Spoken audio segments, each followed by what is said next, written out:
but not too early. Come on, wake up now. Pour that coffee down your throat hole. It's hot. Now you got a hole in your throat. Oh no, just call your boss. Take the crust from out your eyes. So tasty, not a coffee. Good morning, you knuckleheads. Happy Tuesday to you both. Hello. Hola. Good morning. Good morning. Called my son early this morning. Woke him up. I didn't wake him up. You were up already, but nice early morning call. How'd that feel from Dad? Really concerned. Said, Nikki, you have 2 micro gold contracts on it. I said, it's okay, Johnny. It's all right. We got this. You know what you're doing? Gold's down $95. Then Pete comes in. I'm like, Pete, listen, I got it. Two micro golds. Come on. Pete was not talking. No high fives. No high fives. About the gold. I know. I thought he was coming in for the gold. How much is that contract? Like, what does a tick equal, like, in a move? It's 100 notional, so it's $10 a tick. Okay. $10 a tick, but it's down. The gold is down $100. Yeah. Oh. So it's $1,000. Oh no. Yeah, so it's a good. It was a good. I mean, I didn't I'm think. glad I told him to do it. Yeah. So it worked out for you. Yeah, we'll take the other one off here too, and we'll, I'm sorry, no pats on the back. I didn't see any donuts out there for us for. Well, it's our first winning gold trade of 2025. That's Yes. But we got a few more to go. It was funny because he's not used to having this sort of morning, like. Oh, you did it too? No.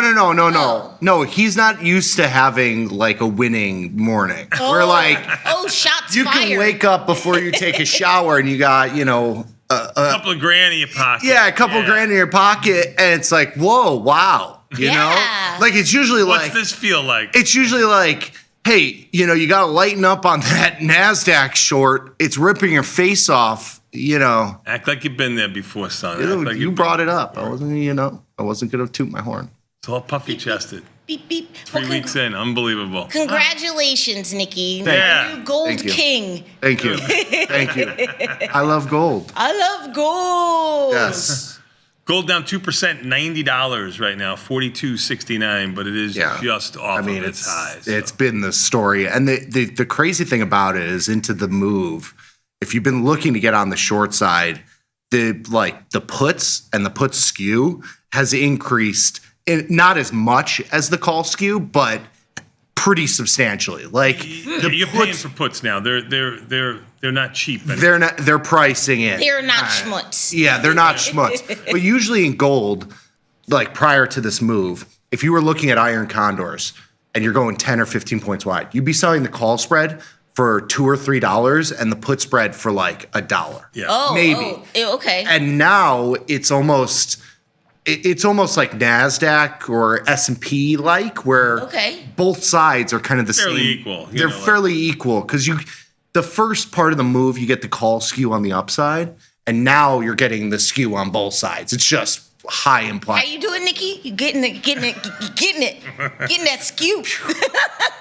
100 IV rank in gold too. So yes. What is silver doing? Silver's doing similar, down 4.5%. Yeah, that's okay. $2.31, almost 32-cent move. So in comparison, silver's actually down twice as much as gold. But silver markets are not as liquid as gold. So a little bit different trade there. But futures trade the same way. It's just a big future. Yeah. They do have SIL. Yes. Which is the micro silver. And it does trade. And obviously the volume today is indicative of the move. You have 82,000 contracts today. A couple of thousand trading in there, not tens of thousands. Yes, for sure. It is not as liquid. But it is a smaller, I think it's 100 notional. Yeah, it's 100 notional. Well. Same thing. Yep. I believe so. Were you just tempted to just stay home? Because like the day can't really get any better, right? Like Don't answer that. I'm tempted to stay home. You don't have to answer that. You don't have to answer that. No. Every day I get to spend with my dad is It's a blessing. Someday you will It realize is. what a blessing it is. I know. Someday you'll see. Yeah. I'm just happy to third wheel this. Just so happy. No, don't Always you, third don't, wheeling it. Always don't you third make wheeling us it. You're no go third there. wheel. Don't you go. You're like the front wheel of a 3-wheel motorcycle. Like we don't go anywhere without you. We can have one flat on our side, but we need you steady in the front. Yes. I still do the motorcycle wave to trikes. Have you ever been on a trike? Have you? No. Yeah, me either. Some people won't wave at trikes, but I say all bikers are bike because it's Oh. a motorcycle wave, right? Like you see Yeah. They won't someone wave else. at them? Like some motorcyclists Hardcore. won't do it to They're like to the trikes. bastard child. So But- like, but- you can't stay on two wheels. Right, yeah. You're a loser. Hey man, but if you're in it for the love of the game, your heart's in the right place. You just want to be on the road. So What about a sidecar? I salute. Sidecars are cool. Sidecars. That's terrifying. I would think so. I've never I would been not on one or want sat in one. You do have to learn how to steer and counter steer a different way because of just like Oh, the balancing Sure, and sure. stuff. So it Plus, takes you got to practice. make sure you fit. Like you don't want to Yeah. leave a friend behind. Yeah, right. Yeah, I don't know if I would Oops. do that. Now I want a sidecar, but I want to put my Belgian Malinois in there. Would they have to? You don't want one of those. My daughter I has want a a mix. Belgian Malinois. Oh, no, I'm no, not no. going to get one because Right. obviously that's stupid in the city because those dogs, they're working dogs. And they need Yeah. to Right. go. No, I They are. understand. Which one is that. that? That's Yogi? Yogi, not Yogi. The other one.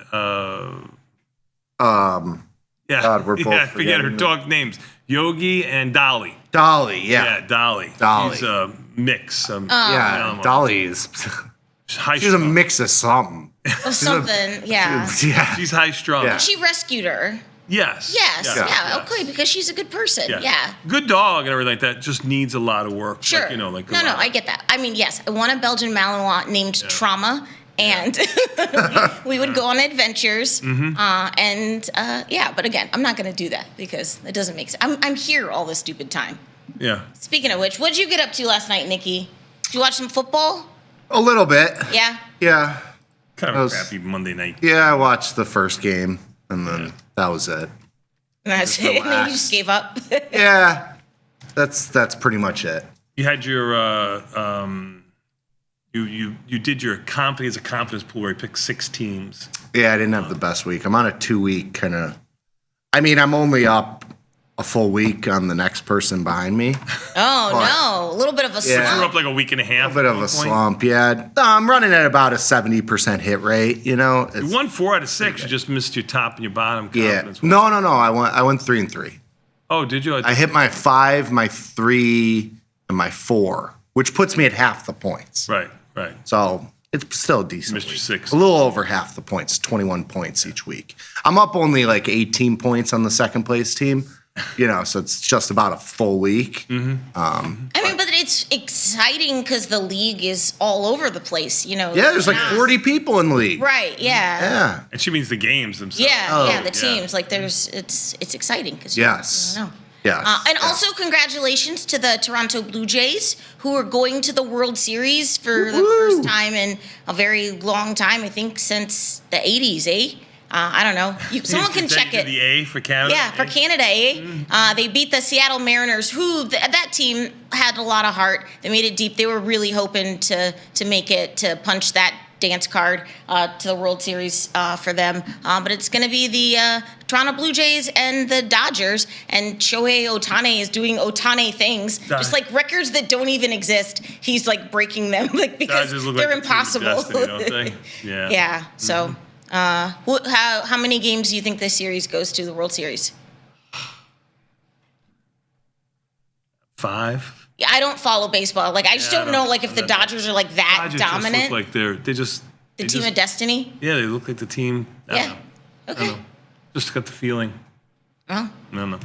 They got the weather. Now they got the World Series. They got everything. yeah. What do we need? I wonder how the broadcasters feel about the game. I'm not sure, like, the TV draw of a Blue Jays I don't know what the odds Dodgers are. World Series. See, that's to win World Series. Just talk amongst yourselves. Sorry. I could pull it up on my.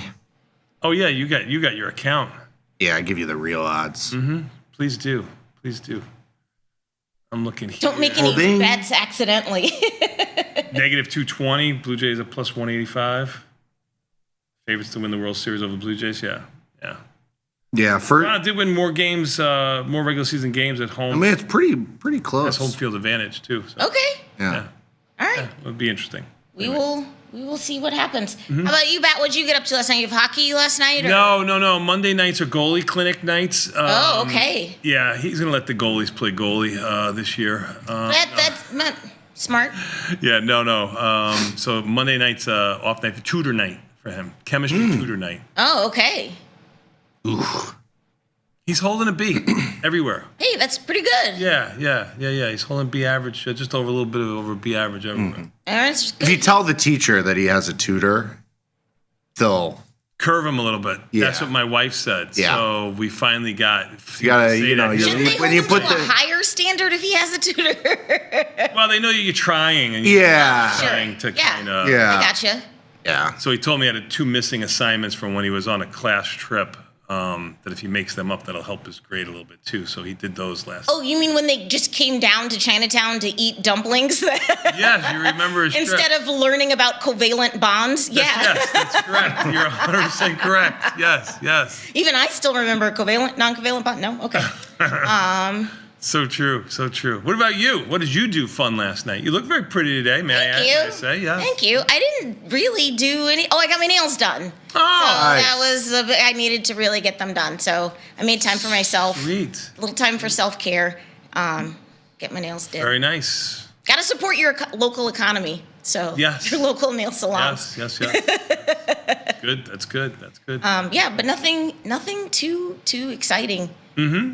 So yeah, that's it. But hey, I'm leaving this weekend. you are leaving. Yeah, I know you're gonna miss me on Friday, but if you would like to come out to Charlotte, please sign up. tastylive events/events and sign up. We still have room. Love to see you all there. Yes, at the It's Fillmore. at the Fillmore. That's right. And Tom Friday, will be October there. 21st. So he's got 2 shows left. And we're pulling out all the stops. He's got the sniffles. Oh, no. Yeah. So I sent him some crepe block soup. Make him You gotta send him the matzo ball. Okay, I'll send him matzo. 'Cause I really didn't send him anything. I just Oh said no, we'll send him some matzo ball soup. Just start getting into the Campbell's soup on his wall. I mean, to be fair, he was Start chipping away at He's that. been out partying, doing crazy stuff. So I'm not the least bit Oh surprised. yeah, he's a mover and shaker. All right. Needs to Yeah. take some Doors Zyc- open at 8 a.m. Come see us. Sign up tastylive.com/events. Love to see you. Well, what I was gonna say is he's got 2 events left, but the Austin event, you guys are pulling out all the stops. It's not just you, Tom. It's also gonna be TP. The elusive Wow. TP coming out of his watchtower from his ranch in Texas. We coaxed I was him gonna out. say bunker. Yeah, we but coaxed him out of his bunker by laying out pieces It's a of water beef tower. jerky. Let's call it what it is. Yeah. He sits at the top of the water tower. He sits in his water tower, but we put pieces of beef jerky to the venue, Yeah. and we got him. And I think Liz and Jenny are also going to be in Austin. So just Wow. I mean, the ticket is free, but this you can't Incredible. put a price on this array of talent. Man, chopped liver gonna, Work. run the rest of the show. No problem. Got it. Right. Amazing. Yeah, so that is going to be Friday, November 7th. So sign up for Sweet. that. And I would be remiss if I had said you, Mike, and Katie also have another day on the I didn't road think you were gonna in go there. San Diego. I am going to go there. It's That's a okay. whiteboard tour, November 2nd. So please come out to that, especially if you're a Navy SEAL. Love to see you. I'll be there. No. Look, I got to shoot my shot. You're coming? If there's going to be Navy SEALs there, You should come to ours. Why not? then I will. I mean, yeah, all hands on deck. Yeah, we. Aye, Captain. Permission to come aboard. But no, yeah, you guys will be in San Diego. Yeah, good times all around. Hey, we got a great show for you today. It is a terrific Tuesday here on Tasty Live. A lot of great content headed your way at the top of the 8 o'clock hour. We're going to do a little options jive. How rising market prices affect smaller accounts. Oh, finally something relatable. Yeah. Nick has a small account. He has a lot of experience with this, so he'll lead that one. Oh, get out of here. Get out of here. Johnny. You are Johnny. Yeah, could have had 30 more ticks. Yes, gold down 116. You stink. You really are. Again. You're Hey, man, so you tainted. managed your winner. I know, but I'm trying to peel back 15 years of just, I know. It's really hard. Best available. We got to give them what we can right now. Also, we have, I missed it. 8 o'clock is the option jive. How reliable are option deltas? My bad. Sorry, I scrolled down too far. So that's 8 o'clock. Then at 8:40 for Tasty Bites. That's how rising market prices affect smaller accounts. And then 9 o'clock is market measures, why volatility doesn't follow price. So my bad. I just have not had caffeine yet. Yeah. Had not had caffeine yet. And then we got live from the trade desk. We got Quentin and Glenn at 9:20. G-Money, checking in to give you the top trending tickers over at Tasty Trade. And what's going on the Tasty FX side of business? You've been trading pretty nicely. Yeah. You're taking small positions, just taking a couple bucks out of them, Yeah. not using a lot of buying power. Good return on capital. They make fun of us. When I was on the FX desk? on the FX desk, I was Yeah. talking to Glenn and Paul at the party on Friday. I was asking him, I was like, I really like trading these FX products, and I've made like some pretty good money on them, and they're small, and it's something different, and they're fun, and it's like I'm learning stuff. They're like, yeah, we watch you guys, like your accounts, because I have them send me reports. Sure. And he's like, it's so funny because most of the people that trade these things trade like fully leveraged for 10 minutes or for an hour, and they take like real small, risk and reward. Small risk. Big size. They try to get a couple ticks. We do them so small that we just kind of put them on, and then a week goes by, 2 weeks goes by, we take like $20 or $30, and they're like, nobody in the FX world trades like you guys do. And I was like, They're like, that's adorable. yeah, that's exactly what they said. They were like, it's adorable. You guys put on a micro lot and take like $20 profit and leave, and That's so funny. that's trade Living, man. trade Day small in, and day it's out, yeah. pays for lunch. yeah. Hey, that's all that matters. Oh. And 10 a.m. Liz will be joined by TP. Beautiful. So get ready for that camera angle.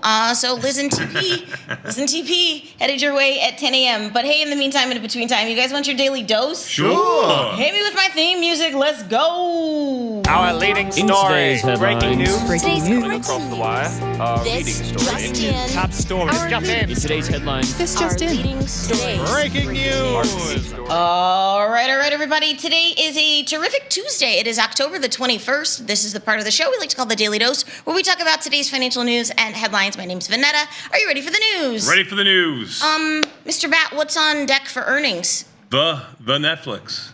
Bum, bum. That's the one starts off the season, I think. Yeah. I mean, we've had a few, obviously. You got GM, which is up a couple of bucks, $3-4 this morning.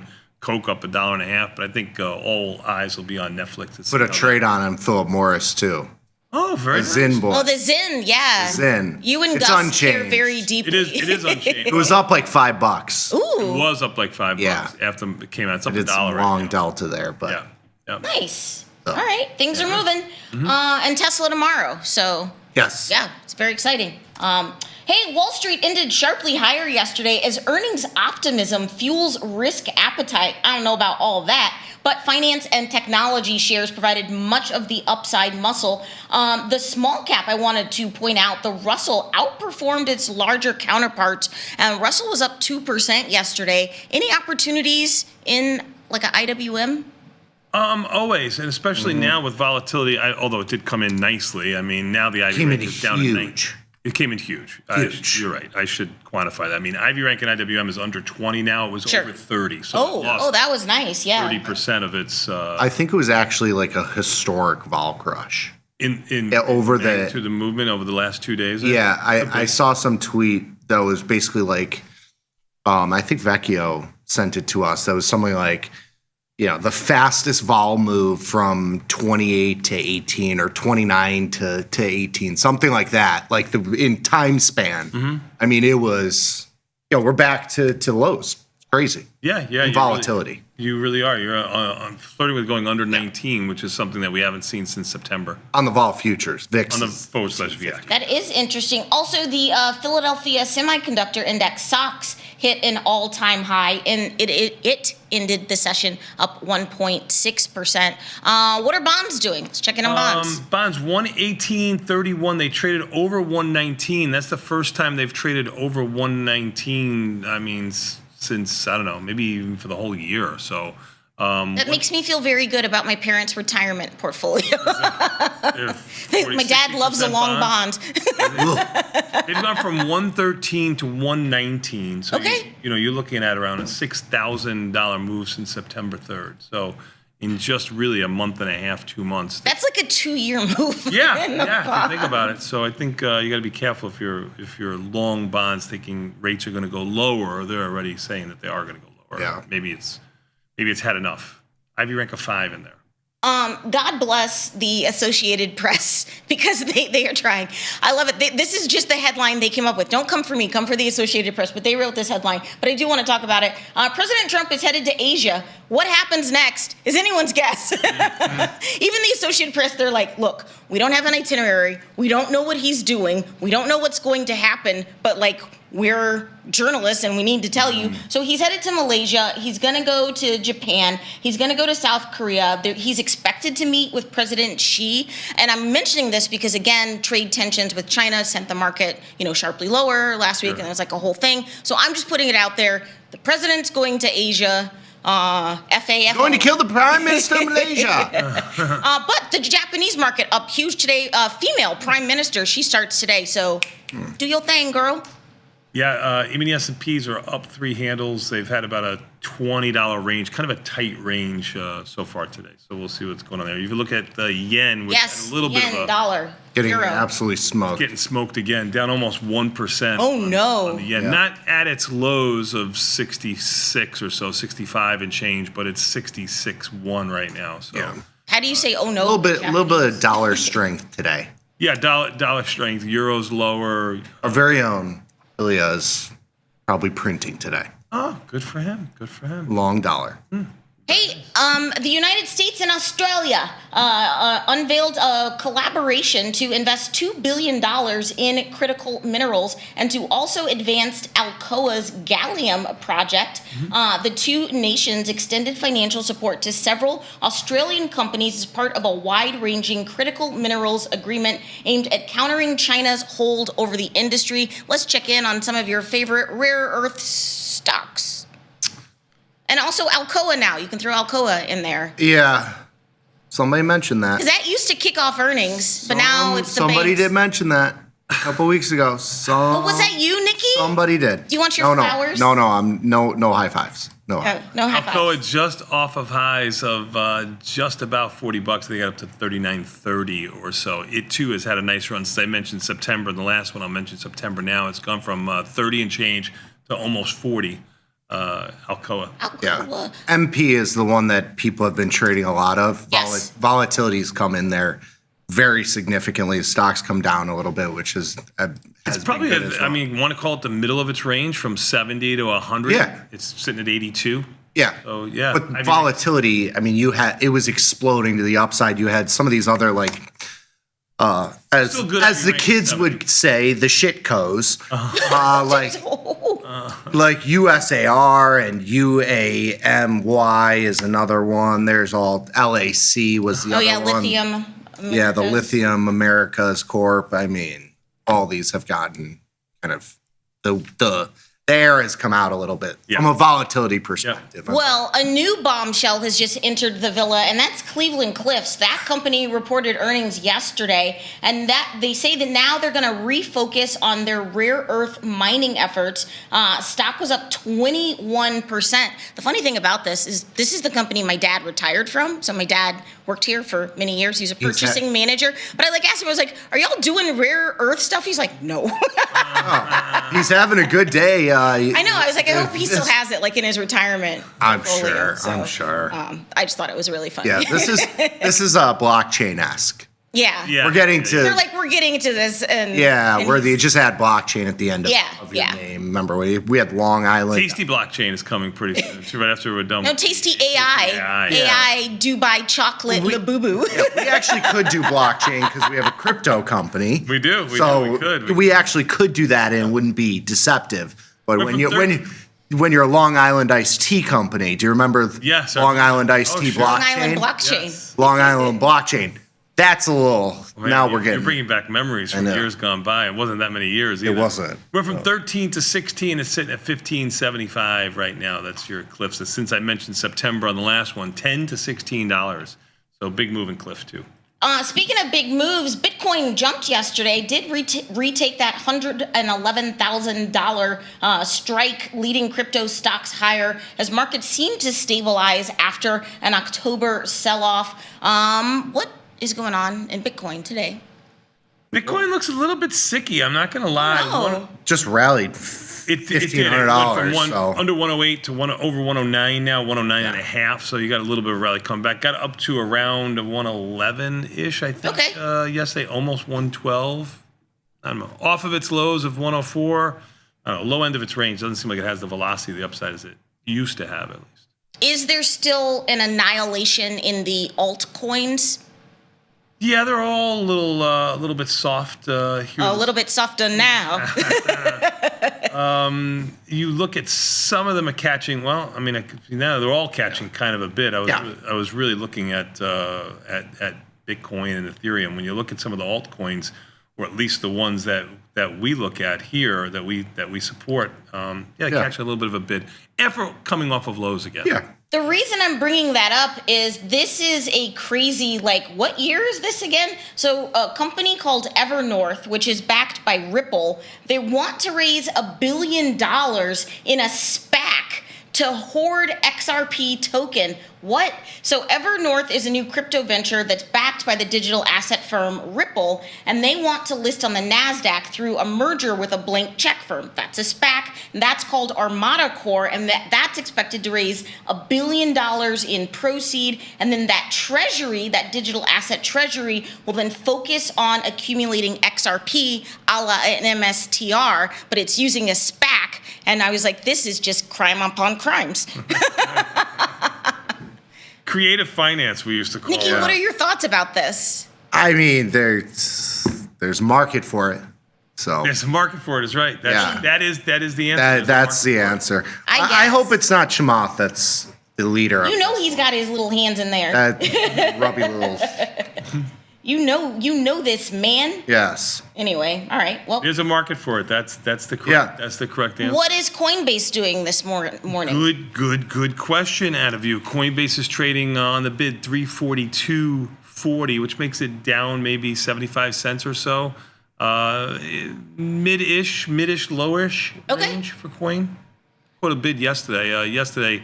The day before was down around 325, got up to 350 almost, closed at 343. So Coinbase caught a little bit of love.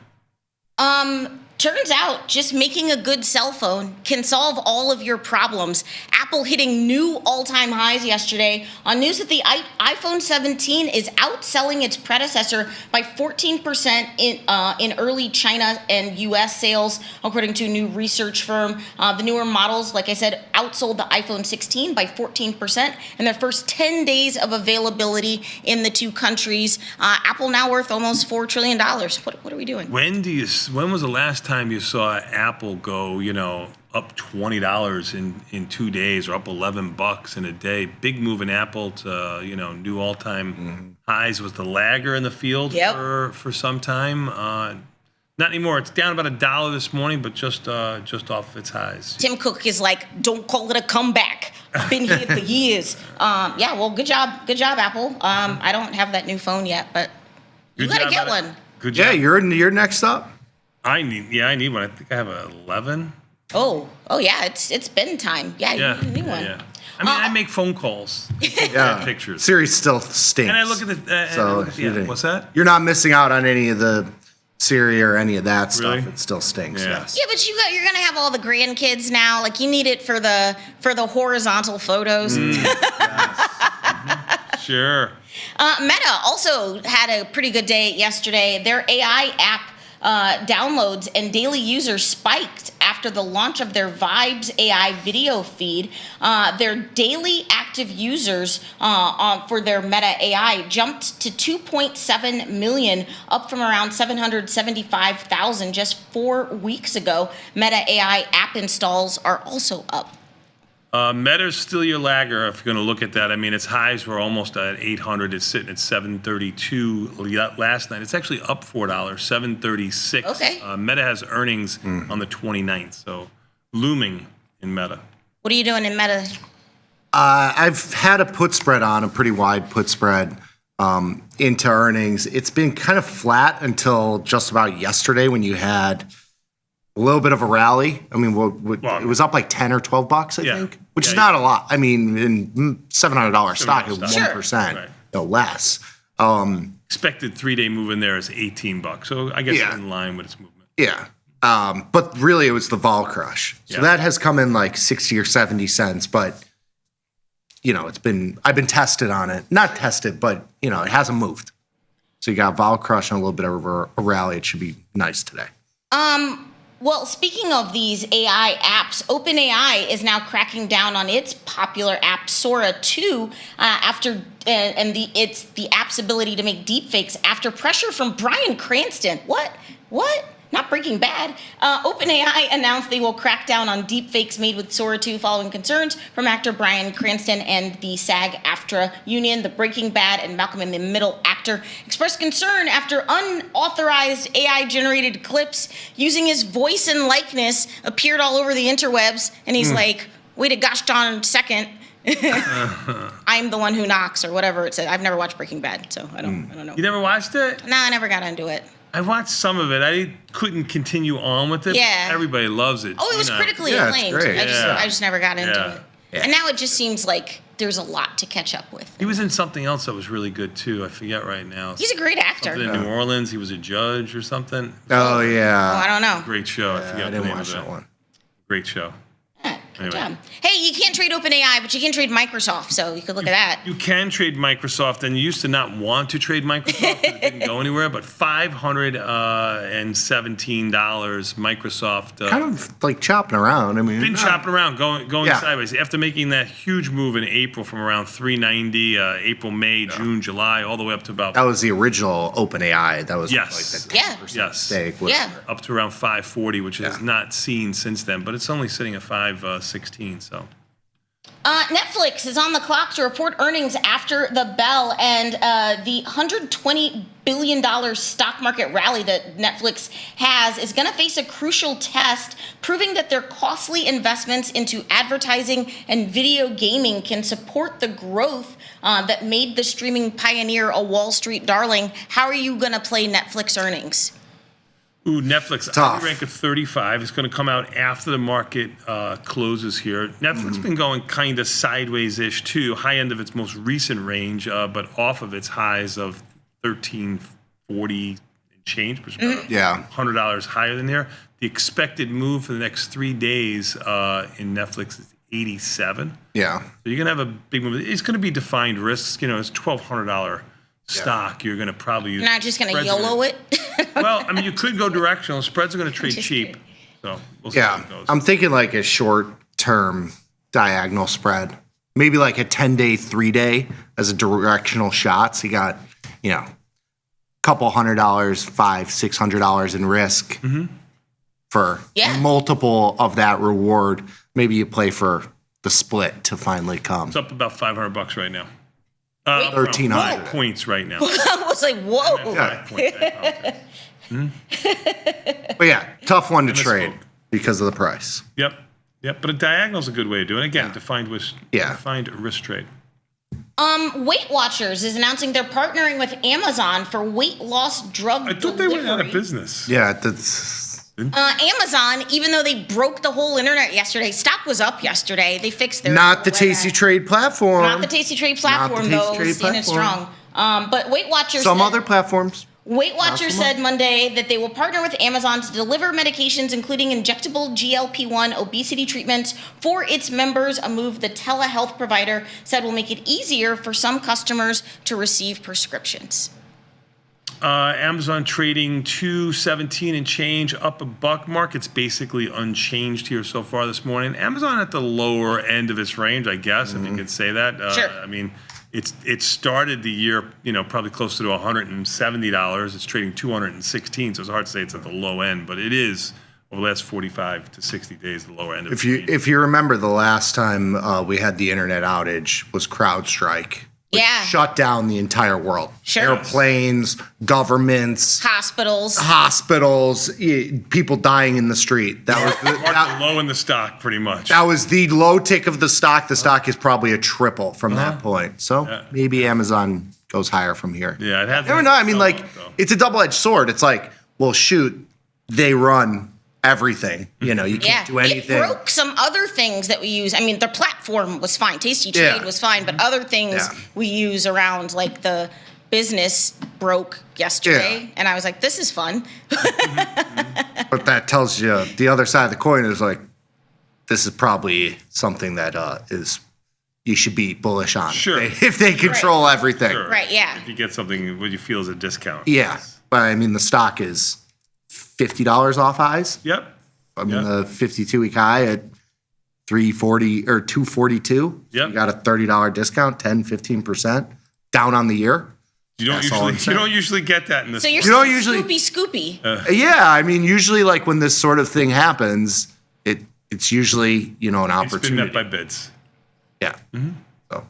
Well, in other health news, AstraZeneca showcased 3 new pioneering drugs at a major cancer convention in Berlin that would be breakthroughs in the treatment of breast cancer. An AstraZeneca executive says breast cancer drugs that the company highlighted at the industry conference could represent $10 billion worth of company sales when they reach peak year revenue. I like how that's the first thing he focuses on. Cool. But nice. October is Breast Cancer Awareness Month. Yes, it is. I donated and did my thing. AZN. Yes. $83 and change, high end of its range. IV rank is around 30. Earnings are until November 6th. I haven't traded much of this. Looking at the markets, they're okay. 10 cents wide. Not some horrible. of the pharmaceutical companies are in play because they have to make deals with the government now. And it had the $10 move on that. Right. We don't call it the deals anymore. It's like a the government portfolio. Like you've been baptized. Yes. Anointed. Yes. Tesla is set to report their earnings after the bell tomorrow, but Rivian could be in trouble today. The stock could fall more than 20% as the sales outlook gets gloomier. That's according to one analyst. Rivian is in trouble. The end of a key U.S. tax credit for all electric vehicles is going to hurt all automakers, but it could especially hurt smaller ones like Rivian. Mizuho's analyst cut his price target on Rivian stock to $10 from $14 yesterday. What was I looking at? Tesla is up small, right? Mm-hmm. Pretty much unchanged. What's Rivian do? Had a little bit of a rally yesterday. It did. I forget RVIN. RIVN. What is it? RIVN. What I thought I put in there. 13.05. Oh, there we go. It finally popped up. Sorry. Yeah, $13. It's sold off from around 16 to 13 the last couple of days. Yeah. Poor Rivian. Archer Aviation has struck a deal with Korean Air for its eVTOL Air taxis. They signed the partnership with Korean Air to commercialize their electric air taxis in South Korea, and with a potential purchase of up to 100 aircraft.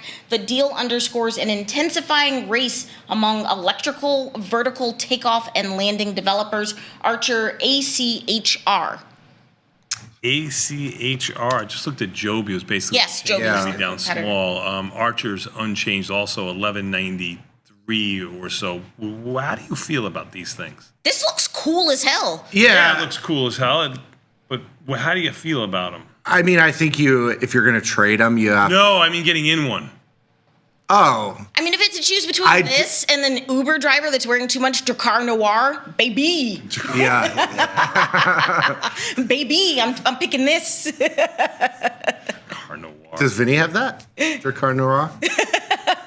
No, he's got like niche fragrances. Yeah. Ones I can't. He doesn't go like. Oh, he's a That Tom low end. Ford. He loves Tom Ford. Yeah, He doesn't. He's not. Does he have like a minimum? Like it's got to be like $250 or something like that. He doesn't have the canoe. You know what I mean, or the Brut Fabergé. Yeah. Sure.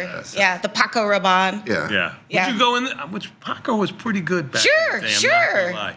What? Are you gonna get in one of these? I don't love any of these things. I don't like the driverless taxi. Look at your boomer coming out. I know. As he's getting older and grayer, Yeah. this is how he's acting. Yeah, I'm a little Funny. crusty. You're a little Like, I'm crotchety. yeah. Not gonna lie. I think it's the chair. I think this chair is doing chair something to could me. be. It's transforming you. Yeah. Yes. Hey, Aura, we talked about them before. They are looking to IPO pretty soon. They're worth, I don't know, $11 billion. They make a wellness tracking ring. They say they have now redesigned the app with expanded stress tracking. The company can now use your ring data to detect early signs of hypertension.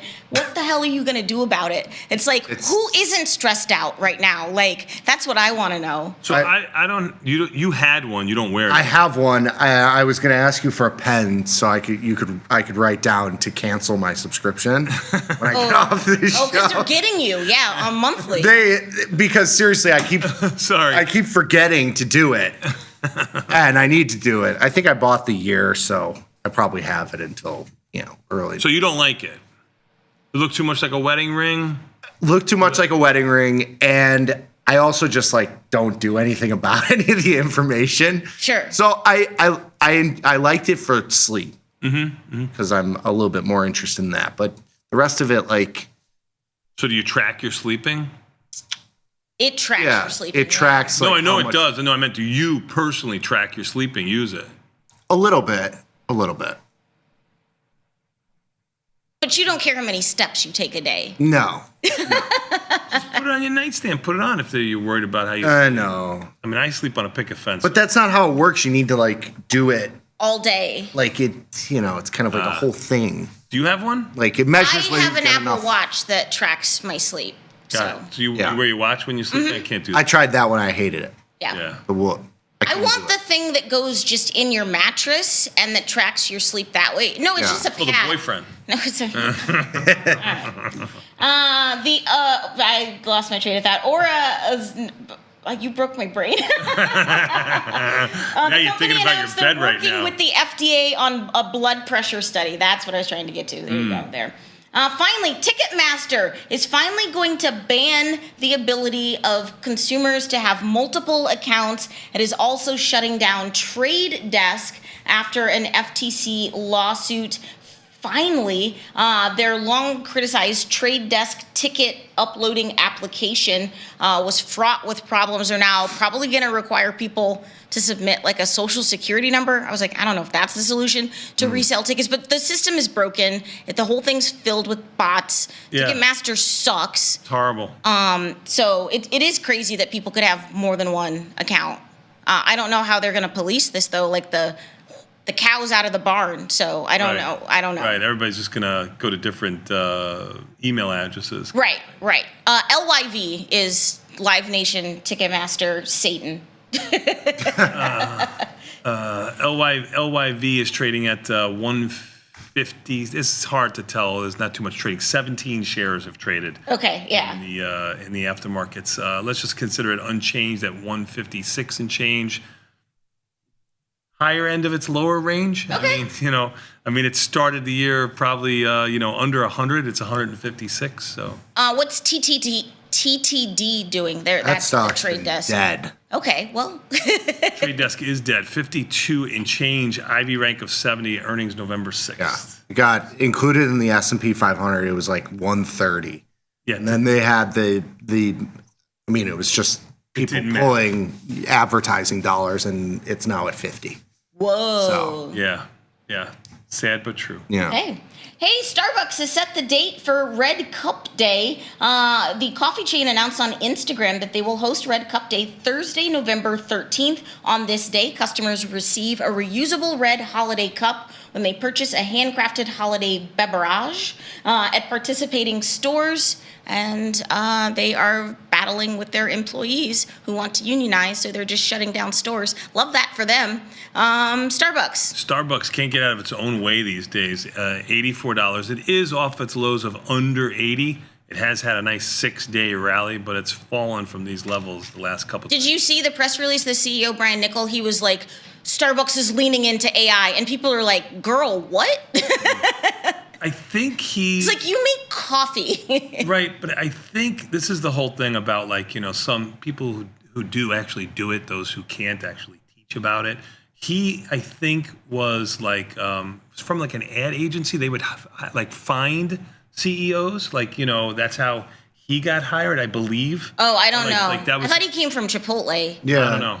I thought he was a Chipotle guy too. I don't know it is a Chipotle. the lore behind this dude. Yeah. But I know he makes like $96 million. Yeah. Well, he flies back and forth. I think he has like $30,000 a week flight back. Flight per diem. Yeah. What? Yeah. Hey, the NBA tipped off, I think last night. So the official start of the NBA season. But if you wanted to theoretically stream every NBA game this season, it would cost you 1,000 smackaroos. The 2025-2026 NBA season will see games playing on several new streaming services, including Amazon Prime and Peacock. And to go all in, you need like Warner Brothers, you need Amazon, you need all the ESPN, you need all the things. And so someone added it up, and it would be $1,000. What do we do? Crazy. I remember when it was free. Right? Mm-hmm. Remember the rabbit ears on the TV? Anyway. Loved rabbit ears. Put tinfoil on them. Yeah. You don't remember. Good times. She remembers. I don't know how. Yeah. She must have seen pictures. Hey! No, I had VHS though. The VHS players. Yeah. Remember The TV with the built-in VHS. Right. Oh, yeah, those are nice. Like those like 12 had or one in your 14. room? Oh, I had a 12 or 14-inch one. That was awesome. Yeah. Oh, so you That was were great. rich. Living the dream. It was amazing. Yes. It is that time of year for my favorite thing, which is over-the-top Halloween displays that are synchronized to music and lights and everything. And if you think I'm annoying, just you wait. This already gets my award for best Halloween decoration. Roll that beautiful footage. already? Yeah.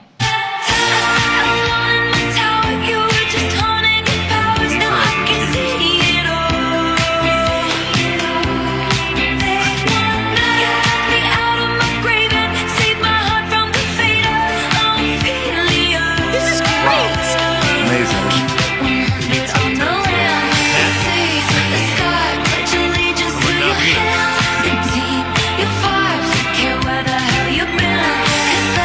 Yeah, I got a skeleton with a light on it.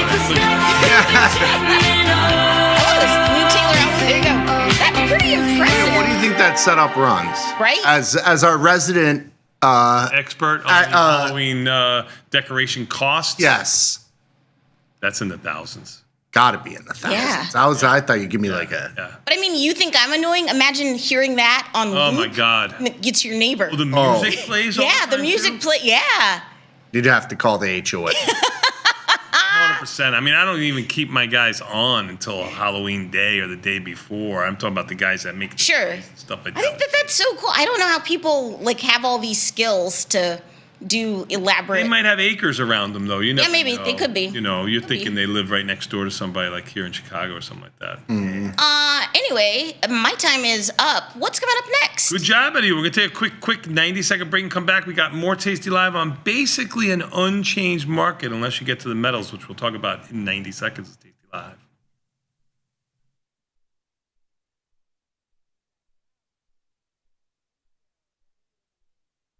New from Tasty Trade.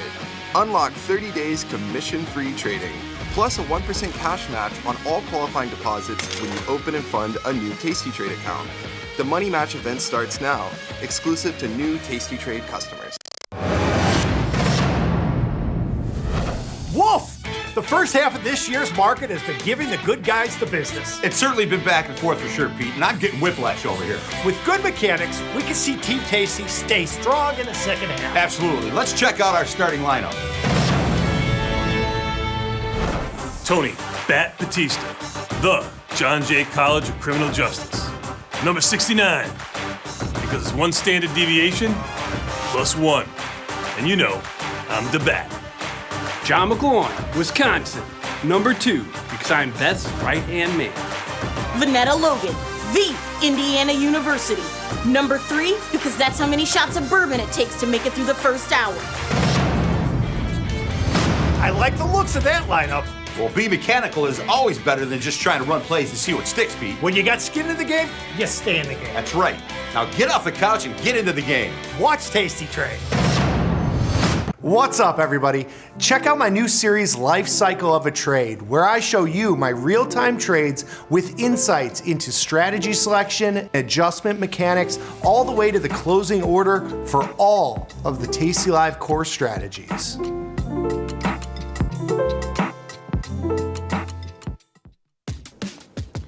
Look who's back testing. Tasty Trade now has options back testing for free. Test your trades with over 10 years of data for the most popular symbols. See how your trades would have performed in the past. Look back at profit and loss and take the guess out of guesswork. Oh, did we mention that it's free? Get back testing at Tasty Trade. Tasty Trade has crypto, and you can trade with zero commissions: Bitcoin, Ethereum, Litecoin, and more. Diversify in one place. Crypto, we got it, we get it.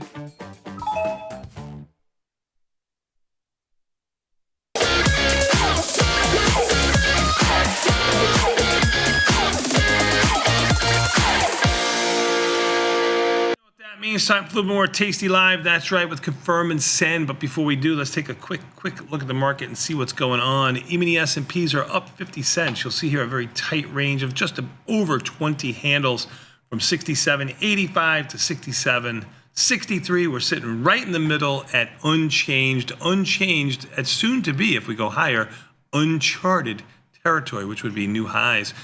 Inside the expected move, just outside the expected move. $40 for the day, full 24 hours, $23 for this morning on the 0 day. Let's see what else is going on with the market. NASDAQ basically unchanged, down 8. Russell down 4 or 5. Dow down around 10. Volatility up by 17 cents after flirting with going under 19. And you can see this vol crush from that spike up overnight on Friday to 24 and change. Talked about it on the show, how we thought about anything that happens like overnight in those thin markets that has an exponential move one way or the other, how that usually seems like a blow off top or a sell off kind of bottom, and it really worked out this time. Bonds are up 9, trading 119.02. Those seem to be getting a little bit frothy. They've had a good run from around 116 to 119. Without any movement. Bitcoin down around 1,900, down around 1.75%, but off its lows of 107, 109 and change, off its highs of 111, kind of mid-range like the market is itself. Ethereum just caught itself a bid after being down for most of the morning. It's up $28. I'm talking about the cash. The future side of it, which is more indicative of what the movement's like, is down around $90. Oil up 58 cents, finally catching a small bid here. I think we could use another $2 in oil. What do you think? Yeah. At least, yes. I told Jamal, I was like, don't tell me about oil. I know it's down. I got all I can handle. Put spreads, futures. And this is where discipline comes in. A lot of times you'll get these kinds of moves and you just keep, if you loved it at 59, you love it at 57, you love it at 56. You can't. You got to keep your discipline in your size. All right, I'm going to give you your moment. Tell me what oil's doing. It's up. It's up 50 I'm sorry, cents. tell me what gold is doing. I apologize. Gold's down $135. Nice. I'm wondering if we get a little bit of a dippy dude today in the market. You got volatility staying perky. You got gold kind of coming off, silver coming off. Maybe it's like a little risk off. Like, come on. take So maybe a take little bit of maybe a red day today. You're saying maybe. I know it would be shocking. gold down 3%, silver down almost 5%, selling off. Nat gas up small. On the earnings front, General Motors was up around 4. It is up still around 4. Coke was up $1 and change. It still is up around $1 and change. And PM Down $3. Philip Morris. Ooh, it's down now, down about $3. It was up earlier. $10 reversal. Yes. Don't like that. Big reversal. 70 Ivy rank. All right. That's all we got. Cool. Let's go to confirm and send. Tuesday, October 21st. How do you decide strike widths for iron condors based on market movement? So I think this is obviously, depending on your account size and your risk tolerance, but I think the key is going wider versus more contracts. So I'm always looking to do a $5 wide iron condor versus 5 $1 wide iron condors. I think that's something I could say definitively. I think the one caveat being the underlying stock price. So if you're trading in a $50 underlying, you can probably do multiple $5 wides instead of one $10 wide. But for the most part, the width is going to be based on your own risk tolerance, wider over more contracts. Yeah, and if you're talking about like stock price a little bit too, just as a ballpark kind of thing, $100 stock, $10 wide, $200 stock. I'm not going to look at $10 wide, probably look at $20 wide or more, $300 stock, and so on and so on, just because the magnitude of the move for the product. So not only do you look at the market movement, I think you have to look at the stock themselves too. I mean, you would probably never look at if there were, I don't even know if Netflix even has $5 wide strikes. You wouldn't go to a $5 wide iron condor and a Netflix that's $1,200 stock. Should be going something significantly wider than that, right? Yeah. Stock price, good. Even the S&P is completely unchanged. What's next email, please? What risk management rules do you apply when rolling covered calls or puts multiple times? So I think it's all about delta. I think that's the easiest way to roll any type of strategy, whether it be a covered call or puts. They're looking at straight long strategies here, a covered call and a short put. Basically the same thing. A covered call can make a little bit more money. Short put has a higher probability of success. So if you're doing it like us, where you buy stock and sell around a 30 delta call, that means you have 70 long deltas. When that delta, if it's not working for you or time's gone by and the stock hasn't moved and your option is contracted and lost its delta, it gets down to somewhere around 50, where you've lost, somewhere between 25 to 50% of your delta. It's probably time to roll down that call or roll to the back month if time permits. And what is time permitting? Meaning, there's somewhere we roll typically around 21 days to the left of the trade. So if there was around 30-ish days left to the trade and I was thinking about keeping this on for a longer term, I might take that call from the front month and move it to the back month, which would have around 60-ish days to it, 45 being optimal. Now, if there's plenty of time left, I'm just rolling down in the same month. Same thing with the puts. I sell a put. The opposite of that would be I sell probably around a 30-ish delta put. When that delta gets to 15 or even 45, where it's moved, by about 25 to 50%, closer to 50%, I'm going to do something with it. Same parameters apply.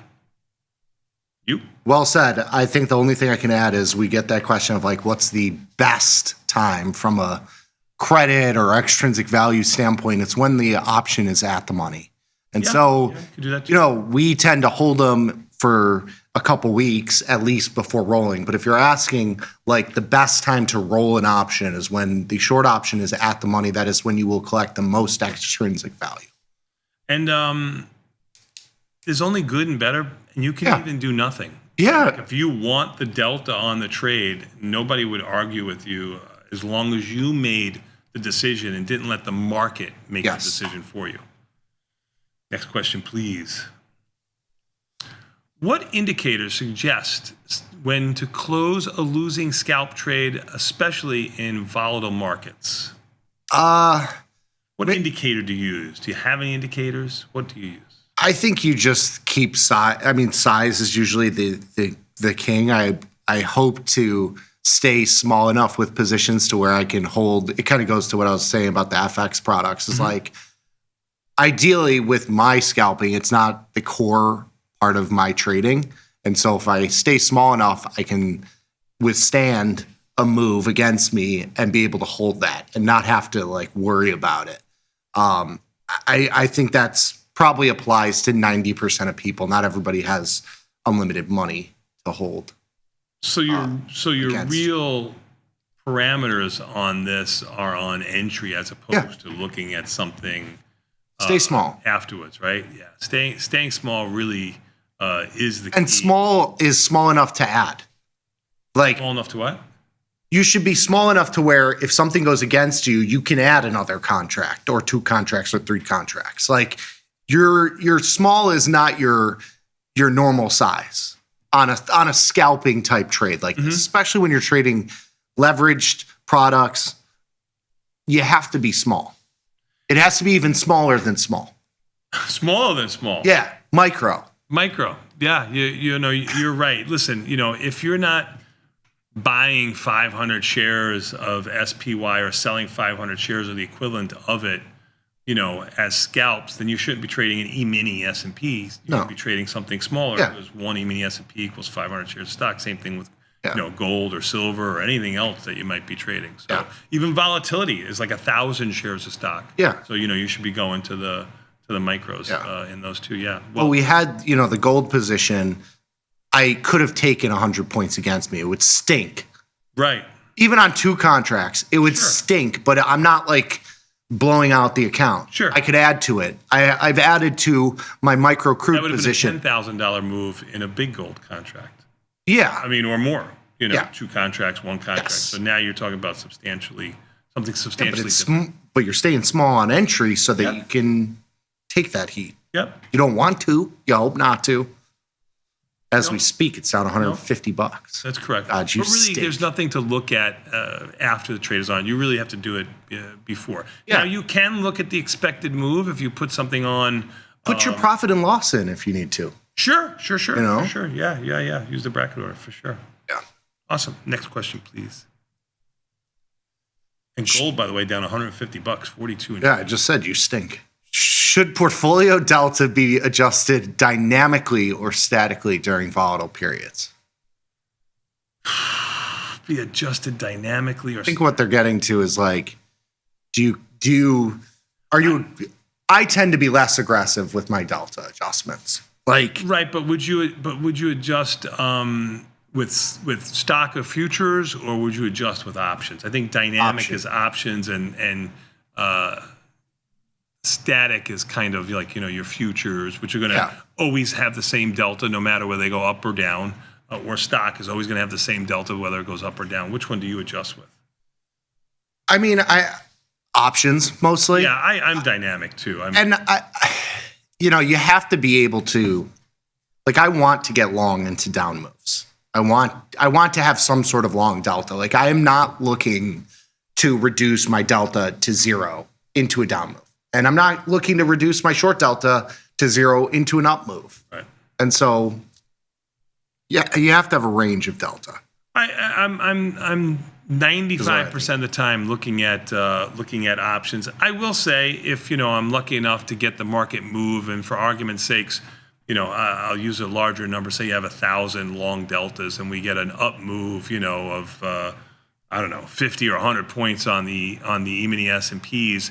And you can see from your own positions that, you know, you're going to lose some of that delta if you're short premium. Let's say you only have 500 long deltas in there. And again, I'm just using it as round numbers. I might look to go sell an E-mini S&P just to try to capture that movement overnight action that we have. And if we go lower, I'll probably look to scalp out of it. And if we go higher, I'll probably be looking to roll up the puts on the other existing positions I have. But at least I've captured that. But 95% of the time, I'm waiting for the opening, and I'm adjusting options on options. I'm usually going to the existing positions that I have and moving my delta there, as opposed to going into a new stock that has a high beta to the market and look to adjust there. I'm usually trying to use my buying power in a strategic way, something that I already have. So good job. Even the S&Ps are flat. We have a flat market here, although gold is really selling off here. It's down around, really selling off. It's up a gazillion. It's down 3% right now. Silver's down 4%. Silver just rallied about 80 cents off of its lows, which is an $800 move. Big move. Big move off its lows. I think that was the last question. It is. Let's take a quick 90-second break and come back. We got an option jive talking about like data or something like that. Delta, I'm sorry. How reliable is options delta? Thank you very much. I just have my notes. That's how I write chicken scratch. We'll be back in 90 seconds. Tasty Live.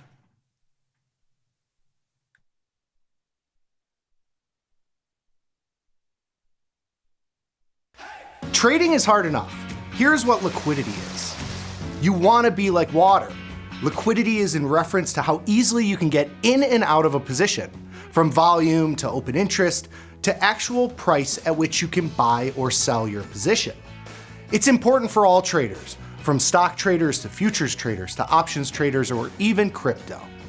Tight bid-ask spreads and high volume are characteristics of good liquidity. Tasty Trade's Money Match event.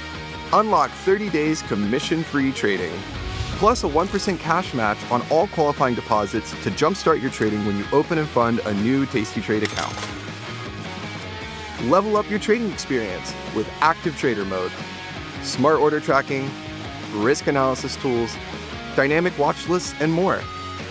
The Money Match event starts now, exclusive to new Tasty Trade customers. Forbes called us best online for options trading. Investopedia, best for options trading, period. With stockbrokers.com, we're number one for options and futures trading. The Motley Fool really likes us. And so does Business Insider. So what else can we say other than boom? Trade like a trader. Tasty Trade. Make your move. What's up, everybody? Check out my new series, Life Cycle of a Trade, where I show you my real-time trades with insights into strategy selection, adjustment mechanics, all the way to the closing order for all of the Tasty Live core strategies.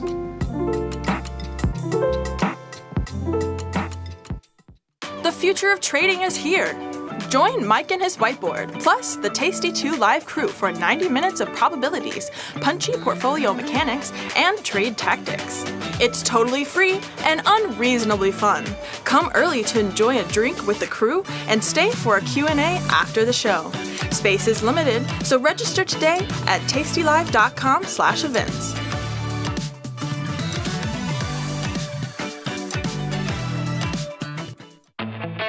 There's a beast in the financial world, and it's not the bull. If that's you, join us on Tasty Trade. Genius loves company.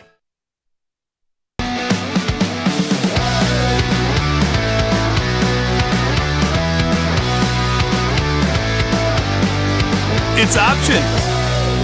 Nicky, we are back, son, and we've had a very tight range in the market so far, really since we've been on the show, of about $2 or so. I mean, you can see that in volatility, 1935, but we have had some movement in the metals. That's really the place right now. Oil trying to catch a bid, only up 26 cents, but gold, unheard of, down $143, 3% move, and silver down almost $250.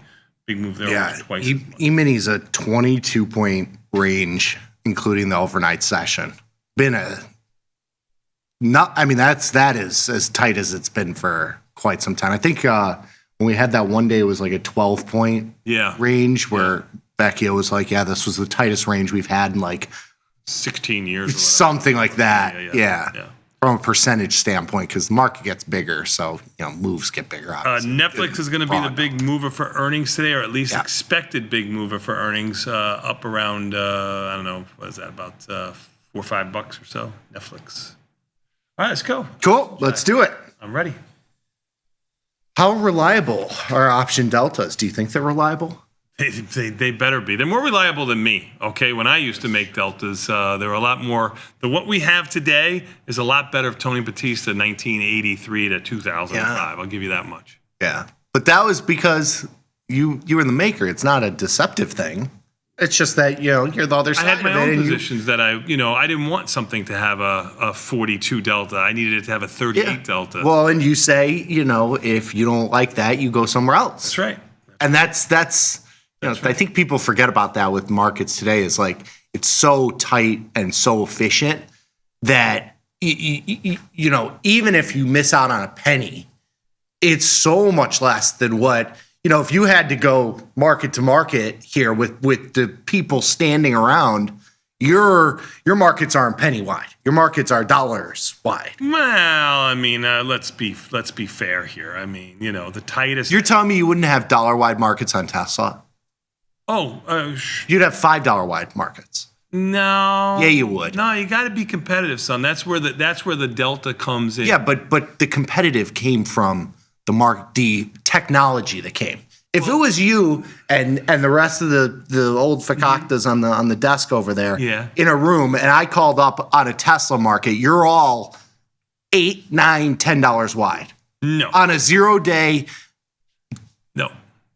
It all comes down to the stock. So if the stock was $1 wide, my markets are going to be well over $1 wide. Yeah. So they would be $1.50, $2 wide. If the stock was $3 wide, my market's going to be $6 wide. But if markets are tight on the stock, call it dimes, 10, 20, 30, 40 cents, there was so much competition in a pit with 500 people in it or 100 people in it that I would love to make the markets very, very wide, like $2, $3 wide. That'd be awesome. But there were rules, actually, that you couldn't make them that wide unless we went to fast market. And I believe Frankie was a floor... and it was a floor broker, but I think he was a floor official where he could come in and say fast market. Then we can double or triple wide the markets. Ooh.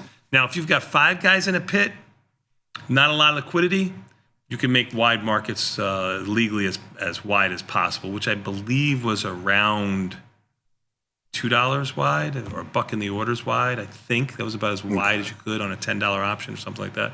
Under $3, I believe it was a little bit less than that, like 3/4 to $1 wide, something like that.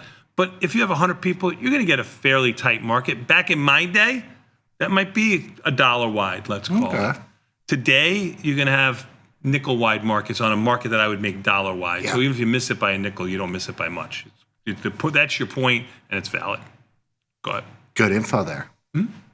Frankie says the options bid ask will mirror the stock bid ask. Yeah, that's what I just said. Yeah. Yep. Well, a little. No, I know. I'm surprised you guys still remember those things. It's so old. It's ingrained in my mind. How reliable is option delta? It's as reliable as the volatility is reliable. Do you think it's more reliable on puts versus calls? They're the same, but the deeper in the money you get, the wider the market you're going to get. That's why we always talk about put call parity and look at the put side of a deep in the money call to find out the true price of the call. I think the one thing that you're going to see here is, and I don't know if reliable is the right word, but there's other dynamics that influence the option prices like time and volatility. That's why I said reliable is volatility. Yes. It's reliable as how much time goes is on. So if a put is a deep in the money call, it has a very wide market. Yeah, as wide as you want. Doesn't make it. There is no price on it. If the put's worth $1, the call is going to trade $1 over parity. Yes. That's it. That's how it works. Maybe $1, 2 cents, or 5 cents, or 7 cents, or 98 cents over, but it's going to trade wrapped around $1 over parity. That's how it works. Very good. Mm-hmm. All right.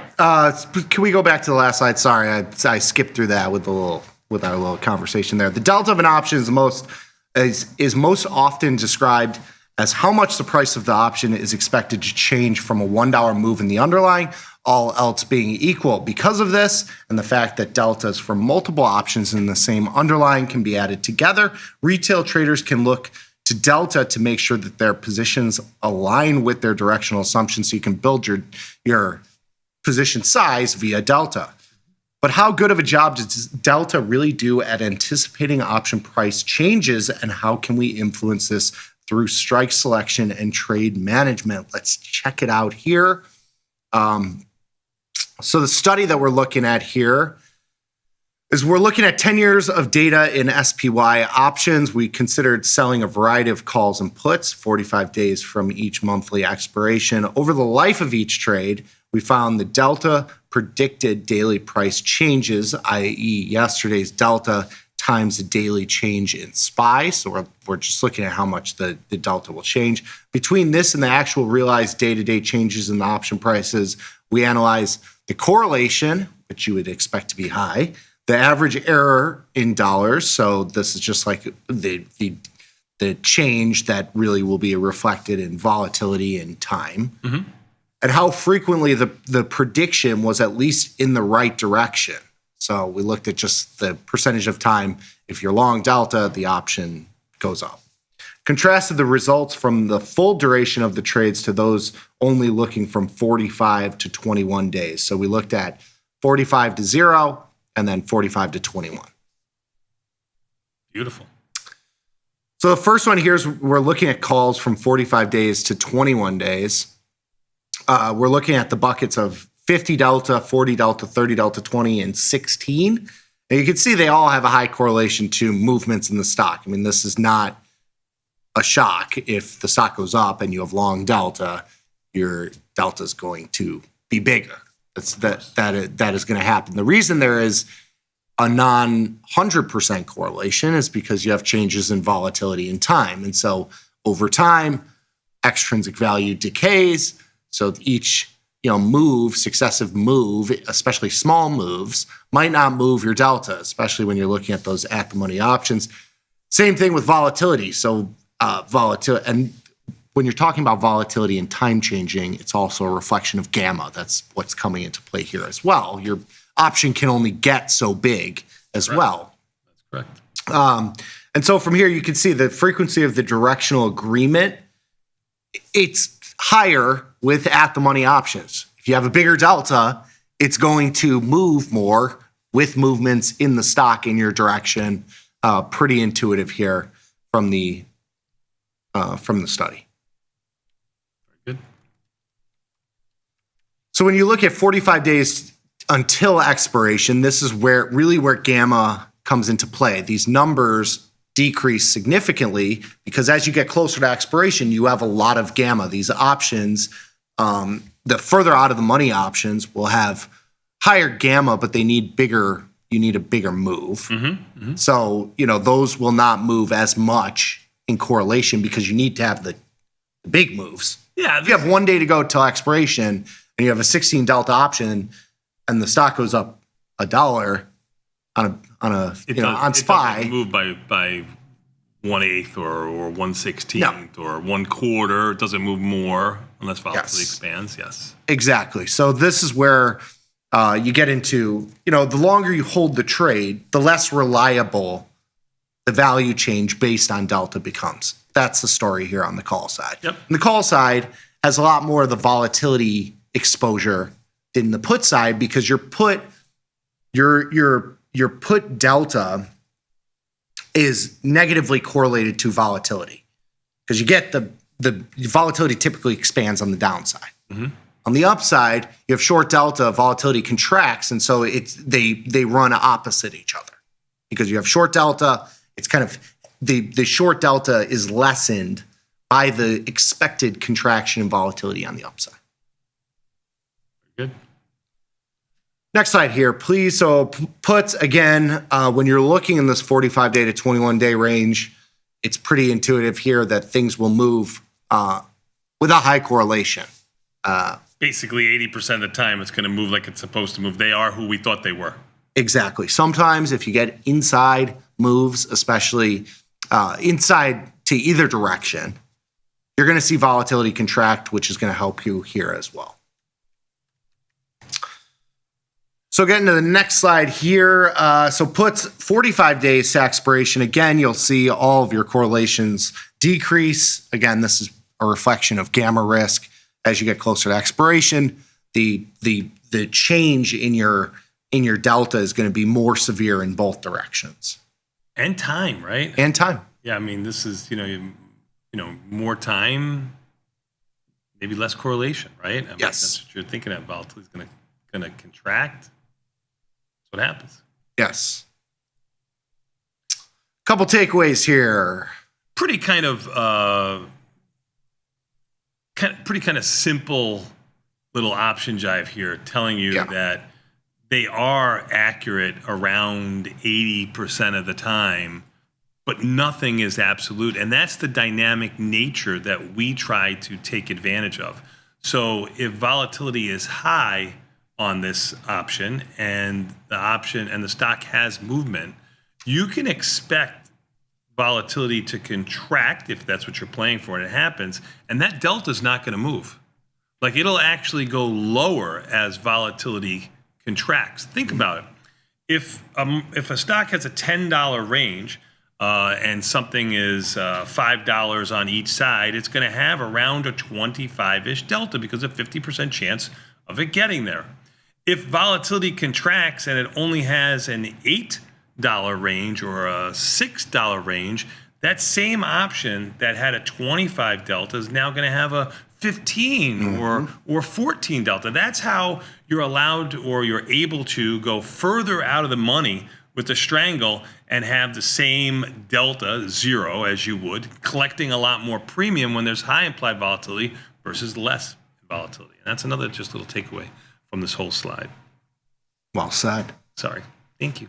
Well, Delta, I guess that'll be it. We got the takeaways too. While Delta is often described as a gain or loss of $1 from a $1 change in the spot price, it might be more accurate to view it as 100 times the change in the value from a penny move in the underlying. So when you're looking at smaller moves here, high at-the-money gamma resulted in near at-the-money options responding more strongly to changes in the spot price than Delta would suggest. And that's because as you get closer to expiration, the deltas are going to increase wildly, especially for those at-the-money option.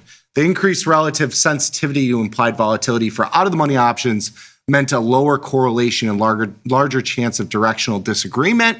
This is intuitive as well to why the calls had a lot less, when you look at a 16 delta call, a lot less of a correlation to the move because you have that volatility contraction, which is going to influence the delta as well. So, the small up move to a 16 delta option isn't going to change that delta all that much, if at all.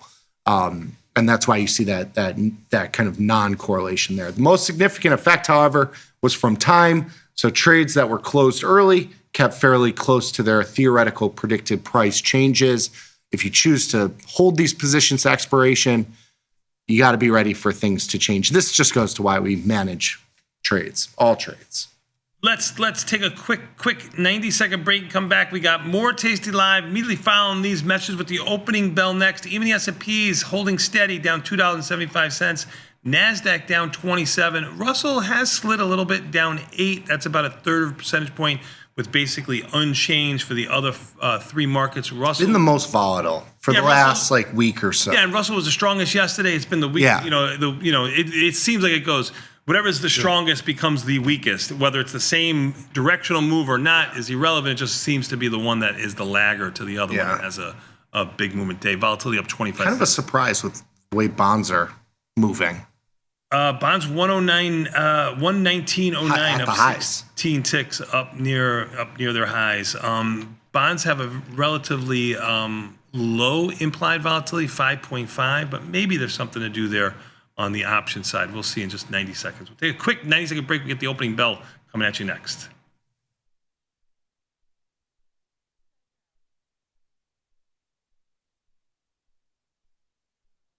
New from Tasty Trade. Unlock 30 days commission-free trading, plus a 1% cash match on all qualifying deposits when you open and fund a new Tasty Trade account. The Money Match event starts now, exclusive to new Tasty Trade customers. It was a great show, very inspirational and motivating. I feel like you got to know each of the traders a lot better on a personal level. It was awesome. This is my 10th or 11th live event. I thought the math was really complicated and it wasn't, and then it just made sense. They've opened my eyes to many different strategies. And I realized there's a reasoning and strategic planning that you could do to be successful. I love all you guys. In the money. It seems pretty easy to understand. If I'm in the money, I must be profitable, right? Not quite. In the money is in reference to the option's strike price relative to the current price of the stock. An in the money option is an option which has intrinsic value. For a call option, that represents an option with a strike lower than the current stock price. For a put option, that represents an option with a strike higher than the current stock price. Being in the money is a good thing for long options. It's not so good for short options.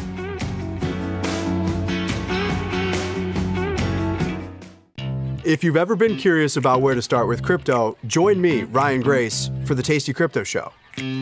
Alongside co-hosts and industry guests, we'll break down what's going on in the market and show you how to take advantage of crypto. No hype, no shills, just crypto know-how. Watch us live, join the chat, and fill your bag each week on the Tasty Crypto Show.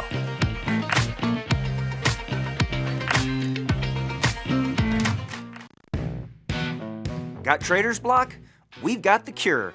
Get data-driven trade ideas with Cherry Picks, our weekly newsletter that gives you insights into the market. Sign up at tastylive.com/newsletters.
We are back, son. We got about 2 minutes before the market opens. Even the S&P is down $1.50. NASDAQ down around 14. Russell down 8 and change.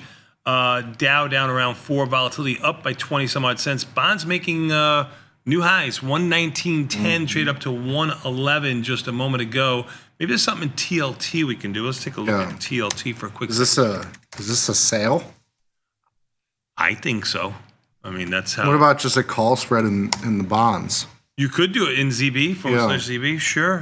You certainly could. I mean, you could wait till the bell comes. But yeah, you would probably look at what? November 21st option, 31 days to go.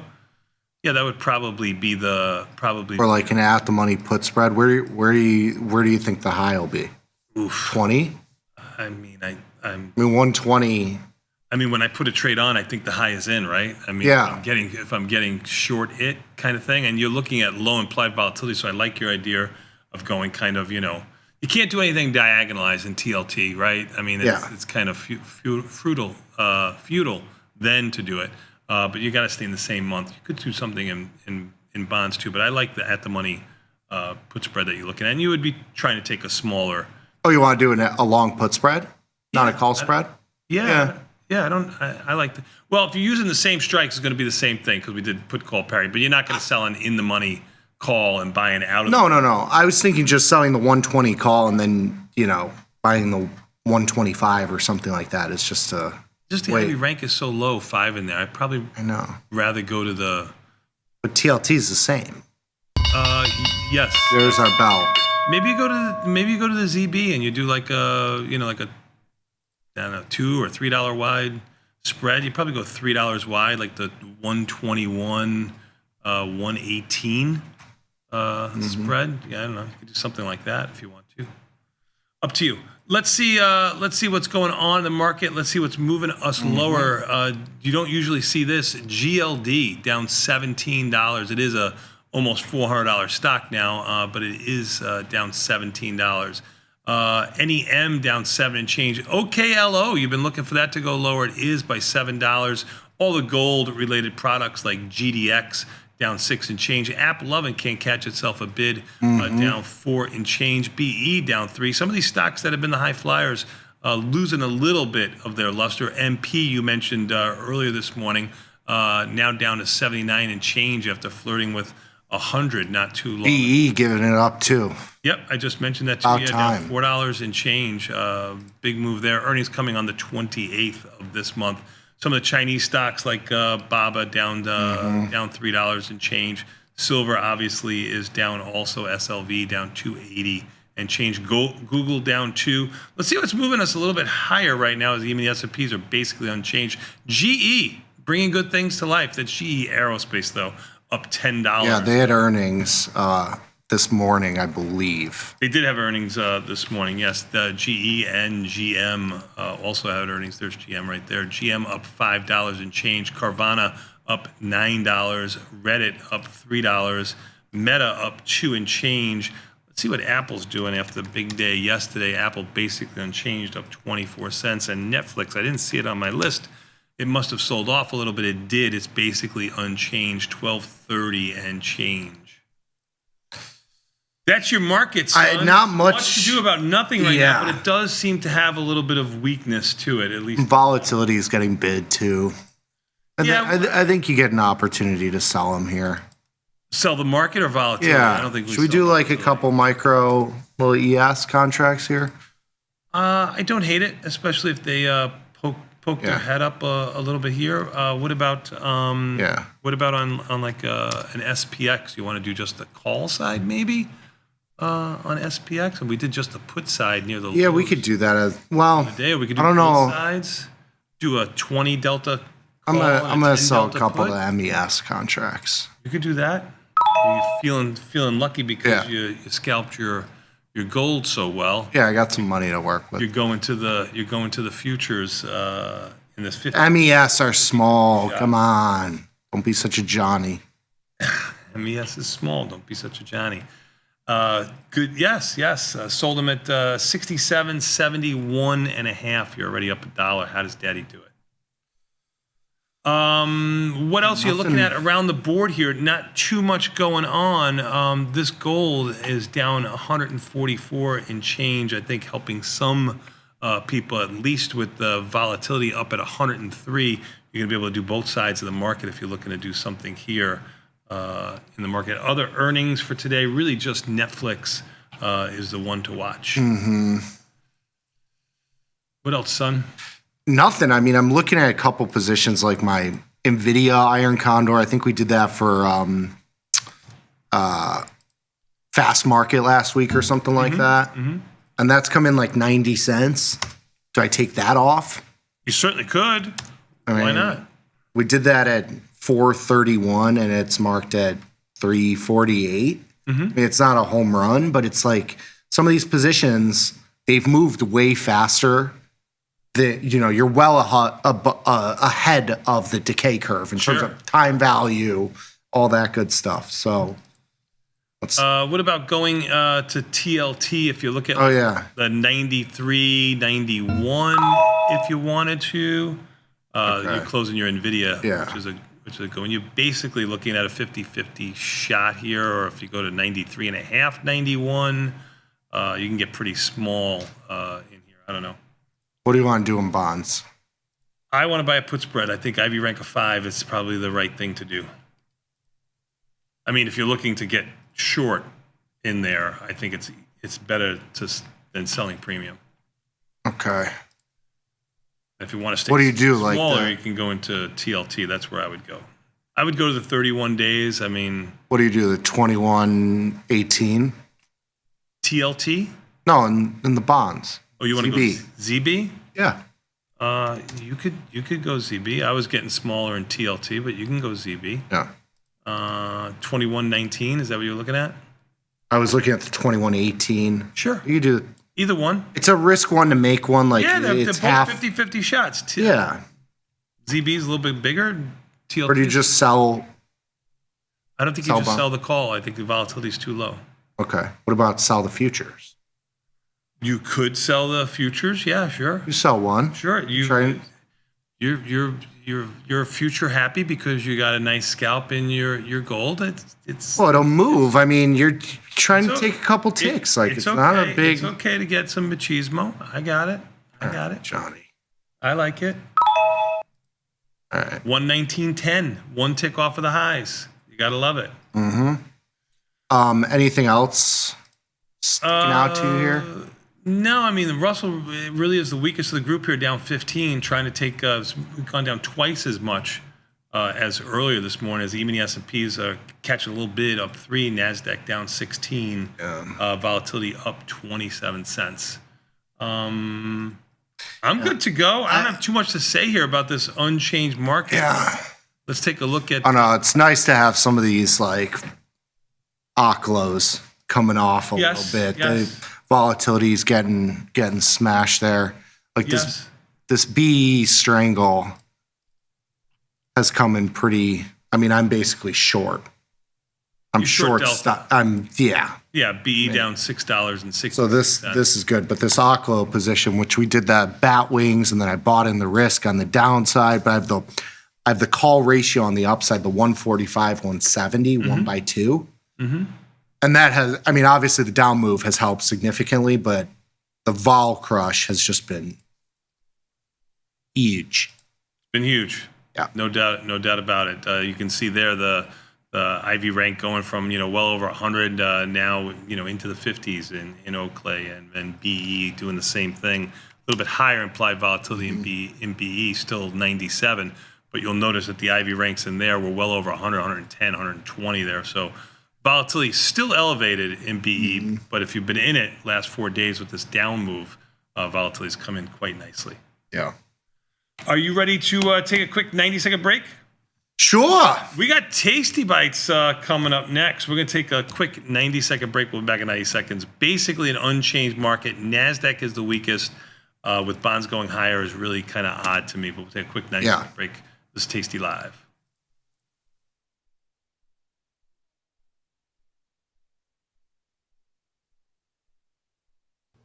When the market moves, traders need to move faster. Tasty Trade Active Trader Tool offers full depth of market visibility, one-click order entry, and instant position management so traders can react in real time. While others charge for professional tools, Tasty Trade provides them for free. Opportunity can move fast. Seize it with Active Trader. Try it now on Tasty Trade.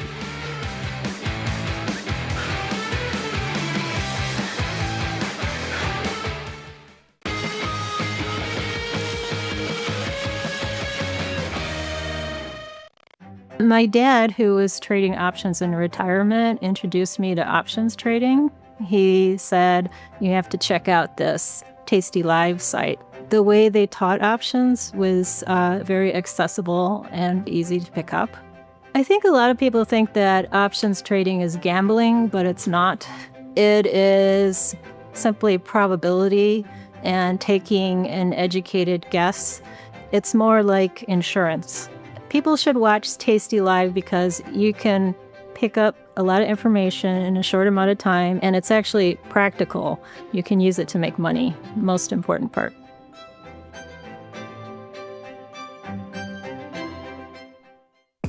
Ready to take your trading skills to the next level? Dive into the world of stocks, options, and futures with Tasty Trade courses.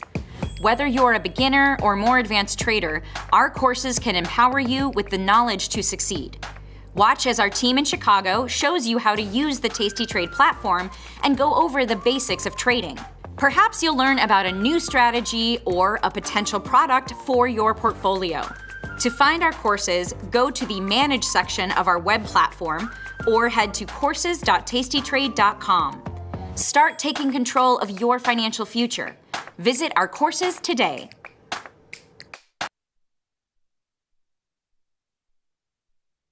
Find me on the runway, sleeping on a Sunday. I'm on the track, but yeah, I'm running late. Got my head in the clouds, my feet on the ground. The pavement's hitting back, yeah, I'm under attack, but I got round. Wrong way on the one way, tune in on a Monday. Wrote the song, but baby, I'm the sound. I'm taking over. Just take a look at me. I'm breaking rules, got it under control. Got 'em all shook up for me. Look at me, I'm working, I'm never ever hurting. 'Cause I love the body, yeah, I love the frame. Spot me on the billboard, call me, I'm your ringtone. I'm on your phone and yeah, I'm in your face. So drop me a line, keep me in mind, listen up. 'Cause I'd advise you trust, 'cause I got an eye for the best. Oh, I'll tell you all my secrets if you think that you can keep 'em. I'm taking over. Just take a look at me. I'm breaking rules, got it.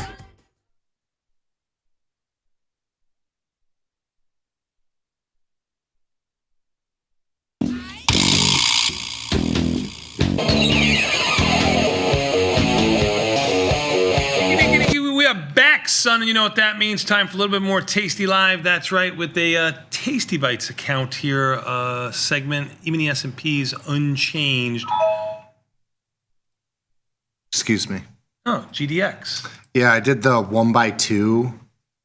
So I had it. It was kind of like it was a crab trade, just not to find risk on the upside. So I bought one of the 80s at the money. I sold two of the 85s in November. So I'm long 80 in December, short two of the 85s in November. It's kind of an omnidirectional trade, but you're getting a big move down today. Volatility has kind of remained bid. So I just closed out of that. I took like $50 out of it. It's kind of you need it. The ideal situation was it to be where it was and chop around. But if you've been trading these, you know that they've been just face rippers to the upside. Yes. So on a down move today, even though nobody makes money in GDX trying to trade it from the short side, but you got lucky there. Yeah, but you get long delta into this down move, Right. Because you lose all your premiums gone from the front month. The 85 calls that were at the money. This goes to our segment that we just went over. So the delta on those now is 18. So those were, yesterday we were at the 80 strike. So just to move, if you moved this, $7 or $8 closer, they were probably a 40-ish delta. So you took 60 deltas on the downside move in value, 60, 70 deltas. Your long call was probably a 60 delta, which is the 80 strike in December. So that one is now about a 30 or 40 delta. So you net out about 40 deltas to the downside, short delta, even though you were basically like flat delta yesterday. Because those calls come in more. Understood. And I'm not doing it for you. Know that you understand. You said it well, I guess is what Trying I to should explain. say. So it was a neutral delta position. It had basically no deltas, but because of the shorter duration, short options, if you get a move like this, that big down move, you can make some money on it. Yes, and that's what you did, and that's what you're supposed to do. Ring in the register. Ring the register. Good job out of you. Tasty Bites, go. Yes. So we're talking about how rising market prices affect smaller accounts. Smaller accounts, I usually suggest if people ask me, like, what should I do? I have $2,000, $3,000, $5,000, whatever the. Get your uncle up. Yeah. Do you have a rich uncle that you can call? But I think generally leaning long is the easiest way to start sell some put spreads. You know, if you have a couple $100 or a couple $1,000, you do, 60-40 or 70-30 in terms of long versus short positions. You pick a couple stocks that you're bearish on, sell some call spread, take a couple that you're bullish, sell some put spreads, do maybe 1 or 2 iron condors, and that's kind of your basket. But how do rising market prices affect smaller sized accounts? Despite all the noise in the market forecasting the overall market and individual stocks continue to climb higher. This won't last forever, not every single day. At least take one breather. With markets trading at all-time highs again, it may be easy to overlook the scope of the stock market growth. In fact, over the past 5 years, the S&P 500 has almost doubled, and the NASDAQ has more than doubled, and the Russell has increased by 900 points. Big moves to the upside. Extremely large moves to the upside. Yes. As asset prices rise, even for non-growth stocks like McDonald's, new traders can become more capital constrained since option margin requirements increase with asset prices. You also, your spreads become tighter relative to the stock price as well. Unless the stock splits to lower its price, traders must find underlyings and strategies that keep capital requirements low while maintaining high probabilities of pop. Here's just a list of how much things have gone up when you look back at just a handful of years ago. Pre-COVID, you had Netflix at $400. Seems cheap. Meta, $284. The Q's at $284. Yeah, unbelievable moves we've had in the market. Yeah. There's no other way to say it. Some context for you. So simply adding long wings isn't always a solution. While defined risk trades are still available, a fixed width spread or an iron condor on an underlying that has risen sharply in price will see a significant drop in pop. So if you're looking at a $10 wide spread in a $500 stock versus a $100 stock, it's a way different probability, and that's because of the relative width of those spreads. $10 wide on a $500 stock is a relatively tight spread. On a $100 stock, it's kind of getting into a medium-sized spread. So to achieve the same pop, your 20 delta IWM iron condor would now need wings of $25 wide, making it far less practical for smaller accounts, especially when you're adding in skew. So it's just really talking about, and this is when you have to kind of take back testing as well with a grain of salt, because things change significantly. When you're talking about iron condors, profit and loss 10 years ago, yes, it's a dollar versus now it's $10. Sure, and it was a lot more of a reliable trade when the market wasn't moving much because the strategy fits that. Now, you weren't getting paid as much as you just outlined, but it had a great win ratio. Now you might be getting paid more, and iron condors aren't the greatest strategy on a longer term basis because we've had such exponential moves, which we just showed a moment ago, in one direction. The width has to adjust. You have to, as things get bigger, you have to have more risk. Yes. To compare apples to apples. Agreed. So to answer this dilemma is actually not as complex as it seems due to the beauty of product indifference. In other words, as long as the product you find is liquid, meaning it has tight bid-ask spreads, the name of the company doesn't matter too much when it comes to risk-reward. I talk about this in our whiteboard series of looking for implied volatility. Liquidity is another huge factor of this. But when you have two products that have 50% implied volatility, it doesn't matter if it's AMD and Micron or Apple and Microsoft.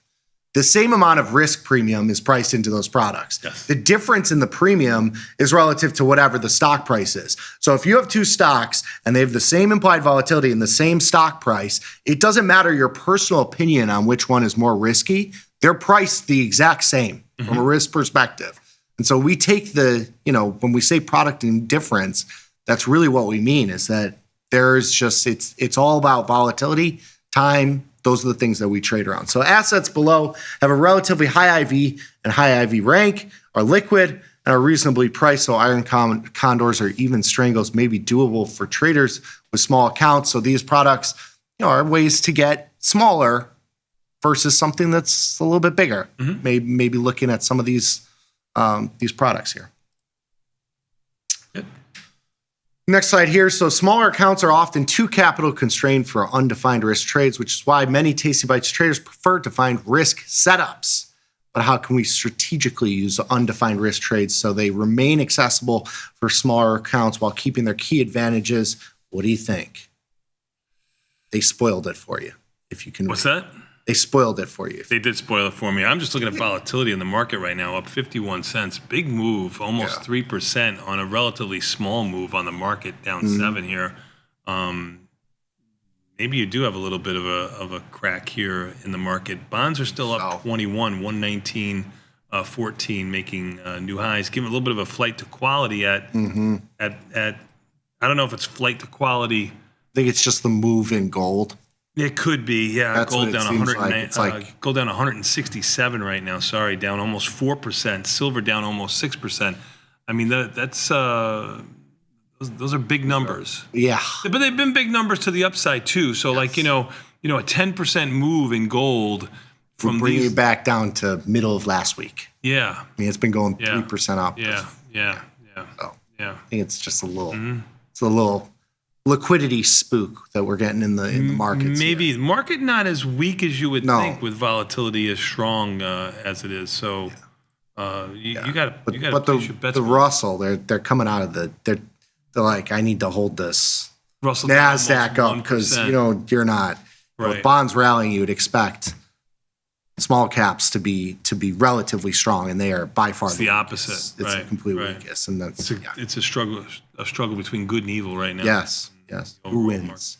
Bitcoin down 2,200 to 108 and change. Oh, it hurts. October, my butt. Talk to him when he gets in. He's got the day off today. He's on tomorrow. Oh, good.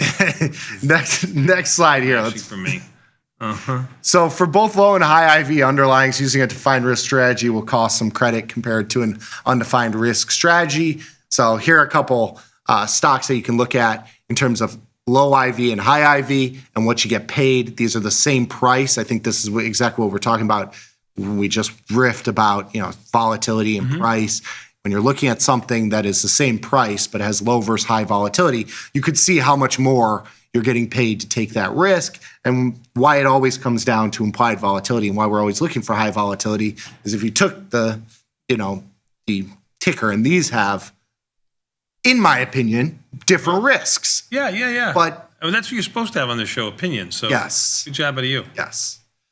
So the next slide here, when using undefined risk trades in low IV stocks, you get a sizable increase in buying power. However, in high IV stocks, the percentage increase in buying power is much less. This is telling you about how risk is priced. So like you're getting paid to take risk in INQ, and because of that, the where the risk is way further out of the money. In Delta, you would expect, because it's low IV and it's less risky, that you wouldn't have to put as much capital up, and it's inverse. So the higher volatility stuff, because you're much further out of the money, and the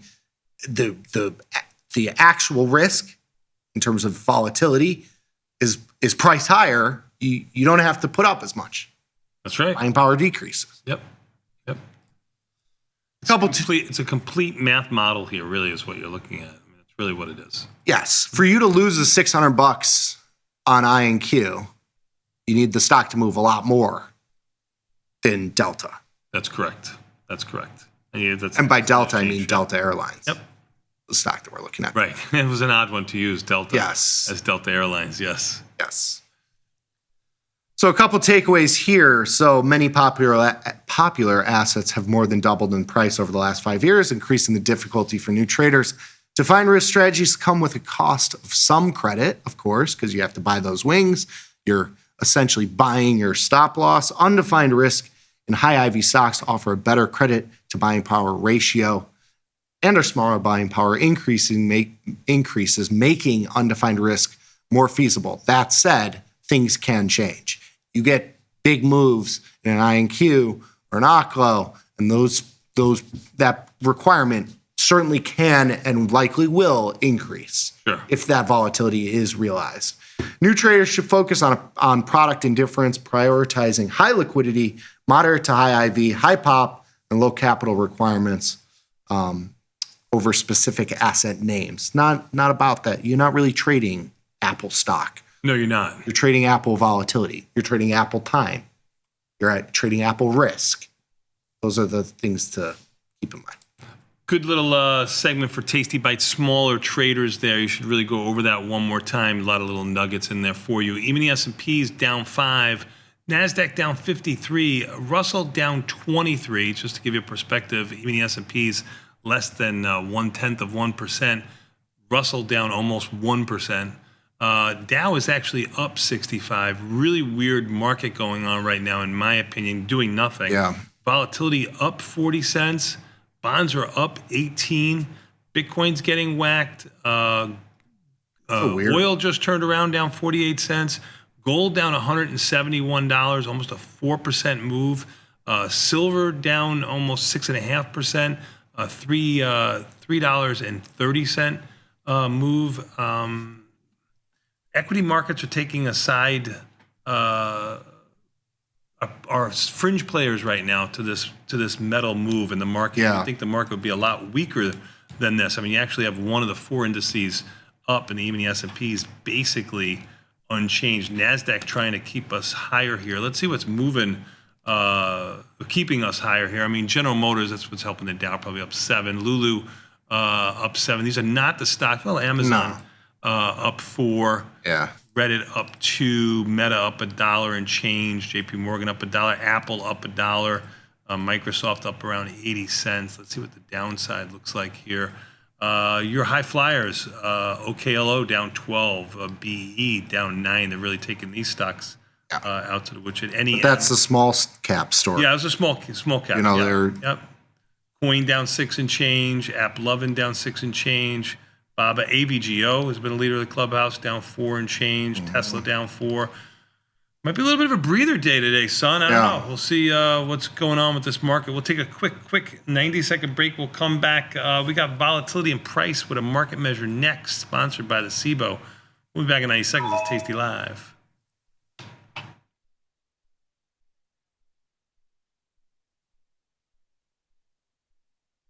Tasty Trade's Money Match event. Unlock 30 days commission-free trading, plus a 1% cash match on all qualifying deposits to jumpstart your trading when you open and fund a new Tasty Trade account. Level up your trading experience with Active Trader Mode, smart order tracking, risk analysis tools, dynamic watch lists, and more. The Money Match event starts now, exclusive to new Tasty Trade customers. We built Tasty Trade's web platform for today's traders. See it, click it, trade it. Research with fundamentals, endless forecasts, and more. Drill into data, find opportunity, and track the action with hundreds of indicators. Track your options profit and loss history over time per symbol. Note your progress and plan your tactics with a trading journal. See probabilities, max profit, and Greeks in one click. Fund your account and start trading right in the app. The tools, the data, the knowledge. See it, click it, trade it. Join the club. Tasty Trade. At Tasty Live, we live and breathe the markets. But when the live show's over, are we out of breath? If you want to inhale the latest breaking market news, we've got you covered. The Tasty Live research team and on-air personalities post refreshing content updated daily covering earnings, economic reports, trade ideas, and much more. If you want a breath of fresh air and not stale takes, visit the News and Insights tab at tastylive.com. The future of trading is here. Join Mike and his whiteboard, plus the Tasty 2 live crew for 90 minutes of probabilities, punchy portfolio mechanics, and trade tactics. It's totally free and unreasonably fun. Come early to enjoy a drink with the crew and stay for a Q&A after the show. Space is limited, so register today at tastylive.com/events.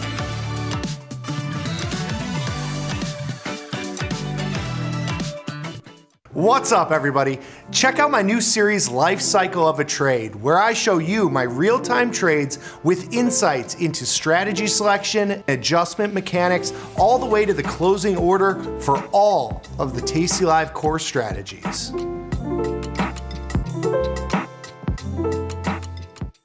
Today's episode of Market Measures is brought to you by SIBO. SIBO is partnering with tastylive to provide educational opportunities for traders at all levels. Did you know index options like these can provide opportunities for diversification, lower volatility, liquidity, and other benefits? To continue your education on some of the mechanics learned in today's Market Measures, check out SIBO's Retail Trader Suite at www.sibo.com/minis. In the world of investing, a beast lurks between the numbers, ready to pounce. Some traders hide from it, some ride it. If that's you, join us on Tasty Trade. Genius loves company.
are back, son, and you know what that means. Time for a little bit more Tasty Live. Nice little scalp out of you on some of the MES. You didn't take them all off, but you took off some. Yeah, I took off a couple. I closed out the silver strangle.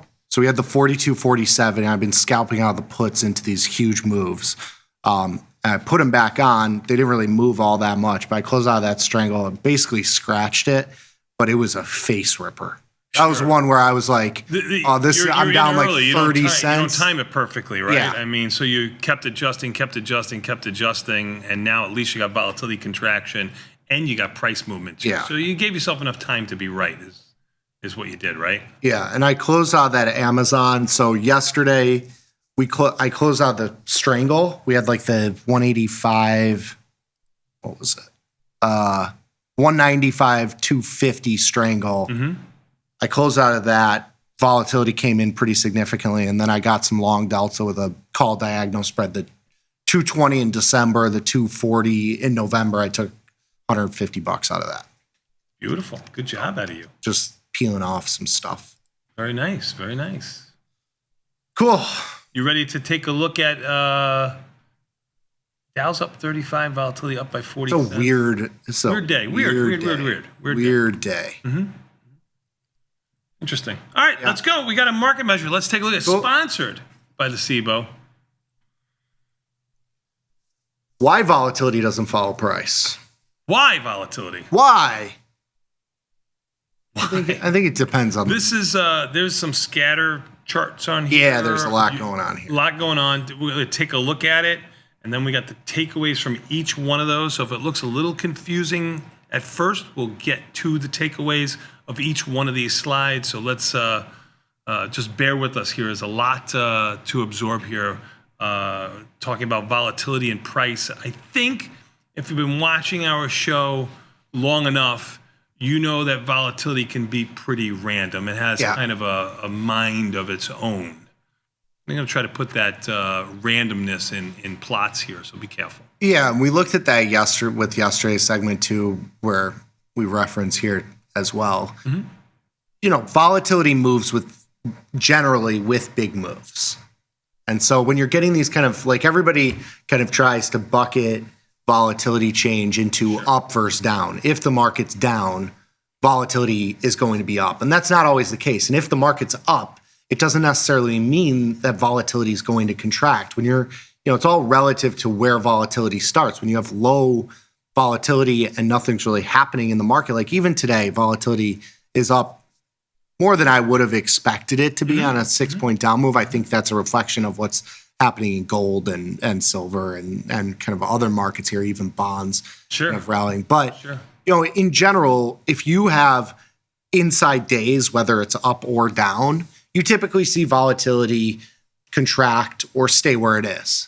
When you have big moves to either direction, even to the upside, you tend to see volatility, stay bid or expand. And so it's all relative to what volatility is pricing in at that point. So yesterday we studied how IVR and trading volume interact in SPY and how IV changes during decay.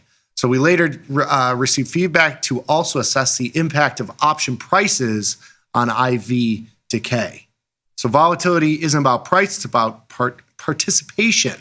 When volume and IV rank spike together, fear peaks and IV is primed for decay. This is just kind of talking about when you have big moves in the market, you typically see more volume. You never sell a dull market. That is a phrase because when there's low volume, you're typically grinding higher. And that's kind of just how it goes. So low volume, grind higher, high volume, big moves lower, the elevator down usually. So today, we're going to break down why price direction may mislead traders and how watching volume and IVR gives you the real edge in timing volatility fades. So looking for high volume, high volatility, that's kind of the sweet spot. Very good.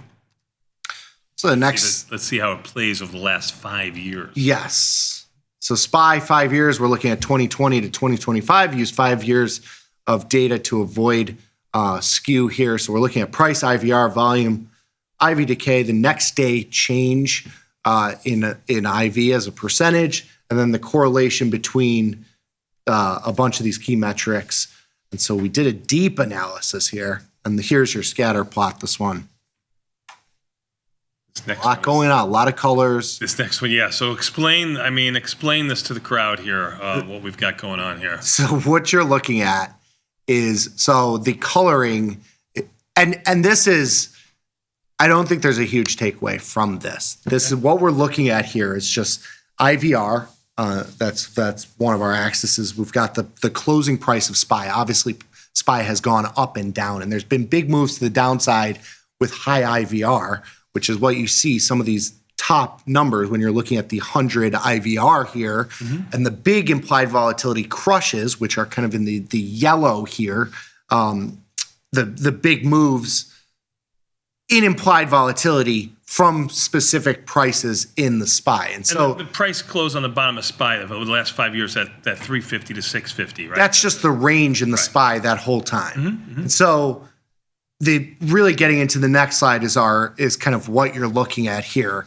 But the cluster was pretty much all near the bottom of that slide, regardless of where the price was. Right. Yes. And I think that's, from a picture point of view, you're going to go over the wording of it right now. Yes. But from a picture point of view, I think that's what the research team was trying to show. Yes. The volatility is random to the price of SPY in that situation. It's all relative to the volume. We're looking at volume and implied volatility, and you're typically having high volume and high volatility when things are moving bigly. So each bubble there shows a trading day.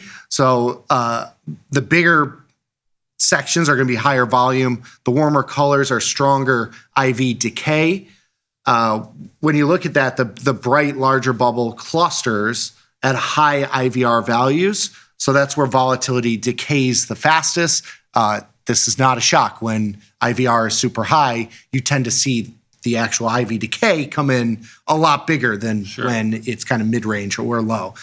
SPY price doesn't drive the volatility behavior. So when SPY goes up and when you get higher prices, it doesn't necessarily mean higher volatility. The volatility has stayed relatively the same. The visual is really looking at volume and IVR together drive the future implied volatility movement. So when you have big volume, high IVR, it typically comes in.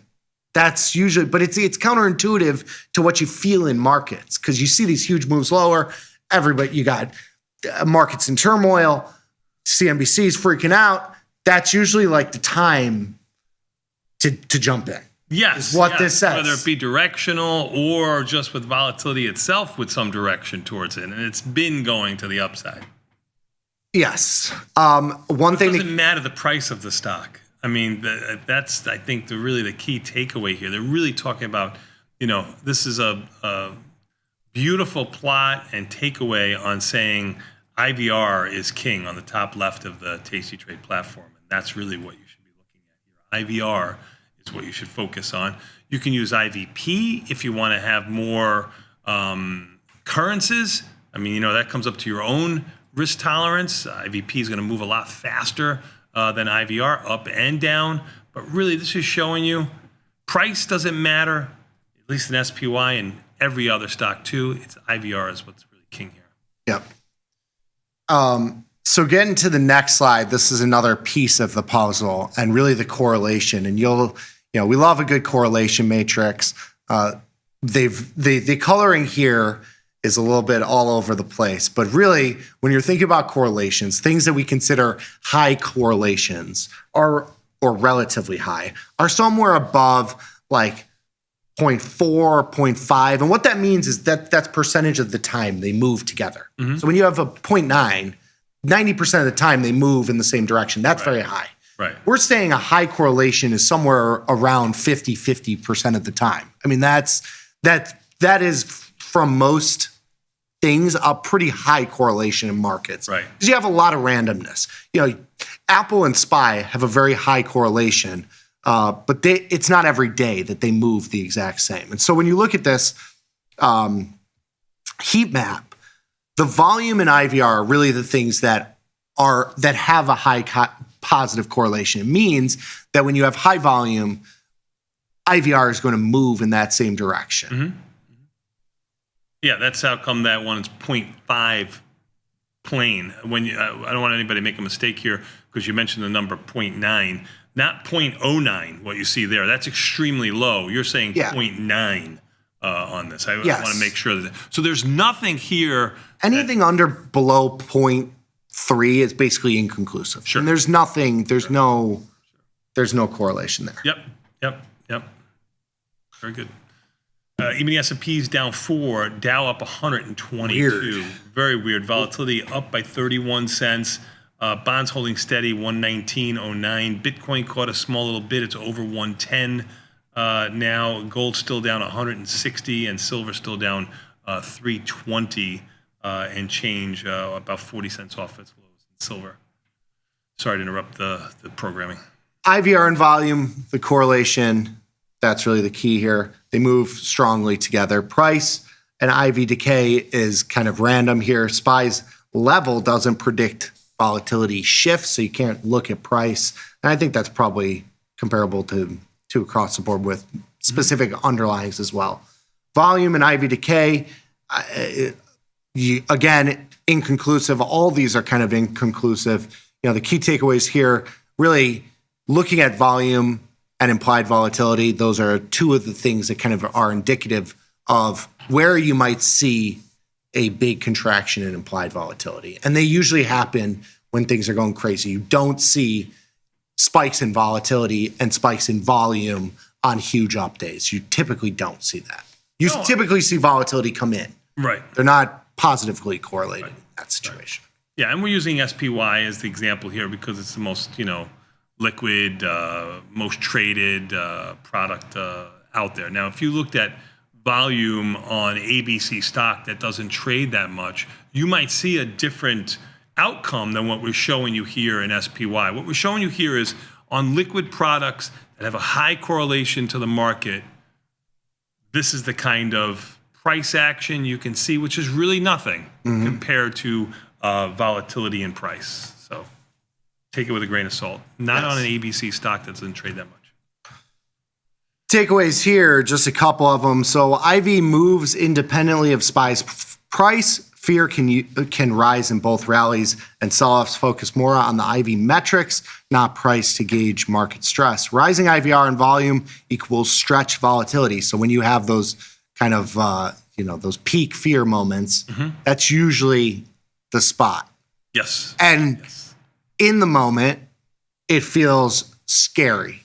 Yes. Don't let anybody tell you. It's a hold me moment. That it's a hold me moment. It really is. And it's always the fear is always overstated. Even in that second where you're like, oh, COVID, we're locked indoors, and I can't kiss Gam Gam anymore. And then all of a sudden, the market's up 200% in 5 years. And you don't think, looking back, it says, you say to yourself, okay, I should have just bought the dip there. But it feels scary in the moment. So just remember that. IVR volume correlation is really the only thing that has, any sort of correlation here across the board. So using volume and IVR is something that, you can screen for in terms of where volatility might be coming in. And you've seen it even recently, when you talk about your BEs and your OCLOs and your INQs and stuff that, these have had a lot of price volatility. Obviously, they have moved. But volatility and volume and trading volume across the board in these has exploded. And I didn't know that today would be the day that they would come in. No. And you've taken some pain, but over the last week or two has been kind of the spot to start getting into these. It wasn't when nobody was trading them. Absolutely. That would have been the worst time probably to get in them. Yes, 100%. Good study. Let's take a look at what's going on with the market because you got some peculiar action here. Even the S&Ps. It's a weird one. For a nothing day, right? I mean, in the equity markets. Even the S&Ps down 2 or 3. NASDAQ down 43. Russell down 11. Dow on the other side up 135.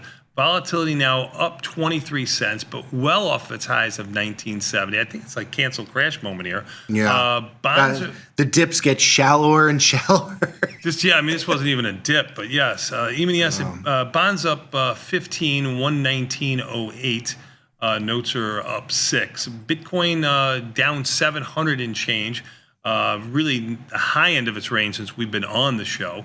Ethereum has been all over the place, over 4,000, under 3,900.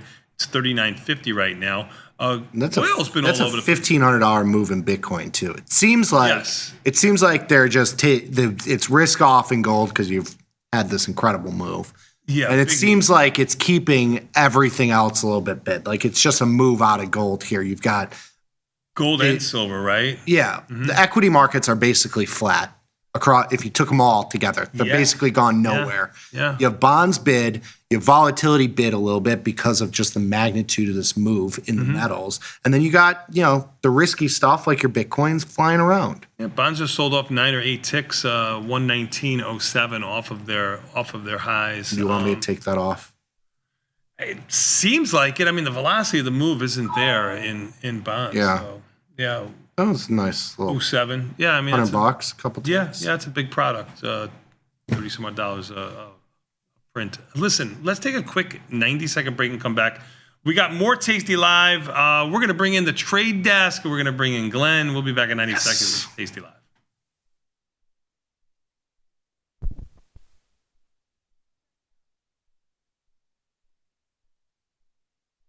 New from Tasty Trade. Unlock 30 days commission-free trading, plus a 1% cash match on all qualifying deposits when you open and fund a new Tasty Trade account. The Money Match event starts now, exclusive to new Tasty Trade customers. Your crypto needs a wallet. And crypto is better when it's tasty. You can now do more with your digital currencies with the Tasty Crypto app. We're proud to offer a self-custody wallet for Bitcoin, Ethereum, and Polygon. Transfer your digital tokens directly in-app and access thousands of tokens available only on-chain. Your wallet is your key to decentralized finance. Download the Tasty Crypto app and get started today.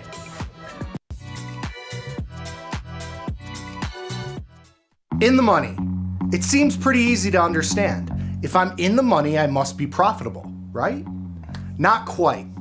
In the money is in reference to the option's strike price relative to the current price of the stock. An in the money option is an option which has intrinsic value. For a call option, that represents an option with a strike lower than the current stock price. For a put option, that represents an option with a strike higher than the current stock price. Being in the money is a good thing for long options. It's not so good for short options.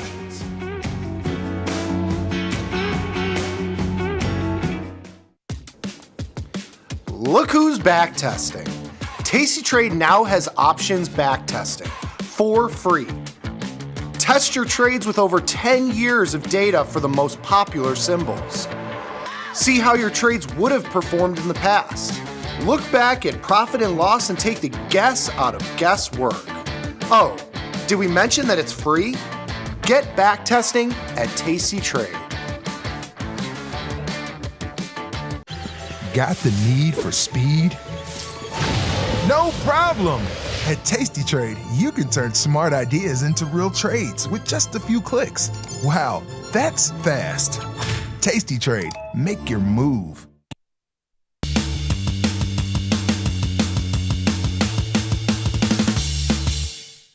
Nicky, we are back, son, and you know what that means? Time for a little bit more Tasty Live, that's right. But this man...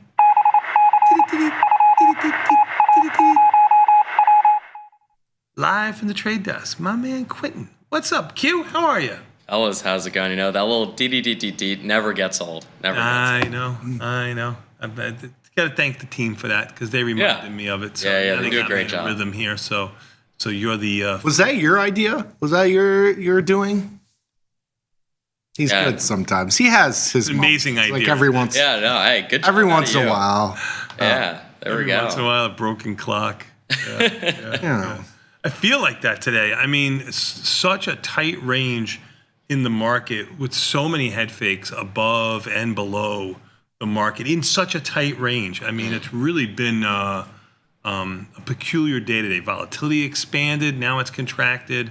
Market would look like it was selling off. It's come back.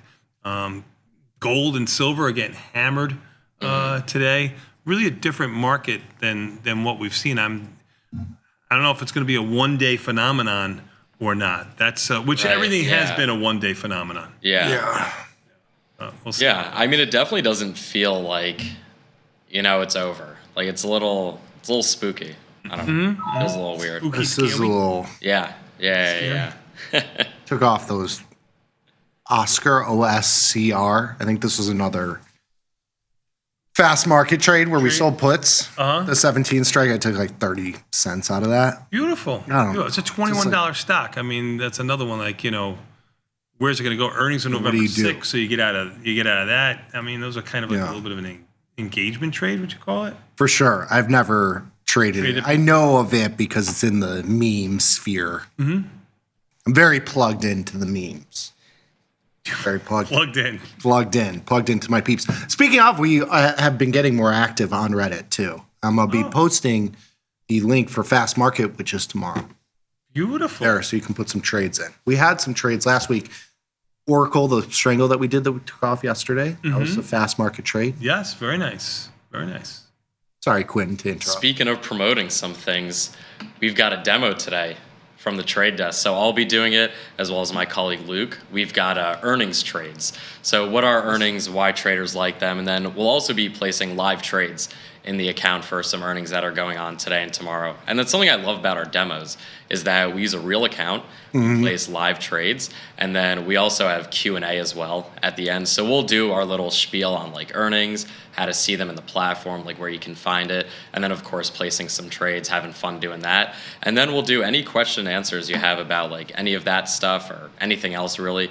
We stay around for 10, 15 minutes longer, which is a lot of time when it comes to Q&A. Can you sign up if you are a customer or if not a customer? Yes, if a customer, you can sign up, and if not a customer, you can also sign up. These are free. There's no extra charge. Don't need an account to sign up or anything like that. So tastytrade.com/webinars, and then we do these every Tuesday at 1 p.m. Central. tastytrade.com/demos. Should be, I think there's multiple websites. So you can get it here. You can get it. Okay. Oh yeah, you can get it. Okay. Oh, you're gonna get it. Yes. Yeah. So if you're watching right now and you don't have an account, you should check this out just to see the platform. You can ask some questions. You got one of our masters of the platform here to walk you through it. You know what? We can call him an expert on the platform. Hey, we've been using it for a little while now. Better half of a decade now. Amazing. And we've been doing our thing. Yeah, I'm an expert. Yeah, I mean, so we'll go through if you're not a customer, I mean, it show you how easy it is to use the platform and stuff. I'd rather you give me a demo than me give me a demo. I mean, I'm serious. I get so pigeonholed into what I do and what I want to use, and I don't use a lot of the features. Especially the newer features that have come out. So I know exactly what you're talking about. That's one thing I learned when becoming part of the trade desk. It's because I was a trader before I was a representative, but you only know the things that apply to you really. Yes. When you're a trader, but then when you get on the trade desk, you start to know everything that applies to all. You get exposed to worlds that you would never even think of. For sure. Yeah. For sure. And ways that people look at things that actually might make sense to you, and then use in your own trading. I mean, that's why a discussion like a demo like this is so powerful for people, especially those that are, newer to trading, because you're looking for your home. You're looking for your stick. You're looking for your pigeonhole to get in that, this is what worked for me. This is how I place an order. This is how I find a trade. This is what I do. And you only get that. I mean, listen, when I started trading, to go back to the dinosaur age, I only traded the 4 at-the-money options. Mm-hmm. The calls and puts, It was quarterly. What's that? Quarterly expirations, too. And quarterly expirations. We didn't have weeklies or dailies or anything else like that. But I only traded those 4 series, but I wanted to have the best markets in those 4 series. That was going to be my competitive edge. Well, that eliminates calendar spreads, diagonal spreads, anything horizontal in nature, anything outside the at the monies, those spreads. So I left so much on the table until I got confident in what I was doing. And then I started listening and hearing what everybody else was doing. And then I expanded what I would do. Then I went from 1 month to the next month and started learning what those spreads would trade like. And once you kind of broaden your horizons and open yourself up, you actually find your niche might not be your original business model. Yeah, there might be a lot more fat somewhere else, or a little bit more edge someplace else, or another thing to look at. And I only found that by watching other traders, and that's exactly what you do in these demos. You watch other traders. When they ask questions and you answer them, you find another thing to do, and you might not like it or you might love it. And that's exactly. I mean, that's what we are here for. It's exactly what we're here for, educating the newer trader. And then we've also taken it from a lot of our demos, like in the past, have been very like, here's how you place a trade on the platform, things like that. And we heard from customers saying like, hey, placing trades on the platform is super easy. Let's get into some more like conceptual stuff. And so that's what we're looking to do with more of the demos. Like we had a really good one that was about zero DTE trading. We're having a really good one today about trading earnings. So we'll go over, of course, like how to use the platform and stuff like that, but we mainly want to get into the conceptual things and, where to find these different trades. And another thing is, I'm sorry to interrupt you, nobody knows anything, because I kind of steered him away from doing a 0-day trade today, and it would have been golden. So yeah. We're working on that. We're working on your risk taking. I mean, I actually see that you can actually sign up for upcoming demos as well. So it's tastytrade.com/demos. Redirect you to the webinars. So you could do both. You can do both. They redirect. Hey, if you want it, you can come get it. All right. But just to put it out there, the next one on the 28th, Tuesday, small account smart moves, how to trade with confidence and control. I think you need to sign up for that one. That would be a good one. Quentin can teach you a little bit about, confidence, control in markets, because I certainly can't.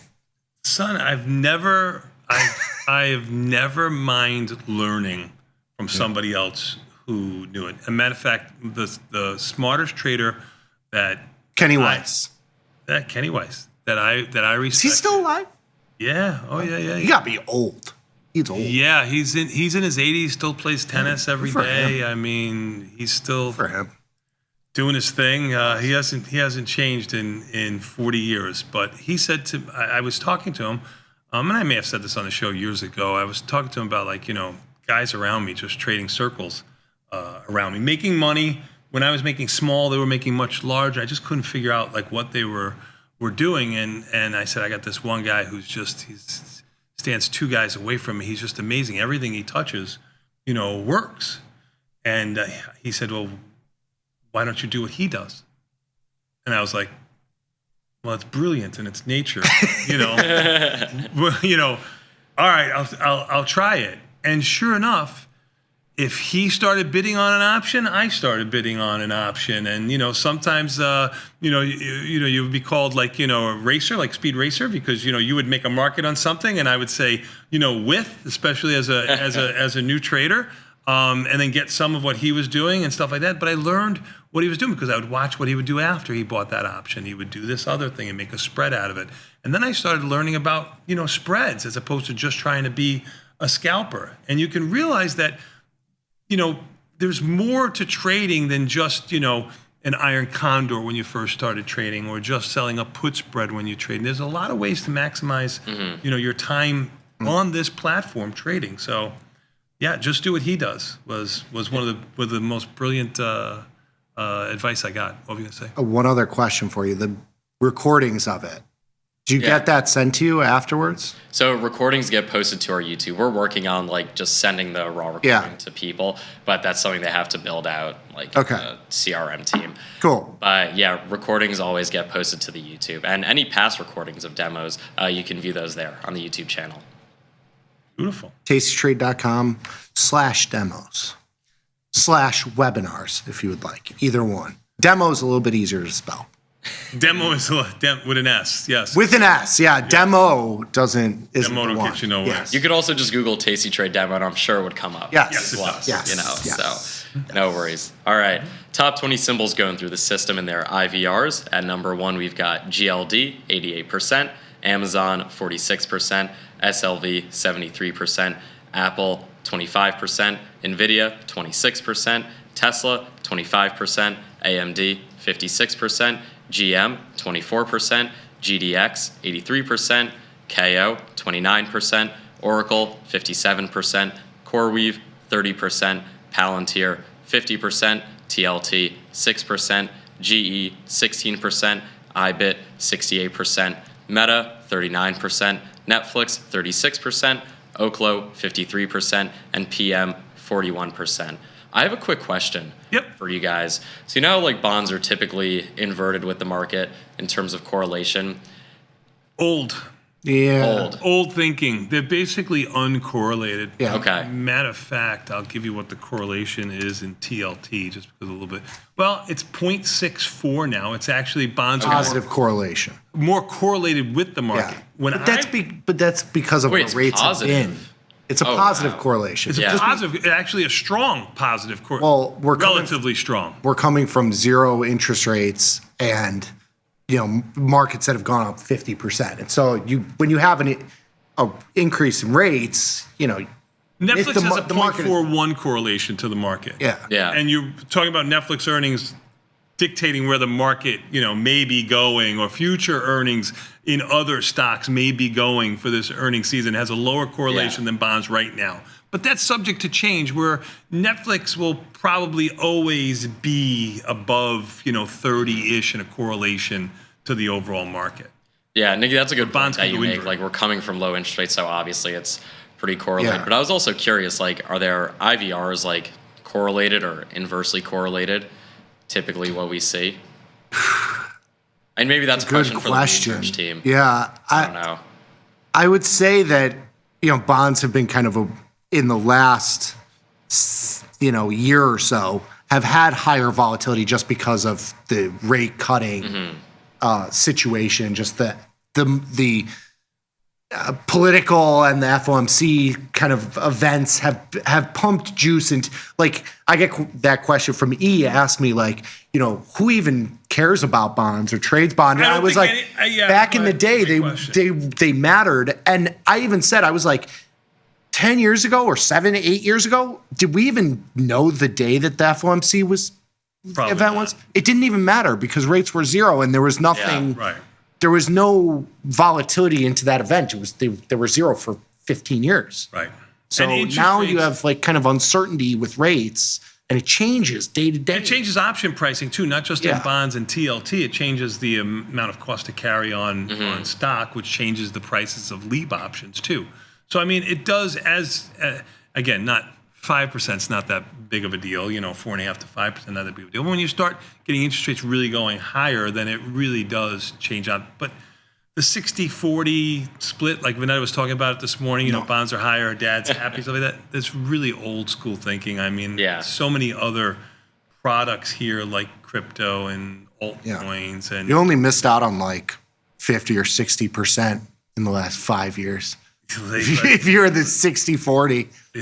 Let's not talk about missed opportunities. Let's try to talk about future opportunities. The future. Yeah, what do we have starting today? Yeah, yes. What have you done for me lately? We're doing our thing. Even the S&P's unchanged. Dow up 196. NASDAQ down 50. Russell down. Weird. Russell day. rallied 20 handles off of its lows. Volatility is flirting with unchanged. Is it really just GM the only thing that's moving the Dow? What is? GM, is that it? I could. It's Triple M is up.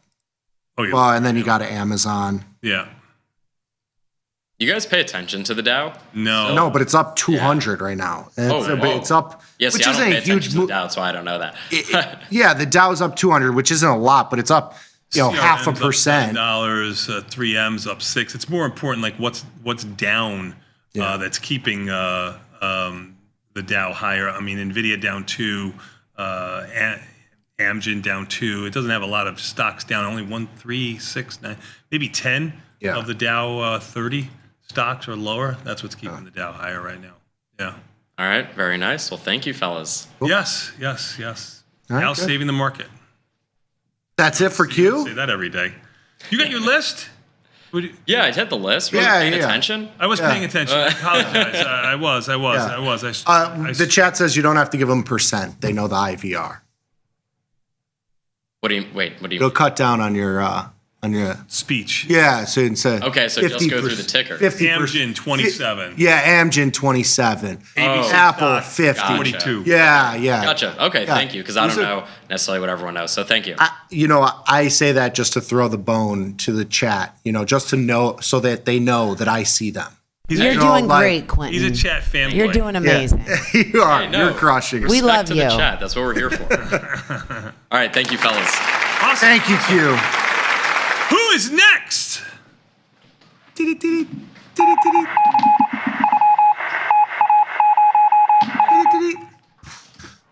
G-Money. Good morning. Good morning. What's so good about it? Well, I just learned that there's a free Tasty Trade demo on confidence, which is good because I've been taking the Nick Batista courses on confidence. That is not free. He charges $20 just ad hoc if he gives me a good piece of advice. That's more like street knowledge. He's like, you should really listen to that. That'll be $20. So a free seminar, I think, will do wonders for me. This man,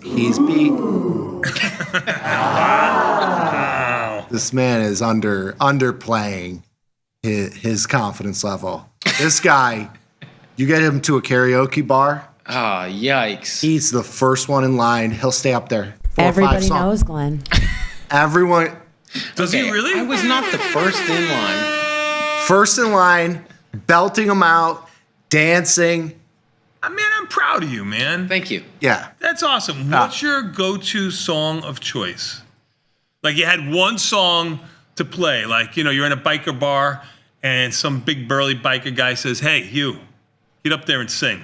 What are you singing? Well, first I wouldn't take that from him. I would tell him how it is. But if you were having a bad day, like you just got a manicure, what would your song of choice be? Well, I actually sang with our friend Trader Katie, 1985 by Bowling for Soup. We've sung it before. That was one of our. You did a duet? Yes, because when we were comparing, what songs that we would both be comfortable with, that was the only one that kind of. And is that the third time you've done that together? It's becoming a thing. Yeah, It's kind of like. And we crush it. I'm proud of you, man. We practice as well. It's good. It's awesome. We're starting to get choreography. I don't think I could do it. You didn't get up there. No. I can't. I sound bad in the shower. I really do. Yeah. And that's, they say the acoustics actually help you in the shower. That's why people do it. You get it kind of cancels out with the reverberation, any sort of off key. So if I had a bet, the first time you ever did karaoke was because a significant other, somebody like a woman or something like that, made you do it with them. Is this true? I'm just taking a shot here. I have no insight. I don't know if I know. Because if you went up there on your own, I'm going to slow clap. I'd say my first experience with karaoke was one of those like Wii games. They had like the Garage Band. Oh. And you could have. So like, you grew up with this. I mean, I wouldn't. Okay, sure. But yeah, it was probably because I was coerced. Takes a lot of guts, man. I give you all the props in the world. I give anybody who does it. I give all my credit to Nick Batista and his paid programming. Did you pay him to go up there? No. Sometimes I don't have to pay him. I just have to get him lunch. No. Yeah. Coffee and stuff. So he's very fair. Good. All right. I like it. All right. Well, what do you got for us today? Today, FX market's finally picking up. Yesterday, pretty quiet, pretty boring still, in this US dollar story. We're still shut down, no government data. But with this huge pop in gold to the downside, US dollar getting a bid and some interesting down storylines. 5.5% right now. 200. Gold is? 240. 3 points. Yeah. It's silver when I down. walked in here, it was 3.8. Yeah. Holy smokes. Silver down almost. Silver down even more, 7 and almost 8%. That's a shakeout. Crazy. Yeah, we've taken out the whole week. Yeah. I say that with and that's with 4% up days. Yes. So it's not like it was a normal week to be in with. Yeah. Yes. So yeah, that's a crazy move. Dollar moving a little higher, some pressure alleviating out of some safe haven pairs like dollar Swiss franc and dollar yen. Yen having its own little story overnight. New prime minister confirmed. We saw a pop initially, that overnight gap on her confirmation from the party, but I guess there was a little back and forth. It was uncertain if the coalition could get enough votes within parliament. Won't begin to try and explain how Japanese government works, but we got a little pop on that confirmation. She is pro-stimulus, and markets are guessing she won't be good. Stimmy. Pro-stimmy. Pro-money printer? Money printer go burr? Yes. This is what happened to us. This is this that's what sort of happens when thing. he's tapped into the memes. Yeah. Yeah. And so young people speak right now. Yeah. It's brain rot. It's the brain dollar yen above 150. Oh, pulled back a little bit. Was above 152.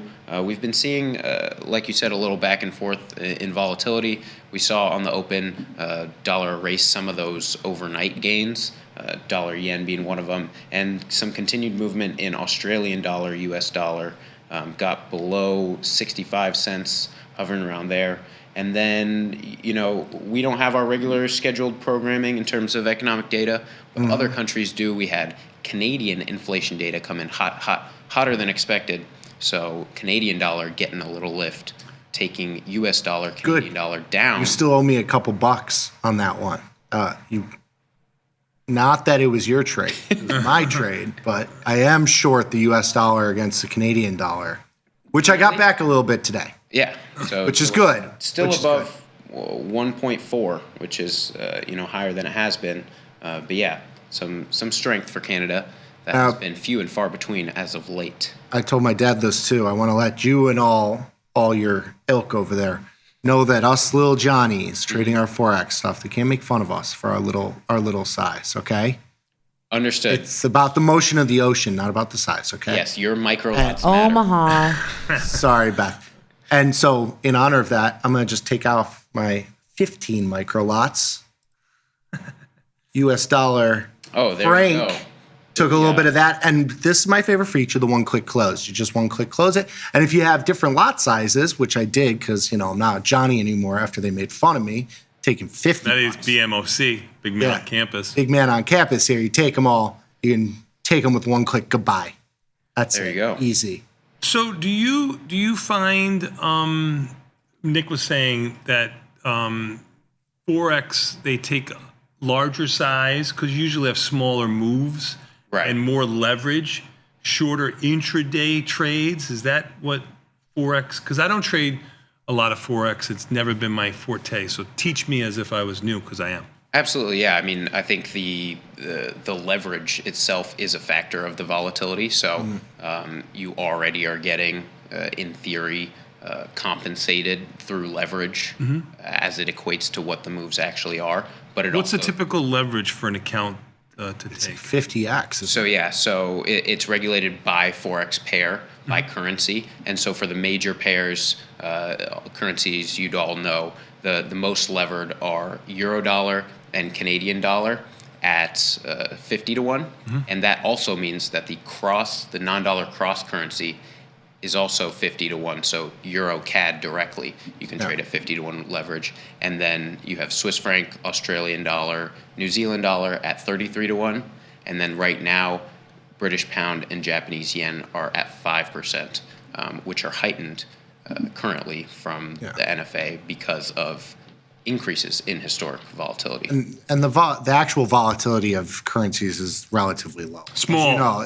But when you add in the leverage aspect to it, you're you're multiplying that volatility because of the amount of size that you're doing and relative to your account size. The amount of exposure that you have puts you at 50 or more implied volatility. Sure. Yeah. So I could see how that could be a double-edged sword too, right? I mean, Exactly.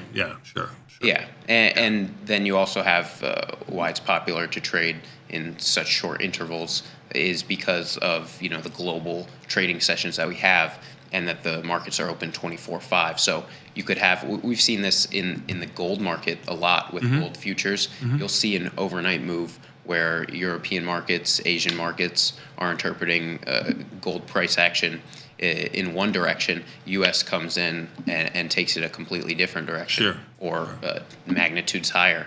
as we've seen from rallies up until today. So it's those similar dynamics that allow traders to get in and out of positions very quickly with relatively little movement. So FX volatility overall has been a little lower as of late, but you can absolutely, with over 80 currency pairs, even if US dollar volatility is down a little bit, you can look to some of those non-dollar crosses and historically more volatile currencies to try and find some opportunity. Very nice. Good job out of you. Thank you. Bitcoin moving. This is a weird. Yeah, Bitcoin now basically unchanged after yesterday's rally. I'm looking at the futures here, 111 and change. We haven't seen 111 in quite some time, last 4 or 5 days or so. Even the S&P's up $1.50. Decent sized volume, 476 so far for today. NASDAQ down 45. Russell still the weakest of the group, but hardly at all. Down 5 now, well off of its lows. Dow continues to print higher and making highs here, up 258 or so. Volatility has gotten smoked again. Back Yeah, to this is lows, unchanged. I know, weird. This is one of the weirder days.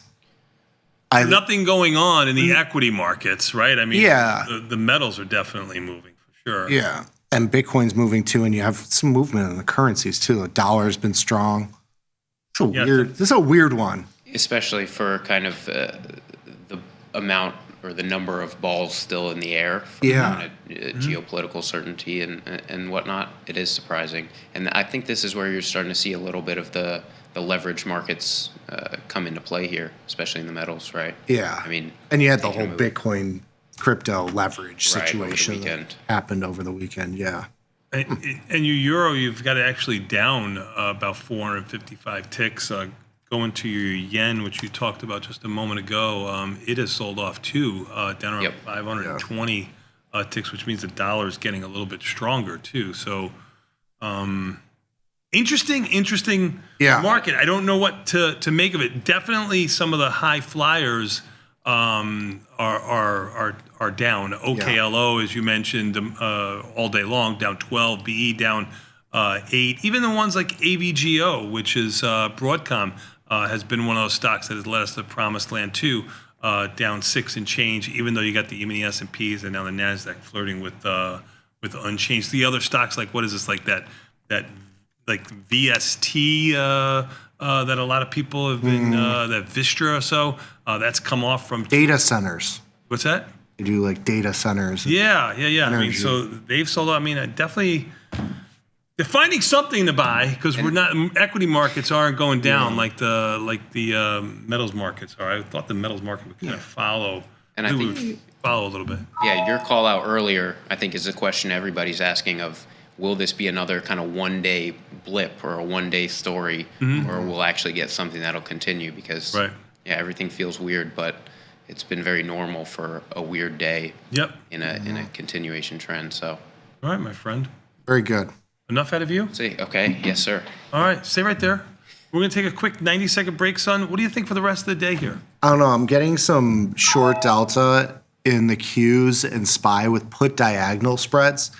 I think it's an interesting way to kind of, and I'm doing them a little longer duration, like December, November. They trade really cheap right now. You've had volatility just get smashed. Yeah. And volatility in the front is really where volatility is left over. Like the December implied volatility is 23.9 versus 23.2. Basically, same volatility between Nova and Dees. I think it's an intelligent trade. Yeah, if you're it's just like a small little. I mean, I'm still short the micro E minis. We'll do that for today or into tomorrow. They're small position, but this is more of like a little duration on this trade. They're wide.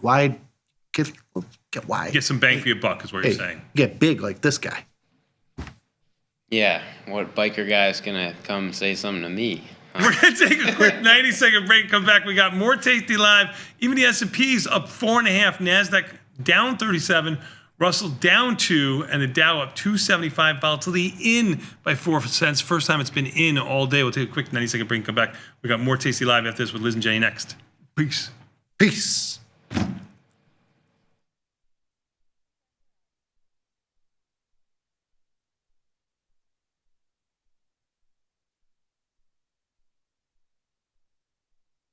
Forbes called us best online for options trading. With stockbrokers.com, we're #1 for options and futures trading. So what else can we say other than boom?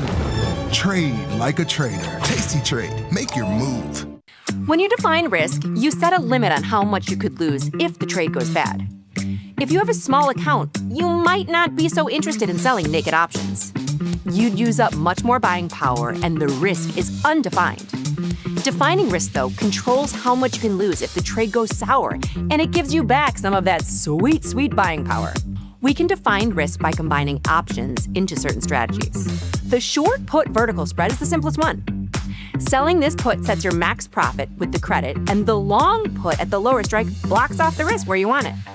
And if you're more neutral than this, you can throw on a vertical call spread to make it an iron condor. The only downside to defining a risk is that it lowers both your max profit and your probability of profit. That little compromise might mean you rest easier, though, and a good night's sleep is priceless. So see, we can define risk when we use more than one option at a time. Pretty simple.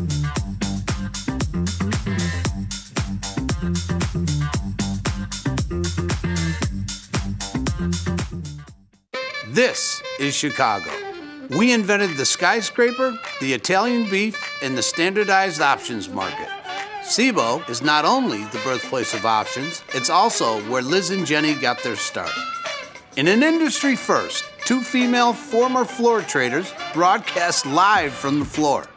Hear the sounds of live market action and feel the electricity as they present real-time trade ideas and research-backed market studies live from the SIBO's SPX pit.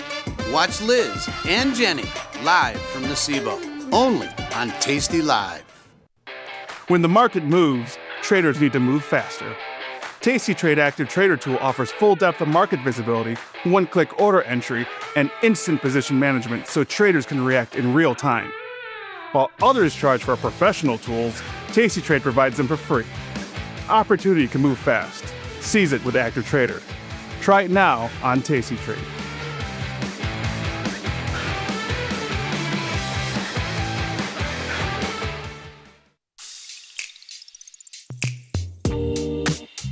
Hi, my name is Liz Deerking. The beautiful brunette next to me is... What an intro. Jenny Andrews, and we are about to play a very exciting game.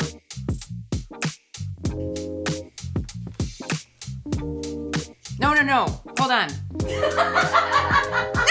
you're wrong. I'm Hold on. She's wrong, I'm right.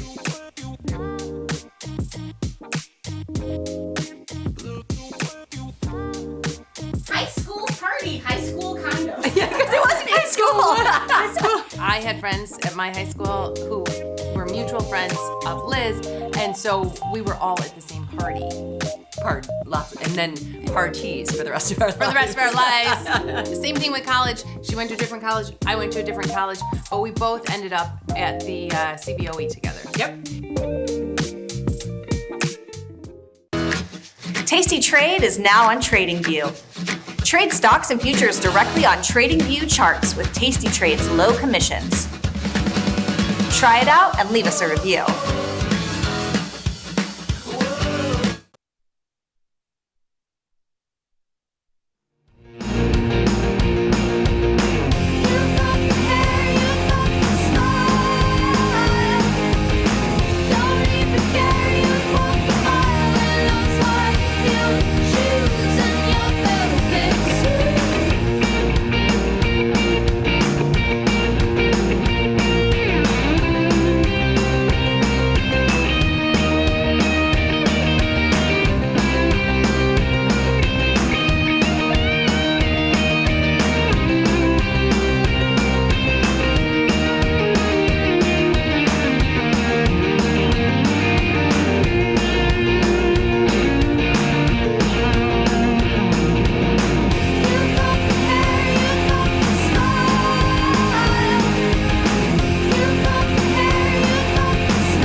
Hello, everybody, and welcome to TP and VLD show. We are two old cops, old floor traders. Just kidding. TP, you are looking fantastic in that shirt today. Thank you. Yeah, this is so when we pull up to maybe a crime scene or like a stakeout or something. Yep. But I have to fit I don't want to stand out apart from the criminal element. So I want to step in here. I've got the lightning green shirts on, the green lightning bolts on black shirt on today. Okay, so it's not camouflage. You're not trying to blend in. You're trying to stand out. Well, yeah, but like in 1975 San Francisco, I would be like just another guy. Oh yeah, you would. You'd fit right in. And you blend. That's gonna be perfect. So Liz, let's. I got to get this off my chest. So we're traders, right? You and I. Okay, we get it, and we love our families. We do. I love my wife and children. I could take or leave mine right now. I would like to return children to the hospital. I don't know if they would. All right, we have our options, but overall, we're very choice. But I gotta say, Liz, as a trader, between you, me, and a fence post, is there anything quite like the feeling of seeing a losing trade turn into a winner? No, I love it. It's the best feeling in the world. No.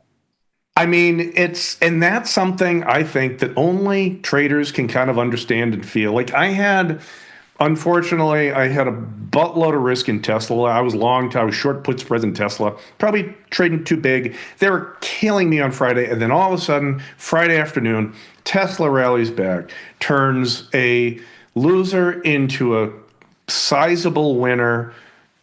And it's not like I'm dancing around or anything, but it's a nice feeling. Let's take it to the tape and review with the people because we can show this. So Tesla, you're right. You should be dancing around. You do a little bit of there's a little hop in your step, is my guess. Yeah, exactly. It goes to the winner. So if I can remember, I was jump to the platform just so we can go over this real quick. I'm in my platform, so TP can see what we're looking at. Tesla. Yeah, I was short the 25 puts, the 425, 420 puts, and it was looking pretty grim there on Friday. So this is what I wanted to show you, is it doesn't look like it's that big of a deal, but this bar saved you. This one right there. Yep. In the morning, they were down. Yes. Okay? In the morning, they were getting crushed. And I just hung on to it. I can handle a loss. But then all of a sudden, Tesla comes rallying back. Another one, Baidu. I was short a put spread in Baidu. I was short the 2025.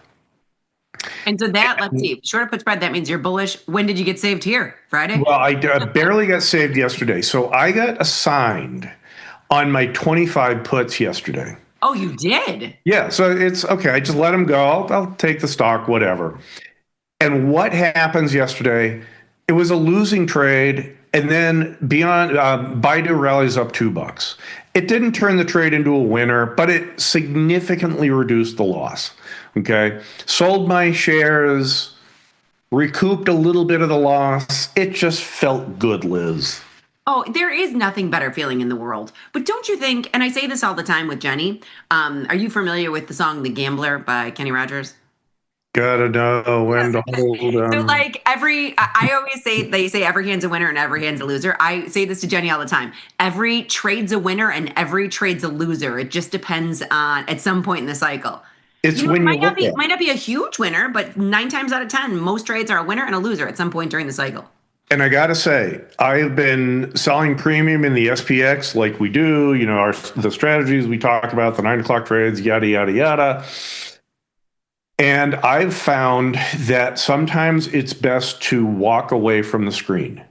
Oh, you know what I think is so funny about these trades, TP? So I agree, walking away from the screen. So I've been doing it. We've been actually just doing the put spreads instead of the iron condors, just because Jacob's done some research on it and we're springboarding off of it. But I was talking to some viewers about this. This one has like an emotional trigger because I'm looking at this trade more than I'm looking at any other trades. And it's so small. I've got bigger positions than this, but I'm always like, where'd the SPX end? Because I like looking at these day trades.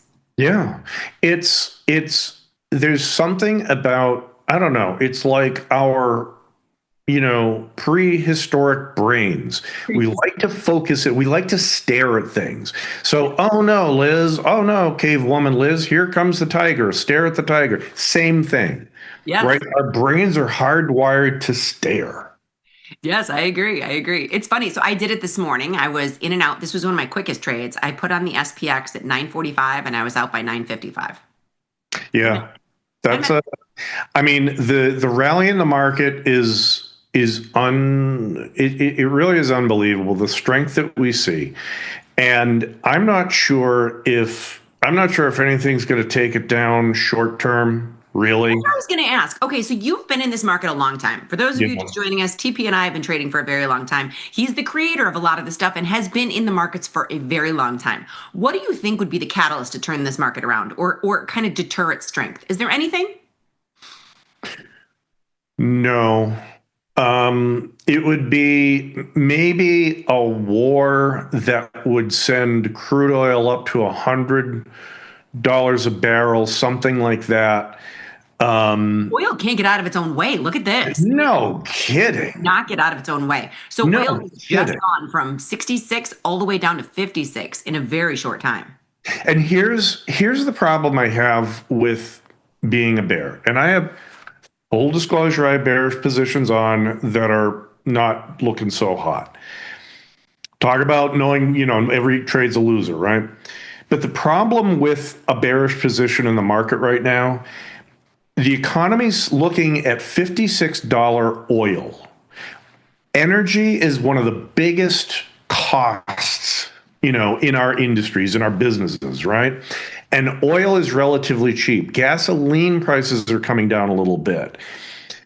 You mean like you're talking about at the pump? Well, at the pump even, but that's natural gas is going up a little bit as we head into a tiny bit. It popped up here, but nat gas isn't the big industrial. Somebody can correct me on this one, but it isn't the big industrial fuel that, let's say, crude oil is. You've got diesel, you've got gasoline, you've got all the distillates that come out that industry uses. Liz, companies are earning money in their reports this week. They're coming out and they're profitable. Maybe they're not all beating, but they're profitable. Did you see GM? Hold on, I want to see if it's still up. 15%. GM. Look at this. This is General Motors. Seriously. And then this morning, Coke was up, but I think it turned around. I don't know. Coke. Look at this. I mean, they're gapping up on earnings. Right. And so new car prices are expensive. Okay. A Ford F-150 with a decent-ish trim is pushing $80,000. Okay, sure, you can get them a little bit cheaper, but not much cheaper. Not much cheaper. Okay. No. And because I'm a Ford truck guy, not a GM truck guy, but it's my point is these companies are making money.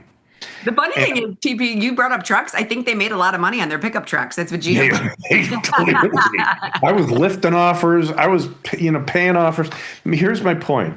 The companies are making money. If the Fed does cut rates again in their October meeting, if interest rates start slipping a little bit lower, at least short-term rates, if energy stays low, commodity prices, Liz, look at the price of wheat. ZW. Those have been crazy. I mean, everything. All the softs have been down. Well, corn's rallied back a little bit. Soybeans are picking up a little bit. Oh, well, look at that. Yeah. That's a nice little rally. That rally has saved that, again, turning a loser into a winner. I'd be short put spreads in all these things. Wheat's killing me. Corn's not bad. Wheat's making a little bit of money. But with those prices down, it's, I just don't see a huge catalyst to keep money out of pursuing stocks. No, I wholeheartedly agree. I couldn't agree with you more. I mean, but we're junkies. We love this. Like I love it. I love everything about it. I love watching the markets. I love looking at, soybeans and corn and the softs and gold. So like gold is down today for the first time in, I don't know. It is? Yeah. Unbelievable. Gold's down 5% today. Look at that bar. That's awesome. So in yesterday's cherry bomb, or this morning's cherry bomb, I put on a short put in SLV. Let's see SLV. Okay. I didn't do that trade yet. I think I did the 44 half. So yeah, it's down there. I got This filled up. morning you put it on? Yeah, I put it on. I'm the problem I'm having, Liz, is I got to preserve my internet bandwidth. So I don't have my trading platform up right now. I don't want to lose you. So so I'm kind of flying blind a little bit. But yeah, I sold the 44 half put. My argument about silver is that I heard this story yesterday about the largest precious metal refiner in India running out of inventory. They didn't have any more silver to process. They were out. They go looking around. They go to London. London's out. They go to their other distributors. Everybody is out. Demand is outstripping supply by far in the silver world. So structurally, what we see is apparently, I mean, silver is traditionally it's an industrial metal. They make electronic stuff out of it. They do all sorts of stuff with it. Solar panels use a lot of silver, I guess. And then they have, in India, they have their annual festival, the Diwali festival. Everybody wants to celebrate with gold. Gold's too expensive, so they started looking at silver, so they're buying up all the silver. So there's this massive shortage in India, which trickles out through the rest of the world. So I would take this as a bullish opportunity in silver too. But isn't it funny? Like you hear that yesterday and then silver goes down today. It's kind of like you can't do the news. If you heard that news, you'd be like, oh, it's going to go straight up to 52 instead of 54. Yeah. And it didn't. And this is why I use news as context. So when I write the cherry bombs, it's like, what's interesting? What's engaging? What's a story that I can attach to a trade? Because if all I did was say, here, how about a short put in SLV? It would be 20 words. Maybe that's what people want. I don't know. But here's a short put in SLV. That's all it would be. And the news provides context. It's a real short newsletter. You're like, here's the It is. Yeah, no, that's awesome. I love it. I mean, you do a great job with those cherry bombs. Cherry bomberooski. So the cherry picks are out on Tuesdays as well, and there will be a new cherry picks today. But the cherry bombs are daily in your inbox. So sign up for all these fun things. They're fun to do. Yes. All right, TP, just for administrative purposes only, I'm going to jump into our platform and see if there's anything that we need to take off. We did a good job managing yesterday, and if I do anything, I will be pushing it out to the follow page. Nice. You know what? Hold, please, because it's very, very small. I'm going to take this off. So this is a very small ratio. So we had done the silver gold pair, which... they're not next to each other. So we went notional to notional, bought 2 shares of gold, sold 16 shares of silver. And it's a very small ratio. You can see we're up $50. So I'm going to close this while we're talking. Ka-shing. Yeah, this is, and I'm only because I'm old, this is how I close. So I like to make sure that I'm doing it right. So I need to be selling gold and I'm selling 2 shares. And I need to buy silver, and I need to buy 16. So I make sure it's in right. I can see I'm buying silver, selling gold. Yes. And we're going to get out of this. We're going to take our $15 or our $50 and run like a thief in the night. You have another set of eyes double checking, Liz. It looks good. Take thank you. Fill. It's already in the clearinghouse. I love it. Take a fill. And I and if I don't know if you can see it now, but the way that trade worked for Liz is she was down about $25 in GLD. Correct. About $75 in SLV. Correct. That's how that pairs trade worked. You're going to take usually you take a loser on one side, but hopefully the winner on the other side is bigger. That's how pairs trades work. And taking a look at this, because I still had it in there 16 we were just betting on it coming back in line. So if I switch it, this is what we were playing for, is that little bump, and we got it. So we're good. Nice trade. Nice trade. Thank you. And those are hard when you're doing stock to stock notional value to pairs, because it's very small for us and they're separated. So you almost have to have like a keen eye to be like, wait a minute, why am I up $77 in silver? I was like, oh, that's got to be paired with the gold. I wish they would be together, but there's nothing we can do about that. You can't, Liz, you can't change the alphabet. Can't change the alphabet. I know you can do a lot, Liz, but you can't change the alphabet. Now that's funny. So IBIT's getting a little bit of a lift. All the cryptos are getting a little bit of a bid today, but they're kind of off their all-time highs. Here's what I think is interesting, TP. So I know the small caps led the rally yesterday, but then it's a total mixed bag of tricks when you look over here. You've got SPOO's down, SPOO's up, NASDAQ down, and the small caps up. I want to see what volatility is doing because you're our volatility expert before we get into our amazing segment that you prepared today. Yeah, it's down a little bit. So it's down in 17 handle. It was up so high before. I mean, we got up size 29. Yeah, and it didn't last long. That's because typically volatility, unless, like we were talking a few minutes ago, Liz, unless the world changes, the VIX will spike up or spike down and then revert back to a mean, revert back to an average level.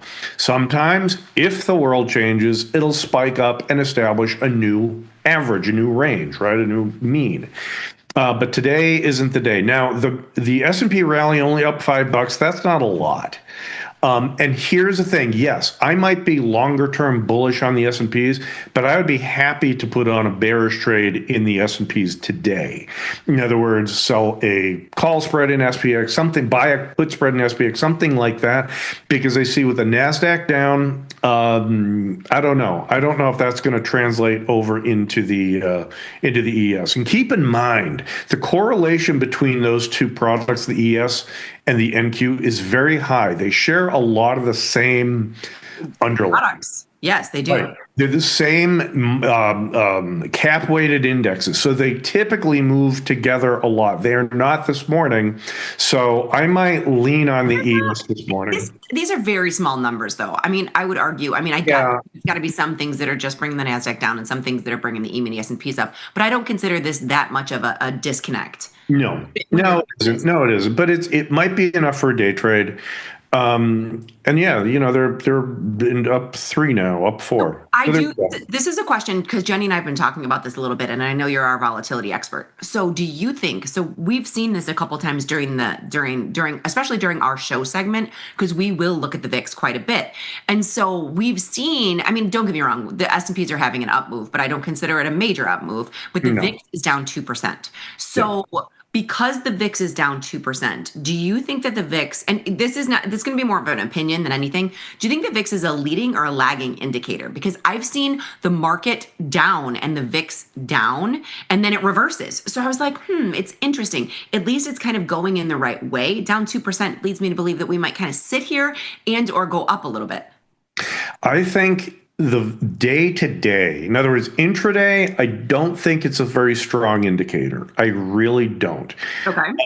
It maybe in an extreme move, if I saw the VIX suddenly spike up over 20 and the S&P, the ES was only up 1, to tick down a little bit, I'd be all over shorting it. Now that it would suddenly probably drop $5 on me, right? So I probably couldn't get in on that short trade. But the reason I say that is think about what the VIX actually is. The VIX is looking at SPX options. Options, right? So they're the same. It's all the same. They're all tied together. So if something is jacking up the prices of those out of the money, specifically puts in the SPX, that's going to translate into a spike in the VIX. That doesn't always have to correspond to a drop in the S&Ps. Okay. Does wide markets, if something happened and the SPX options got wide, that would affect the VIX, correct? So sometimes you'll see. Yes. Yeah. I mean, if there's a wide markets, then the VIX becomes higher because the markets are wider. Right, because the midpoint. So the VIX looks for the midpoint. Excuse me, the midpoint of the bid-ask spread in the options. Of the 30-day options, correct? It's a mix. So it's whatever the expirations are that straddle the 30 days. So if they widen out, that mid price becomes a little bit more sketchy. Yes, it's an average. You can't argue with what the average is. But when the averages widen out, it can change that midpoint of the SPX option price, which feeds into the VIX. That can make the VIX swing around a little bit more. The other point is too, the VIX is only a $20 product. Yeah. And it's, or in this case, an $18 product, and it's very volatile. So a 50-cent change is a huge percentage change for it. So that's why, yes, I think you can look at the percent change of the VIX and kind of gives you some context around how it's moving. But realistically, I think it can be a little misleading. And one of the future, Liz, one of the future segments I want to do with you or Jenny or both of you is what I call Phantom IV. Oh, I'm listening. Phantom implied volatility. And this might lead into our discussion next about the little presentation we want to talk about. Yeah. But you got to be like, Liz, you're a trader. You can see when those you know what a normal bid-ask spread in the SPX is. Right. So what we're talking about here, just for all intents and purposes, look at the 6,700. You're looking at 125.80 and Yes. 126.50. That's what we're talking about when we're talking about bid-ask spreads. The distance between those two. Okay, just for and that's 60 cents. Yes. And it's a $6,000 product. So that's a very tight market. Right. Okay. That's pretty tight. For the SPX, that's pretty tight. If those widen out, and I've seen them go to $1.50 or $2 or whatever, right? Suddenly the midpoint, the average price looks a little screwy. That's what we're talking about. Okay. And so so that also affects the implied volatility calculations in our model. Yes, because and that's why I see things like, zero DTE out of the money options have 200% IVs. Mm-hmm. They do. Well, hold on. I'm going to switch to IVs. Because they have to have something, right? Implied volatility. There we go. Well, it's going to be small here, but it will get higher as we get closer because they have to maintain some. You got to look at the way out of the monies. You got to look at the way out of the money options. Do they have them? Oh yeah. Yeah, way out of there. What we're looking. So it's going up and up and up and up because TP, and I mean, I'm not trying to put words in your mouth. These have to maintain. This has a nickel bid. There's got to be some implied volatility in order for this, for there to have a bid ask spread. So don't be misled by, wow, I can sell premium at 80% implied volatility in these SPX puts. Don't think like that. That's what I call a phantom IV. Yeah, I like it. And I think we should deep dive into that the next time too. All right, TP, are you ready for an amazing segment that you put together? Yeah. So right, let's do it. So let's get right into this. So here is the first slide, a deep dive with TP, broken wing butterflies explained. I'm very excited for this. So you guys trade a lot of broken wing butterflies on your show, and customers are starting to do more and more of these things. And I think it's important because they can be traded as one trade, right? And the broken wing butterfly is kind of act like its own little animal and that's great. I think telling the story about what makes a broken wing butterfly broken is a useful exercise. Now, some of your viewers already know this, so they can just get a primer on this. But I think a lot of people have never thought about these strategies in quite this way. I'm really looking forward to this, TP. I think you've done a great job putting this together, and it's pretty interesting when you look at it together. So let's go to the next slide. Ooh, good visual graphics. Okay, broken wing butterfly. And I got to say, the research team did a great job. Kai over there did a great job putting this together. So as we're looking at what this position is, okay, you have the broken wing butterfly on the left, right? And it's a little bit of algebra. A little bit. A little bit. But yeah, so I think that a lot of people are visual learners, and this is extraordinarily helpful to see this broken up. You have the butterfly, the broken wing butterfly is equal to a regular butterfly, a 1x2x1 butterfly with equidistant strikes, and an extra short vertical. I don't think people realize that when they're looking at this. This is kind of layering. This is synthetics, right? You can break it out. You're using 3 options in layering effect to create a butterfly plus a vertical spread. Right. And this also, by the way, this also is true. This is true for either call broken wing butterflies, put broken wing butterflies, broken wing or uneven iron condors, whatever you guys call them. You know, the skewed iron condors. It's the same thing. So the way you think about adding in these extra short verticals works for all these sort of unorthodox spreads. I want to make one point because I want people to see the visual here. When you're looking at the broken wing butterfly, now this is just, it can be set up differently if you want it to the other side. There's no risk to the upside. So you have that same peak potential of the butterfly, but on the butterfly, you can lose on both sides. With the broken wing butterfly, by adding that vertical in, you're eliminating risk to one side. I want that to be very clear. Yes, that's the reason people and you put on these trades, is that if you get a credit for these trades, that credit protects you in one direction. Yes, you can lose on one side, as we'll see, but it saves you. In other words, it makes it a neutral to bullish trade in the case of a broken wing put butterfly. So there are all sorts of appealing things about it. There are a lot of appealing things about it. Okay, let's get to the next slide. But here's where people start to, this is the key to managing these broken wing butterflies. Okay. If you look across what those images are, okay, what the broken wing butterfly is, and I did a broken wing butterfly and just pulled up a stock. Tesla was trading, I don't know, $430 or whatever it was. It was higher or lower when I was doing this. So it was the broken wing butterfly is buying 1 400 put, selling 2 415 puts, and buying 1 425 put. Do I have those strikes right? Because I can't see them. It looks right. So I just want to be, if it's trading, you said it was trading around 450, you're going to go to the out of the monies for a put broken wing butterfly. So if it's you take them and you're going out of the money in the puts. Yes, right. Okay. So what that is, what that broken wing butterfly is a long 405, 415, 425 put butterfly.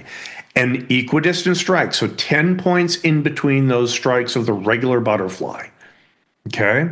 Mm-hmm. Yes. And in this, TP, you're going to correct me if I'm wrong. Butterflies, you're paying for them. Broken wing butterflies, you're taking in a credit. And by taking in a credit, you're actually adding a little bit more risk, you can see, to the one side, but it's the side that you want the risk on. Yes, that's exactly right. And where does that credit come from, Liz? The short 400 or 405, 410. The 405, 410 put spread. Yes, because it's technically 2 spreads together, right? So they're just kind of layers on top of each other. You can trade this as one trade, but embedded in it is 2 trades. In other words, you've got your butterfly, you've got your short vertical. And this is how a lot of the people who've been doing this a bit, this is how they manage them.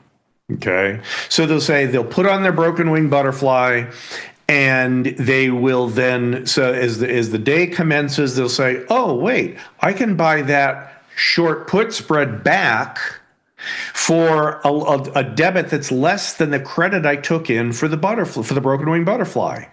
And what they then have is the long butterfly on for a small credit they can't lose.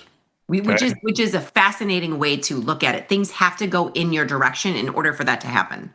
They have to be moving in the appropriate direction in order for you to take the risk off the table.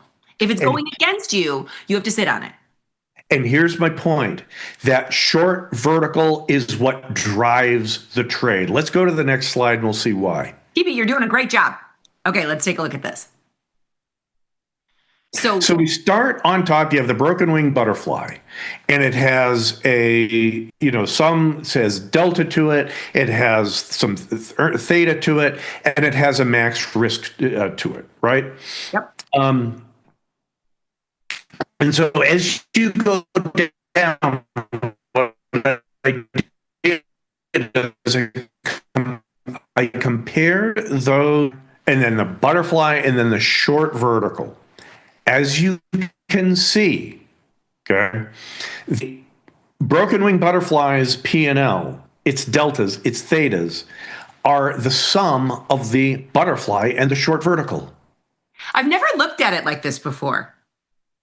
It makes sense, but I've never looked at it like this, where you're breaking it out. X plus Y equals Z. Delta, the 2.33 minus 0.18 equals 2. They're the sum. Right. And if you look at the Greeks of the broken wing, if you look at the Greeks of the broken wing butterfly, the majority of them are created by that short vertical. Yes, they're heavily weighted by the short vertical. So that's why I'm saying the short vertical drives the trade. Let's go to the final slide. And if you want to read these points, Liz.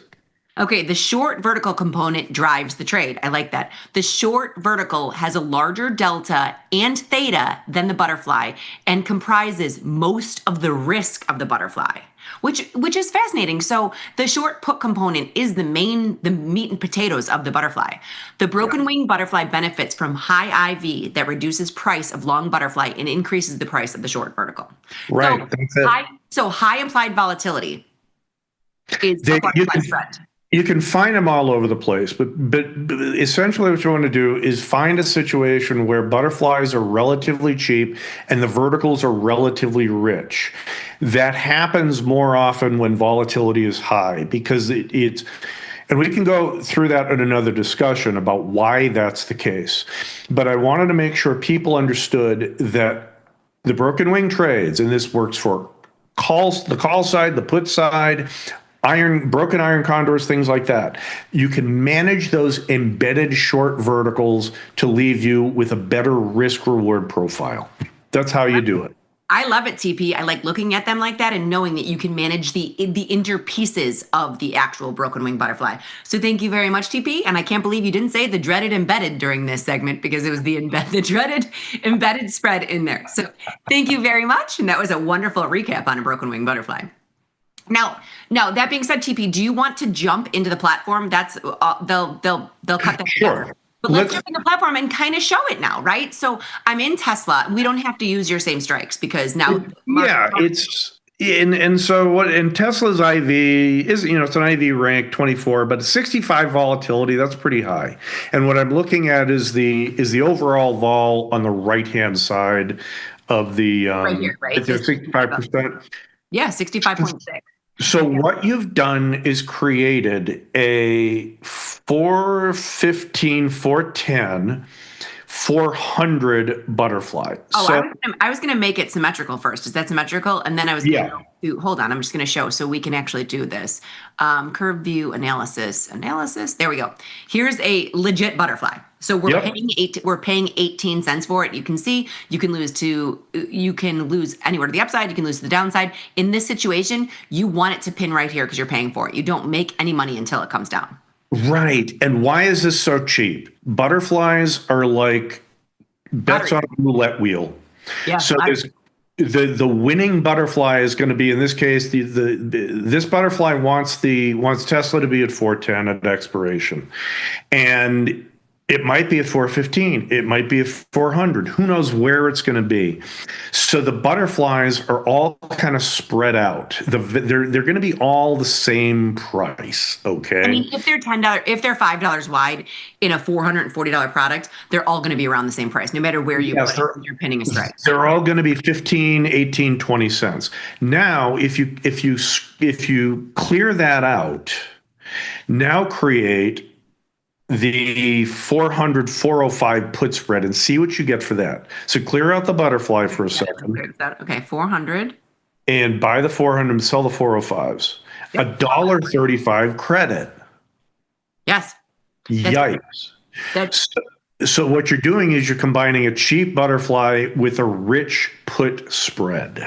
Yes. So this is interesting because you can leg into it one way. What you can do for the regular butterflies, you can sell the put spread and then you're buying another one where I would be then buying buy this, sell that. you can leg into it that way. Now you're paying 15 cents debit. But to what TP's point was, if you're going to break the wing, I actually like TP to create, let me get the exact strikes we were going to. I like to create the butterfly and then break the wing and then break the wing. So I know this is how my mind works. I'll create the butterfly and I look down here saying I'm paying 20 cents, but I don't want to pay for that because that's a cup of coffee effect. You're going to keep paying and paying and paying for a lottery ticket. What can I do if I want it to go down there, but I want to take in a small credit? I will then just break the wing by the risk that I feel comfortable with. So here, if I'm paying 14 cents, I want to see, I'm going to break the wing a little bit. Let's see how much risk I took. I'm taking $397 in risk, but I'm taking in a 121 credit. Right. That's a lot. It's a lot. And so if you did this trade, what I would be watching for, and again, you can do whatever you want with this, but I would be looking at the price of the 400-405 put spread. And I would see if I can buy that for less than $1.21. So once you place the trade? Once I have the trade on. Yeah, right? So once you have this trade on, do you ever go in, and I know you keep an eye on it, but would you ever go in and put the order to buy the spread back for your appropriate price so you can keep an eye on what price it's trading? Usually not. I mean, I don't often do that because I kind of know. You know. And I hate to say that, but after you do these a few times and you trade a lot of verticals, you kind of understand that, all right, Tesla right now, that put spread, it probably went up in value a little bit. I'm not getting out of it today, right? But what I will do, if Tesla's had a little bit of a rally, I will load that trade up. I will put an order in, I will create the order to buy the 400-405 put spread back and not send it. I will just have it sitting in the order entry so I can see the price. Aha. So you put it in the order entry so you can see the price. I got it. Yeah. And I unlock the lock. So I use the technology to my advantage. Interesting. I do like that concept. Now, I would like to say Tesla, just public service announcements. We're talking about broken wing butterflies, and I thought that was a really good segment, TP. Tesla has earnings on Thursday. So when you have the implied volatility that's a little bit higher, butterflies do trade cheaper. We got to keep that in mind. So, and you're the one that taught me that, TP. So because the nature of it, right? So if you're pinning a strike when there's a higher implied volatility, it should be cheaper because the chances of it landing there are less when the implied volatility is higher. Can I just tell a short story about how Love to. I brought broken wing butterflies to the world? I would love to hear it. Are you the inventor of broken wing butterflies? When I was trading on the floor at the board of trade, broken wing butterflies weren't a trade. They didn't come in as trades, right? And there's a lot of naked options, a lot of stuff coming in. So it wind up with something that looks like a broken wing butterfly as a position, but it's nothing that I ever traded. When we started the retail trading business back in 2000, we had customers starting to do these trades. Customers figured this out. Yes, I like this butterfly, and I'm going to add a vertical, and oh, look at this. It doesn't have risk to the upside. So yes, we kind of understood what the trade might be, but the customers were the ones to do it. Here's where the devil comes in, Liz. So traders understood this. Regulators and clearing people and compliance people didn't necessarily understand this. Not so much. Okay. They wanted to say the max risk of this butterfly, Liz, is $1,000. They wanted to take the width? What they saw was, you have a 400-410 put spread on. That's 10 points. That's $1,000. That's $1,000 of risk. I'd say, but wait, I have the long 410-415 put spread. You can't lose on both. You can only lose on one. Liz, it took me a year and a half to convince them that you can't lose on both. You want to know why I have a single gray hair? That's insane. So you're the reason that this buying power effect is only $379. Liz, and then finally we get the CBOE behind us. So I wrote up the paper that described how this worked and why even though you don't see. This is where it got them. This is where it got them.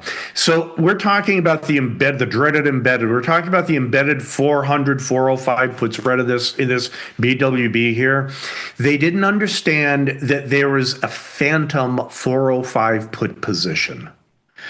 You were long it from the butterfly, but you're short it from the vertical. Yeah. So it doesn't really exist, but it kind of exists. And that's what, if you go back to the presentation, people can review this. I would love to see that paper. How was that received, being like there's a phantom 405 strike and this? Nobody understood that. Liz, I tried not to scream. I screamed a couple of times. I yelled a few times, but not always. But I showed graphs, I showed, the numbers, I wrote out tables of P&Ls. Finally, once the CBOE put their stamp of approval on it, it's okay now, sure, you can do it. But it was a bear. So did they not realize too? Hold on one second, I'm going to take this down to 1. Oh, God. Liz, are you doing synthetics? Yes, I was going to say, do they not realize that it's this as well? No. Because, okay, so that's why your 377. No, actually, you know what they did? They did, because that was a defined trade. So this is defined risk, meaning like if you were to separate it, this is an iron condor. Because they tried to take all of it? The strikes were equidistant. No, that one they would not. No, that one they would not. But if you did the 400, 410, 410, 420, they recognized that because the strikes were equidistant. Got it. That existed in the rule book.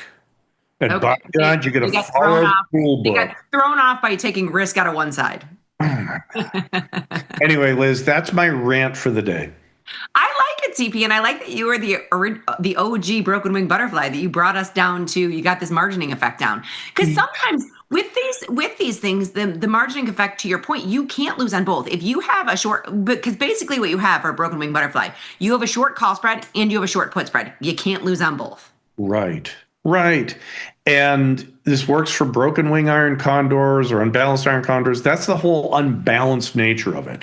When the strikes are not the same between the call vertical and the put vertical, therefore it is unbalanced, broken wing, whatever you want to call it. And not all places, I don't think, margin these properly, but that's another discussion. Do you know how happy I am talking to you? It makes my heart happy because I love talking to people that understand this. I really, truly do. Even the conversations that we can have being like, oh, it's just, you have a call spread. You have a call spread and a put spread, short call spread, short put spread, or you have, the embedded, like long call spread on the other side. It is just so heartwarming to talk to people that understand this. Because,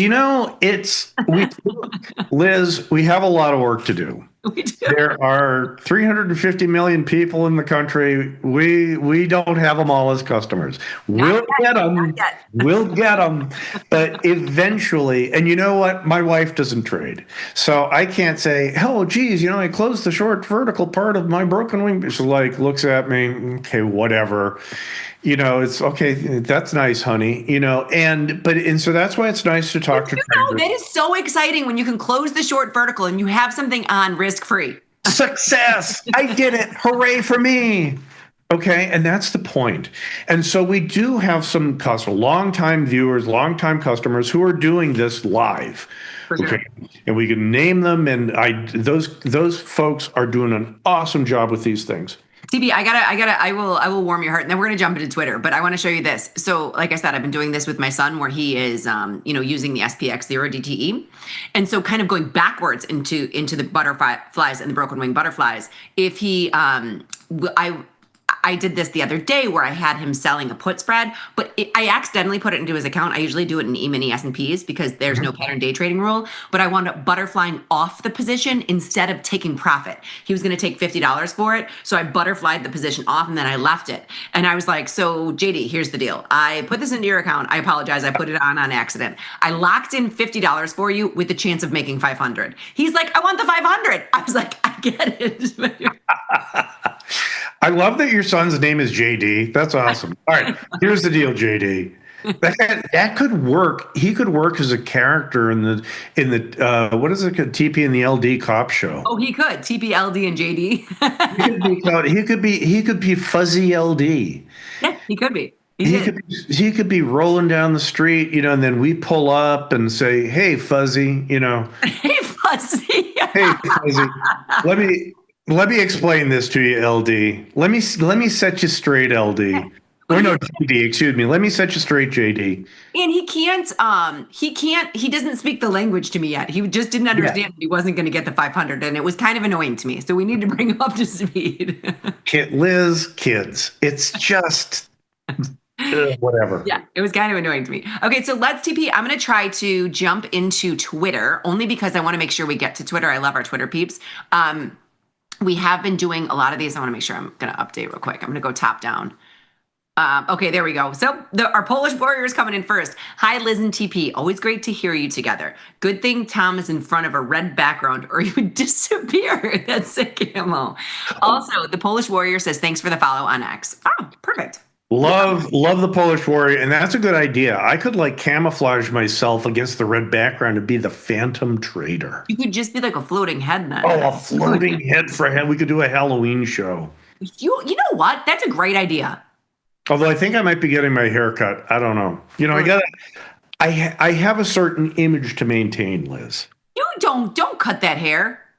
No, I need to get it trimmed. I need to get it trimmed because it gets a little bushy after. She doesn't take much off. My hair, and I have a hairdresser. I'm not too ashamed to admit. I don't go to a barber. Go to a hairdresser. You have to go to a stylist because you have curls. You've got good locks. You got to go to a stylist. You can't go to a butcher. I've been going to her for 15 years, and she does a great job. We chat about kids, blah, blah, blah, blah, blah. Anyway. Fun. I like it. Okay, then we've got Eric, who is Blue Wackety, which I love the handle. Done for the day. 50 points from the iron, 50% from the iron. Oh, wow. 50% nice. From the iron condor in the books. Collected 1,298 after fees. So they've been doing nice work. Jack Tucker and Eric have been doing those wide iron condors in SPX, and they've been having serious success with it. But I do love this because these people can talk our language too. They are putting it on. They're showing their work. This is not somebody who said, oh, I made this today. They're showing their work. Right. Yeah. Right. Okay, so TP, this is Bob on Fire. He's also a fellow Texan. Yep. So every day he gives us the potential earnings plays for today. Are you trading anything in earnings? I think all eyes are going to be on Netflix. But the rest of these, I mean, I know we had GM and Coke that were up pretty big, but I think we could get some two-way action in these earnings trades. Yeah, I do not have any positions currently in those symbols.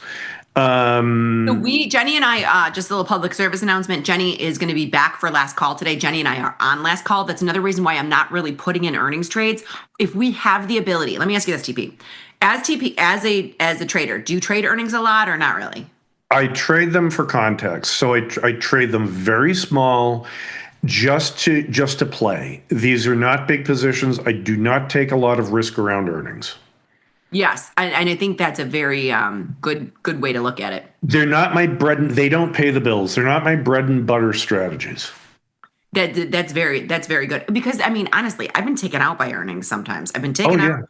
And we've had some good earnings plays. But so normally if I'm playing earnings, let's say my own account, I prefer to trade the earnings trade if I'm doing something like selling a strangle or a straddle or an iron condor or something that's neutral, playing for an understatement and volatility. I prefer to do it around the 2:30 time frame, right around last call. But Jenny and I, in full transparency, only trade in this account during the hours of our show because I think that's a realistic approach to a lot of people. You and I are junkies. We're in our accounts all day, every day. But you look at I know Jack Tucker. Jack Tucker can only be in the account for 30 minutes a day because he's got a life and a real job. Yes. So we thought it was very, we wanted to be very open and transparent, saying and it would all come out in the wash. Sometimes it works to your benefit, sometimes it doesn't. But we're on last call now, so we're kind of tabling all the earnings until the last 30 minutes of the day. No, that sounds absolutely the right way to do it. Yeah, that's what we're trying to do now. Ooh, and a side note, I believe I've got Tim Knight secured to come on tomorrow's show for last call. Nice. I know. So he's going to give us the direction, and we're going to put on the trade. So then here's Blue Wackadoo comes in again, and then Frank the Great. He is also coming in. He gives us our economic calendar. I believe he is somewhere today. He's not on the YouTube chat today. The mighty Frank Walsh. I know, he's so sweet. Frankie's another. He's been if you add our trading years together, you get Frankie's trading years. I know. He's been around since forever. He has been around since inception. I like it. And then Ashvin is a new tweeter, and then we'll be done for the day because this was yesterday. Another pretty good day in MES for me, and I like that he's using the mini ES. Going back to the futures opening up last night, walked away with a little over 200. Love trading options on this, as always. Thanks to he's so sweet. So I'm gonna retweet. Yeah. No, it's fun to see people starting to do this and booking winners. Oh. It makes me a proud mama. Like, look at this, Jack Tucker. Yeah. Those irons. I had a couple losers of the past couple of weeks that were fairly big, but again, going back to that strategy, you have to do it every day. You do have to do it every day. I'm laughing because look at this. Bob on Fire says, I swear every time I glance at this, I see Liz. Then I look closer and I realize it's not. This could be me. Could be me. You'd be faster. You would be leaving whoever that is in the dust. Oh, TP. I mean, I'm a workout junkie, but I'm like a lifter yoga person. I can't run from here to the wall. I was going to ask, were you fast as a kid? I was fast as a kid. My kids are fast. Both my kids are super fast. But that goes away as you age. Yeah. Yeah. I don't do a lot of running anymore. I used to be on like track and stuff, but no more. No more. All right, TP, we are almost out of time for today. I want to jump back in the market, see if there's anything else that we need to do. We kind of cleaned up everything. I know it looks like we have a higher percentage than we do. Most of this stuff is there. Jenny and I can clean up the account as well later on today. S&P's up $8, coming right back in my face. NASDAQ spiting me, Liz. Yeah. Sometimes I think they do that just to spite me. NASDAQ, it was down, 35? Now it's up, 11? That's a $45 swing. That's impressive. I mean, again, it's for a kind of a slow day. And one of the things I look at, if you pull up SPY is a good metric for this. The trading volume of SPY right now, it's traded 24 million shares. And if you go to the charts, and this is how you start to build context, you can actually see, you don't have it loaded up, but you can load up the volume on this graph. Oh, where it'll show you underneath. You don't have to do that. You don't have to do it on the show, but you'll see certain spikes in volume can indicate maybe overselling or panic buying, panic selling, that sort of thing. And one of the interesting things I want to leave folks with, because we don't have a lot of time, if you go into SPX again, please. Okay. If you go into any of the options, any series, it doesn't matter. I'm going to go with a regular. That's fine. If you look at the open interest, if you switch maybe the implied vol to open interest. To open interest, there we go. Over the past couple of days, I haven't seen anything really stacking up anywhere. Yes, there are a couple of, 14,000, 10,000, that sort of stuff, but I don't see any 100,000 open interest. So, what's crazy, TP, is we've been watching this on the trading floor. You can change it from the volume and you can watch all this stuff. It hasn't been that much. Hold on, where's my volume? There we go. Take a look at this. Look at your volume versus your open interest. That's all. That's the activity, thanks to, in large part, to our content. Correct. The trading in those zero DTEs, and I can tell you the origin story for those too. The trading in those zero DTE options is changing the industry. TP, I 100% agree with that statement. I believe this is the biggest game changer I've seen in my trading career. I love them. Me too. I actually do. But take a look at this. So open interest is what was traded prior to. So one was open and one was closed. That was your open interest. So the volume is what's traded today. Right.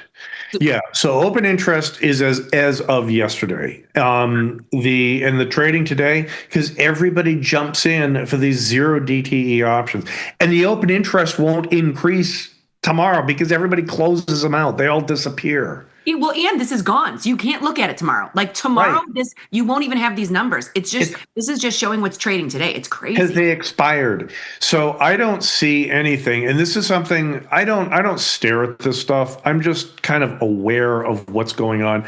I don't see any huge open interest strikes with huge open interest that might indicate potential pinning. I don't see that. No, today I don't see that either. But we do usually on Tuesdays and Wednesdays, we're live from the SIBO, and that's when we keep a little bit of an eye on this, because you'll see TP, some big numbers go up on the board. And when the numbers go up on the board, it does garnish our attention to go look at, be like, what just happened and why? So we will take a look at those big numbers. All right, but it is 11. I could talk to you for hours and hours and hours, TP. I think you get a gold star for today's performance, and I'm going to give you a certified badass option trading card. So. Yay! All right, thank you very much for everything. Everybody out there, remember to trade small, trade often, laugh with us, learn with us, and watch TP and VLD. Thanks, TP.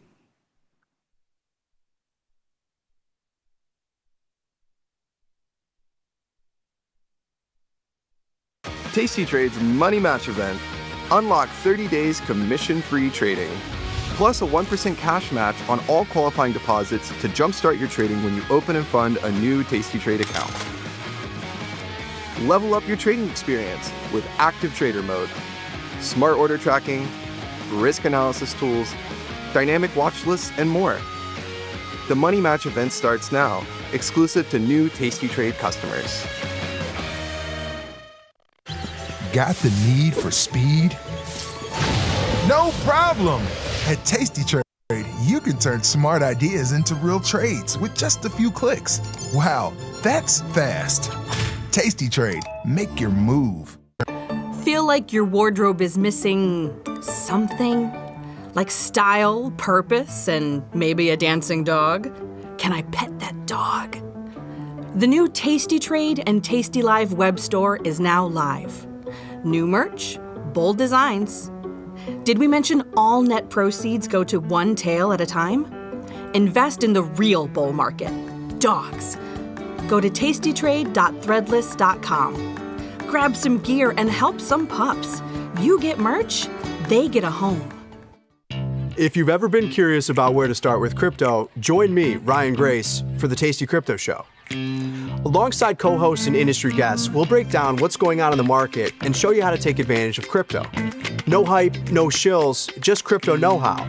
Watch us live, join the chat, and fill your bag each week on the Tasty Crypto Show.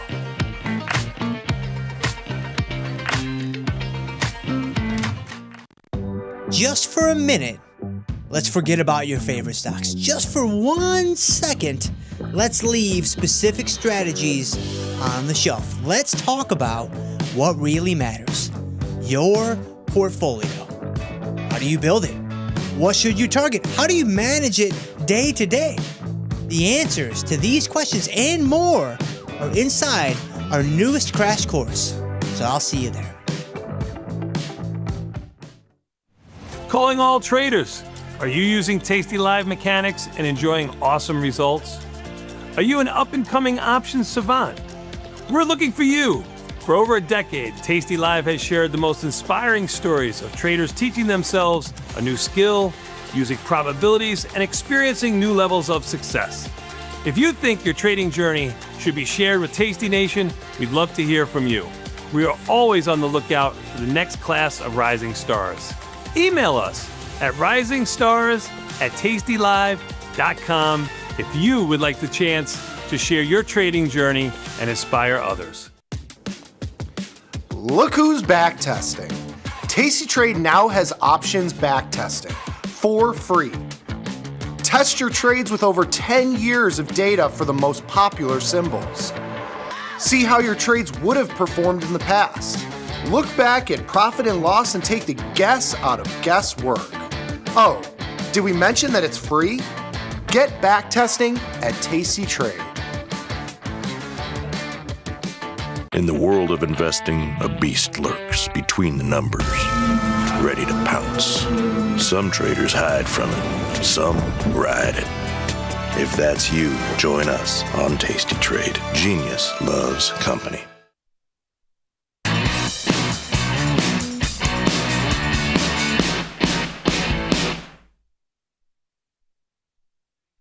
Live. My name is Mike. I'm here with Jamal and Thomas, as it is Thomas Tuesdays, and we're talking gold and silver today. Yeah. Very interested in this. Give it to us Tuesday, Tommy. Give it to us. Biggest sell-off we've seen in gold in quite some time. Quite a while. And silver. Silver is actually down way more than gold. Very interesting to see. But before we get to that, let me give you all a quick little market update. E-mini is up 10, Nasdaq up 25, Dow up more than both of those in a big way, up over 0.5%. Bitcoin reversing from the lows we've seen over the last couple of days here, up 2,700. Big intraday range there today as well. It was down at 108 earlier in the futures. Oh, it was? Outside of that, a lot of other things within 1% that I shall not mention. Corn trying to, I don't know, become obsolete, continuously going to the downside. Only a few things to the upside, and they're both crypto related. Bitcoin and Ethereum up 2.5%. Everything else within 1%, which you would expect when the E-minis are up 10 and you kind of have a mixed bag of red and green here. Anything catching your eye in terms of futures, equities? I know we have earnings after the close today for Netflix. Yep. That'll be a fun one. Almost a 100-point move. iSurge as well. The stock's been up 3 days in a row, actually. I feel like definitely 2, maybe 3. That's another interesting one. Besides the obvious, I mean, I didn't realize the big range with Bitcoin, but it's bouncing back. But it makes sense. I mean, again, we've talked about how it's kind of tied seemingly these days to equities. So, makes sense there. The bonds, though, that's probably catching my eye. There's something that's actually catching my eye that I'm like, interesting, is this uptick in bonds. It's kind of going for it here. And I don't know. I wonder where this is going to lead. Yeah, 119 in ZB. If we look at TLT, similar price chart here. But yeah, I mean, they are going for it. They're trying to climb this ladder that it fell from during the tariff stuff. So, also a big move in a lot of the rare earth metal names today. Naturally. Most of them are down, except LAC is up. But MP's down, CRML's down, USAR down big, Quad U, TMQ, TMC, and METC. So a lot of those are down, but LAC is up for whatever reason. Not sure what that means. Just a moment in the spotlight here for these companies. Yeah, I wonder if I don't know. I don't think that's over, right? I don't think it is, but it's just funny because like Nick and I were talking about this early on last call. We're like, when's the last time you actually mentioned a rare earth stock other than the last 2 weeks? Right. And the answer is never. Yeah. But no, this is how things work. Things change, and you got to stay on top of it. I'm the resident old guy a little bit nowadays, right? And so I just remember, I had to look it up to remind myself. I remember the last time these stocks were going nuts. Most of them don't exist anymore. One of them was called Molycorp. MCP was the ticker. Used to trade it real heavy. It was doing a lot of the same stuff that like MP is doing in those. So I just wonder if it's going to be kind of a redo again. But I remember that, and it was really fascinating at the time. It was MCP was one of them, and REE was another. And I know there's like those tickers might still exist now, but it's not the same companies. And so it was a crazy time for them too, even crazier than it is now yet. So I wonder if it's going to get to that point, or if this is like, Yeah, we shall see. It's kind of like a thematic trading right now for rare earths, purely driven on what's happening with China. So very headline sensitive, gotta be watching the news to trade those. And I wonder too, for the general public, if there is this kind of fascination as well with those names because of what's been going on with gold and silver too, Oh yeah. Like I'm sure there's some of that, so kind of interesting. Yeah, definitely. I see you've been pretty active today. Lulu, MU, Oracle. Yeah, I got a little, the gold move got me a little excited actually. So what's funny though is that I don't have gold like the MGC contract. I've been short it for like the better part of like 10 days, almost 2 weeks. I actually closed it yesterday. No. So you guys are welcome. No. You guys are welcome for this fall. Don't worry. We're making up for it in the personal account, okay? Don't worry at all. But it just seemed time, and I honestly felt like I'm gonna do it for the culture. I'm gonna buy this back. So that That's how it happens. I closed out a long soybeans. It was, in the red. Then Monday you get a 3% pop. It's what happens. Yeah, this is the natty gas move for me. I closed it yesterday, and then I got on overtime, and I went on a rant about this is ridiculous. And I mean, we had a great time. We talked for the first maybe 30 minutes about gold only. It was crazy.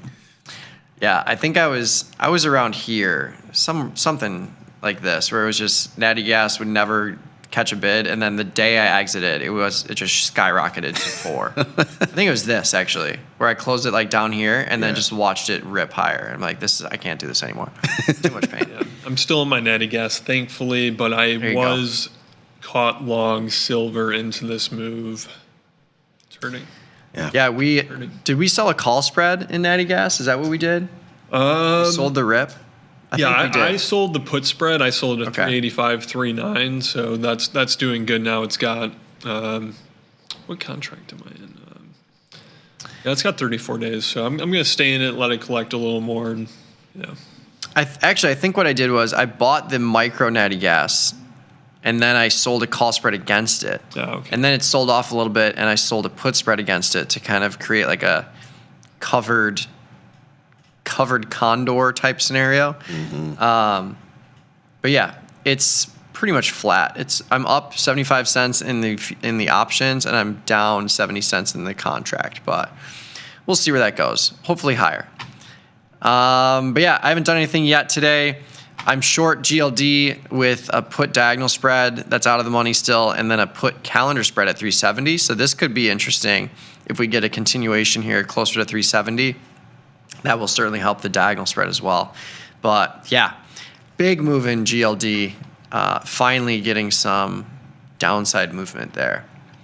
Yeah, actually, you mentioned the activity. So Oracle and the Micron strangles, I sold them. I actually had Micron on yesterday. I closed it at the end of the day. It actually came in throughout the day pretty much. And Nick and I were talking about this on the last call. There were a bunch of things, particularly strangles, that had come in quite a bit yesterday. So I was like, I'll close this and maybe I can just reapply at some point. I just saw this morning, they're still bid. They pulled back. Yeah, let's reapply. So, like it. Yeah, you can always check out the follow page, see all of the activity that we are doing there. Hopefully we get a new trade on today. Maybe it aligns with the trades I already have. But if you want to join us on the YouTube channel, we're streaming live there. Just pop over to tastylive. I've got the Money Match promo pinned to the top of the YouTube chat. 30-day commission-free trading, 1% cash match on any and all deposits during that period as well. Great promotion to check out the platform, test it out. And then I've also got the Cherry Picks newsletter sign up in the YouTube chat as well. Also threw in Thomas's Netflix earnings preview since they have earnings after the close today. So 1, 2, 3 links in the YouTube chat if you want to go explore. What's your take on Netflix? Netflix, I mean, they need that international growth. The U.S. market is saturated. They stopped reporting the subscriber numbers a couple quarters ago. So it's really back to these traditional metrics, how their timeline of shows is looking. A lot of people are complaining the Stranger Things, you started 20 years ago, now you're watching the last season. So I don't know, it's the first of the Mags. Well, it's not Mag 7, but it's feels first like it of at times, right? FANG, or the old acronym. There you go. I don't know. It's the first big tech, name. So I think it's got the potential to cause a little movement. But eyes are going to go forward right away after the report because you got, all the other ones that are coming up. So maybe a little impact on the broader market, but we'll have to see. You wonder too if they are possibly going to make a play for this Warner Brothers, right? We've seen that moving today. They've said they've opened up their self to a sale. So you wonder if they're going to go after that. I mean, there's just so much content and stuff there. I mean, you wonder.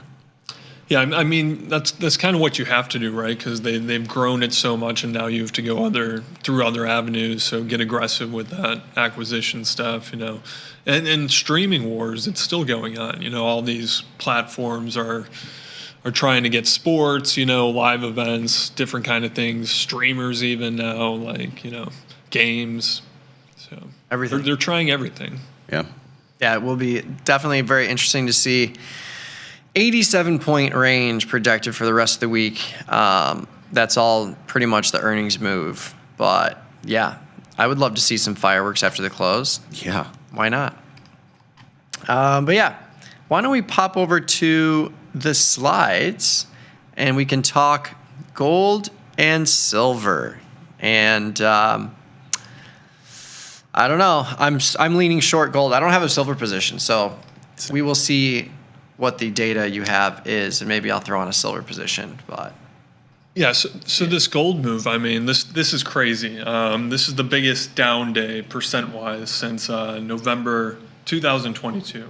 We're about to eclipse that if the price action keeps going the way it's going. So, this is going back to 1999. Only 24 days out of 3,123 have been worse than today, and that was when I ran this data earlier. Now it's at 5%. So maybe 5 or 6 days worse than that, something like that. But this just puts it into perspective. The farther left you go, you have less events, the bigger decline. So you get a lot of days that are kind of around 2 to 2.5%. Then it starts becoming a really rare event where we are.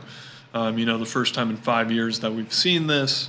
For silver, I'm sure it's similar. I didn't run that data, but it just shows, this is crazy to look at a chart and see gold down 5%. A 2% move for gold is considered, wow, that's a big move. So, I mean, this is a lot of, it's come after a lot of upside, a really good run. So a lot of this, is probably profit taking, triggered, this morning. Now people start logging in, saying, my gold position's down. I'm still up, how many ever X percent. Let me go ahead and sell it. So it's kind of you're getting squeezed, not a short squeeze. It's kind of the other way around. It's just a big profit taking event. But yeah, let's go to the next slide. We'll look at how gold typically behaves when you get these big declines. So the green line on the left is the recovery path after a major decline, and that's 3.9% to 5%. So figure we end today at 5. Typically, you take on average, what happens is you get an immediate bounce back, 1, 3, and 7 days, or by 7 days you get a little bounce back. 14 days it goes down a little, but then you get a recovery. 21 days to 60 days out, you're recovering. If you go, a little deeper decline, 5 to 7%, it almost looks like the same thing, except you get this bigger recovery by 45 days.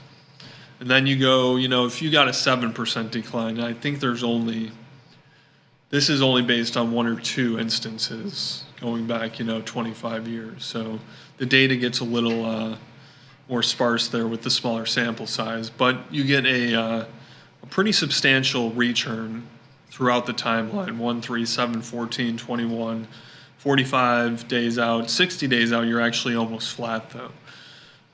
So, typically what we can see by this is 21 days to 60 days, you usually do get some type of bounce back.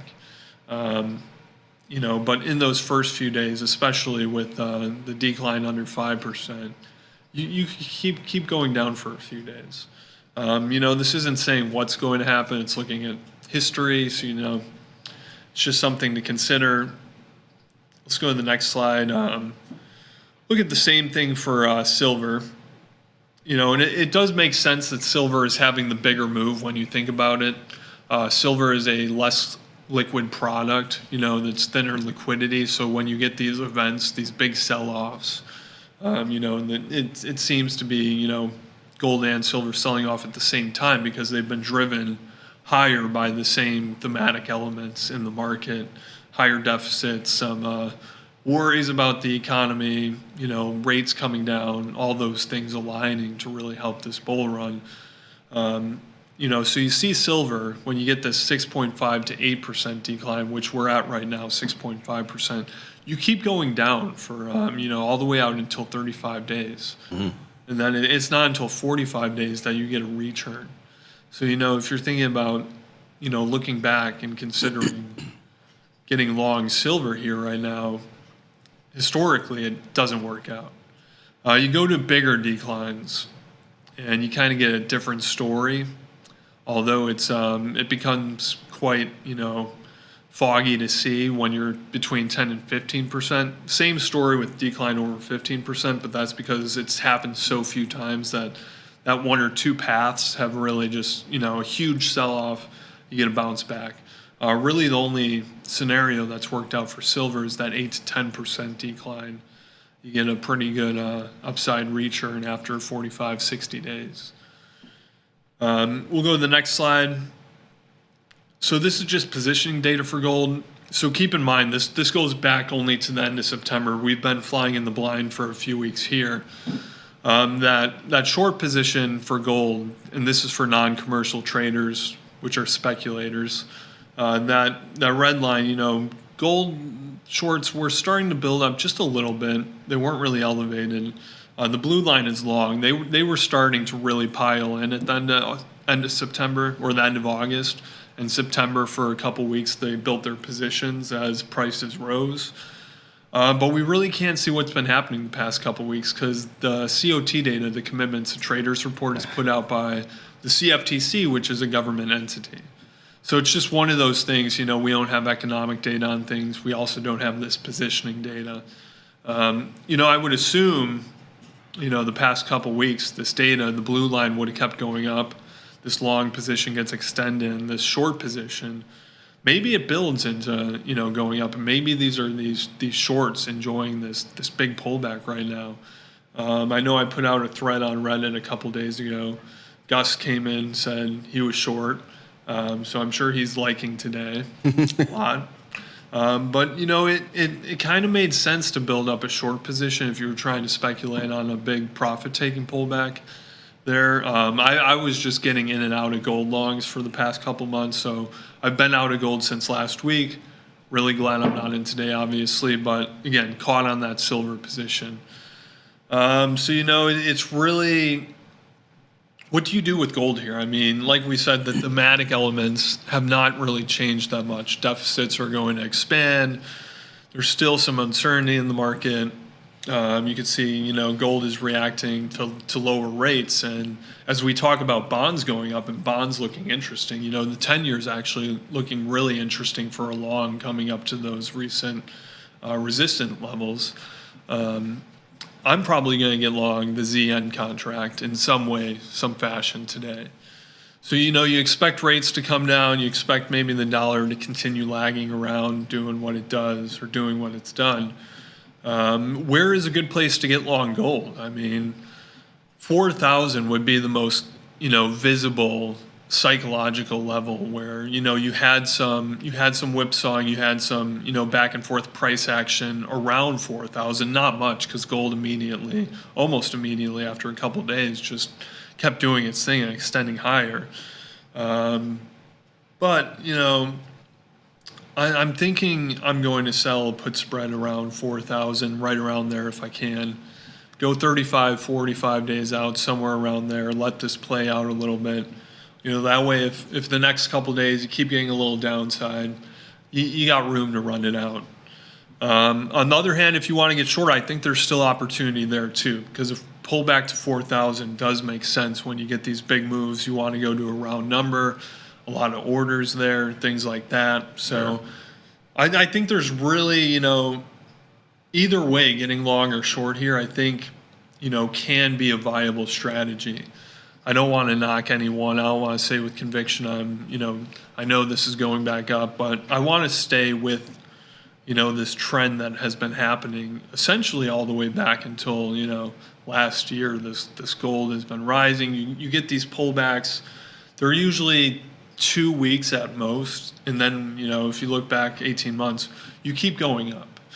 So I want to do a trade that gives myself a little bit time, a little bit of appetite to eat some more downside if I need to, and then just kind of hold through it if I have to, and go out to where I have more confidence that prices are going to be back on the up and up 2, 3, 4 weeks out. So that's how I'm going to play it.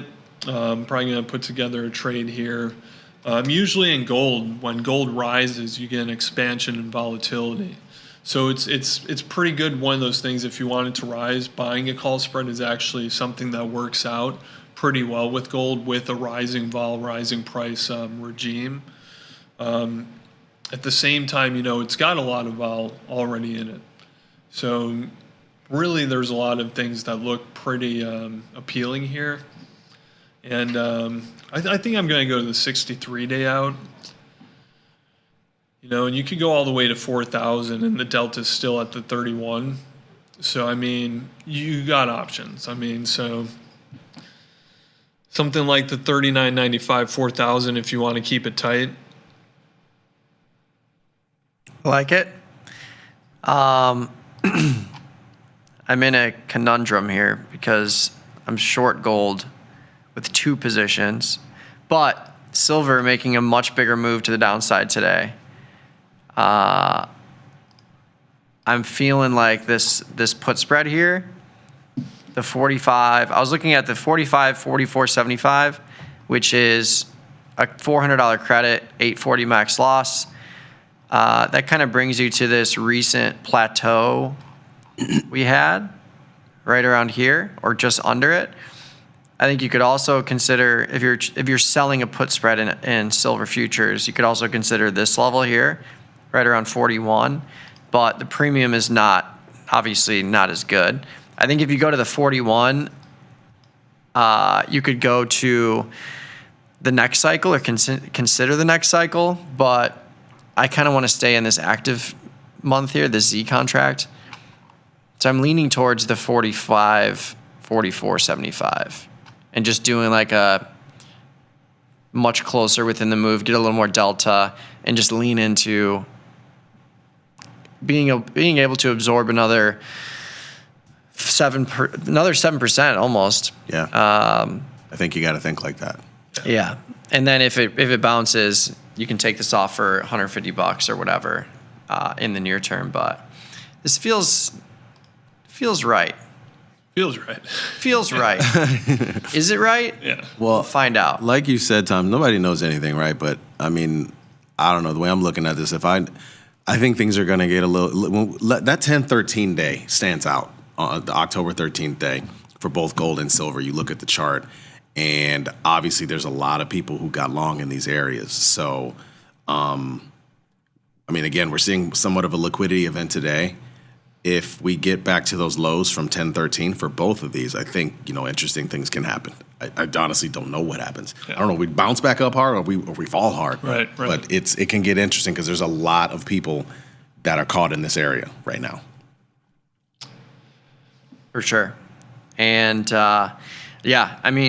we've said it time and time again, gold and silver have gone way above the implied volatility to the upside, and now you're seeing it to the downside today. So regardless, I think for me, sticking with defined risk makes sense because you're getting moves that are still not yet reflected in implied volatility, like an 84 IV rank in gold and a 74 IV rank in silver. But you look at the move today, and it's basically the move that's projected over the next 34 days. And this is not a binary event. It's not like, a company announcing earnings or something like that. It's a legitimate move, and these moves have been swift and of magnitude. So I think sticking with defined risk, getting a little more aggressive with delta if you want to, makes sense. But if you're going to GLD or SLV, like it's still cheap to speculate with diagonal spreads, calendar spreads, what have you, and you're getting the moves. Over the last couple of weeks, you've been getting the moves that you'd be looking for from both sides, really. Mm-hmm. But yeah, I've got this sitting at 85 cents. We'll see if we can get a little continuation to the downside and get a fill here. But if it doesn't move, I'll move it to like 80. If we don't get filled, I'll move to 80. But this feels right. Feels right. Yeah, it does. And there's a lot of one of the themes driving gold, even silver, is central banks have been buying. 'Cause, since this trade war started, it's diversify away from the dollar a bit, try to get a little more protection from the U.S. in case anything happens like this again. That's just a theme around central banks. Asia, European, wherever they are. Even Russia started its first silver acquisition program I think earlier this year, where they were going to, pretty much essentially a program to stockpile silver. But I don't think that's going away. A big drop like this, yes, it's the profit takers. It's even the FOMO traders getting out. The FOMO traders that have gone in, want to get their quick, profit, join the trend really quick. But central banks actually, with a pullback, they might be incentivized to, start buying more. So there could be some kind of artificial floor under this from central bank pressure. And if you're assuming rates, go down, if you're assuming, you're long the bond ZNZB, that's still an environment that benefits for gold. So, I mean, you could take this as, a strategic opportunity to get long. If you've wanted to get long, you've looked at, you said this rally, it's too much right now, I want to wait for a pullback. And perhaps a pullback like this is a bit jarring to see. It'd probably be a lot easier to get in for me if this was a, 1.5%, 2% pullback. Yeah. You'd say, oh, it's giving us a good price. When a pullback like this happens, it's like a little scary. So, Yeah. I mean, Isn't that funny how markets work? Yeah. I mean, same thing with Bitcoin, right? When Bitcoin was falling like it was a few years ago, nobody wanted it. wanted a better price Yeah. on it. but- Nobody wanted Yeah. it. But people trip over themselves when it's 120. Right. Right. Crazy. Psychology. I mean, it's the Brains are stupid. Yeah. That's pretty much it.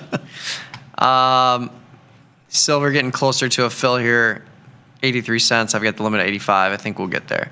But yeah, you're seeing the dollar rise today, seeing gold and silver sell aggressively.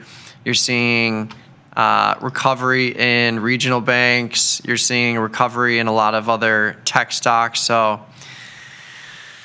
Bitcoin. That's what we're talking about too. Like if you saw a big sell-off in gold and silver, where does that capital flow to?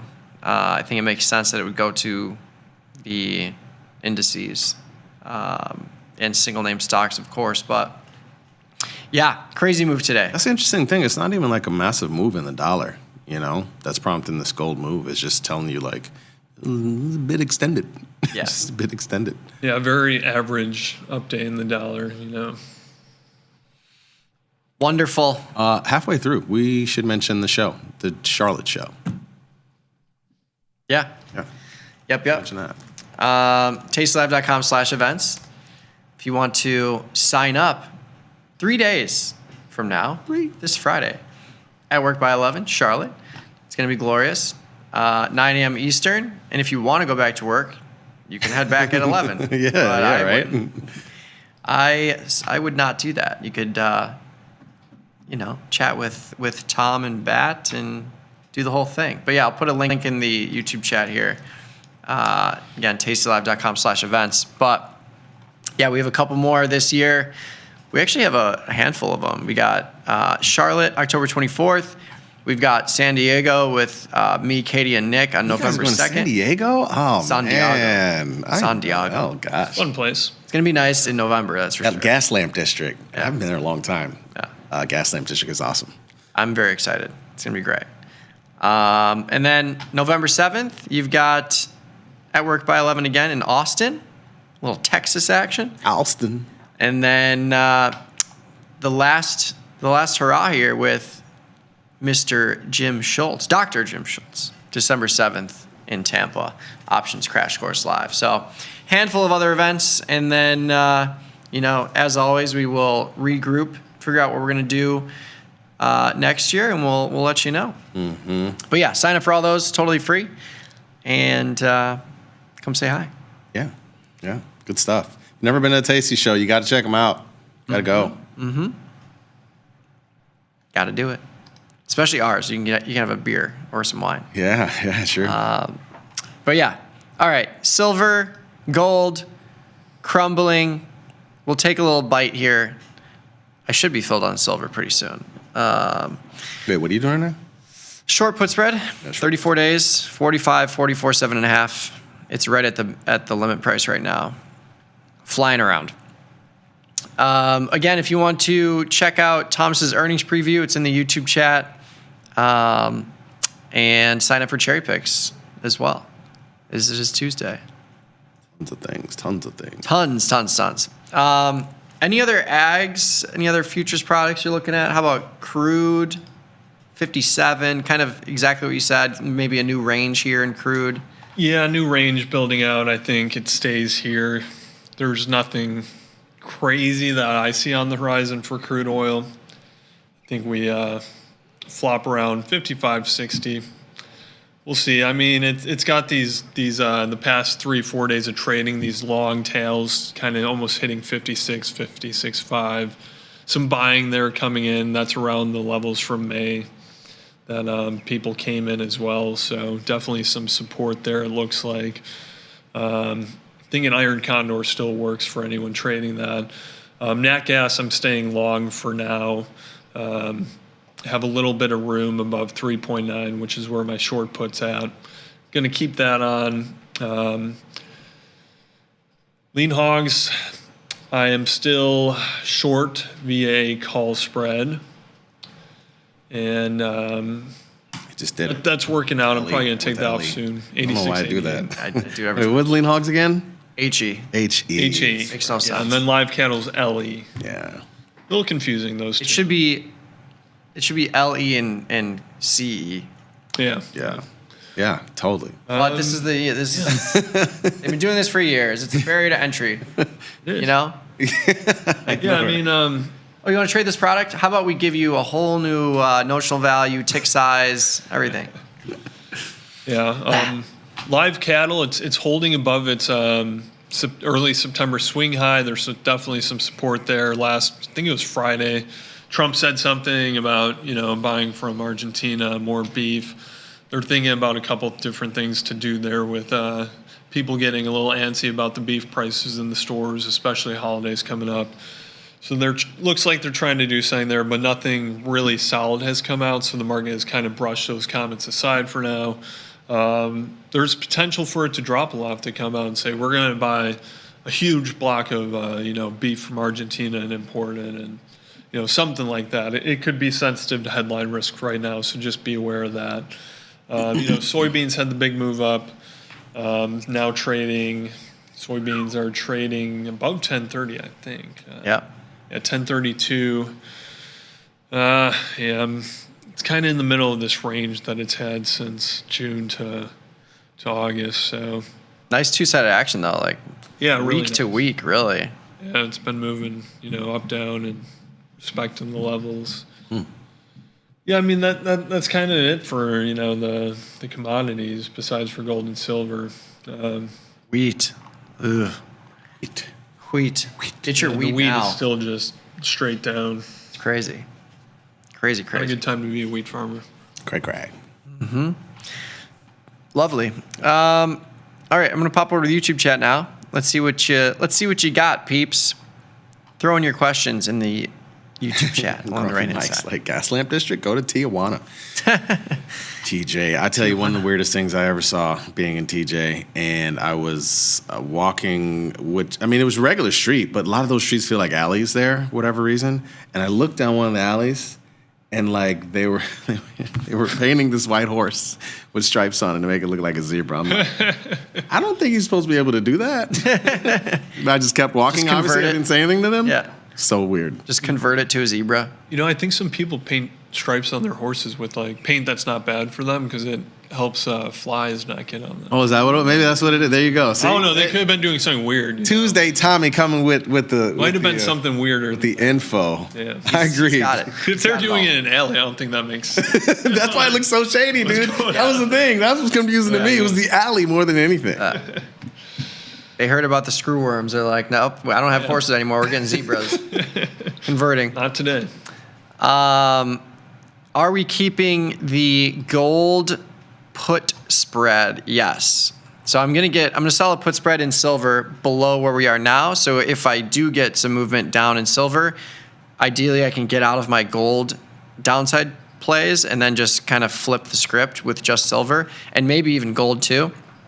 But yeah, I've got 7 points more in GLD. If we get anywhere near 370, this will probably be like a 60, 70 cent winner. It was only a $200 debit, super small, so I'll just close it if we touch 370. And then this 335, 345, nothing to do there. It's trading for $200, bought it for $6. So I need a lot more downside movement in GLD. But the nice thing is it will hedge. If we assume that gold and silver will move together, my diagonal spread will hedge my risk in the silver put spread. So kind of the best of both worlds if we do get a big slide down, with plenty of time to maybe hit both of them, since my GLD trade has 60 days and this silver put spread is 34. Do you look at decline data? So like what you showed for silver and gold, do you look at that same decline data for any other futures? Yeah, I mean, when we do have really big moves, I'll see what has happened after it, just to kind of get a feel. You know, like I said, history, it doesn't mean it's going to happen again. It's just, you know, it's kind of how history works for anything, not only financial assets. Something happened, you can look at it, you know, kind of get some insights. Not that it's telling you what to do, just so you're a little more informed. Love it.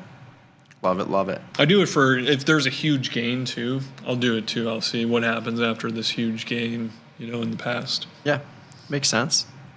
I like it. Earnings trade and ISRG. Haven't traded this thing in a while. Surgical? They used to be like a meme stock almost. Oh, they used to move crazy on earnings. Yeah. Heck yeah, yeah. I actually put a calendar spread on in here today. Somebody was asking me about it yesterday. I was like, I usually wait till the day of, but yeah, I just put that on a little earlier. I did the 500 strike, so we'll see. Stock looks like it possibly has some potential catch up to do. If it says something positive on earnings, I have no doubt it could get to 500. Yeah, selling the 24-day, buying the 31. Yep. If we fast forward to the 24-day, and it's then super cheap. Yeah, we'll crush this implied volatility here, bring it down to like 39%. Just to show, like, if you get a apples to apples, oh my God, it's not keeping. Let's see that. So yeah, upside move, push to Friday, keep all this premium, crush the long option. You're looking at a $400 or $500 winner there if you get it. Love it, with a small risk, small debit paid. Like, just to give you an idea, if you look at Meta. You don't pull it up, but if you look at Meta for the same situation for a 10% move on earnings, the 800 calendar call, that one's $700. Yeah. Right? Versus like this $400 something name, 10% move, it's $1 and change for that calendar call spread. Yep. It's a do even if you don't believe it's going to happen. I mean. Yeah. Yeah, you're reducing basis aggressively on this one. Probably not so much in Meta. But that was the assumption for Netflix too. Yeah. I closed mine for a small win prior to earnings, but same story. We did the 1300 strike for the 10-day and then sold the 1300 strike for the 3-day. You're buying this is a $1,200 stock and it's a $400 calendar spread. And really all you need to happen is you need this long option to be worth $400 of extrinsic value tomorrow, basically, or on Friday. But yeah, when you can reduce basis by 80% by selling a 3-day and buying a 10-day, you give yourself a nice wide range of probability to be profitable. And you can do the same thing, push to the 24th. And then, yeah, if you push to the 24th and you crush implied volatility, let's say down to like 40, that'll work. Yeah, same story. Just a little bit over a risk one to make one proposition here. Yeah. Love it. Let's see. I saw a different question. SMR put spread? Yeah, what do you think? I saw that too. A lot of those names are pulling back today. Oklo, I looked at Oklo. Oh yeah, that one's pulling back too. You can't just sell it put in Oklo. It's actually gotten really expensive now. I remember having Strangle on there not too long ago, and it was like maybe $2,000. Now it's like $5,000. But yeah, SMR put spread. It looks interesting. Yeah, SMR. This is the one we actually just sold the 40 strike for $500, and then bought it back for $295 into the rally. Now we're right back where we were, and it's trading for $500 again. So I will hammer the short put at 40. Do it. 30 days out. This is in the earnings cycle, in the November cycle, but not taking risk on both sides, so we don't have to wait until earnings. If this thing rips and reverses pre-earnings, we'll still be able to make money on the delta move. Versus if you have a strangle, you have to wait till earnings zaps out that implied volatility because both of those options offset each other. So Somebody's 540 bid right now. yeah, it's crazy. Oh. Ding. Ding ding. Let's see. Can you show on how to interpret on the platform the IV volume alignment in order to position for a mean reversion volatility? Yeah, I missed the market measures today. Yeah, I did too, and I don't know exactly what they mean. Bless you. Thank you. You guys ever see Dogma? Ever see that movie? A long time ago. Yeah. Yeah. Long time ago. But yeah, if you can give me the gist of the segment, I've been in meetings basically all morning, but are you referring to the implied volatility like we were just showing? Implied volatility crush? And how if you get a bigger volatility crush, it can offset price move? Something like that? Give us some more context and we can look at it. Yeah. Let's see. What else I mentioned Dogma because I don't know if you remember, but there was a scene where like the Matt Damon deity character sneezes and nobody said bless you. And then he killed the whole room. Remember that? Oh my God. Always say bless you. Dogma. I'm wanting to start branching out into diagonal spreads or calendars from the bread and butter verticals. What's a good place to start with this, and any advice, recommendations? As always, I think if you're starting something new, I would just do it in something like SPY or the Qs. You can get super small. You have super liquidity there. You've got a ton of strike choices and expiration choices. You don't run into those big move issues like you do with equities. So I think if you're trying to just get a feel for how they work, I would do it in an ETF. But yeah, really when it comes to ETFs, we usually do them longer term. So like buying December, selling November.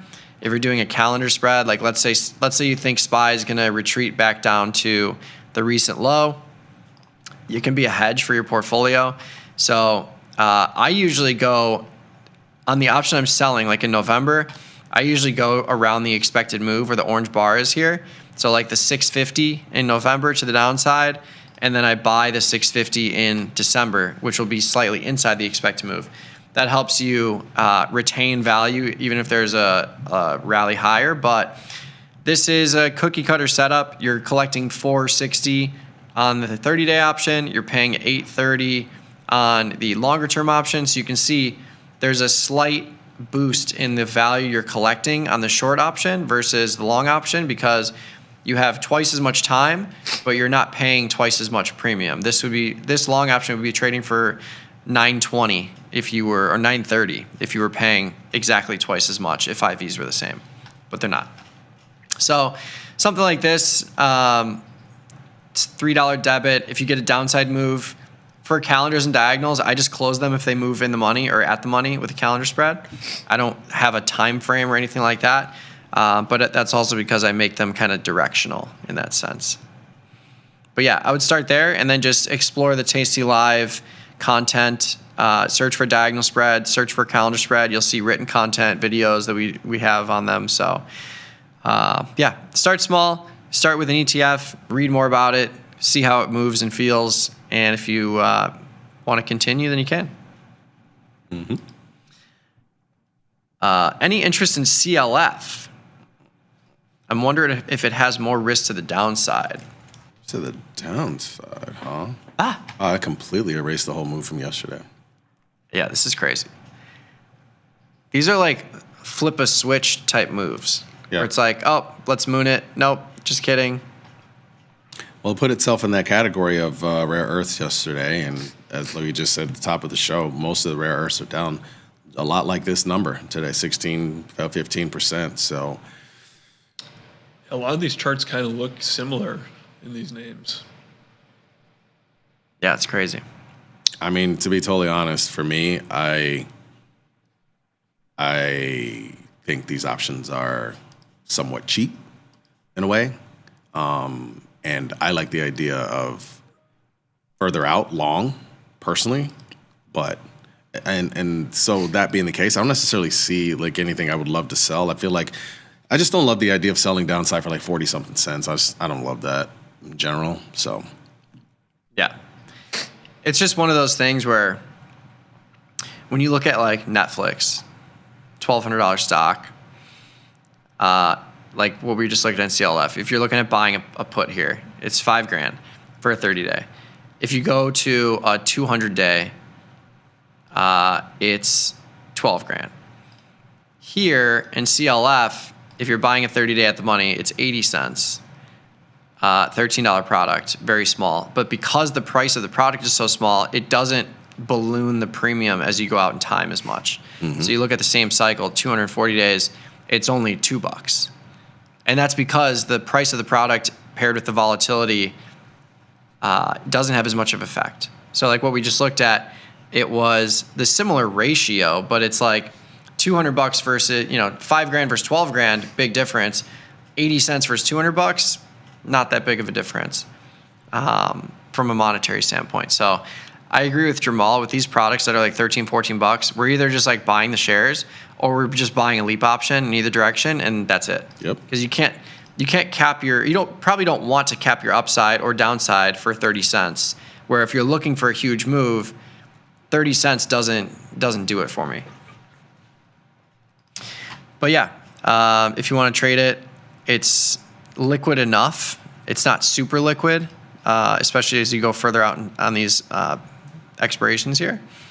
But that's another reason why we don't get like complex with iron condors and things like that. If it's illiquid, you can just buy a leap and be directional, or buy the shares and remove yourself from that illiquidity a little bit. Would you sell a put in Kava? I would buy a Kava bull right now. Put in Kava, my God, this thing got destroyed. Did it? Yeah, these charts are scary to me. These ones where it's like down, down, down, gap down, gap down. Destroyed. Wow. Wow. I didn't realize it was at 150 at one point. Mm-hmm. Wow. Yeah, the gap downs here are a little scary to me. I mean, these are, you can do it. Obviously, buying power wise is fairly cheap. I'm sure that's the thing that caught his attention. I don't love selling puts like that in front of earnings, especially like you said, with a chart that looks like this. Yeah. There's so many other different things you could do that in right now. Maybe not for the same price or buying power, but yeah, I think you have a better chance. And especially with earnings coming up, like you're basically playing for a binary move, right? If you sell a put in the November cycle, the 60 strike, for example, for $300, your max profit if this goes to zero is $300. If you're cutting this at 50% profit, you're looking at $150. Like Jamal said, there's just so many other ways to get $150 out of this. Like you could buy December, if you're bullish, buy the December 60, sell the 70 against it. You have a 10-point wide spread for $500. This has way more profit potential than the 60 short put does, and you have a fraction of the risk. So I agree. I think doing something to find risk in here, especially if you're trying to take a shot to the upside in this stock that's been beaten up.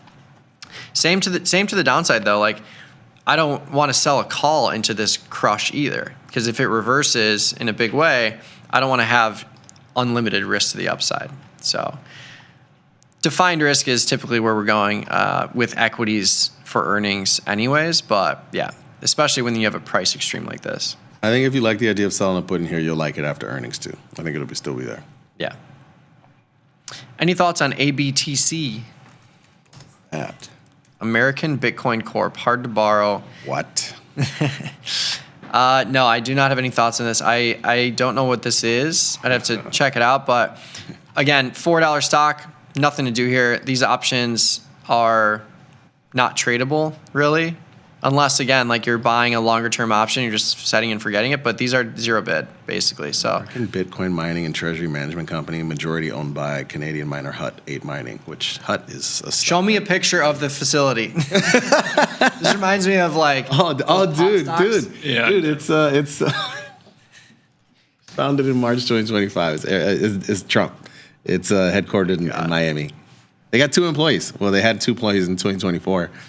There were these pot stocks. I forget exactly, but it was like Tilray and some other ones. And then we were just like watching them go from $20 to $200. And we were like, what are these companies? And we would do like the Google Earth, and you would go to the location, and it was like just a shack on the side of the road. Like, this is not gonna last. Throwing a little bit of pot in there, Yeah. just enjoying the enthusiasm. I don't say you can do much more than, well, it's got a lot of options activity. Huh? I mean, not activity, but it's got a lot of option chains. I didn't expect that. I expected there only be like just regular monthlies, but I mean, oh, wait, no, I'm looking at the wrong thing. ABTC. Yeah, that's what I got. Okay, yeah, just the monthlies. I'm tripping. I mean, I don't know. Yeah. Whatever you do in here, just make sure it's risk defined. That's all I would say. Yeah. I think like this is one where like if you think it's gonna rip back up and be a meme stock candidate, like just buy shares. Exactly. There's no other way to do it, really. Thoughts on Tesla prior to earnings, diagonal to the upside? Good question. So Tesla is tomorrow after the close. 30-point move on a $450 stock, pretty decent. I think this one's going to be really expensive because we're not seeing the same disparity between premium and time. So like normally the market is pricing in more volatility in a lot of these products to where instead of seeing a 30-point move in the 3-day and a 40-point move in the 31-day, now you're seeing a 30-point move in the 3-day and a 60-point move in November, which is still a lot more than the weekly. So all that said, it's just going to be more expensive to do. If we just look at like the 500 calendar. Exactly. It's just super expensive. Like with the ones we just looked at, even a shorter term calendar, like doing a 500 3-day and a 500 10-day. Mm-hmm. Still, you're not. It's not the same disparity. So like the ones we just looked at in Netflix. What was the other one we looked at? The one that you did. iSearch. Yeah. So like those ones, we're paying $500 for the 10-day, and we're collecting $400 for the 3-day. This one, you're collecting less than $200 for the 3-day, and you're still paying $500 for the 10-day. So it doesn't set up nearly as well from a cost basis perspective, and because of that, your profit range is going to be more narrow. So I think with Tesla, for earnings, I'll probably land on like an iron condor in November, just knowing that this IV is still going to be pretty elevated here, and I'll be able to set up a nice wide range. Like even if I just did like a 400, 500 cookie cutter, 5-point wide iron condor, like you get 100 points of wiggle room and you're collecting half your risk. Like this sets up nicely for me. I'll probably land on something like this tomorrow. I feel like too, this stock hasn't moved a whole ton on earnings in recent cycles. I could be wrong. Obviously, we can all check that, but I feel like it hasn't. Yeah, no, I mean, they always released like the vehicle sales before it, so it's like there's not as much shock, but now it's like, the regulatory credits are going away, the $7,500 EV tax credit expired that, people rushed to get before it went, so I don't know what the story here is now, so they got to say something, or I don't really expect it to move that much. Mm-hmm. Yeah, I'm not sure what happened in this little market here, but E-minis and NASDAQ sold off a couple minutes ago swiftly, 1150, right after 1150. 1151 was when we got this big sell-off. Yeah, that's what the chat's saying. Who's talking? Somebody's saying something. What news just dropped? Not sure. But yeah, we'll accept the two-sided action for sure. You find anything? No. Not yet. And Trump is saying some stuff, but naturally. It's not. Trump says we built China's military with all money we lost. Maybe the meeting with Xi won't happen. That's what someone is saying. Yeah. Maybe no meeting. He also says I have a great relationship with China's president. Here's the headline: NASDAQ turns negative as Trump speaks. So I'm I mean, curious. yeah, that's- I'm curious to see if this meeting, right? Because it feels like recently, at least there seems to be steam building towards this. This idea of them meeting or not has been moving the rare earth names and maybe even gold and silver a little bit too. So I'm curious to see if that's going to make some movement on that. They just need to fight. Cage Throw on some boxing gloves. Yeah, gold sold off a little bit more. Silver definitely selling off more. So yeah, there's some contingent movement here, but yeah, we'll see how the rest of the day shakes out. We are at time though. It's 11:59, and we have Flaco's Tacos, I believe. Is that correct? It smells so good right now. Which you love to see. If you want to join us, no, not join us on Twitter. If you want to talk to us on Twitter, tweet at us. Feel free to. Jamal is at Jamal Chandler. I'm at Trader Mikey B. Thomas is at FX Westwater. I've got all the links in the YouTube chat if you're watching there. We've got Netflix earnings after the close. Thomas wrote a preview there. If you scroll, you will be able to find it. I've got Tesla's on there too. Yep, Tesla's on there too on the News and Insights tab. I've got the Money Match promo up there. If you don't have an account with us, go check it out. 30 days commission-free trading, 1% cash match on deposits for 30 days. And Cherry Picks newsletter. Sign up for that as well. tastylive.com/newsletters. But yeah, stay tuned for the rest of the session. We've got more content coming your way. And we'll be back same time, same place, 11 a.m. Central tomorrow. We'll see you then. Peace.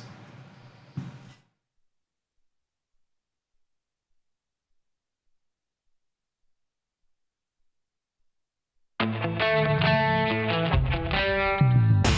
the world of investing, a beast lurks between the numbers.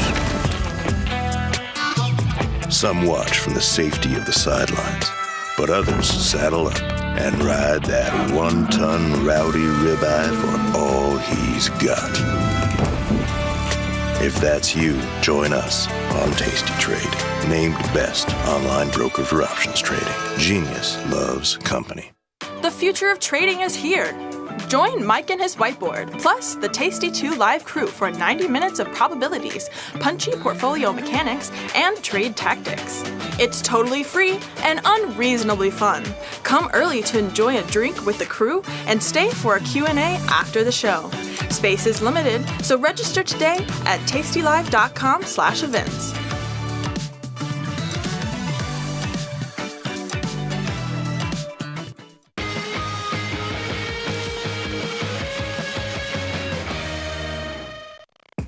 Ready to take your trading skills to the next level?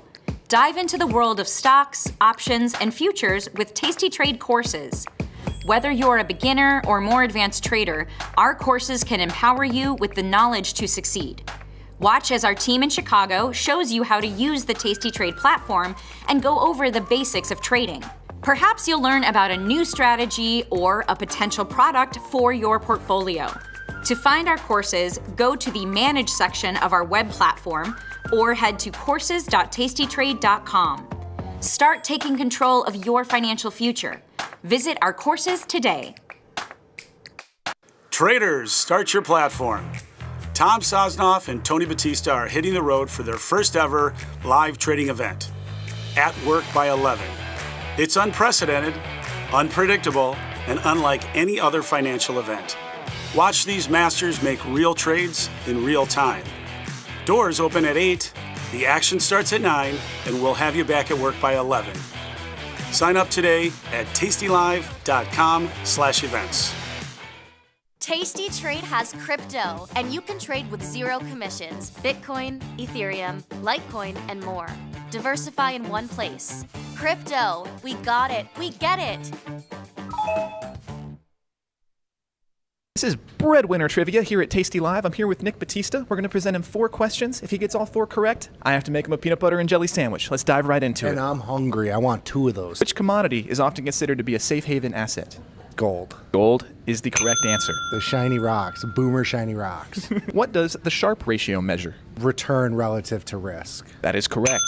What is a credit default swap? It's a credit that originates somewhere else, and it's traded for different amounts across many different parties. That is correct. That's not gonna exactly match what they have on screen here. No, come on. I'm not the smartest guy here. For all the marbles, for the PB&J, what is the national animal of Scotland? It's the Highland cow. It is a unicorn. What? That's a trick question. I hope nobody heard that because I want to see a peanut butter and jelly sandwich get made. Ready to take your trading skills to the next level? Dive into the world of stocks, options, and futures with Tasty Trade courses. Whether you're a beginner or more advanced trader, our courses can empower you with the knowledge to succeed. Watch as our team in Chicago shows you how to use the Tasty Trade platform and go over the basics of trading. Perhaps you'll learn about a new strategy or a potential product for your portfolio. To find our courses, go to the Manage section of our web platform or head to courses.tastytrade.com.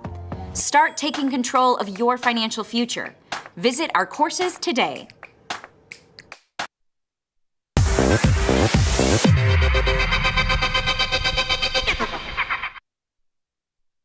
What is going on, everybody, and welcome back to Risk and Reward. Today's Tuesday, second day of the week. We got a lot of volatility in the market. The market's trying to pull back as we hop on here now, so we'll go over all that. But Dan, Grumpy Mike, UPDN, Wit, everybody, thanks for taking the time to hang out with us today. We got a lot of stuff to cover. But before we do that, my brother, how we doing today? It's Tuesday. I'm doing good. Market opened up. I'm still heinously long delta, so things went well for me in that regard. Yeah. We have just flipped red, but still holding strong. Philip Morris, the earnings trade that I threw on yesterday, absolutely obliterated me. This is why I don't trade earnings. It was fun, though. It was fun while it lasted. Give us a little context on Philip Morris. I remember we touched on that a little bit, but anybody that didn't join us, what kind of company was that? Yeah, I just threw it on right at the end. Philip Morris, one of the largest, if not the largest tobacco giant in the world. Maybe the Marlboro larger corporation could hang with them, but one of the largest tobacco giants in the world. Most notable for Zyn in the United States. I'm sure we're all pretty brand aware of Zyn at this point. And over in Europe, they make the most popular vape over there, which is called IQOS. So giant international tobacco conglomerate.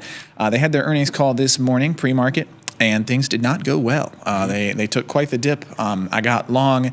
I had a defined risk and really fairly small long into the end of the week, which I don't think there's any way that works out now. I've needed over 160, currently trading 148. But my leaps into December of 2026, while getting obliterated, I'm not worried about at this time. That's obviously a longer term thesis. Yeah. I know we got a little bit more earnings to touch on, so we'll get into the platform here in a little bit. We'll see what earnings are to come the rest of this week and next week. I know you brought us a nice list on what we have to look forward to this week, so we'll get into all that. But today, we're going to start off in the TradingView platform. We took a couple trades today. We got chopped up, had to manage our risk on a couple, but we did have some solid trades, and we'll break down the points on that, how we manage the risk, and kind of what we're looking for in terms of NASDAQ. And then we'll go into VIX, see what VIX has been up to. I know VIX was probably popping a little bit about 5, 10, 15 minutes before we hopped on the segment. And in terms of VIX, I know you had that VIX position as well. That did pretty well because we got that vol collapse shortly after that, right? I am still short VIX, 70T on that, so it's next week's VIX expiration cycle, which is those are morning settlements, which is always a little bit funky. But yeah, VIX under 18 by a week from today would get me home on that position. And yeah, it's get me home. It's contracting nicely. The vol is, and it snaps very aggressively. Like when vol comes in, vol can really come. Oh yeah, right. Yes, well yeah. I mean the VIX both ways. If it moves off of that 16, 17 level, we become so accustomed to seeing it at, it goes up quick. And conversely, as soon as things stabilize, it likes to come back down quick. That was my whole thesis. We got our volatility I guess we get volatility like twice a year now. So we got our volatility for this 6 months. We should be good until April. Happy I capitalized. Yeah. Now when vol is moving, it's moving. When it's expanding, I mean it's expanding. When it's collapsing or contracting, it's contracting. But when it's asleep, boy, can vol be asleep sometimes. But with that being said, well, yeah, and it's funny because I mean VIX would be like the greatest thing in the world to trade neutral if it wasn't what it is, which is vol, which is any time literally anything can happen, and suddenly VIX goes mooning and your neutral trade, you're picking up pennies in front of a steamroller. You know what I think is really funny? I think Nick was talking about it the other day, but like VIX, and then we have the volatility, forward volatility. Yes. Like, we could just keep going. We could get the volatility index for the volatility of the volatility of the volatility's index. It's true. You could. We could do a full on what's that? Inception. Something like that. It sounds like a good word for whatever we just talked about. Philip Morris burned me last earnings.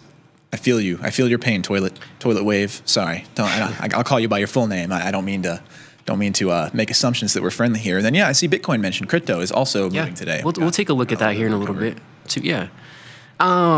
With that being said, we took a few NASDAQ trades today.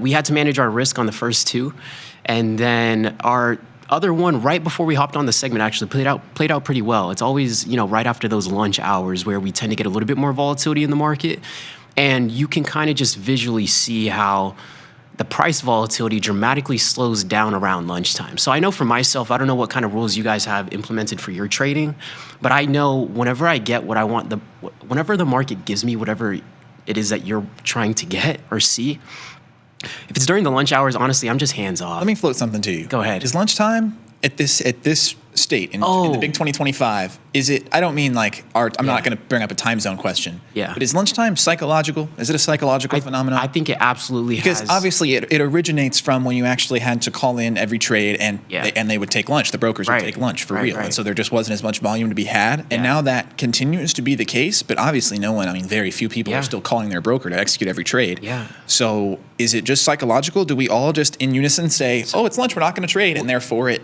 Well, you know what's funny about that? I think that builds the case and helps the point of the fact that the market is just human psychology at the end of the day, whether it's an algorithm, whatever firms, whether it's manual intervention or automatic intervention with algos, it is all human psychology. Because if you're the one programming those algorithms, you're going to see in the data set, which we've pulled data on this many times. We made a video about this a couple weeks ago, any YouTube video, pulling the specific data, just seeing when the market has the most trading activity, which we all know after the market opens up or right before the market closes, right, power hour.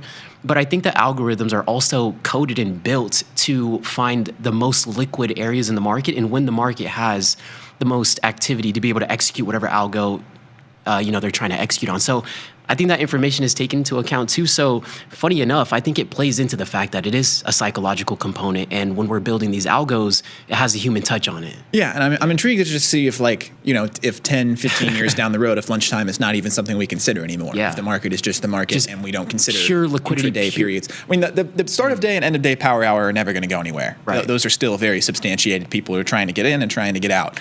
But when you talk about the middle and particularly lunchtime, that lunch hour that we always refer to where volume does decrease still empirically for sure. It's just interesting. I think that we could see that fall by the wayside. 100%. That's a very interesting angle. We'll have to circle back around to that too. Getting into this morning, we had a couple levels of value that we're looking at, same levels that we talked about yesterday. These levels of value were pretty close to each other, so I came in a little bit, a little cautious just because we know outside of value, we have a tendency to go seek the next value. And whenever it's so close, it's very difficult to gain clarity for trade ideas because you don't really want to mix between the balance and imbalance. And it's like the next balance is so close to the next balance. So sometimes it can just get really, really murky waters right there, I think is the best way to describe it because those value areas are so close to each other. So this morning we sold off inside of this level of value. We had also recognized that the market was at least acknowledging that this level was there and existed. So we flushed through that there in the morning. And once we got a little bit more rejection here, I started to feel confident to enter my first position and then add to the position at these levels over here. I'm not trying to draw anything right now. Let me just pull this over here. So these were the first entries to the downside that we were looking for. So now at this point, we can look for that value area or that value rotation kind of move maybe to the opposite side of value because we know these are the extremes that we're trading. This is a mean reversion type move. So that's what we were looking for initially, but the market started to act extremely funky. And it's more so just live trade management in time, how you're feeling about the market and what the market's doing. I knew we were near all-time highs too, so I was like, you know what? yesterday, last week, since we're trading at all-time highs, I noticed there was like a span of 3-4 trades consecutively that I took that came back against me. So coming into this week, my mindset is like, you know what? After we take out swing lows or swing highs, I'm going to be a little bit quicker to take my profit because the market is so resilient at all-time highs. It keeps stopping me back out at break even after securing about 30, 40 points. It's getting very annoying. That upwards drift Dr. Jim be talking about, I guess, you know, it might actually exist because it stops me at a lot of the trades. So after we came down here and took out the swing low, which just happened to be the morning low, that's why I decided to cover the rest of this position. So it was nice to get a little bit of cushion under the belt for the other opportunities that we might take today. Shortly after that, you know, in hindsight, very happy that we covered the full position here because we didn't expect the market to just rally like this with no downticks, all the way back up to these levels that we were looking to get short at. I went short again, a little bit of a premature short, but it's part of the reason why I didn't size in with 2 contracts and jump in with 2, just 1 to test the waters. Noticed literally within 15, 20 seconds, I had to stop out of that one. So got stopped out, and then what does the market do? The market dumps back down to the lows. But using a tight stop, squeezing out high risk reward is just, this is one of the cons of that. And you just have to be okay with the market potentially turning back around and dumping back to the levels where you would have made money. Because you might say, well, if you don't have your stop in here, right? Conversation we circle back around to all the time. If we didn't have the stop in here, we would have caught this move. We would have caught this entire move to the downside, right? But let's use this as an example again. So yeah, apply the exact same thing the next time we tested it. Yeah. So what's the right way to go about this? I don't know, but whatever you do, it has to be consistent with whatever it is that you're doing. I'm not saying a stop loss is the approach you should take. I'm not saying you shouldn't use a stop loss. I'm saying whatever approach you do take, make sure you're consistent with whatever it is that you do, because over here, again, we look to get short. We manage our position immediately, right? What's the market doing right now? I mean, we ripped all the way to these levels. Do I want to be absorbing that on a small account? 1 micro, 2 micros? Like, even on a small account, that's a pretty hefty move with micros. So sometimes you're going to get stopped out. The market's going to dump into your favor, but you got to have a quick memory. It's like, you know what? Whatever. That was the next trade. Let's have an objective view for the next one. So that's where we were sitting there. And just give me like 2 seconds so I could clean this whiteboard back off. I wish there was an easier way. Yeah, it would be nice if you could just like draw a circle and clear it all out. Yeah, let me. What's going on, Whit? Good to see you. Dan? Oh, the tacos at lunch today at Tasty HQ. Yes, very sharp. It is Taco Tuesday. Errol and I are both quite hungry. We had a meeting from 11 to noon, and we have not eaten yet. So looking forward to some Flacco's. If I'm looking malnourished, that's why. Yeah. No. I've been more consistent, been getting in more calories for the day too. Today I'm going to be hitting arms, so that'll be fire. Yesterday was more back. I wanted to do back and bi yesterday. Killed some back. Wasn't able to squeeze biceps in, so I'm gonna need to hit that today. I had arms yesterday. Today will be legs for me. Oh. So yeah, happy to get some good chicken and rice carbs going here at lunch. Some nice complex carbs to last me through the rest of the day. No, I feel you on that. I feel you on that. All right, guys, we're almost there. There. Clean off these drawings. Let me go here. Let's actually look to see where we're getting filled, because this is helpful for knowing what we can risk into the next trade. Arrow tip, market makers and the algos are stop hunting you. You know what? That question still remains on the surface level of trading communities to this day. I feel like people always have a feeling are stops hunting us, or stops hunting retail orders. My hunch, I don't think algos or market makers are hunting our stop losses. I know it was such a hot take kind of conversation. I don't think they are. I think it feels that way because I think around swing highs and swing lows. I think they're just better too is part of it. I think that like you're trading with your eyeballs on a volume profile, and they have very sophisticated algorithms that are figuring out to the cent where that value area ends. And so you might just have 10 points of slippage because you can only do so much, but somebody with a multi-million-dollar algorithm can see those levels like to the cent. Right. So yeah, that could be part of it as well. 1,000%. Like in that case where you just got stopped out at the top right there. Like I think that perhaps algs are actually seeing the entry. They could have pushed it. Yeah, exactly. Yeah. Their entry is 6 points higher than yours to get short, and that's just because you have to do it with your eyeballs and they don't. 100%. It's a really good point. And with that being said, too, I do think that it's just a function of how the market works, because at any moment, regardless of it's an algorithm, manual intervention, whatever it is, it's like the market is going to constantly seek fair value, and the market is going to constantly seek where there is sufficient liquidity before it wants to do whatever else the market wants to do. So, I mean, to your point, I think it continues to feed into the same conversation. But at the end of the day, we don't know what the algo is going to do, and that's more of a testament to why I believe we should use a stop loss, because I think us not using a stop loss is, number one, saying that we know what's going to happen. Or I guess you can make that argument back onto me, saying if you use a stop loss, you're saying you believe you know what's going to happen. But all in all, just to keep your risk in check, because we don't know when an algo is going to go seek more liquidity to the upside. And it's like, it could take me for a 20, 30, 40 point ride, and I have no clue. So I think the stop loss is just a function to allow you to have some sense of control in the market. Like, we can't control how much we're going to make on a green trade. We can't control if we have a red trade, but we can control, which is the only thing we can control, is how much we lose. That's like the only, level of control that there is in the market. So absolutely. Well, yeah, and I mean, it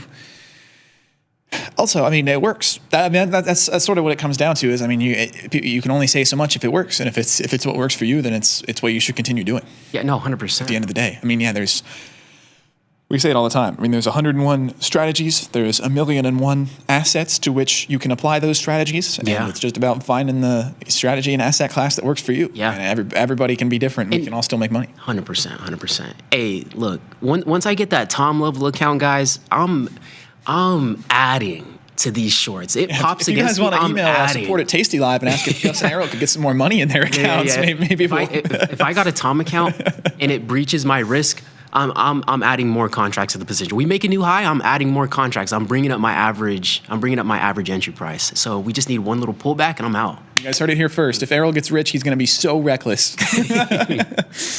No, I didn't say rich. I said a Tom account. That's above. That's above rich. No. With that being said, this was the first trade that we had. The first entry was and this is important when sizing in and helping to scale out, but the first entry, 259, 264. So the average entry, once we add to that position, is going to be in between that, so that we could call that 25,262, right? And then if we go down here to our exit, which is important because this is going to lead us to our next trades throughout the day. Our exit was 25,227. I believe we had two exits. The other one was 25,219. So if we go in the middle of that, that's 8 points for 25,224. So 25,224 to 25,223. It's about a 223. What is that? 40, almost 40, 50 points, give or take, maybe 36 points. I think that is. And that was on two contracts, right? So about $140 you're gonna have. So now going into the next trade, you can kind of think, okay, I can take $40 or maybe half of what I just made, and we can risk it in the next position.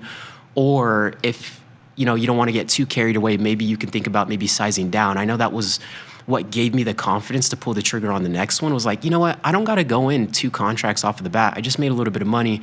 I can use one contract here. It's also going to be easier to manage the risk if it goes against me, because I know I'm not going to be giving too much profit back to the market.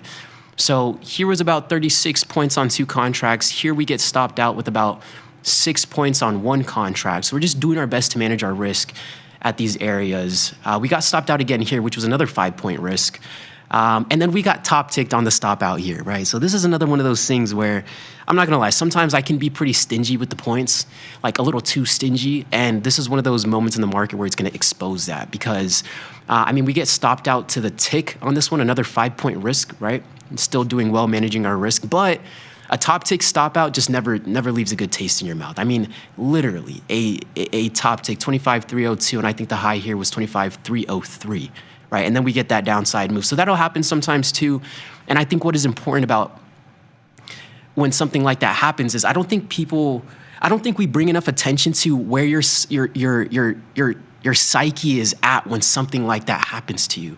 I get top ticked like that. I see the market move in my direction. I now tell myself I'm hands off, because I know my patterns. I know after getting top ticked out of a trade I quote unquote should have been in, I have a tendency to get a little sloppy with my entries and exits after that.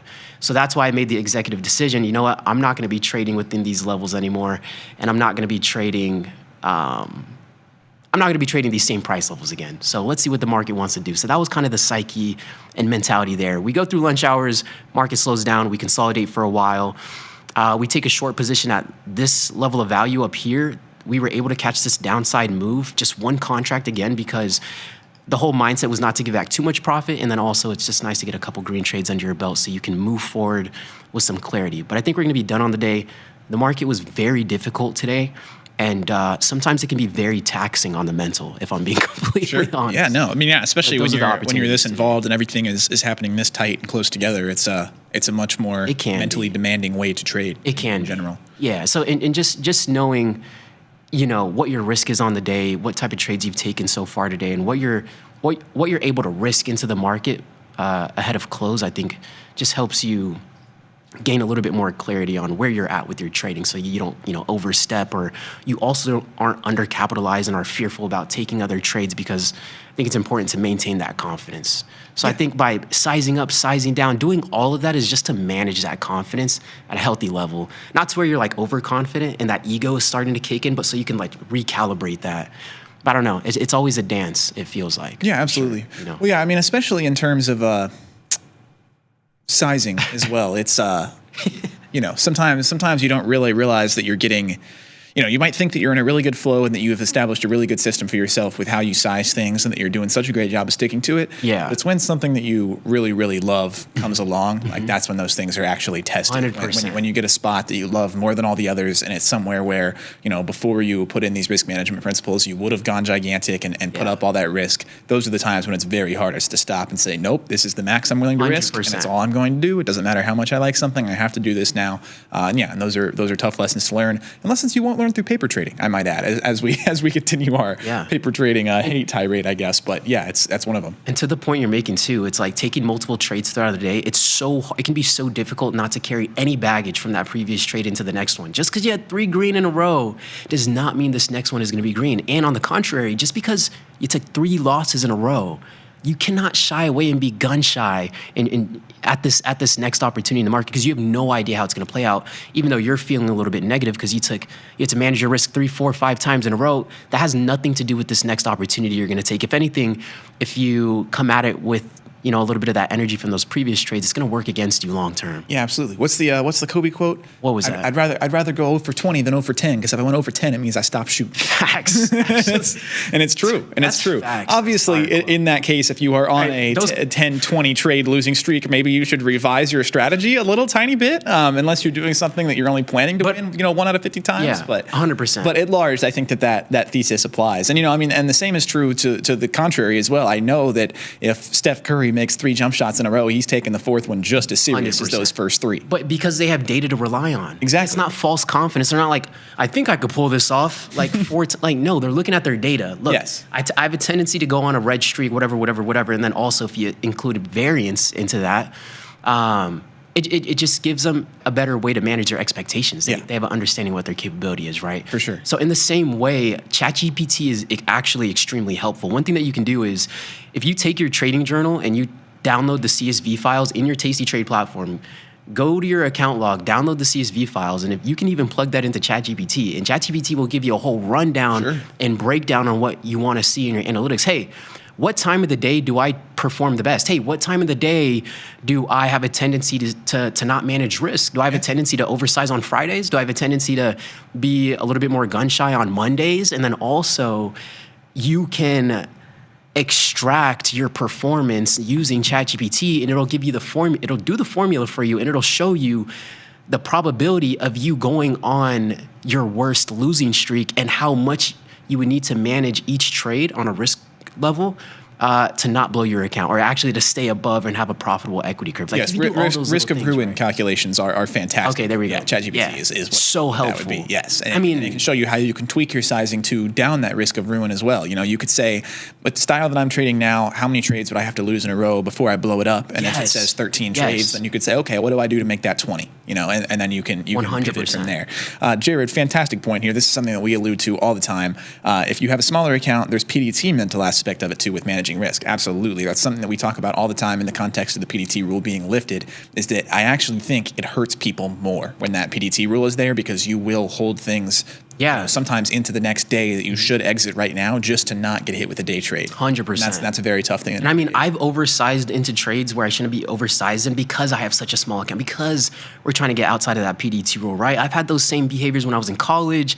You know, it's like that small account has a psychological component to it, 1,000%. Yeah, absolutely. Absolutely. But yeah, Mike with the other outlook, 13 trades. Okay, I'll stop after 12. You know, I mean, there is some credence to that as well. You know, if you could ask things like, oh, if I lose 3 trades in a row, what's the probability that I'm going to lose the next one? Okay, well, what if we isolate that to intraday? What if I lose 3 intraday trades in a row? What's the probability that I lose the next intraday trade? And you could kind of isolate those things, and then that allows you to unpack what is happening in your psychology that is making you act that way and rectify it. So, and I always.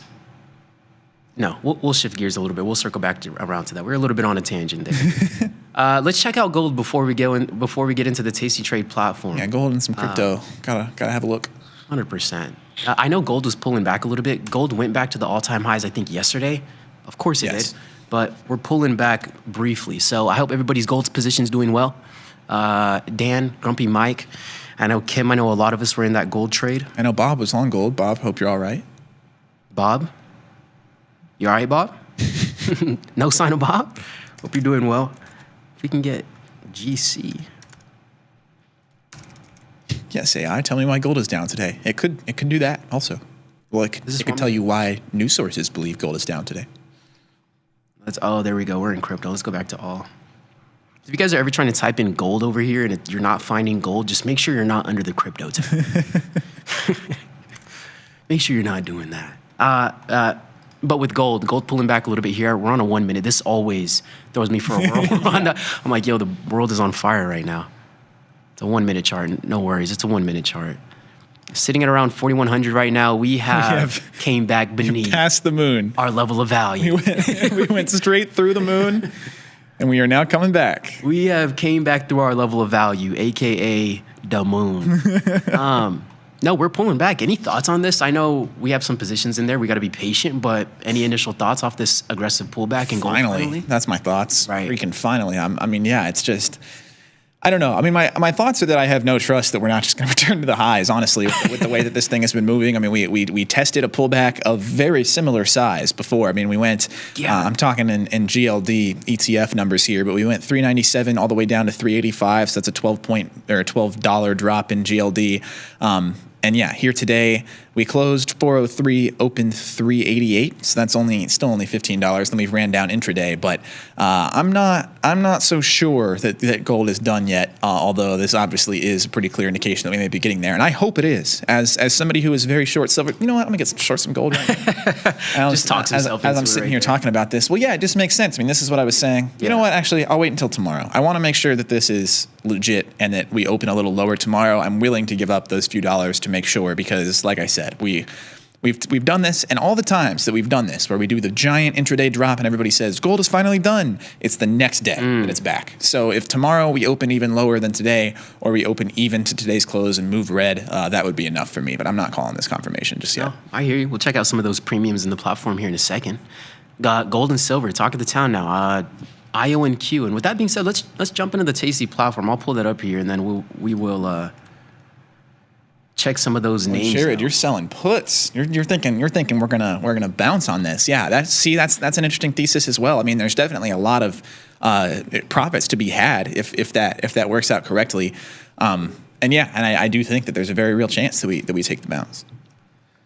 With that being said, let's jumped over the moon. Clearly, the moon was the top. I mean, we did a pretty good job of setting the top with that moon emoji. The cow did jump over the moon for real. Yeah, it's not a myth. Just barely. Barely. Kind of orbited the moon, coming back down. It did. With that being said, the portfolio is doing pretty well. You know, not too bad. Oracle took a hit. That one's down a little bit on the day. That one's been getting slammed the last couple of days.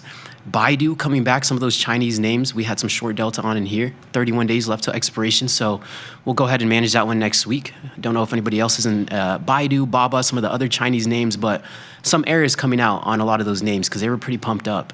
And we have gold. This one's finally coming back. As you can see how volatile this position is. I mean, we're up almost $300 on the day. That was like quite the opposite yesterday. So this is one of those where we got to sit tight, but we have a defined risk position on. So we'll be patient in managing the risk and the profit in this trade in gold here. IONQ, this one's working out a little bit better today. Some of the air coming out in some of those quantum stocks like RGTI, if I'm not mistaken. QBTS, if I'm not mistaken, IONQ. Don't quote me on the QBTS, but we'll circle back around to those. Those are doing pretty well today. Sitting break even on the day, but the overall position, I'm pretty happy about. We've had a lot of down days, and at this point, we've surpassed 50% of the capital, 50% of the potential profit on this trade. So it's going to come down to when we feel like taking this one off, right? I mean, we sold the 80 strike. Where are we at right now? I mean, we're 22 points away from that, right? The quantum computing names would need to make another all-time high almost to stop us out of that. So I wish I got shorter than I did. I mean, the only short I have in this regard is RGTI, but yeah. Your only regret is going to be that you wish you would have bought more. Correct. What's that from again? Is that Wolf of Wall Street? Wolf of Wall Street, yeah. Okay. The only regret's going to be that you didn't buy more. But it's true. I should have bought more. Should have sold more, in fact. RJTI, you chose right. That's doing really well today then. Yes. Yeah. I mean, I'm up 100 net on the position, which is close to 30% profit. I think just over 300. Oh, you got some time on that one still too. I'm 24 DTE on that one. Oh, yes, nice. But I'm long the 48 and short the 45, and we're at 41. Yeah. And if you pull up the chart there, it's exact same situation. We would essentially need a return to all-time highs for that to. You got a larger max profit on that though, huh? I only got $1.78. I can only squeeze out $1.78. I'm in the same position. Wish I would have sold a little bit more. Yeah, that one was what it is. Really, really annoying to get a fill, and I finally just rage filled it, and I took some slippage, but I think it's still going to work out. Yeah, the max profit is something to the tone of 160 per. Let me figure out that exact number. Jared said emoji effect is real. It is. Facts. It is. $1.33 per is my max profit, and I have two. So I guess we're actually much closer to the 50% than I thought. 260 would be my max there. Nice. Oracle, I sold an out of the money put spread on Oracle, kind of on the dance floor right now, $10 wide. We're breaching the 280 put that we had sold. Give this one a little bit more time. 31 days left till expiration. Oracle took a hit the other day. So we're down on this one, but it's been volatile the last 3 to 4 days. We've been getting gap downs and continuations to the downside. We'll keep an eye on that. We also have QQQ. This is one that expires at the end of this week.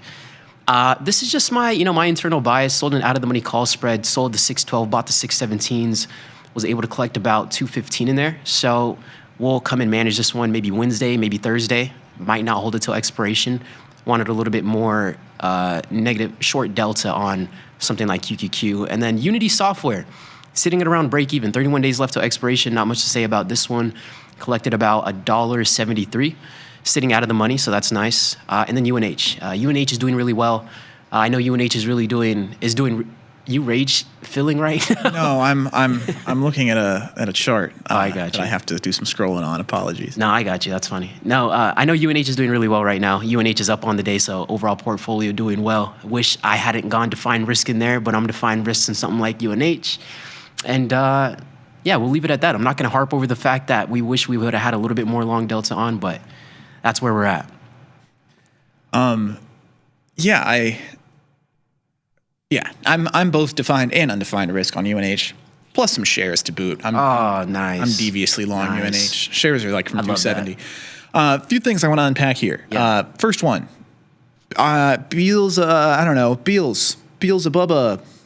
You. This is beyond position. Holy cow, I had no idea how beaten up, no pun intended on the holy cow. Holy cow, I had no idea how beaten up Beyond Meat was. I was trading this in 2020 and 2021 when it had good liquidity and was at like $60 to $80, as I recall. That's what I was just, when Errol asked me if I was rage filling, that was me aggressively scrolling back on this chart to confirm that. But yeah, I mean, this thing was like $60 to $80 and a good mover when I first started trading, and it was like something that it was in my day-to-day rotation because it would take these big swings. You're telling me this is a $2 stock now? You're telling me this touched 50 cents? I had no idea. Holy cow. I had no idea either. Beyond Meat was one of those ones that option traders were trading this thing left and right. Yeah, out of IPO and all through COVID time. You're right. It was through the IPO it got all the attention. Yeah. I did not know it was a penny stock. But yeah, this thing is a penny now. So to that end, I don't see any move you could take except for getting long. I wish I would have been short this thing since 80, but getting long here, I think that this is just as good a spot as any. I mean, this company isn't going to go bankrupt, right? Like that's always the question that I start asking when you talk about companies that have traded higher, say $50, $60, anywhere above that, and are now down below $1. It pretty much becomes binary. Are they going bankrupt or not? Because if they're not and it's below $1, it's like it just kind of becomes a buy to me. If they are, obviously that's a different story. I wouldn't be finding myself buying any Spirit Airlines right about now. But it's just, that's very interesting. So good shout, Beals. I had no idea that Beyond was a trash stock now, and I think getting long is the move. I hope you've been long through this move from 50 cents back up to $2.50. I mean, that's a massive move. Imagine telling somebody in 2020 that you would be able to 5x your Beyond position from 50 cents to 250 in 5 years. I would have thought that was definitely the devil on my shoulder. Like, do you see the IPO, brother? Yeah. What are you talking about? You're preying on my downfall. Holy cannoli. Beyond Meat's shares jumped 69% as to a high of 248 early Tuesday for a five-fold surge in struggling plant-based meat makers stock over the past 3 sessions. El Segundo, California-based firm, early Tuesday announces its plans to increase availability of select products at over 2,000 Walmart U.S. stores. So they're growing. So, I mean, there you go. That's plenty for me right there. Yeah. I mean, Walmart, you break into Walmart, that's like a huge break in retail. Yeah. Were they not in Walmart before? Were they in less Walmarts before? I mean, even if they were, I wasn't purchasing. Fantastic use of our news tab here, guys. I forget that this exists. We have news built right into the platform. Yeah. Okay. Yeah. Interesting. Cool enough. If that comes back, I mean, I was high on the thesis of this company when they IPO'd. I mean, it seemed like there was going to be room for it in the market, but I guess in 2020 we were just spending our time worrying about all kinds of things. We had so much time. It's also because I would bet money that the number of vegans in the world from 2020 to present has decreased. I think that people were just trying stuff. I was also going to say the reason why this stock is at this price and we didn't know is because we don't care. I don't care. Exactly. We don't care. That's exactly why. Clearly nobody does.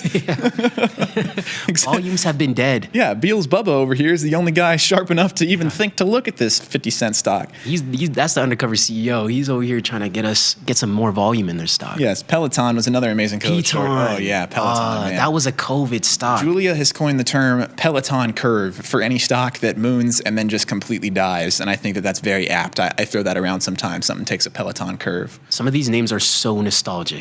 Yeah, holy moly. It's funny how you do come to have nostalgia for these names. I still don't understand why we made a run on toilet paper and paper towels, by the way. But anyway, with gold, silver, this is the other good one that I alluded to. With gold, silver, and uranium off so much, with the vol sellers pouncing at open, any chance we get some forced liquidation? What was that again? Is that UUU? Quad U. Quad U. 4 U's is the ETF. Okay, there we go. Wow. Go to the daily. Any chance we get some forced liquidation? That's an interesting question. Probably not yet. Forced liquidation. But I totally see what you're saying. I totally see the thesis there. Totally relate to the rage filling. Yes, rage filling is very real. Sweet RGTI short coat catching. Good stuff, Kim. I wish I would have taken part at least, a couple contracts in each of the underlyings, diversify within the quantum stocks themselves, especially RGTI. I think RGTI had some of the most volume. Might have been IO and QR or RGTI. My actual stream was not live just now, and so I opened it up and it was Nick and Tony. And I was like, oh, you're like, what the heck? You look different. Are we getting a VOD played over us right now? Is it all the ruse? Good afternoon from MSP Airport. What's MSP Airport? Midway? No, Midway's... What's MSP? UDW. Okay. I don't know what MSP is. Howdy, Frank. What's going on, Frank? What's going on, Frankie? Beyond to the Moon. Is there a show schedule I can use to follow the show? Do we have a published show schedule? We'll circle back around to that. We'll get back. I think maybe.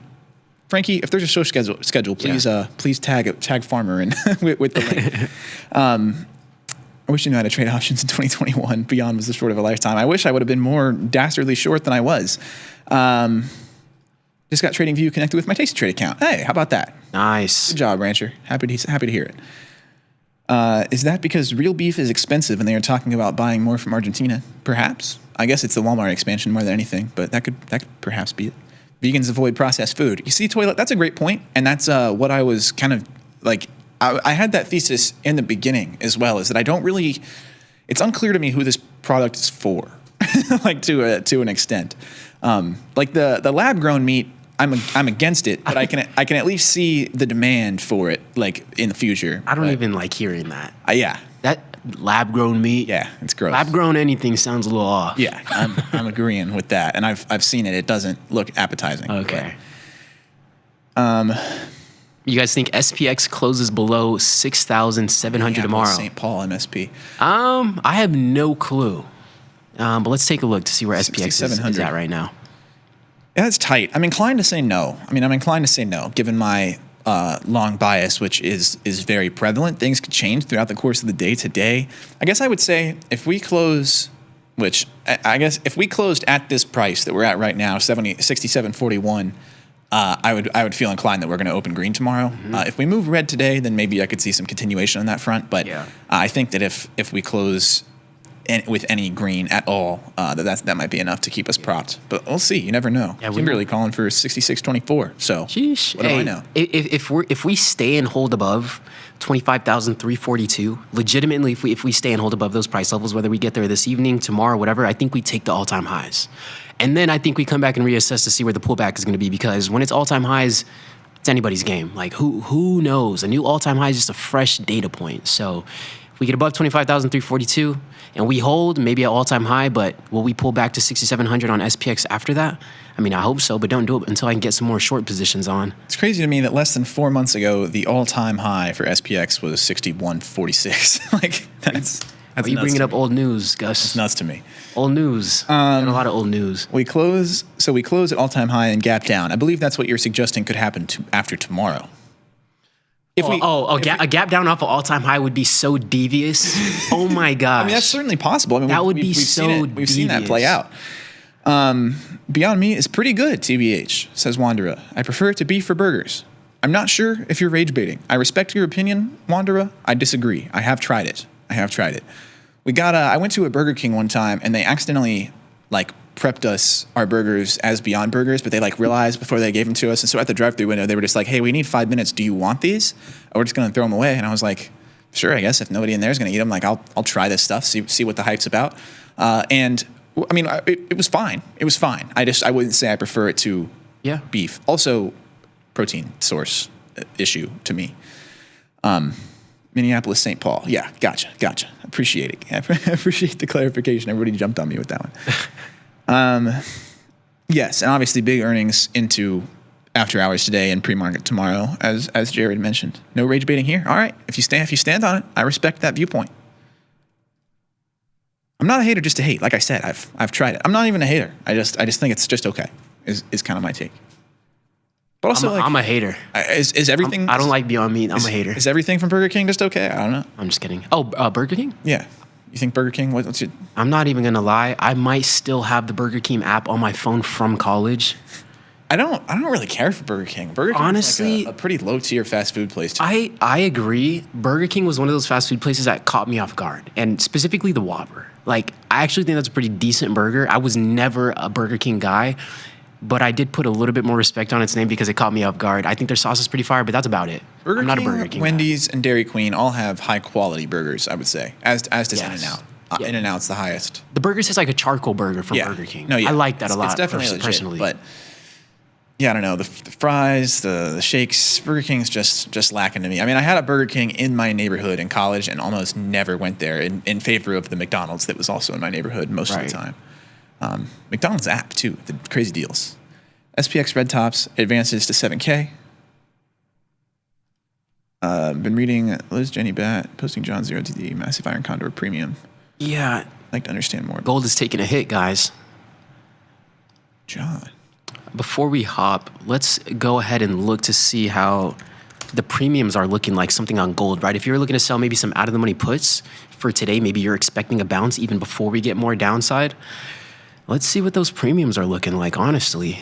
31 days. 31 days. Let's see if we were to do 43 Delta, 375.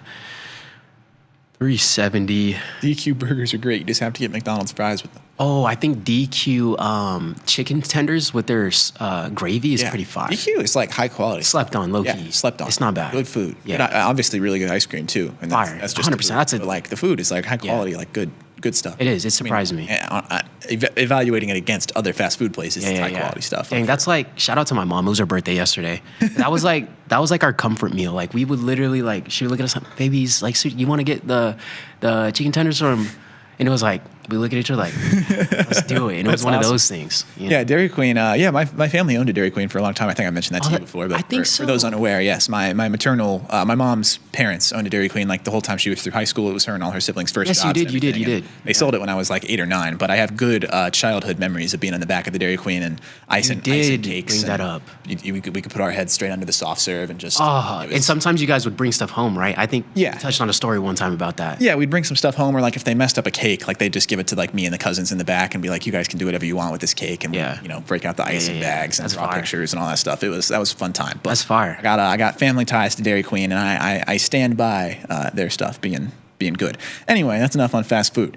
UNCH is like hitting 0-0 on roulette. UNCH. Oh my gosh, we have a 2x leverage UNH.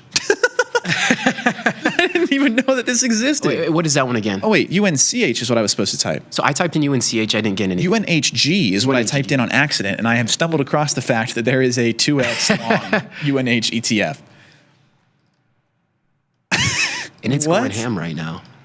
About 2 million shares traded on the day. This just launched in July. I see. So this literally launched for people who wanted to get long UNH at the bottom. This is awesome. Why am I not long this instead? I love how they're creating products. I cannot wait to tell Mike Butler about this as soon as we get off air. I don't think he knows this exists or he would be in it. I love how they're creating products tailored to where the customer is at, or tailored to what they might want. That's actually really interesting. Like, you say that 10, 20 years ago, like, oh, now there's a double leveraged UNH. Like, what? Well, yeah, like I've always thought that with the MicroStrategy ones. Like, it's in demand. So they're like, here, take MSTY. Yeah. You can trade at 3x leverage if you want. MSTR had to have been taking a tumble, especially with crypto taking a little bit of a hit. This will be what we kind of close out on. But I know MSTR's strategy was just continually buying up Bitcoin. So if something like Bitcoin and other cryptos are taking a hit, MSTR might take a tumble too. So that was their strategy. See how it pans they out. meant UNCH like unched, like unchanged. Unched. I see. Unched. When you put it in all caps like that, it really throws me off. My ticker brain, I start looking for tickers when you give me a 4-digit thing in all caps. UNH, I think it is. I'm confused on what the ticker even is anymore. That's funny. Anyway. I typed in UNCH to try and find United Healthcare. Yeah, can we get an ETF that goes up if the market is unchanged? Can we get an UNCH ETF? Yeah. Can our friends at the CME make that for us? Kimberly said she's in the green already. So. Hell yeah. You know what? Hell yeah. Make the money faster. Precisely. I mean, I'm sitting here thinking, is it too late to buy UNHG? $24 a share? I could just do shares. You kidding me?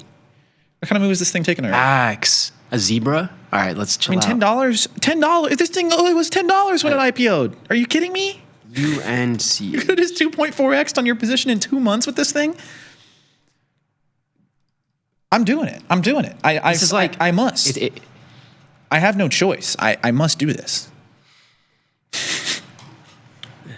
Even a zebra. Zebra is an option? Zebra on a 2x ETF is like dastardly. That's pretty crazy. I mean, it is a pretty cheaper underlying, though. Like, for example. I'll take 20 shares of this. 20 shares.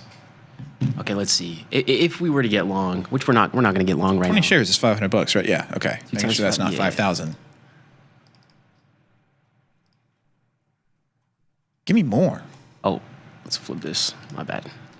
Let's get long here. So we'll sell the at the money, and if we bought 270 deltas, get that near zero extrinsic. Yeah, shout out to whoever said unched and made me stumble across this ETF. How much buying power is that costing right now? For the shares? Yeah. I mean, I put up like $480. Hey, that zebra though, that zebra costs about $518. You could get a positive 86 delta. So if we move up $5, it make it $86 a share. That's another one to put on the back burner maybe. Yeah, that's true too. Yeah, this is like a synthetic stock almost. Neomage. I see. There you go. Specific shout out to Neomage for making me aware that this ETF exists. On accident. That's fire. I love it. No. Anything else before we start to wrap on the day? Zero DTE ETF is a fantastic idea. Yeah, that's great. We should just be throwing out these ETFs left and right. Is this the DGen crew? You're gonna have to come back tomorrow and find out. Is this the? But I'm glad you crew? had some time to hang out with us. I would just say yes, though. I think I would say yes.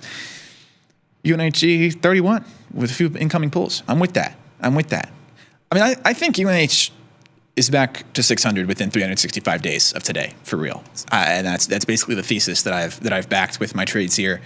And yeah, so I'm happy to get some 2x leverage. This is like, I mean, if I'm able to buy 2x leverage right now, it's basically like I got UNH regular at the very bottom still. Right. In terms of that recovery, if that comes to fruition. So yeah, just going shares. I'm already heinously, irresponsibly long UNH options, but I will happily collect some shares on that. With that being said, anything else to add before we wrap up for the day?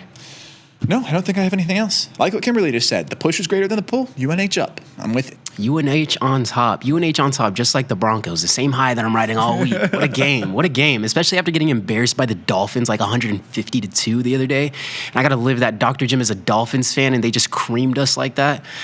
Man, that's a tough one. So hopefully UNH plays out. Anyways, anything else? No, that's all I got. Cool. Kimberly, Whit, Dan, Couture, everybody else, thanks for taking the time. Ranch, of course, Grumpy Mike, big deal. Thanks for taking the time to hang out with us. We will be back tomorrow, same time, same place. We'll catch you guys next time. Peace.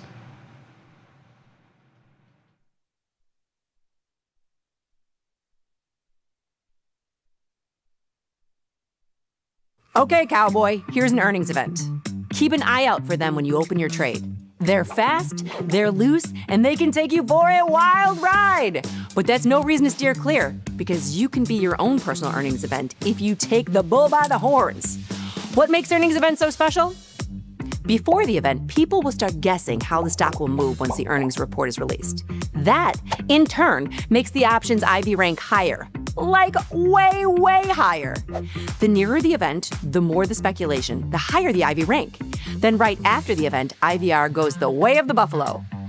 If you sell high premium options right before the event, when IVR is really high, you can take advantage of inflated prices and lock your profits when volatility disappears. Only if, and this is a big if, the stock doesn't move against you. If it does, well, sometimes you eat the bear and sometimes the bear eats you. Earnings events can hit you hard. They can also pay off big and fast if you play your cards right. Pretty simple. In road trips, my family, it was like whoever could get the captain seat was it. That's great. I'm having a great time. Me too. But, I mean, stay a while. Take your jacket off. No, I mean, I'll stay, but the jacket's not Come coming on, off. take your jacket off. Nope. Come on, no. Take it up. I'm sorry. I didn't mean to. No, I'm sorry. You hopped on this cowboy's horse, so I guess you got to hear his tale. In '87, I took it off. There was the market crash. In '92, NBC canceled Blossom. A couple of years ago, I lost it for 2 days, and the Lakers won the NBA Finals. Bottom line is when this thing comes off, bad things happen. You've got to take it off sometimes. I mean, Never do. how do you shower? The jacket's kind of gotten used to it. In fact, every few days it needs it. No matter what, you keep it on. I can take my shirt off if you want, but I'm not taking the jacket off. I just don't know if that's something that I could deal with. It'll be like a teal tornado. Just endlessly washing up on your short. I mean, This is moving so fast, and I like it. Yeah. When the market moves, traders need to move faster. Tasty Trade Active Trader Tool offers full depth of market visibility, one-click order entry, and instant position management so traders can react in real time.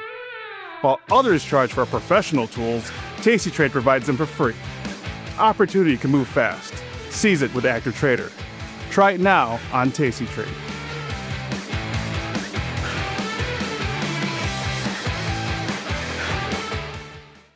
My dad, who was trading options in retirement, introduced me to options trading.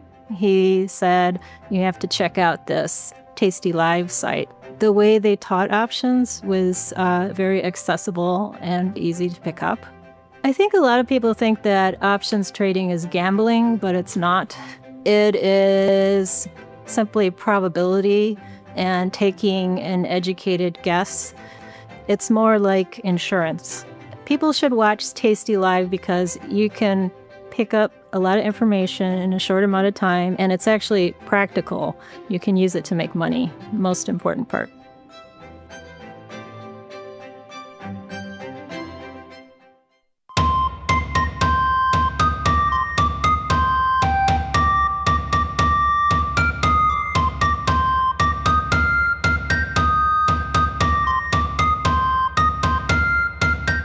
Clip thy waxen wings, thou economic Icarus. Discard these feathery adornments, thy flight's too vigorous. Rather, garb thyself with the soft fur of the bear, and dwell in low burrows of the valley fair. Forsake thy previous highs and perilous summit, for lo, I am short, so I must needs thee plummet. O market, I implore thee, make no high. Like some comic Fozzie, unclip thy bow tie. If thou dost tumble, I shall offer thee up a succulent hoagie. So, ye markets, remain as bearish as beloved Yogi. Follow thee the lead of Kipling's Baloo, and may the move be sweet as honey to Winnie the Pooh.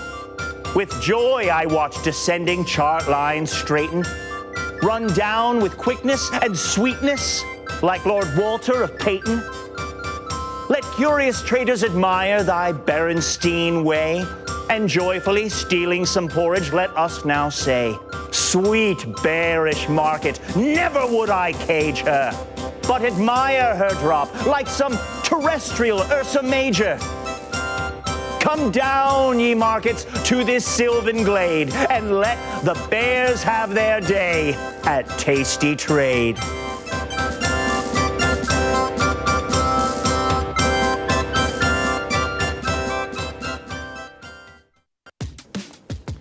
Look who's back testing. Tasty Trade now has options back testing for free. Test your trades with over 10 years of data for the most popular symbols. See how your trades would have performed in the past. Look back at profit and loss and take the guess out of guesswork. Oh, did we mention that it's free? Get back testing at Tasty Trade.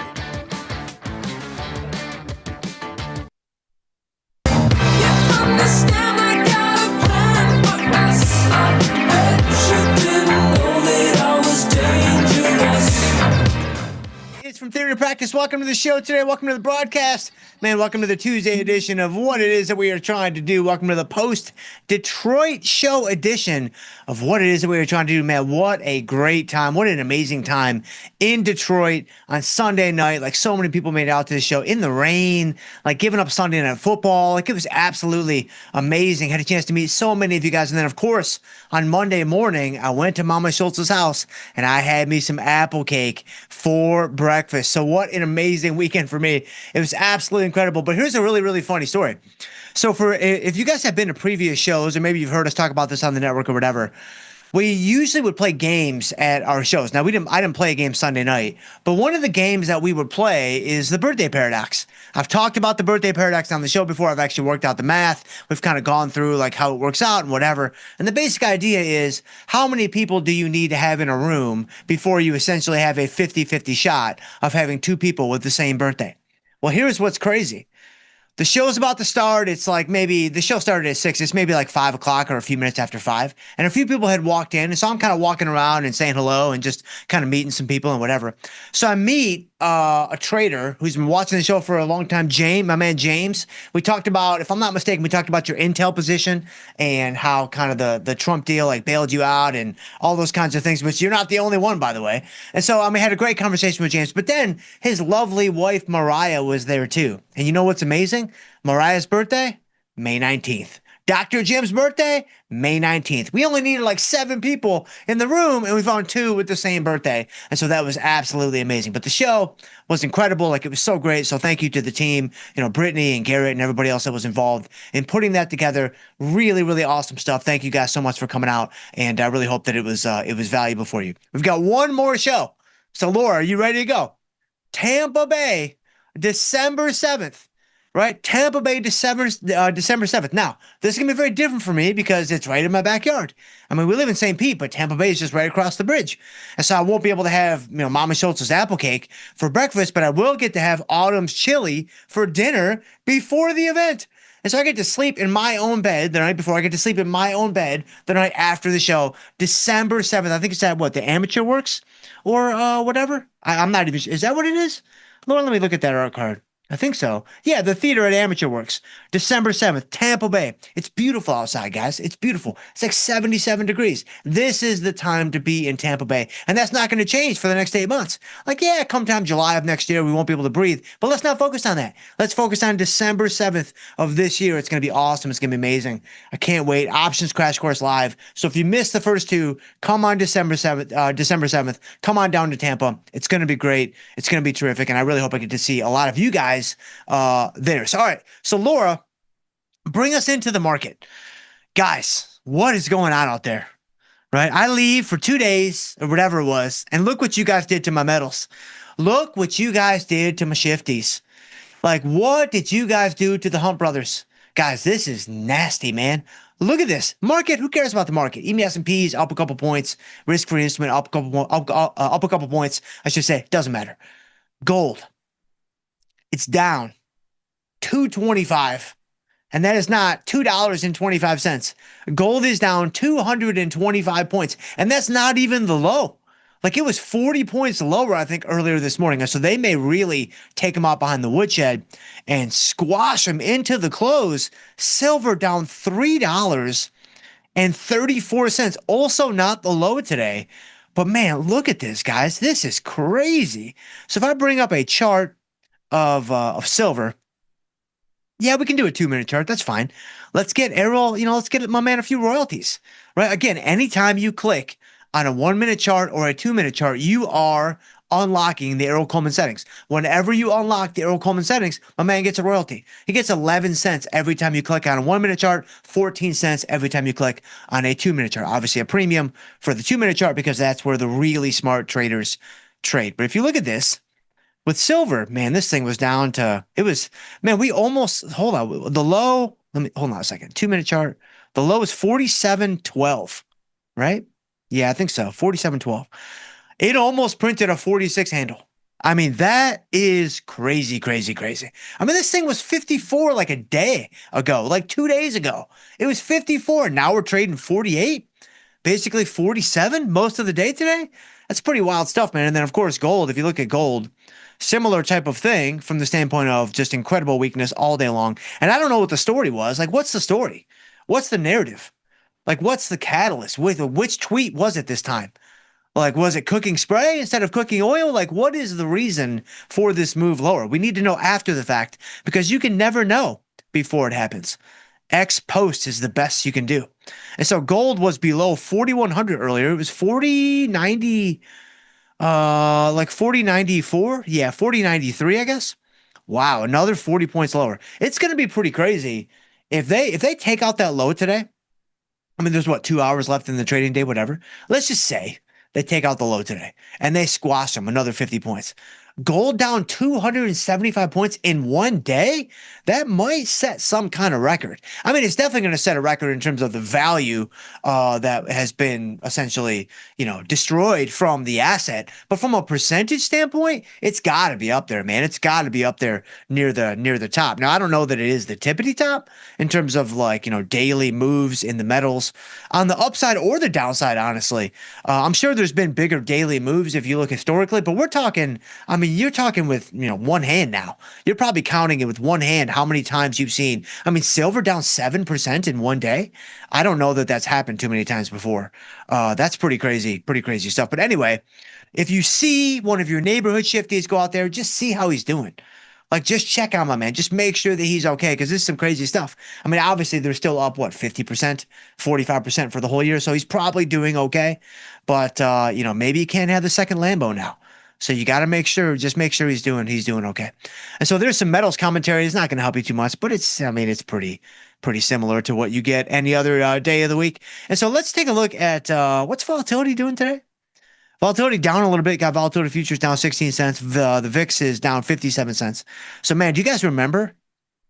Man, it feels like so long ago. So if you look at the VIX is down to 17. If I bring up let's bring up a chart of the VIX. I'm not going to use the Errol Coleman settings because I need to look at it more of a daily deal. This thing was up to almost 30 a couple days ago. Look at that. That's crazy. And so I talked about this on Sunday night, of course, because this is such a key, integral part of what we do. But selling volatility when implied volatility spikes. Selling volatility when implied volatility is elevated. Right. And so if you're brand new to the show, maybe you came on Sunday night, checked out the options crash course live, and now you're tuning into the live show from Theory to Practice. Hey, that's amazing. That's awesome. I'm so glad that you're here. Or maybe you did make it out to the live show on Sunday night, but you're still here and you're kind of brand new. Well, one of the things that we like to do is sell volatility, but we don't just sell volatility willy-nilly. Like, we wait until implied volatility is elevated, and we typically measure that by looking at the implied volatility rank. Now, right now, I'm just looking at the chart of the VIX to kind of make the point and illustrate the phenomenon that I want to illustrate. Volatility, just as an instrument, just as a metric, it does not like to live on the higher end of the range. It just does not like to do that. So when volatility is elevated, when volatility does expand, which certainly happens, I mean, again, it's cooking oil, it's cooking spray, it's probably cookware is coming up here pretty soon. And so volatility is going to expand for a number of reasons. But when it does expand, at some point, it's going to dissipate. At some point, there's going to be some certainty and some calm that kind of, comes into the marketplace. So if you look at what happened a couple days ago with, the VIX shooting up to 28, 29, and now it's all the way back down to 17 and some change, you can just even zoom out even a bit more. Like if I go to let's do like a 1 year chart. And let's do like a 2 year chart just so I can really go back and show you. Like if I scroll back, right? So we're going back about 2 years. So you can see a couple of phenomena that I would like to draw your attention to. Number one, look at this whole stretch right here. This is like 2023 into 2024. Look at the VIX. You've got a couple of blips, right? Blip, blip.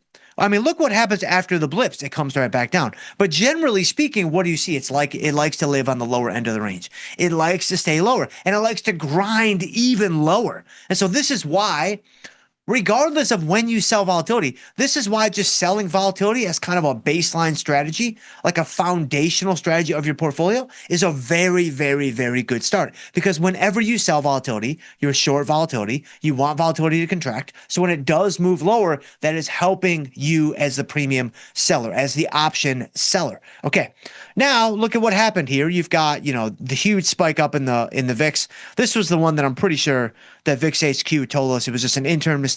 It doesn't count. Like, sure, you lost a bunch of money, but it doesn't really count in terms of, the historical VIX prices. But nevertheless, what do you see that happens after this imaginary VIX print? You see that volatility came back down. Okay, let's delete all that. Let's go a little further forward on the curve here in time, and you're going to see the same phenomenon. What do you see? Again, this is not my opinion. This is not my opinion. You guys get plenty of my opinions. They are worth nothing. They are worth absolutely nothing. But this is objective fact. I'm just looking at the VIX chart. Now, again, with VIX HQ and the interns and stuff, you got to cut them a little bit of slack around the edges. But for the most part, this is it, man. This is the truth. You see what? You see a spike, it comes right back down. See a little spike, little drop. Slightly bigger spike, slightly bigger drop. Huge spike, huge drop. And then boom, it just kind of chops around, whatever. And then right here, we're in the midst of another kind of spike and then drop. This is the game that we play. This is why we do what we do. Like, this is the thing that we're really trying to take advantage of. So anyway, we talked about this a little bit on Sunday night. So I kind of wanted to bring it up here today, just because it's so relevant for what we're experiencing in the marketplace right now. And man, I see you guys in the chat. Look at you guys, man. Kimberly's in the house. Man, Scramble Everything is in the house. Dan Ducarn, Wit7. Man, I see Catterday Night. What's up, Catterday Night? I appreciate you, my friend. Thank you for being here. Stephen Bivens in the house. Met Stephen Bivens on Sunday night. Awesome guy. Man, absolutely amazing. He's not from Detroit. He works sometimes in Detroit, and he happened to be in the area, and he just dropped in. Like, how amazing is that? He just like dropped in. Like he just happened to be like walking down the street and he's like, oh, Dr. Jim is here. Let me pop in and say hello. And so it was so cool to get to chat with Stephen Bivens and like, man, just awesome, awesome stuff. And so I really hope I get to meet many more of you here at the Tampa event here coming up. But I'll get to you guys here in just a minute. Let's take a look at a couple things going on in the portfolio. So number one, we have a couple of short strangles in MES and MNQ that are working out quite well. Swimmingly, some might say. And so if you look at these guys, I'm going to sit tight and I'm not going to do anything just yet. But this MNQ guy is getting really, really close to this profit target. I want to get about 30 more points out of it. You know, this is one of those situations where, let me actually expand the positions so you guys can see the strikes more clearly. If you look at MES, my strikes are 6,300 and 6,950. And we've got the stock at 67.84. And so that's a really, really good spot. And then you look at MNQ. Oh, it's just a short put. I forgot. Oh, this was that. Oh, yeah, we did this trade on Friday when we were in the studio. And I remember this was when the markets were so bad. Like the markets were so wide. And I'm glad I put this trade on just because it's obviously working out really, really well. But man, the MNQ markets were really, really bad. And so it's all working out fine right now. I mean, let's just sit tight. Let's hold fast to the profit target, which is my default setting, and it's a default setting for a reason. And so I'm not going to do anything yet because we still have so much room. Obviously, we have Netflix earnings tonight. Oh man, like we know that Procter & Gamble is the official start to earnings season, but Netflix is when it really starts to get kind of exciting. Like we've got Netflix tonight. We got some other ones too, right? I don't know if there's any more fun ones tonight. I think it might be like IBM or whatever, but that's not very fun. But Netflix will be fun. We'll definitely play some Netflix. But let me go ahead and so there's our strangles. There's a couple miniature victory laps. But take a look at Chipotle. Man, they laughed at us. They mocked us. They jeered us. Look at the P&L openers. They got nothing to work with now. And look at this. We're even fighting back. Well, we're even fighting back a little bit for the P&L Open Bros. Take a look at that. You know, you jab us, we kind of jab you back a little bit. Like you throw us a little Chipotle shade, like boom, I got a little MNQ short put for you. Like here you go. We're just doing a little deal on the P&L Open. How about that? Okay, I didn't even really think about that because I never look at it. I really, truly never look at this. And so I may get it off my board at some point just because I never look at it. Like I don't use it as something that's helping me make decisions. So it's a little bit, I don't know. It's erroneous to have on the board because I just never look at it. But I don't want to. I'm not going to be. I don't want to be. I don't ever want to be accused of running and hiding from the P&L Open Bros. I want to face them head on and maybe even try to fight back a little bit, which is what we're doing here with MNQ. But Chipotle is looking really good. We're only down $7.50 now, which is nice. Which obviously still looks like a lot if you're brand new to the show, but it's been way worse. The people in the chat can tell you if you are brand new to the show. This thing was way, way, way worse. So I'm pretty happy about Chipotle where it is right now. Look at GDX. Man. Well, makes sense with gold getting smacked around today pretty bad. I mean, GDX is looking really good. We have an inverted strangle on. We sit tight. We do nothing. We're getting closer and closer to a scratch on the trade. We've got a ways to go. I mean, we still got a few dollars left to get out of the trade, but a good day today, of course. And so hopefully we can keep moving in that direction.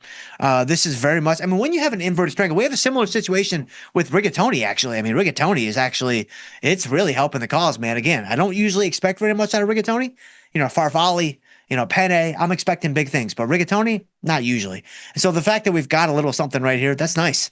Like that's really, really, really nice. And so when you have an inverted strangle on, when it finally cooperates and the stock is between your strikes, which is what's happening here in GDX, it's what's happening in, Rigetti, that's the time to do nothing. That's the time to sit tight and just say, all right, I finally have the stock where I want it. Let me go ahead and let me lean on this theta.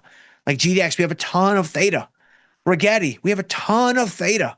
Like we have a ton of theta in both of these positions. And so the time to sit and do nothing has arrived. I mean, we were sitting and doing nothing when it wasn't even the time to do nothing. And so now that it actually is the time to do nothing, we're certainly going to be doing absolutely nothing. So GDX would do nothing. And then if I bring up Rigetti here really quick, you can see that we're finally inside the strikes. Our strikes are 32 and 42. And somehow, some way, we're less than $5 away from the scratch. I can't believe that. I really, truly cannot believe that. We're at 31 days to go on both positions. So we've got about 10 days left to kind of figure this out one way or another. And so I'm going to sit tight. I'm not going to do anything right now, but it's going to be very interesting to see, how things go for the next couple of days. And I mean, the good news about obviously being in Tampa in December is, I won't be traveling because literally, I mean, it's 30 minutes from my house, right? So I go 30 minutes there, I go 30 minutes back at night, and I won't be traveling. So I won't be missing any shows or anything like that. I don't think, let me think for a second. Are we going anywhere as a family? I got to think for a second. I don't really know the vacation schedule, man. We got to get Autumn on the show. We almost had Amelia on the show last week. I know you guys remember. My Autumn got a kick out of that, by the way. She had no idea it was happening. When Amelia was banging on the door for people that have been watching the show, like, she wanted to be a part of the action.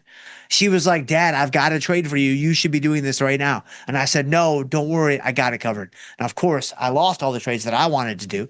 And so we should have brought her into the show. But I don't know. I don't think we're leaving anytime soon to go anywhere. I don't think we have any vacations planned. I know we might like in January, but not in November, December. So obviously there'll be holiday days where the market's closed or Tasty's closed or whatever. But no Dr. Jim days off, I don't think. Not anything planned at least. And then man, look at Starbucks again, flight to quality. People don't know what to do with gold. People don't know what to do with silver, but they know that the C+ coffee, it's going to do some things for them. It's going to do some positive things for them. Well, it's going to do some very neutral things for them, I think. But still, Starbucks up $1.64. That's some good stuff. And then lastly, Palo Alto, IWM, these all look fine. And then SoFi and XLE, they're all fine and dandy. Let's do some Netflix. I want to do some Netflix, and then I want to get to you guys, and I want to see where you guys are at, man. I see you guys in the chat. Man, where are you guys at? Hold on. Where are you guys at? There we go. All right, Netflix. Wow. All right. So let's recap. Our last couple earnings trades. We did a little Bank of America. We had a winner. We had one before that. It was a winner. I don't even remember what it was. Hold on. If we had Bank of America, I know. Let me do like the last 14 days. I know we did Bank of America. Oh, UAL. Right. Yeah. So we did Bank of America. We won. We did UAL. We won. So could this be the start of something great? I kind of think maybe. I kind of think it's possible. And by something great, I mean we'll hit about 20 to 25%. For Netflix, we're not going to do, if you can't beat them, join them. For Netflix, we're not going to play this thing to the upside. I feel very, very, very good about this. Netflix is prime pickings to the downside.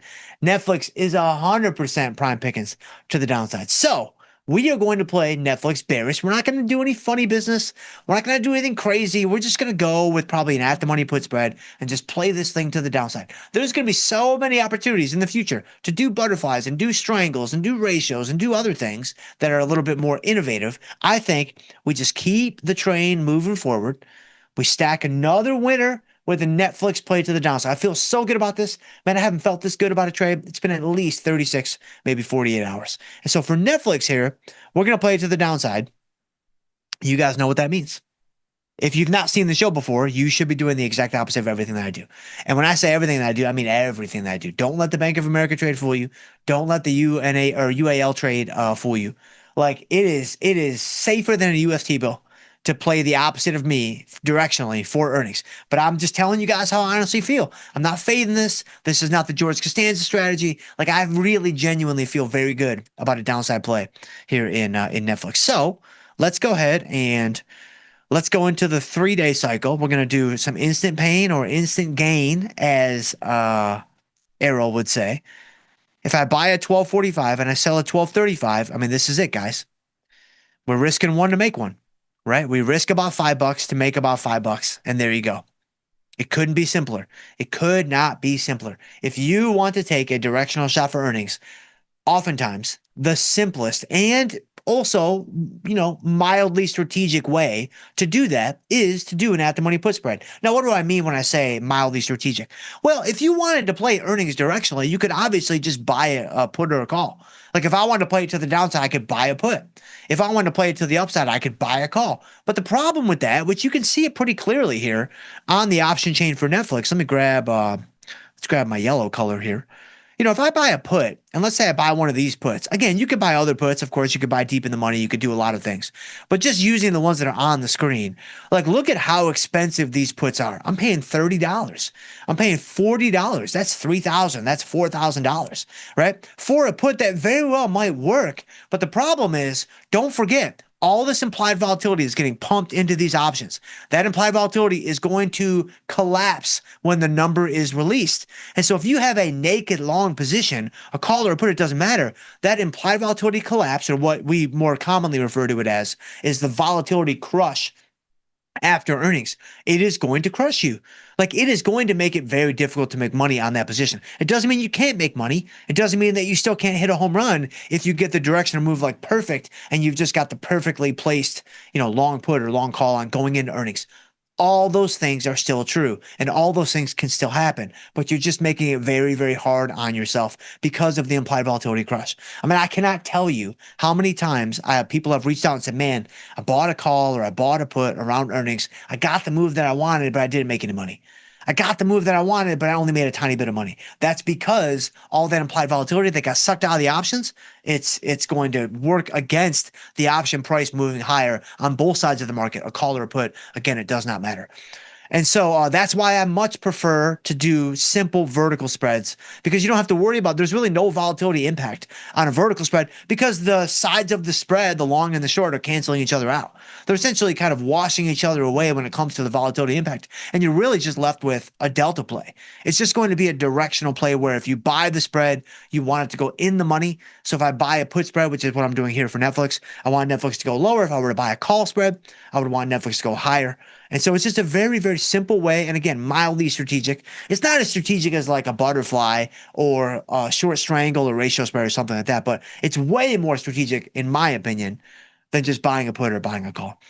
And so hopefully that helps a little bit. But let's go ahead. Let's do this. So now you guys have plenty of time to load up on your call spreads that you should be buying to effectively play the opposite of me. And let's see here. We'll try like 512. We'll give it a shot. All right, so no takers at 512. Let's do, let's see here. What if I do, I'll try like 519. We should get filled, I think. No takers at 519. All right, they're driving a hard bargain there in the Netflix pits. Are these Vinny's pits too? Maybe they are. I know Vinny was doing the MNQ pits on Friday. Maybe he's got Netflix today. Okay, so there you go. We got filled at 520. All right, so that's not too bad. All right. So, so we're in Netflix. There you go. Earnings season. Again, it officially began with Procter & Gamble, of course. But man, I'm feeling good. Man, I'm feeling good. Look, we're already up $1 on the position. That's some good stuff. Oh, we're down $6. Never mind that. So let's go to, man, where are you guys at? Let's see here. Oh, I see Tasty Live. And look at Tasty Live in the chat. Tasty Live in my own chat. There you go. I see Tasty Live. Man, that could be James. It could be Frankie. It could be Laura. Like, I don't know. That could be someone. It could be Matt. It could be so many people. It could be Ryan. I have no idea who that is.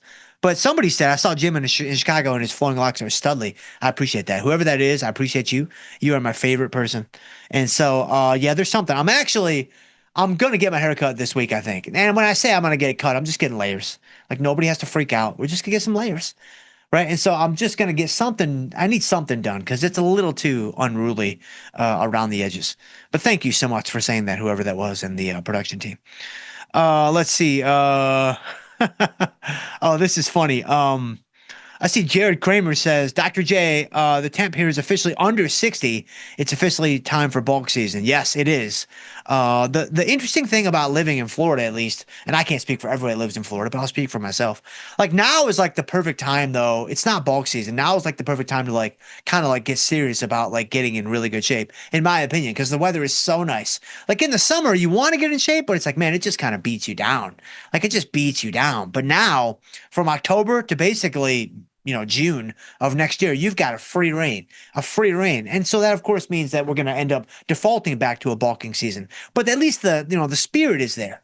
Like, the desire is there to some degree. Maybe not a large enough degree. But let's see. Where are you guys at? Let me go back to the beginning. I see you guys. I got to find myself. There we go. Sam L in the house. What's going on there, Sam L? Happy Taco Day, Doc. Yes, it's Taco Tuesday. I don't think that's a Trump taco thing. I think Trump's been pretty quiet, if I'm not mistaken. How was the weekend party? Did the pre-workout kick in before the dance floor did? I did take. It's so funny.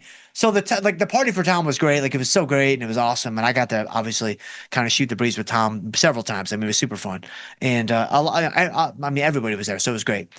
I actually did have some pre-workout at like the party started at like 5 or 5:30. I definitely had some pre-workout at like 4:30 because I was so tired like from the just the day and traveling and whatnot. I was sitting in my hotel room. I'm like, I need a little something. Like just a little something to take the edge off. And so obviously we dipped into the old pre-workout stash. And so once I got there, like the beta alanine started kicking in and it was good stuff. And so, but let's see. Neo Mage in the house. I love the commercials with this dude. Yeah, those commercials, old school ones, they're really, really good. Ranch is in the house. What's going on there? Howdy, Dr. Jim. What's going on there, Ranch? I appreciate you, my friend. Let's see here.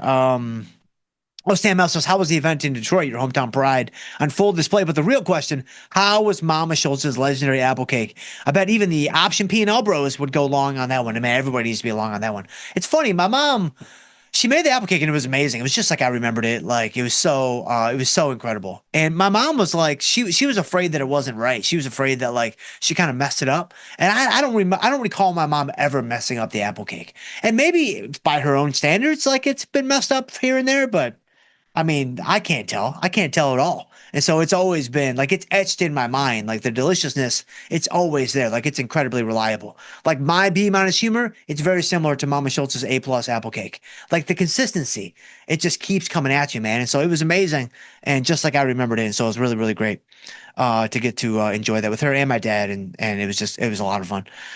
And then, Tasty Live Show says, I heard he had a great show over the weekend. It was amazing. It was absolutely incredible. Kimberly says, QGX is heating up later in the air. That's natural gas, right? That's, is that not natural gas? I think it is. E-mini natural gas. And then you've got the micros, I think. I can't remember. I don't know. I genuinely don't know if I've ever traded natural gas. We've obviously traded, what is it, UNG? Yeah, we've traded UNG, right? That's Natty Light Ice. We've traded this plenty.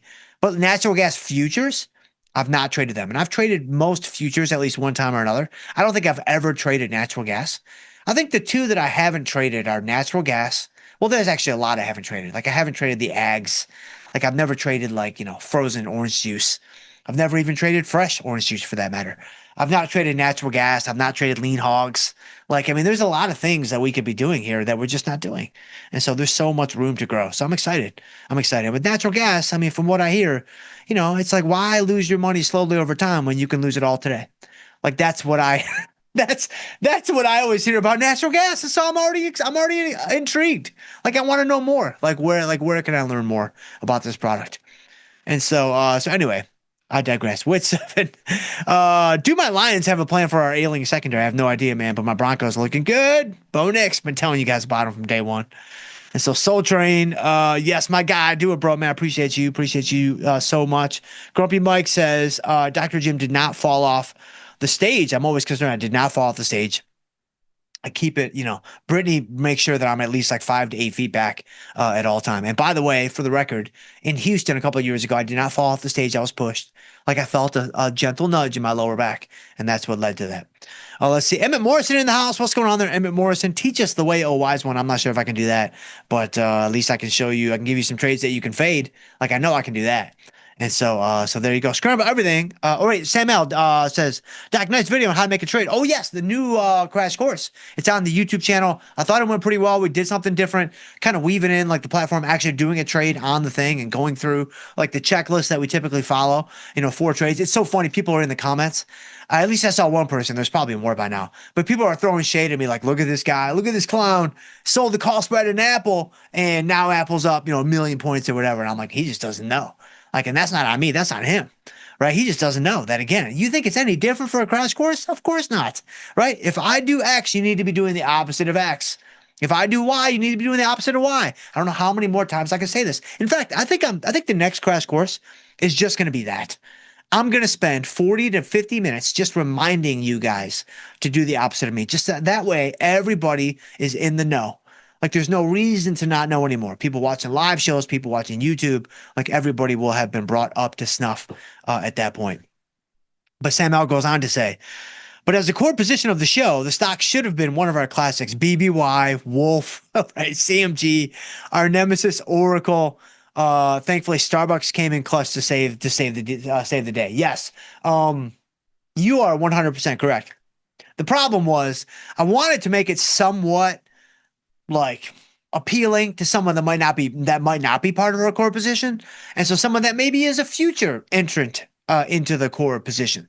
And I was thinking about those people, and I know that those people are trading Apple, and I know that those people are trading Tesla, and I know that those people are trading Nvidia, and they're not even saying it right. And so we got to bring them into the core position, and we've got to educate them. And so that's the plan. But Scramble Everything says, hey, Dr. Jim, I'm loving the new look options crash course. Oh, replays. They play when you're on the road. Oh, there you go. Okay. Fooled me once, but then I realized the hair was combed and the B plus humor. Yeah, I do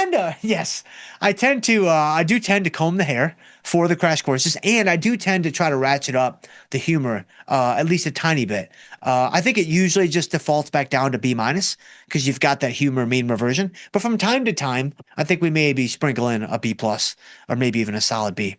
But let's see, David Gallimore in the house. I leave for the Philippines for 13 days. I closed out 1/3 of my SPX put shorts, so I lowered risk, theta, and risk of ruin. I love it. That's good stuff, man.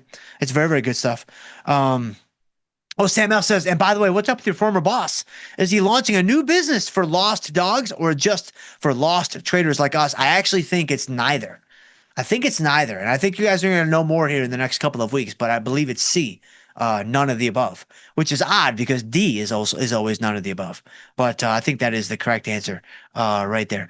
But let's see. Wolf says, hey, Dr. Jim, heard you found Bojangles over the weekend and fell in love. Is that true? No, that's not true. No, I've been telling you guys about Bojangles for 10 years. I started telling you guys about Bojangles in 2016 when I started at Tasty. I mean, I was doing talks on the road all about Bojangles. And I'm not even making that up. All of it, like my first talk, which that was back in 2017, so I should do it again. It's been 10 years now. It's like, I don't know, maybe we can bring it back. But my first talk on the road, this will not surprise you one bit, had nothing to do with trading. Not a lick to do with trading. I mean, the Olive Garden story and stuff like that, but that was more recent. The earliest talk that I did, it was about Bojangles and selling windows. That was the whole thing. And I tried to like make it like about trading and connect it to trading. But the reality was it was all about selling windows and Bowberry biscuits at Bojangles. And so, yeah, they'll change your life, man. Like they will 100% change your life. Jared Kramer says, Tasty needs some new ads. I agree with you, my friend. Ash Finn says, Dr. Jim, let's go. Excuse me. What's going on there, Ashvin? I appreciate you, my friend. Thank you so much for being here. Wit7 says, IG isn't going to have the same creativity for commercials or spend the money. Yeah, I fear that you might be correct. I fear that you might be right, my friend. Jared Kramer. There we go. Saturday night, Bears getting wrecked. I mean, Bears in the market?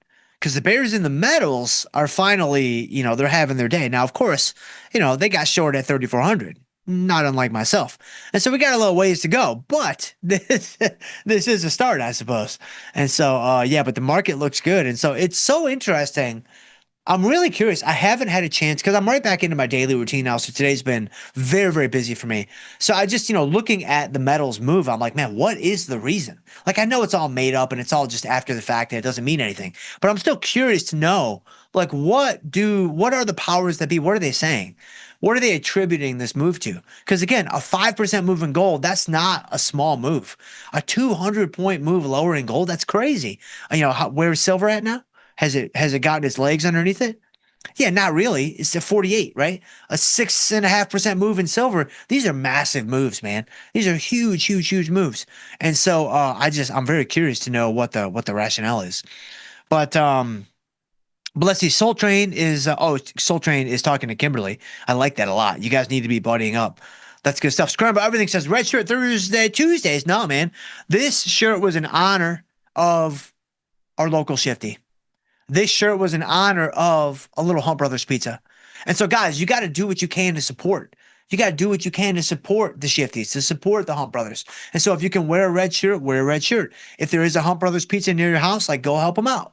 Get a little pepperoni and cheese. Like, nothing crazy. Just get a few slices, but you got to help them out because today, silver's just not doing it. It is not doing it. And so let's see. Daniel Perkins says, hey there, Dr. J. How about that do-nothing strategy in rigatoni? 50% of the time, it works every time. No, it's like 35% of the time. And I know I owe you an email, Daniel Perkins. I'm a little bit behind on my emails. I caught up a little bit, and then I fell behind again. So I appreciate y'all's patience on that. But I will get back to all of you. By the way, if you don't hear from me in like a couple of days, send it again, because from time to time they do slip through the cracks, because I do tend to treat my email inbox like a Google search. If it's not on the first page, I tend to forget about it, and so I try to get back to them as quickly as I can. But they do fall through the cracks. But yeah, 40% of the time it works every time. That's absolutely true. And so let's see. RC Mindset's in the house. What's going on there, RC Mindset? Kimberly's in the house. What's going on there, Kimberly? Big Deal Donuts, Chicago. It's still warm there. Yes, it was very warm in Chicago when I was there. It was like 75, 80. And so it was it was good stuff. OzCap, NWA. Dr. Jim is a legend. Man, I appreciate you. They're OzCap. I'm going to send you that cast that we connected about before this very show for you to plant this comment in the stream at this very time. So I'm going to send you that. I wouldn't wait by the mailbox necessarily, but it is coming. And so let's see. Wit 7, Red Shirt Tuesday. Go Lions. There you go. I like it. Emmett says there was a chill in the air. Oh, in Chicago? There was when I left, and then I got to Detroit, and it was very nice on let me think. I was very nice on Saturday. Sunday was okay, but then it started to rain at night.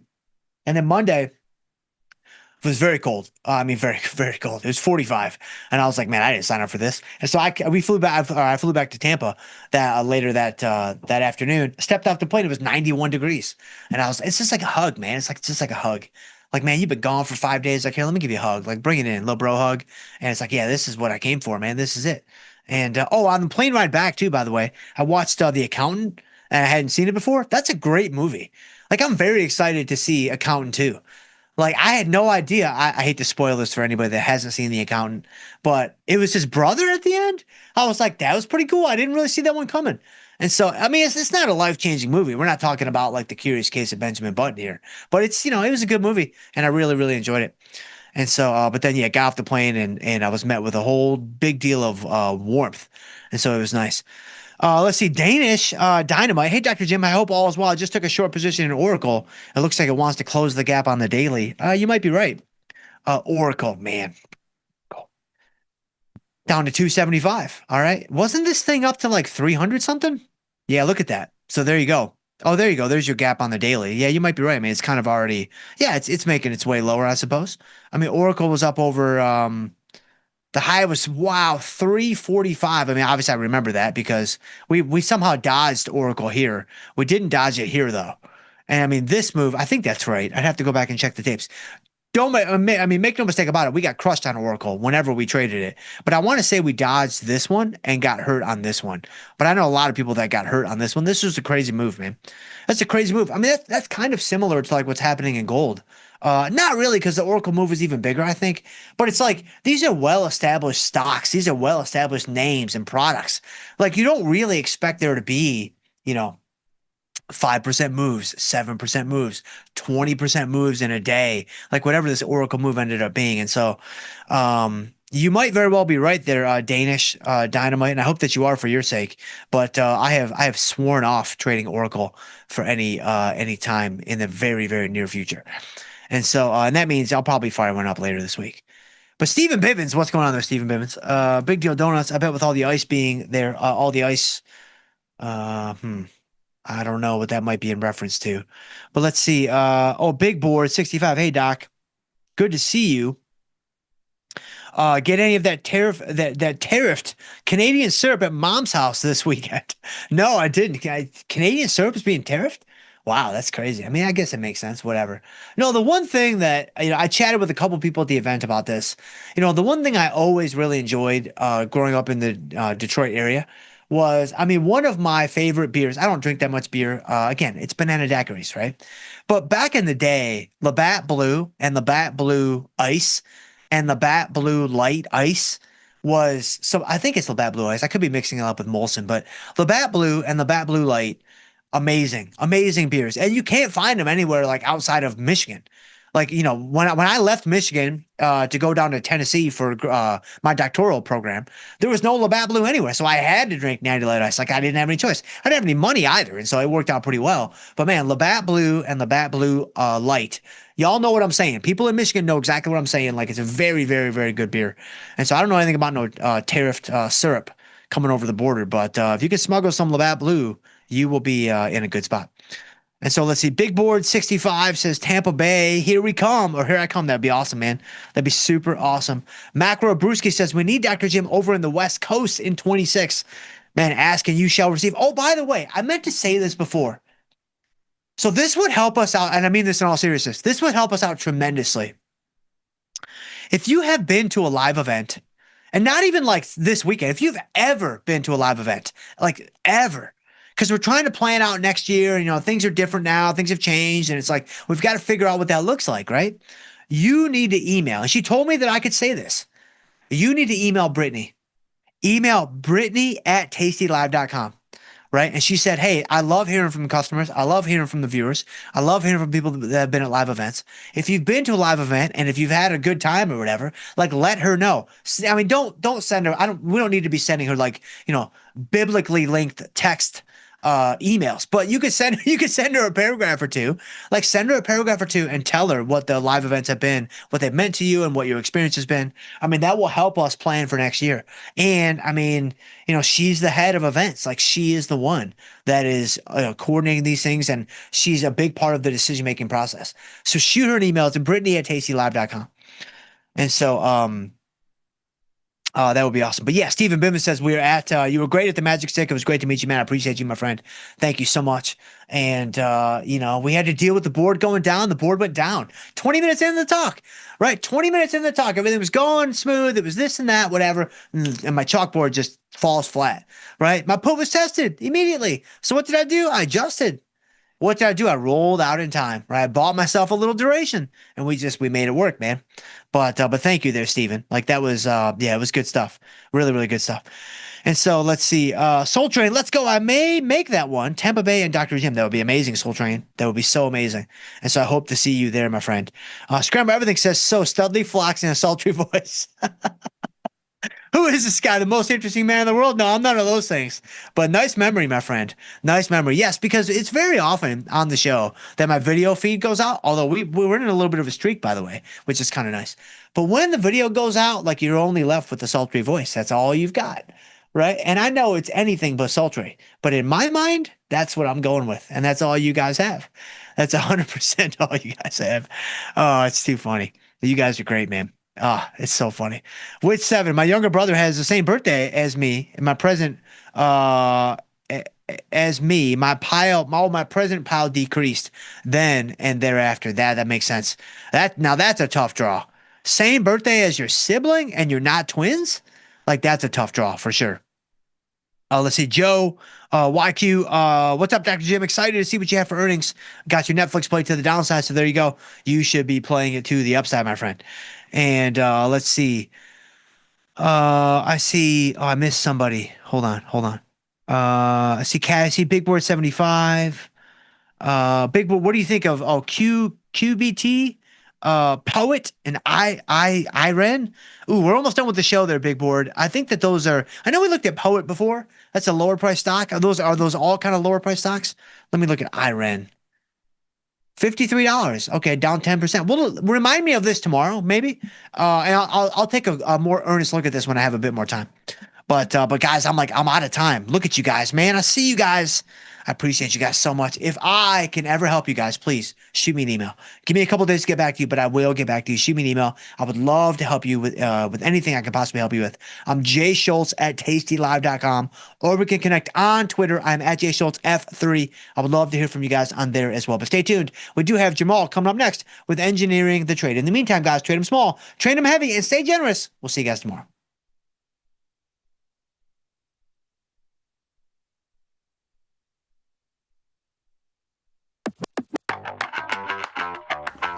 So, Tom, what is your definition of underwater? The futures close 15 minutes after the cash markets close. So underwater means when the futures close under fair value, under the cash price. If you're selling in the hole, what are you doing? Oh man, if you're selling in the hole, you're puking. That means you're selling it at a price you don't like, but you have to do it because it's hurting too bad. Tom, in the pit, when somebody would say it was an out trade, what would that mean? An out trade's a mistake. That means one person thought they were doing one thing and the other person thought they were doing something else. And so an out trade is just another word for mistake. You can use an out trade in anything in life. When you just have a misunderstanding, that's an out trade. When Tom says double whammy, what does he mean by that? Ooh, double whammies when you roll down calls because the stock's going lower, and then all of a sudden the stock goes higher, and you start rolling up puts. You're getting double whammy.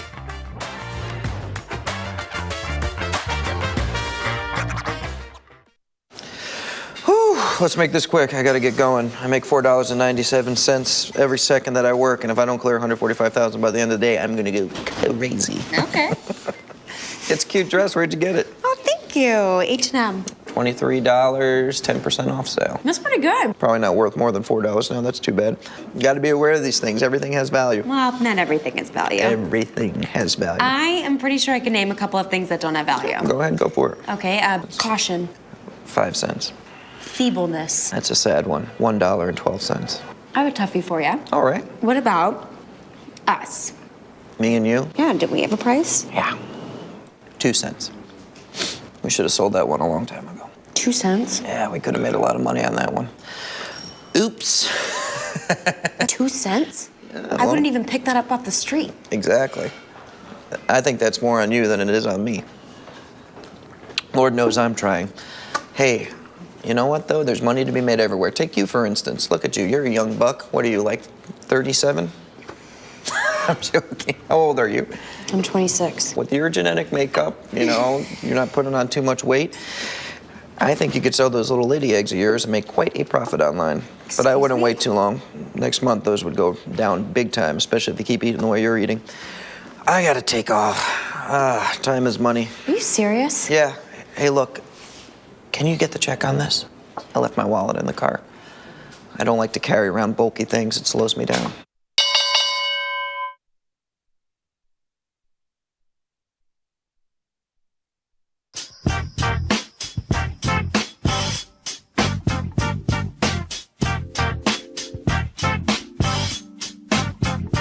Hey, what's going on, everybody? We talked about gold. If you watched Overtime, you saw me go on a huge rant yesterday.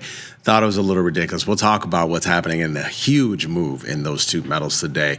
Multiple metals, actually, but we'll get to that. WBD, they just mentioned the idea. Warner Brothers Discovery recently mentioned the idea of possibly splitting into two companies. Now, all of a sudden, they're getting all these offers to buy their business. So we'll talk about that. And today, there was a new browser that was announced. Yeah, it's coming. And Google was not the browser, and it's suffering as a result of it. We'll talk about those three things and more. Earnings coming up. We know there is Netflix tonight. That brings a little bit of excitement. And, lots of other things to trade. I continue to say this is probably one of the most interesting traders markets we had in a while, so we'll talk about it. Welcome to the most dangerous show on the Tasty Live Network, folks. It's Engineering to Trade. I'm your host, Jamal Chandler. You know what? Let's get straight into it. I don't really have anything else to talk about other than gold. Let's pull up the slides. Yesterday, I just thought it was like the most crazy, one of the more crazier things I've seen in a while. And I've seen a lot of crazier things here in financial markets over the 20 years I've been trading, I can tell you. But yesterday, look, I'm a momentum person. I learned as a momentum trader, okay? I am a momentum trader at heart.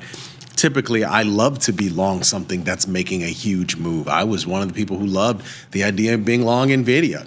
And I think momentum works in such a way that if it's appropriately done, you could continue to see higher prices. But when something's just getting jammed higher for conceivably no reason, and there seems to be nothing pulling it down, well, there's going to be a pullback at some point, and that's exactly what we're having here today.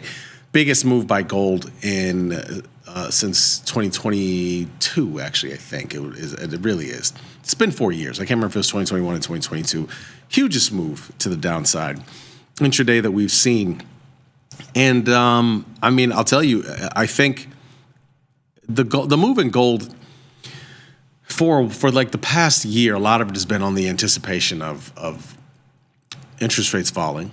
But, it really has benefited from a term that I never heard by anybody else use besides Chris Vecchio, so I attribute to him coining it. It really has been used quite a bit But the idea of narrative flexibility. I mean, this thing, it didn't matter what you threw at it, didn't matter what was said, it didn't matter if the dollar was up or down, it didn't matter if stocks were up or down. But what I do know is that the recent move higher, especially since October 13th, without a fall in the market, yeah, something was wrong. And personally, I didn't think we'd have a move like this in gold unless there was a drop in the market too. I actually thought both of them would fall. I thought gold, if you would have told me gold is down 5%, I would be like, oh, okay, so the market must be down like 2% today. It must have finally, there's been a pullback in both, because it was just inevitable. Sooner or later, there was going to be this big move. Now, the real question is there continuation to the downside? Here's the thing. I also feel like I kind of helped this move happen, okay? Yesterday, I capitulated in my MGC contract in the Tasty account. But don't worry. Don't feel bad for me at all, okay? We made up for it in the personal account big time today. And we closed it out. And so I think, I do feel like gold could pull back a little bit more. Again, I think you have to really look at the October 13th bar there. The low was 4,000, the high was 41.37. And I think that's why we're hanging around this 41.30 area right now. These are the people who have bought in since then and are undecided on whether to get out. And if they decide to get out, then they're really going to push it down more, maybe another 3 to 5%, right? So it's really a fragile time right now for this gold trade. Keep an eye on it. Personally, I'm not doing anything. Again, like I said, I closed the MGC contract. In the Tasty account, I do have a short put spread in GLD, and I have a strangle in GDX, and then I also sold a put in GDXJ today. And so it's a little scary to do, be honest with you, at this level. You try to go further downside, but I could easily see another. I'm doing it fully knowing that there's a potential chance that we see another big drawdown in gold on an intraday basis. We'll see or whatever. We'll see. Yeah, right, Jared? I thought it would be everything. I thought it would be gold, and I also thought it would be the equities as well with it. So we'll see how it plays out here. But I tell you, you had to kind of see this move coming along with silver. It makes for really interesting trades, though, we get to this point now. And one of the other things, and I'll show you when we get to the platform, one of the other things that I felt why this move was coming is because basically flat skew happened in gold, in GC and GLD options. And I'll show you that when we get to the platform in a little bit. Warner Brothers Discovery has confirmed that they've received buyout offers and they're considering options. So, of course, they have a huge catalog. You got to, you're curious as to who is doing it. Is it going to be private equity? Will Netflix take a shot at it? I don't know. Wouldn't that be some if Netflix has earnings tomorrow and then they come out and say, we're buying Warner Brothers Media too. That would be a trip. You know what sucks is that I did have this Warner Brothers Media. I was long this thing at one point in time, and I really missed this. I got out of it maybe 6-7 months ago, and it's just been moving ever since. It kind of sucks, but it is what it is. It is what it is. Wow, Neomaj. Neomaj, you know what? Jobs at risk. I actually have a chart on that a little bit. You're right, and you're looking ahead. But yeah, you wonder who's going to buy it. Is it going to be private equity for Warner Brothers Media? Is it going to be Netflix? Is it going to be some unknown other named party? I don't know. But this is almost not surprising when you talk about the whole streaming space, right? Really exploded during pandemic 2020, 2021. And at some point or another, you figure there was going to be consolidation. Everybody started having their own app. We need some consolidation in that space, believe me, because it is getting too annoying to have so many different apps to go to watch different things. I mean, hell, even the sports world is taking advantage of it right now. They're basically having their content show up on streaming. When you talk about games, I mean, that's really where things are headed. I saw a chart recently of where games are going to be now for the NBA, like Christmas Day games and Thanksgiving games and regular season. And it's just going to be split between Amazon and Peacock and just, oh my God, it's just too much. So can we please have some consolidation, buy some of these things up? You know what's funny too? Warner Brothers also they just today said that they're going to raise prices for HBO Max. How about that? Even though in the midst of getting all this money and about to go private, that's really funny to me. Finally, Google shares took a little dive today. OpenAI debuted a web browser, ChatGPT Atlas, and this is your reminder to let you know that basically ChatGPTs are the next level of search engines, right? I mean, that's basically what it is. So they said, what the heck? We might as well come out with one. And I mean, you never really think about it like that, right? Like when we first started using search engines, we didn't think about the way that they manifest themselves now, but basically they can gather information from you just as you're gathering information from it. And that's essentially what ChatGPT is going to do, especially with this new browser. So look out, world. Now you'll never really wonder, like, man, how did they know that I was wanting to do this or look for this? You're just telling them all the time. Leftovers. Which jobs are most at risk over the next 10 years? Let's see on the next slide. Facebook does the same thing, by the way, right? I mean, when you search for stuff in Facebook search engine, you better believe they're cataloging that info. They definitely are. Let's see here. So these are occupations with the largest projected decline in employment over the next 10 years. Cashiers, 313K. I mean, I saw something at a supply chain conference where essentially the robot, they had like a robot that was able to do it. I mean, you know. General office clerks, 177,000. Customer service reps, 153,000. Bookkeeping and auditing clerks, 94,000 less jobs. Fast food cooks, how about it? 90,000 jobs. You remember when the idea, I don't know, maybe I'm dating myself here, but you remember when the idea of like getting a job at McDonald's or Pizza Hut or Subway was like cool? I remember when I was growing up, a friend of mine got a job at Subway, and dude, those free sandwiches, nothing tasted like those free sandwiches he would hook us up with. It was the best, dude. Oh my God. And then when I worked at Little Caesars when I was in high school, and then I had another friend, a different friend who worked at Subway, and we would just kind of like barter. Like we would make pizzas and they would make subs, and then we would like barter, you know, we would like trade off. Good times. Retail sales supervisors expected to see a decline. Shipping and receiving clerks, 66K. There's a decline there. And then tellers, again, you know, some of these are just for like a teller is like for an old person, I feel. I mean, at this point, if you're not used to doing online banking, you're just kind of stuck in the past. You know what I mean? It is what it is. Let's move to the next slide. Big move in gold today. 77% here. Over the past year, I mean, nothing comes close, right? Like 4% is usually a big move. This is a massive move today. And I mean, like all of you, I'm really curious to see what the next step is. I still believe it could pull back some. I don't have anything expressing that opinion right now. As a matter of fact, most of my remaining gold type positions are the opposite of opinion. I'm long delta. Again, I'm short a put spread in GLD. I'm short a put in GDXJ, and I'm short strangle in GDX. So, but it could be very interesting to see what happens next here more recently. But look at these recent moves. You know, again, just high-low range as the percent of the close. 7%, over 7% today, a little bit. Yesterday was 4%. The day before was 4.5%. The day before that, 3%. I mean, these are not normal moves, bro. And I was wondering, and all of them were pretty much, most of them were up. It's like, come on, man. I mean, you got to take a break at some point. That's the difference, and this is the real difference here. Like when you see this type of move, versus at the times when Nvidia was going up, pull back a little, up, pull back a little, up. And that's what gold was generally doing for the most part of a year. But the recent end of it was a little crazy. Let's move to the next slide.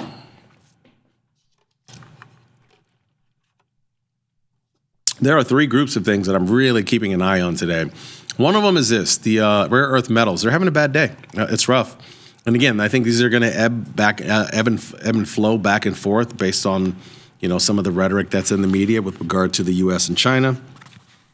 I do think they make for an interesting trade, but right now it's a little tough. As a result, though, I did sell a put in MP today, which fell a little bit more after, but let's try that out. We'll see. And again, I always say this. I don't like to sell names that have earnings coming up. I really don't. But something like MP is not moving off of earnings. It's a totally different situation, I think. And so we'll see. Let's move to the next slide. Yeah, they're getting beat up today, though.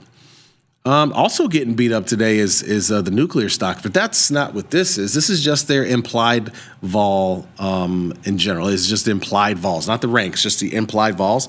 You can see, you can see these are really high, man. I mean, these implied vols and all these are really high. Most of them in the hundreds. URA, of course, is an ETF, and that's above 50. These are really high implied volatilities. I'm actually short vol and some of these as well. And there's been a lot going on in this category. Obviously, it's tied to AI. Some people say this is a frothy area too. Some people do.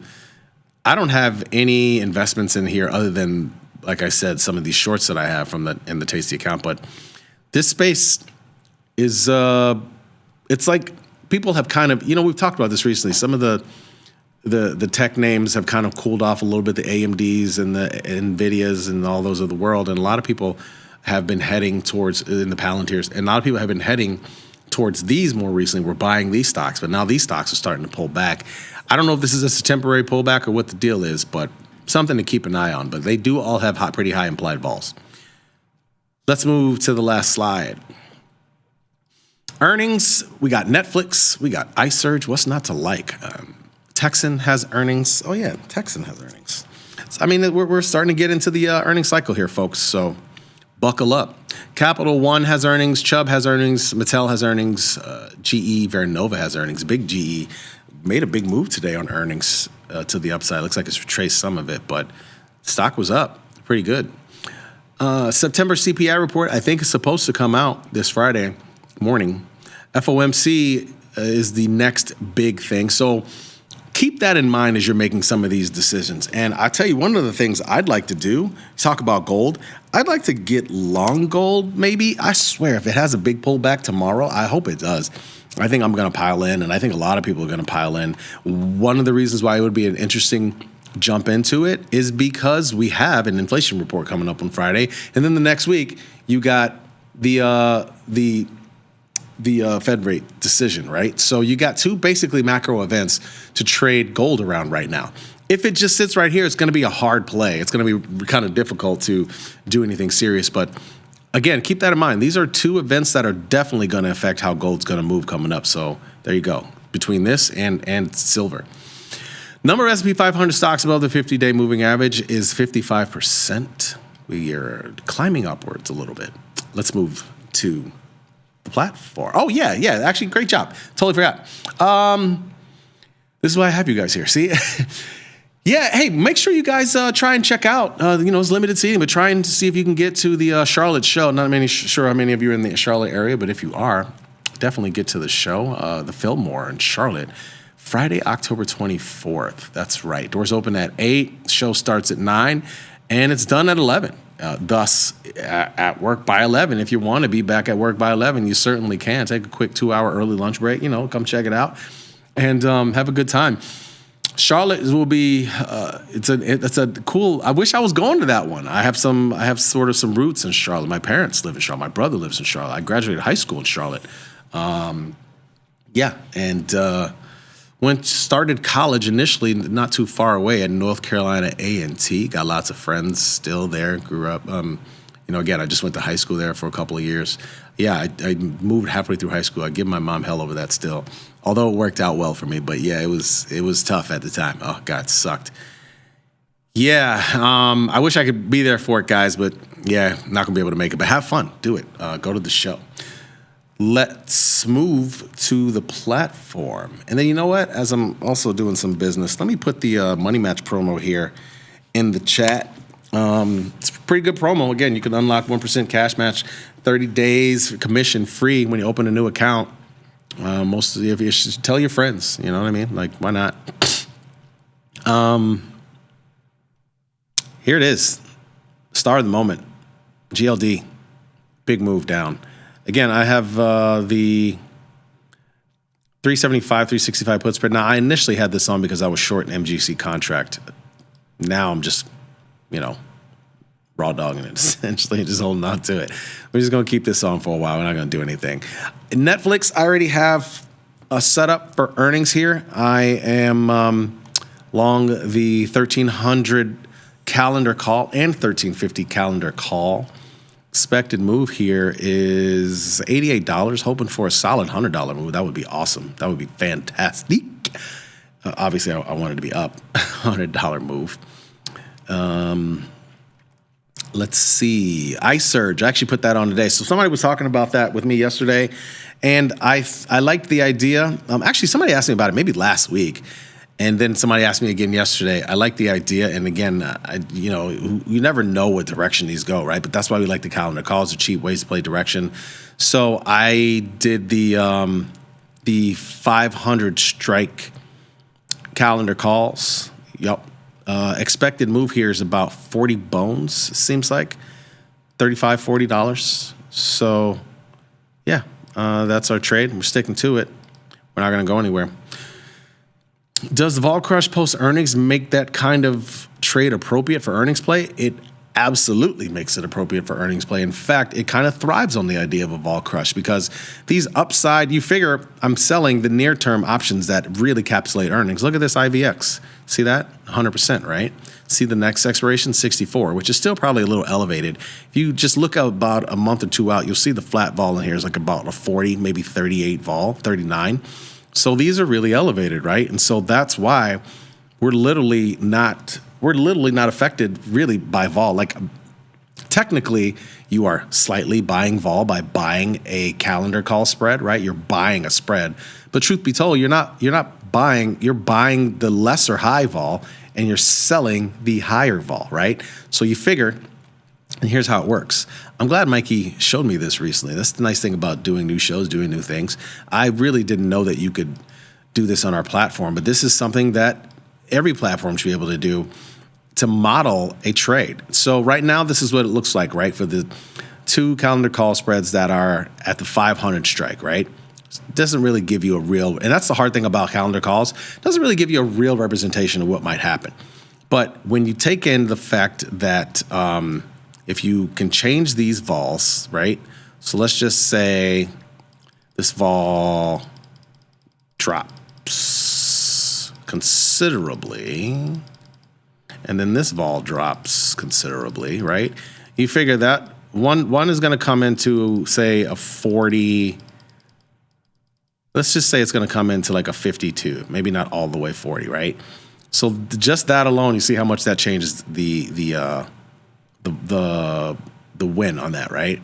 And then you figure over time, as days go by, you're gonna potentially, just to say if it actually went up to 500, let's say 490. Say it gets up to 490 and then just kind of sits around there. Well, a couple of days goes by. Obviously, that near-term expiration is just gonna come in because it's not even getting close to the short 500 strike, and so that's what you want. But the October 31st call is still going to maintain some value there, particularly if the stock is higher, right? So that's why we like these for earnings. That's why they work out well. BYND, it's up, man. I know everybody's talking about this. It's looking very meme-ish recently. Look, I don't blame you for playing it. Me personally, I mean, I don't have a dog in the fight, but I don't blame you guys. It's very low dollar. It's been running recently, and it's definitely got a meme look to it for sure. So, yeah, I don't blame you. You know, it's. I know. I heard it joined the meme ETF. Yeah, I know. Everybody's been talking about it. I'm kind of staying away. I just find so many other different things to be able to trade right now much better. Donald, did I go? Where'd I go? I went to Providence Senior High in Charlotte. That's where I graduated from. Myers Park was our mortal enemy. Okay, we battled them in every sport. Those was our mortal enemy. So the long calendar strike. So the long strike on the calendar is less impacted by you go further out in time, but then it costs more. Exactly. The long strike is further out in time. Will always cost more, right? That longer strike should always cost more than the near-term strike. So that's why you're going to end up paying for that spread. But it should be less affected. That the near-term strike is going to be way more affected by obviously stock movement, but also by vol crush. And so that's the real nice thing about it. But at the end of the day, you still need the stock to move up to really win on the trade. That's the whole idea. So, let's see what else. Oh, I did a couple of other trades in here today. I did sell. So I just closed my Micron Strangle yesterday. Again, this is one where I do have. There's no earnings, so we like that. I closed it yesterday because it came in. The vol came in pretty hard yesterday. Closed that out. Was able. Decided it was still a 51 vol. Stock pulled back today. I was like, okay, I like it. So I put it back on again today. Oracle, I have been out of for a couple of days. I was waiting for the stock to calm down. Seems like it has a little bit. Knock on wood. Hope it has. Decided to get Strangle back on in there. So I'm back in the Oracle Strangle game. What else did we do today? I think that, oh yeah, and then a couple of puts that I've sold. I sold out the GDXD. My brother Mike, thanks for the recommendation. GDXD, it's a 3 times inverse play on gold for those who hadn't traded that. I had some shares in there, got out of that. MP and SMR, we talked about what's going on with the whole group of the rare earth metals, the LACs, MP, CRMLs of the world. These have been pulling back over the last couple of days here. And I sold a put in MP a little while ago, sold the 70 strike put. Also SMR. This was one short put trade that Mikey and I had, somebody mentioned on the OTCL chat, YouTube chat while we were on the show last week. We sold it, we got out. Stock's back down. We sold it again. We just did that again today on the show. So those are the recent put sales. And man, anything else I got in here? Not sure. We're firmly in that 34. We're firmly in that 45-day window of option selling. As you can see, I got a lot of 31-day stuff. Right, it's the November cycle. We got a lot of different shorts and mostly shorts in the 31-day cycle right now. That's where we're holding and kind of hanging our hat. And then I got a couple of different longs here trying to take advantage of the drop that happened in crypto recently. So I got a zebra in IBIT, I got a zebra in ETH-A, and I got a zebra in KRE. That's the zebra category right there. So that's what we got going on in the book, guys. Let's see. Thanks for the suggestion on the CLF. Put on the call diagonal, 1417. Okay, all right, cool. You got the CLF. Yeah, CLF was is I think obviously that's also falling in this group with the rare earth metals. It's basically going to be a rare earth metal now. It's not a steel name anymore. So this CLF can be an interesting trade vehicle. It is very liquid. It always has been. This is something I used to trade really heavy when I traded at a prop firm all the time. CLF, FCX, those are very, very liquid names. I think you can, trade them heavy as long as there's something going on. I'm hoping the CLF becomes a nice trading vehicle again. Right now, I'm not exactly sure which way it's going. I don't know if them saying what they said yesterday about rare earth metals marked the top in this situation, or it's just the beginning. I'm not really sure. We'll see. But Kava, yeah, I'm not really a buyer on Kava. I'm not. I would rather, I know you asked about the short put in here. I would wait. Me personally, I'd wait till after earnings, see if this vol is still high. The vol is high in general. I think it is, right? It's in the 70s implied vol. Yeah, I mean, this is 70s implied vol, and this is capturing earnings. What is regular? It's in the 50s in regular. So this vol is high. I think it'll remain high. I'd be worried about selling a put in here with earnings coming up, and it looks like this stock has had quite the drop, like as if people aren't as interested in the Mediterranean food anymore, which is silliness because I still love that stuff. But yeah, I'm going to leave it alone for now, but I could sell it after earnings comes out. So yeah, a little bit of liquidation going on in the rare earth metals, a little bit of liquidation going on in the energy, the nuclear energy names right now, and obviously some liquidation going on in metals themselves and quantum computing. Very fascinating right now, folks. Careful about too much concentration. Folks, that's the show. Thanks for watching, and as always, be smart, be patient, trade them small, trade them often. See ya.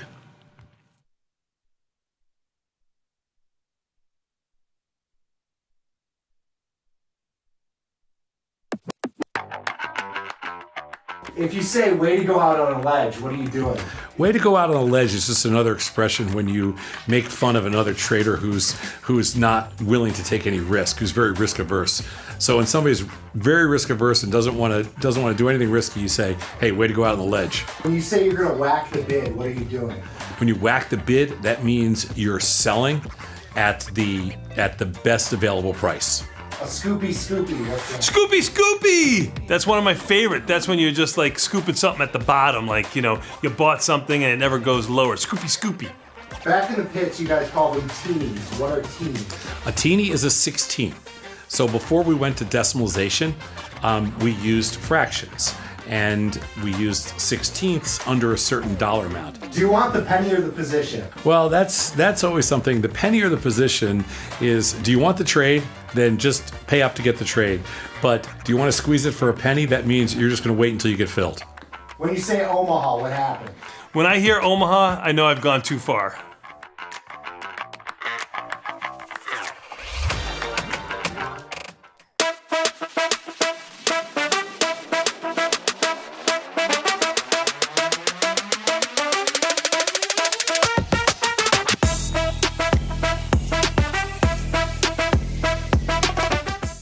If you missed the live show, here's our cherry on top weekly recap. You became Chicago's most eligible bachelor. What year was that? That was the debate we were having earlier while you weren't on the show to defend yourself. 1988. 88. So Vanetta was right. Late 80s, early 90s. You mean when I was on the Oprah show? Yeah. Yeah. Well, 88. I had flowing locks like Tom. Oprah just made it. Oh, here it comes. I mean, she felt bad. She felt badly for him. You know, you couldn't get a date. You get a car, you get a car, you get a Scott Sheridan, you get a Scott Sheridan. I want the car. That's right. Stocks go up and stocks go down. Markets move. Beta is a way to measure the movement of a specific stock relative to the market as a whole. In simple terms, it tells us if the underlying has more volatility of price movement relative to the S&P 500. Beta of 1 is our control here, SPY being the underlying. If the beta of a stock is less than 1, it would mean the stock typically moves less than the SPY. If the beta of the stock is greater than 1, it means the stock tends to move with greater volatility than the SPY.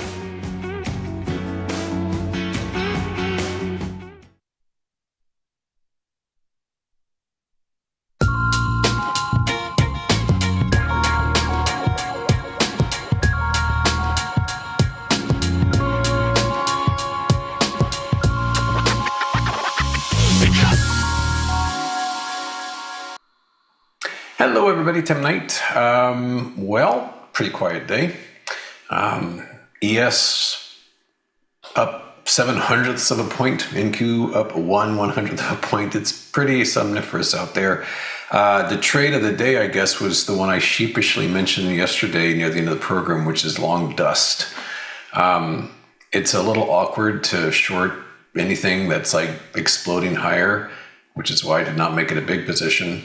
And the sheepish presentation of it was because I full possibility of looking like an idiot the next day when miners leaped to new highs. Didn't work out that way. It was a good trade. Miners got killed, and dust is up over 20% now. So that was cool. We're going to look at metals in a bit because that is the big story. Nothing else is moving. I mean, it's just this boredom city out there, but metals are definitely on the move. So that's the highlight of the day. Let's jump into the charts, see what's cooking in general.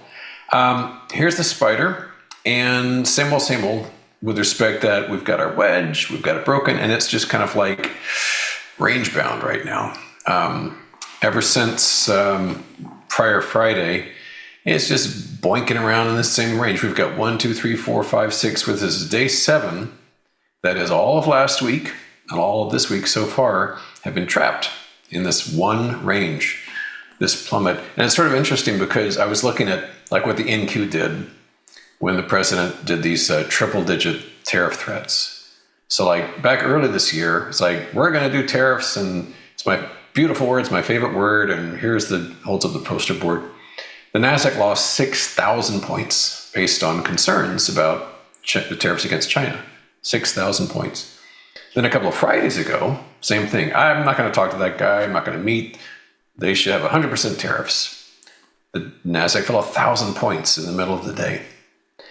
Today, he said, maybe I'll not meet with the guy. There should be tariffs. the NASDAQ fell 100 points, and it's already bounced. So 6,000, 1,000, 100 for like a few minutes. You can see it's kind of the boy who cried wolf. Nobody believes him anymore.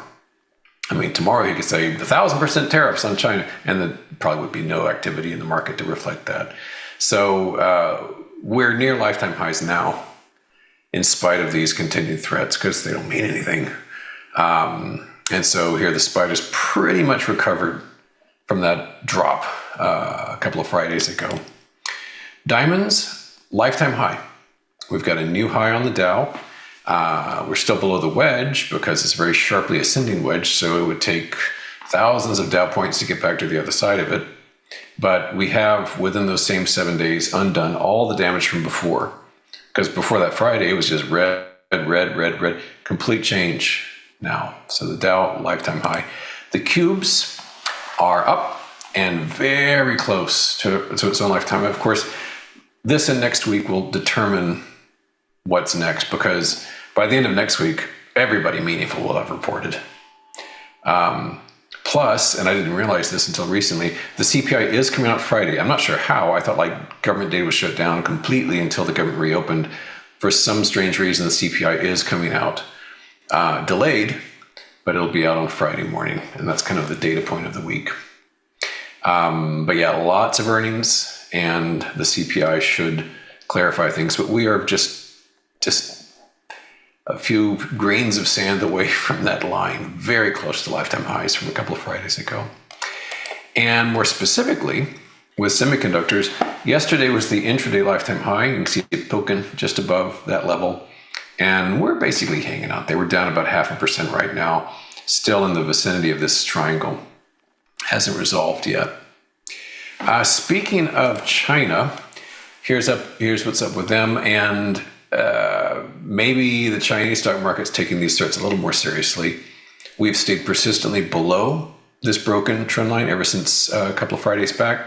And today we're down 1.31% on FXI. So you can see the damage that's done there. We've still been range bound by that, but certainly, unlike the Dow, haven't recovered fully. So now let's turn our attention to the most exciting action of the day, which is precious metals. That is a very big red bar.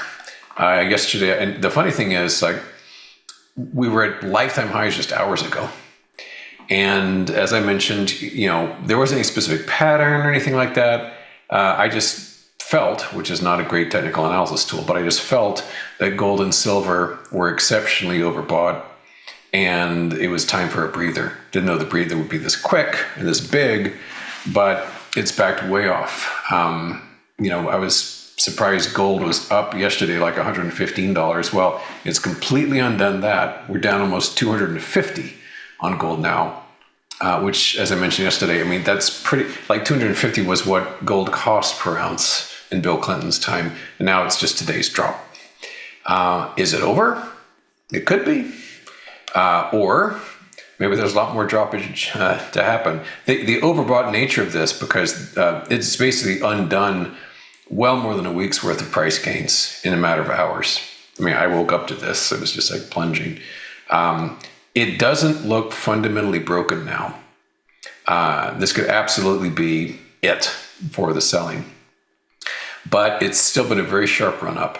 And some of the later buyers are probably kind of freaking out right now about this, because everyone's been talking about gold, and they've just been and all this idea about shortages. But this might be the start of something bigger. For myself, I've taken profits on dust. I mean, I'm not going to sneeze at a 20% overnight gain, especially with a leveraged instrument. Those are awfully dicey. Here's the miners, GDX. They just fell out of bed. They actually reached their own lifetime high last week. And so big gap down. But as I said, maybe it's not over. This is,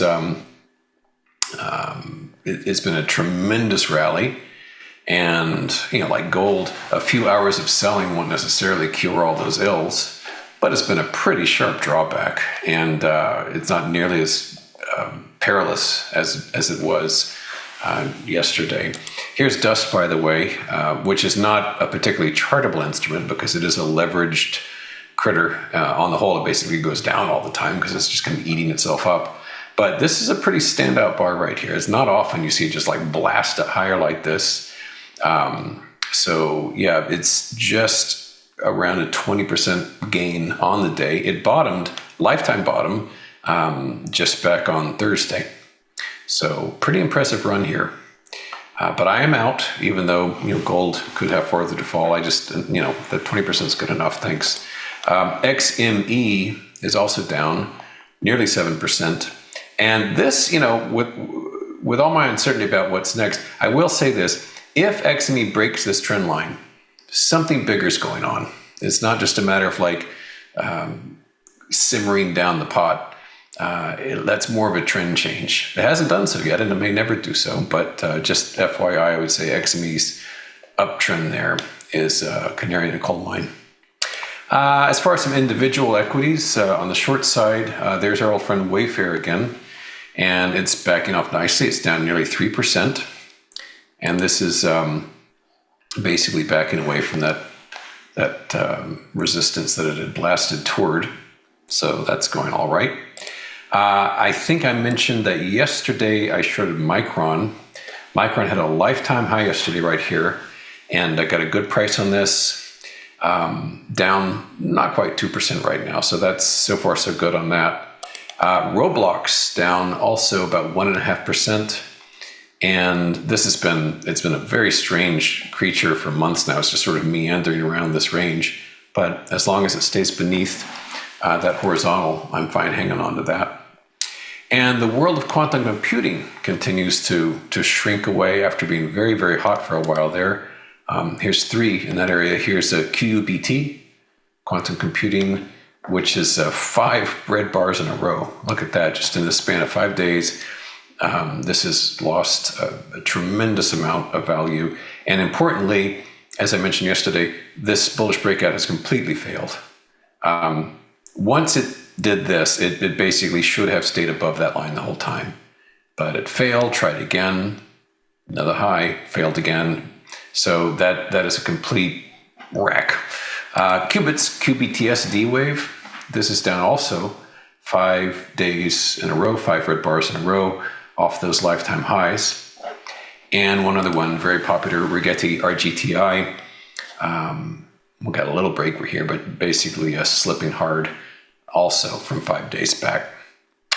I would also mention as an aside with respect to bonds and interest rates, TLT has continued to thrive. We're up another 0.5% today that we based down here, jumped higher from the base, sold off, found support at what had been resistance, which is how it's supposed to work, and then past few weeks been zipping higher. Next Wednesday, I think, is the Fed meeting, second last of the year, I believe.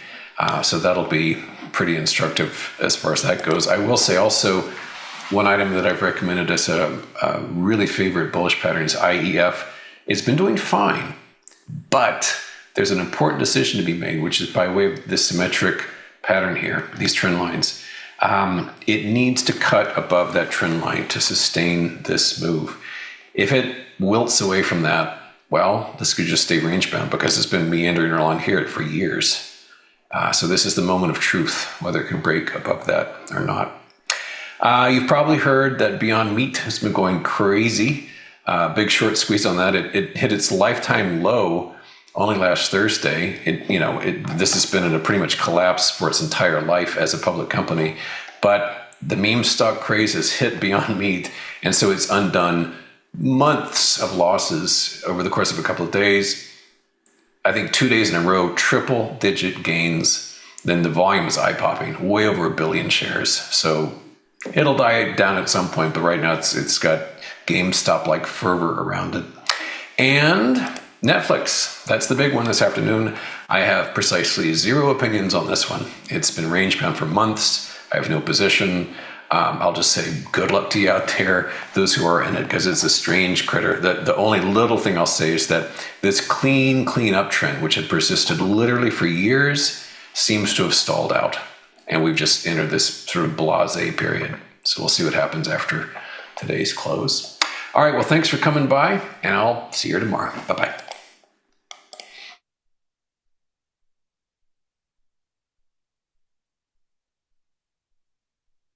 Tasty Trade's Money Match event, unlock 30 days commission-free trading, plus a 1% cash match on all qualifying deposits to jumpstart your trading when you open and fund a new Tasty Trade account. Level up your trading experience with Active Trader Mode, smart order tracking, risk analysis tools, dynamic watch lists, and more. The Money Match event starts now, exclusive to new Tasty Trade customers. The market doesn't stop. So why should you? Diversify your portfolio with stocks, options, futures, crypto, and more from Tasty Trade. Focus on the markets that matter to you.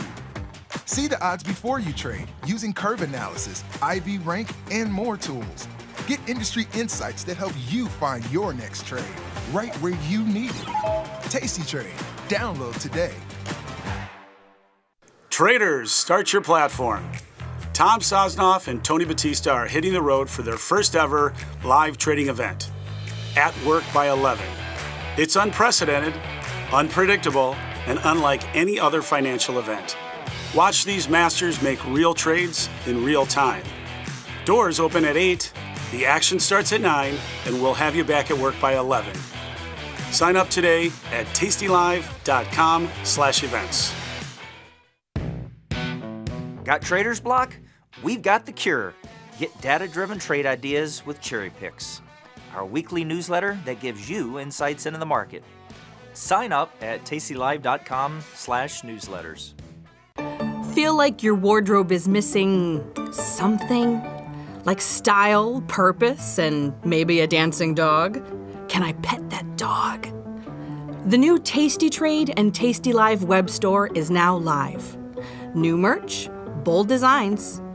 Did we mention all net proceeds go to one tail at a time? Invest in the real bull market, dogs. Go to tastytrade.threadless.com. Grab some gear and help some pups. You get merch, they get a home. Global markets never sleep.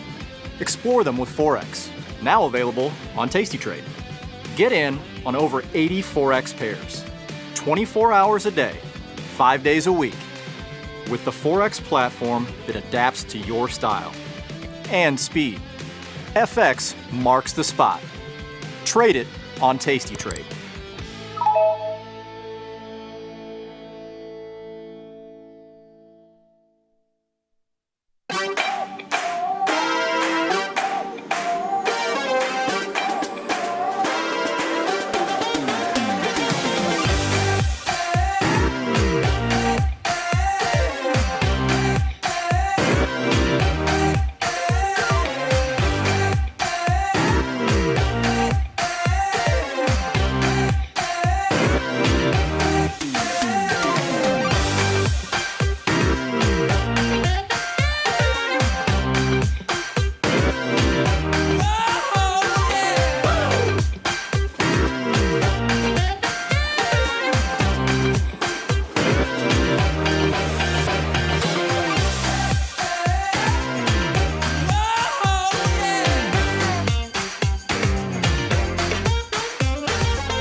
The market doesn't stop.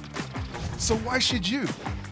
Diversify your portfolio with stocks, options, futures, crypto, and more from Tasty Trade.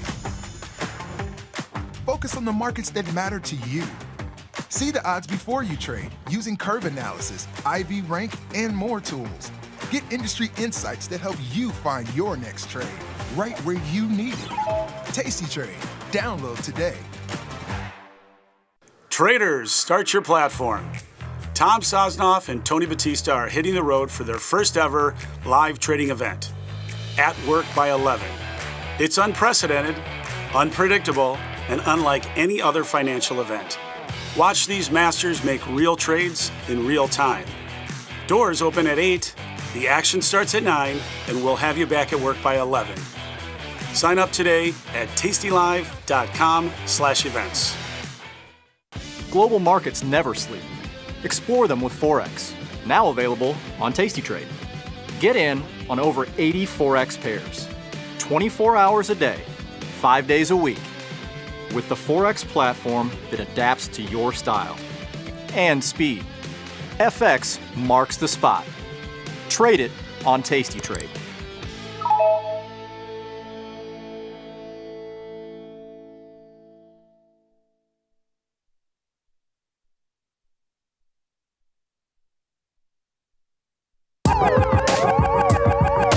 Ring the alarm, boys! Turn up the charm. Listen up, y'all. Get out the damn stall. It's the last call. Hey, the last call. The last call. The last call. Jenny, we are back. You are back. You look a little different than you did. I thought for sure you were going to put on a green camouflage shirt like TP was wearing today. Oh, I didn't see him. But I heard he was in some camo. How was the show this morning with TP, Liz? It looked like camo, but it was technically, TP was trying to tell me it was green lightning strikes. So he wanted it to be more pizzazzy. Everybody on the chat thought it was camo, but it was like a neon green lightning strike shirt. I don't know where it is. Has he been dancing to the new Taylor Swift song about the lightning strikes? He probably has. He claims that if we do our TV show, he will fit right into the 1977 vibe, the 1975 Liz and DLD. But we missed you. But today, Jenny, the markets, you didn't miss much. We've been up, down, like barely. So the SPOOs have been green, red. The NASDAQ's been green, red, and so has everything else. So if you want to jump in the platform and take a look. Sure, let's jump in the platform. Looks like it was a good day for the zero DTEers. That's what I'm gonna call them, the zero DTEers. We didn't have too much movement, so they should all be good. They were, and the ironic part is I did the put spread, and I was out within 6 minutes. Nice. Yeah. Nice. So I thought you were gonna say 6 seconds. No, I mean, it was quick. It was quicker than I thought it was going to be. I put it on and, you just need that little bit of a bounce. And people were out pretty quick. But look at this, NASDAQ's red. This is what you've seen all day long. It's been like a little bit of green, a little bit of red, but no real movement. Yeah. I mean, the movement has been in the earnings stocks. You've got Coke up huge. You have GM up about 15%. So these earnings stocks have kind of moved, but not really, not really the rest of the market. And you say up huge, 250, but it's almost 4%, which is a big move for Coke because the expected move was like 80 cents. So as far as a big move, it's a lot bigger than the expected move. That's why we put those tiny baby calendars on. And you can see up to 50, the 3-day 69 call yesterday when we traded it was worth 57 cents, which means the expected move in there was probably to 69.57 or right around, somewhere right around there. Yeah, it's not bad. But check out GM because GM was up about 19% today, I want to say. Was it? Yeah, GM was up huge. I don't know if it still is. Oh, yeah, 15%. 15%. Yeah. GM was up big. But that's what I'm saying. Like these earnings have been moving. I mean, I'm not saying have been. These two moved outside their expected moves. So Ford, they have earnings the 23rd. I was just seeing if they were up too on the heels of GM. Sometimes when one of the automakers is up, they're all up. They are. I mean, Ford's 5% is 5%, right? So it's so funny because you look up 55 cents, it doesn't look like a lot, but in a $12.50 stock, it's nothing to sneeze at. Yeah, no, it's not bad. Not bad at all. Okay, can you see this or is this getting cut off? There you go. Right, there you go. Okay, so today I'm going to pull this list up because look at this. Netflix, ISRG, Texas Instruments, Capital One. The list goes on for today, but I don't know that there's 58% of the stocks in the S&P 500 are this week. It's a busy earnings week. Yeah, but none of those. Okay, Netflix is a $1,500 stock. So it's hard when you're looking at this. Texas Instruments expensive. These are all pretty expensive. The ones that I'm looking at. The names that are my tried and true names. Netflix. I mean, you could look at Capital One Financial and Texas Instruments, but I'm not dying for any of them. Netflix was my biggest earnings trade win to date, but I don't know that I want to jump back in. Oh, I think pick me. I think I was with you. When it was happening. Netflix. I was sitting with you. We were sitting at a slot machine. Well, it was your son's 21st birthday. So on your son's 21st birthday, we went to the casino in the middle of the day because that was January. So that was January 21st. January 21st. Yes. So January, February, March, April, May, June, July. So that was, that was like 3 earnings ago for Netflix. Can you go to that chart so we can take a look at it? Because you know the date? Okay, so let's go to the Netflix chart. Now, what I did was, I mean, I don't know what possessed me to do this, probably because I was going to a casino. I risked a lot of money on a Netflix trade, and I wasn't selling premium. I did the upside diagonal, and it was January 21st. Let's take a look. Yeah, it was this here. Well, here it is. Yeah, Yes. this move here. And honestly, you didn't even need it to have as big of a move as it had, because the upside diagonal, it probably blew through it somewhere It blew around. through it. It was like 2 times its expected move, and I was at the expected move, right? So it blew through it, so I made full profit on it. But I did an upside diagonal there. But look at this. When I was like, look at this, I got this. I thought I was risky with a $900 stock. Now it's $12.50. And then this was probably the next one, April, May, June, July. Then in July, there would have been another earnings. I think the one before this, it was a non-event. Okay.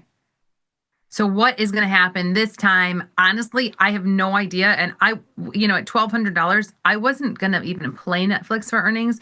But since you've had such success this year with Netflix. Well, and that's why I turned into a weenie trade. We just shouldn't put this on. But what I did was price out what I did last time. And I don't think I risked this much. So then can you go to the trade page? We'll do this quick. Well, yeah, because if it's $1,200 now, and when you put it on, it was $800. No. It was $1,200 price. It was, when I priced this out today, it was $3,600 to put this trade on.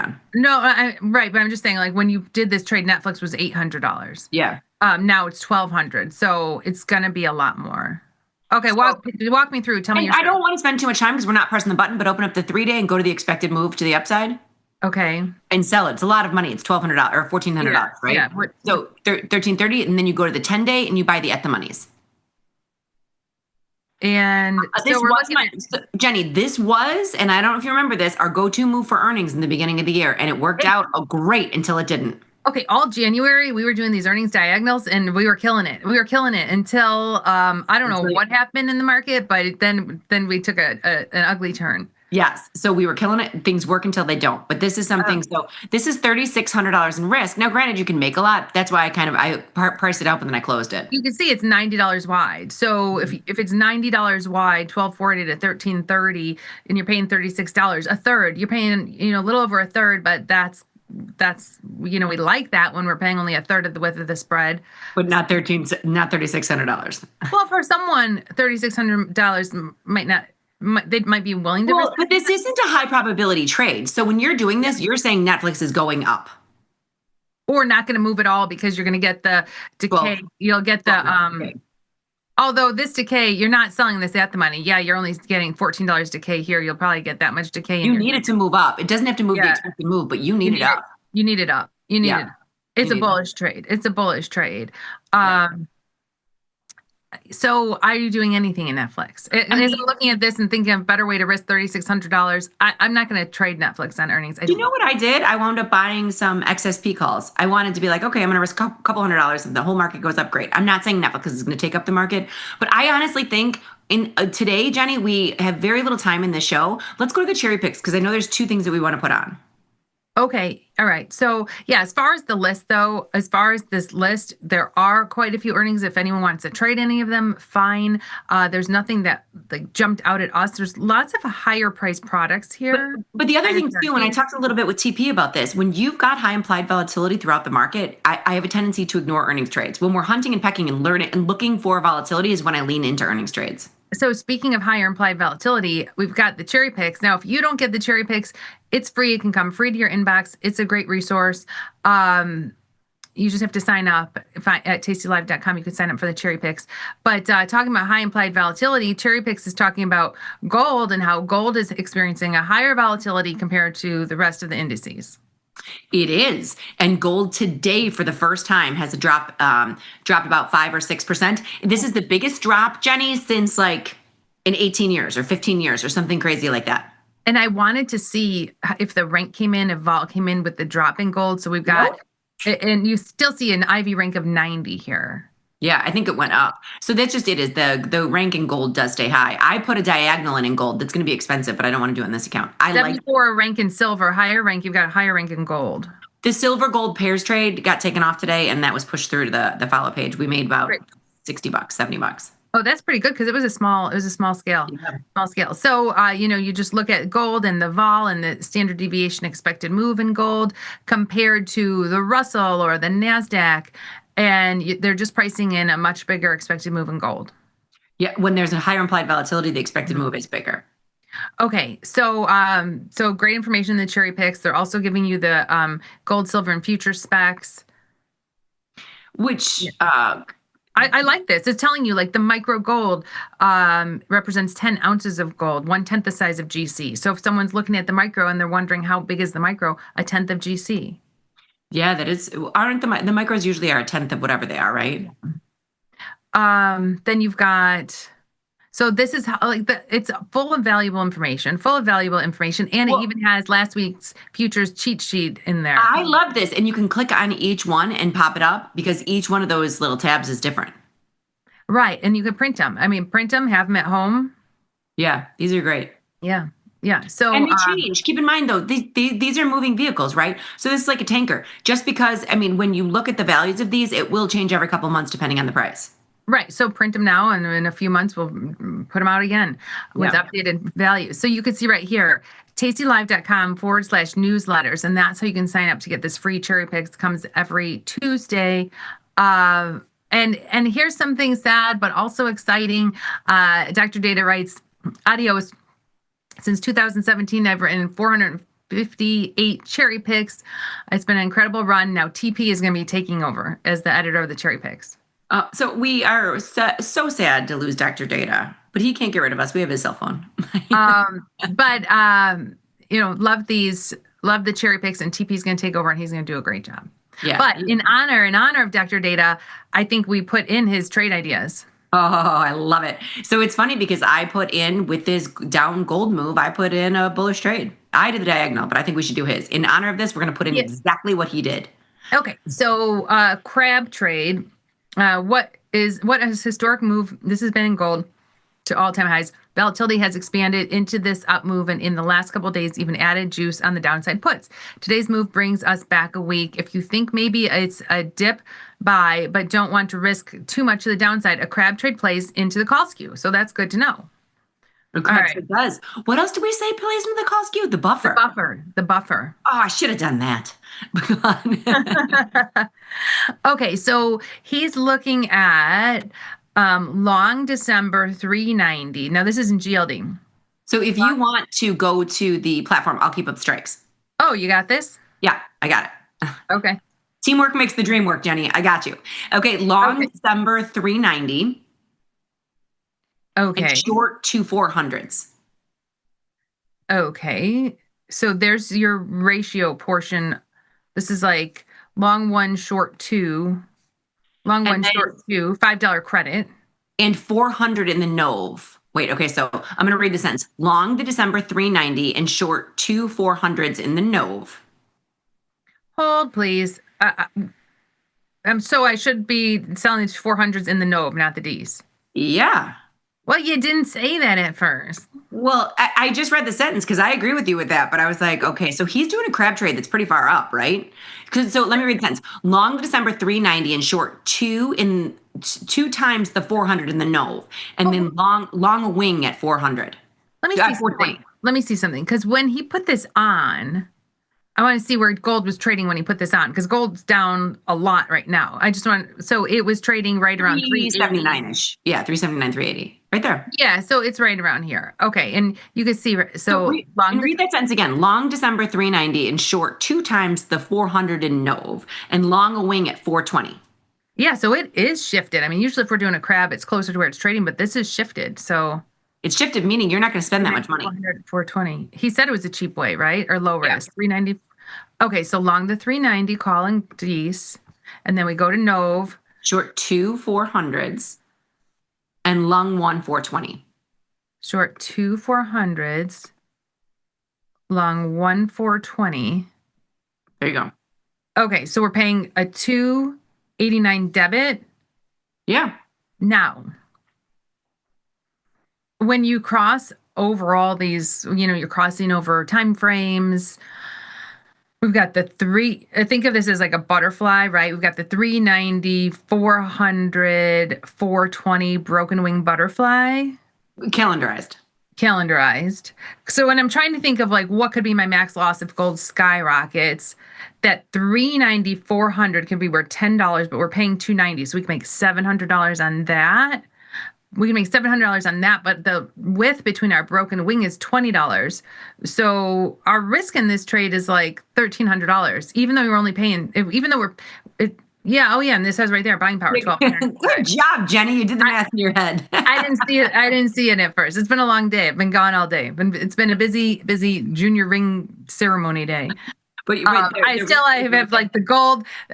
All I've seen all day are gold rings. Oh my God. So yeah, but the risk of your position is right there, which is good. Yeah. And it is defined risk. So you're $1,000 over what your debit you're paying for it. So this is one of those things where if you're bullish in gold, if I'm bullish in gold, I know this wins to the upside, but if I'm really bullish in gold, you can lose $1,200 if gold goes up a lot. Right. But I think why I'm setting it up is because you can only lose $299 if it goes down. If it goes down. So if we were going to set up a crab a different way where we were doing it, well, it's not too crazy far what they're doing right now because the 390 they're buying is close to the at the monies. Yeah. Right. So again, what do you want to happen? You want it to go up to 400 in the next 31 days, and you want those 400s to expire worthless. But you don't want it to go any higher than 400. No. And it was at 400 yesterday. Yesterday. Yes, it was at 400 yesterday. Now, this is a cheaper way to play gold. $1,200 is not bad for a $377 product. It's not bad. And I like Dr. Data's style. I like everything about it. But the other thing we are looking at that takes advantage of vol skew is the buffer. Can we price one of those out in the next 3 minutes, Jenny, very quickly? Because this is a time crunch we forget about every time on the... Okay, so I'm just going to go the 31 days. So the buffer would be buying a put spread. Let's make it $10 wide. Sure. So there's a $10 wide put spread. We're paying $453. So we look for a call with $450 in value. Pretty far up. This is a snake oil salesman job. I'll give us more room. So instead of $10 wide, let's go $15 wide. $15 wide put spread. We're paying $625. Find a call that's worth $625. I mean, honestly, this really takes advantage of call skew. It's going to be expensive, but it takes advantage of call skew. Well, the buffer looks pretty good on paper. You're going to have to bring it down a little bit. I got to bring this one down one. Yeah. Oh, come on. It should be. It should be covered. Take it down to like the 390. I mean, just for the. This should be, there we go. Okay, so I'm going to show you this on the analysis page. I kind of like, if you're bullish, I like the buffer better, but to the downside, this has a lot more risk. It has a lot more risk, but then you're going to be long gold at a certain price. I can't see the price. You'll be long gold at 363. No, here I'm sorry. Oh, like I mean, you make money one for one here. But then you would be long the stock at 363. So if the other trade had $1,200 in risk, and we want to keep this profit potential to the upside, and keep that $1,200 in risk, you could make this spread $1,200 wide, so 363 to 353, right? I mean, because you're gonna have to pay a little bit for this. So then you're only risking $1,300. You make money one for one if gold starts to go up. I actually kind of like the buffer. So, but now you have to. Now you got this. Now you have that loss of 342, but in the other trade you had the loss of 290. It's not that different. No, they're not that different. Except this one almost picks up one for one from where it starts. Yeah, this one is like guaranteeing you money to the upside no matter where gold goes, and the like $1,300 in risk is to the downside. They're all versions of the same trade, right? Yeah. So I don't know. What is everyone? I missed today. Like, what was the hype? What's everyone thinking about today's move in gold? Is it the beginning of the end, or is it just the buy the dip? Well, Mr. Tim Knight thinks that this is just a breather, and he's still bullish. And he's going to be on tomorrow, so we can talk to him tomorrow. If we want to pause this and put this on tomorrow, we can. There's no big deal. Okay, let's ask Tim Knight tomorrow. Should we buy gold? Should we buy silver? Should we buy palladium? No, I don't want to put too much pressure on him. I just want him to. This is going to be a friendly fire conversation with Mr. Knight because we love him. We're not going to put any pressure on him. There's no one. What the whole point of the show is, we want to keep him on for 5 to 7 minutes and have him give us. We're not even going to look at charts. He's going to give us directional assumptions based on a chart, directional assumptions and time frames, and we're going to overlay a strategy on top of it. Okay. Now, I don't mind getting long gold. I don't mind selling a put in GLD. I do not mind getting like jumping in here because the put will give you, or a put spread will give you the most. You know what? The vol is so high. Yeah, just sell a put. The vol is so high. Why don't we just do like why don't we just do 16 delta? 16 delta. How wide do we want to go? $10 wide? 349, 339. I'm gonna see what we can get. And then 16 delta. $10 wide, 414, 424. You're $10 wide. You're not getting that much. You're not getting that much because the call skew. Did you see that your call spread isn't worth it at all? No, but the put spread only gave you $1. They each gave you $1. Yeah, but you're so far away on that call with the 16 delta. Yeah, I mean, honestly, this isn't terrible. I know it, and it's not that long. Ship it. I'd ship it 31 days, ship it. Because this is our last call trade. Here's our minutes left. We're taking advantage of gold. There's none of the earnings trades. The Netflix is too rich for our blood. There's a lot of other things that can be happening in there. There's a lot. Tesla is tomorrow. What day is today? Tesla's I think tomorrow. Okay, I'm gonna push that out. That was our one trading last call, and that's just a neutral trading gold. But it's far on every side. It's far. It kills me to have a neutral trade in gold, but we did. Oh, this was our gold silver that you took off, and then you pushed that out already. Yes. Geez, 257. Just FYI, I don't know if you saw this, but these were on the move today. Look at this. Oklo down 12%. I feel like Oklo moves 12% on a day. Sometimes sometimes 12% down. SMR down 12%. And then I heard someone talking about the QBTS, like the quantum stacks. That was Tim Knight. You heard Tim Knight. Okay. You want to know what's crazy here? The nuclear stacks use so much buying power. These don't. Like, take a look at this. I pulled up a put here before earnings. They're only using $200, $300 to sell puts in QBTS versus like the nuclear stacks, which are using a lot of margin. They are using a lot of margin, but they're also a lot higher. I don't know any like cheap nuclear stacks right now. Well, SMR. How much is SMR? Well, maybe I don't know if SMR is using a ton, but SMR is only $38 and QBTS was $32. Well, how much is SMR using? Try to throw a put in. No, only $300. That's what I'm saying. I think that's normal for a cheaper product. We're used to Oklo because it's expensive, and Oklo I think does have a higher margin because it's got a higher implied volatility. But that's not bad. That's not a bad return on capital. You've got $150 for $300, and we don't have this in. No, we don't have this in. But just press that. You've got 30 seconds. Okay. Do we want to stay in front of earnings? Let's try staying for. Let's do a 10-dayer. Let's do how about Jenny? Time. Tick tock, lady. I'm out of time. I'm just gonna do it. Oh, you have time, but you gotta go. 10-dayer for 90 cents. 90 cents at 33. Go for it. There's our 90 offer. These markets are wide. They are wide. SMR isn't the most liquid of products. No, I know. And QBT. So anyway, just hearing about these, hearing Tim Knight talk about these, the buying power is not bad because even in the 17-day, that's before earnings, the markets are wide, but the markets are crazy wide in that. I know. But look at this, like 85 cents for $250 on the 25. That's not bad, but it's not. I mean, I'm not saying that. But I don't like the wide markets. Like, look, if you go up one strike to the 26, it's 46 cents at 21. I know. You like there's a bid and an offer on that 25. That's the reason the market's tighter than anything else. You're getting real wide markets in that. Well, we were filled in gold. I'll put in a GTC for 50%. Okay, perfect. Did I miss anything else today? No, TP and I did a deep dive into broken wing butterflies, which was pretty good. And that's going to be pushed out onto YouTube, I believe.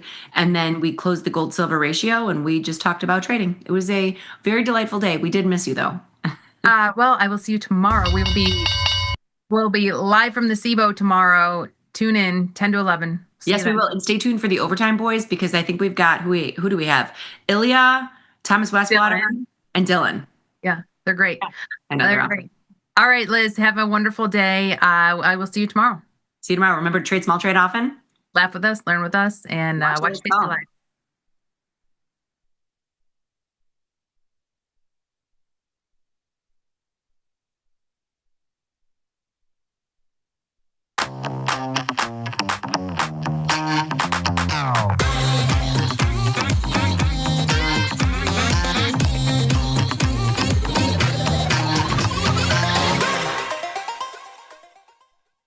missed the live show, here's our cherry on top weekly recap.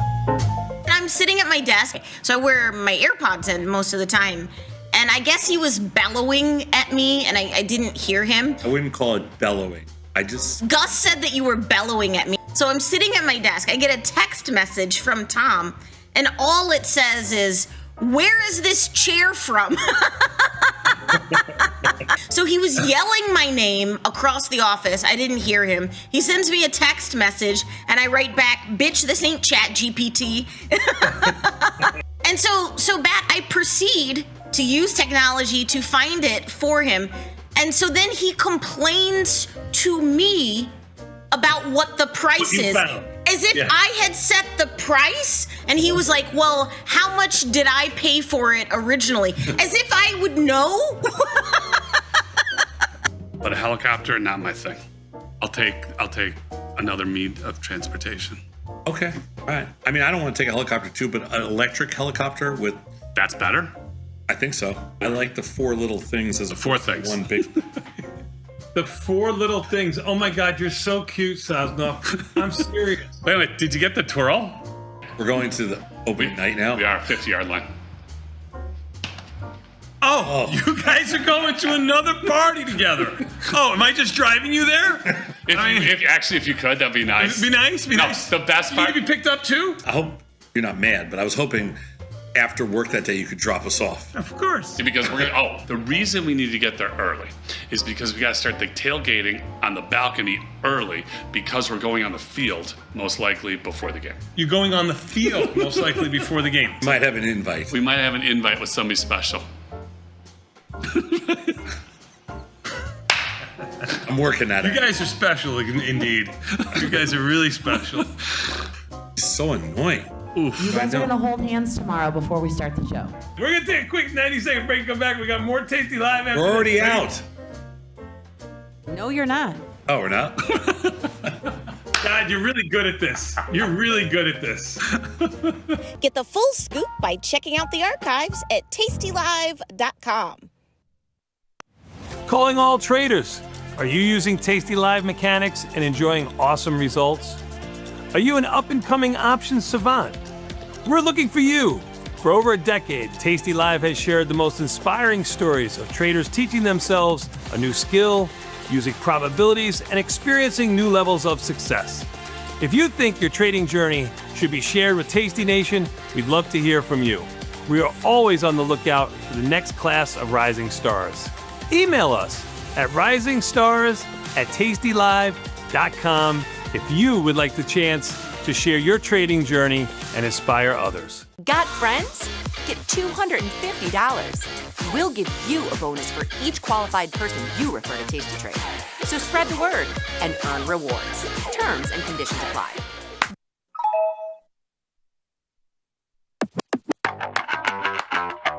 When you've got a futures contract that's in contango, what does that mean? Futures, unlike stocks, have multiple prices appropriated to them. That's known as the forward curve. So when a futures forward curve is in contango, that means that the front month is trading cheaper than the corresponding futures back month. So you'd see that forward curve most likely looking like this in terms of prices. And backwardation, what does that mean for futures contracts? Backwardation is the opposite of contango. So where contango front month futures contracts are trading cheaper than the back months, backwardation is the opposite. So those front month futures contracts are trading richer than the corresponding back month contracts.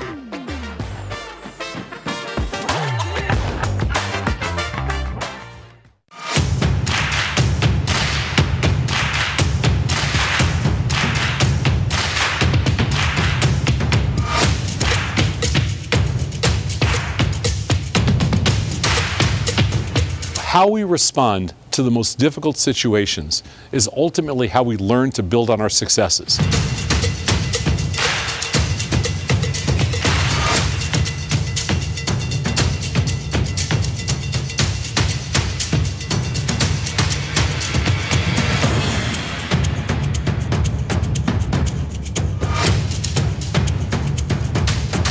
It takes the guesswork out of retail trading.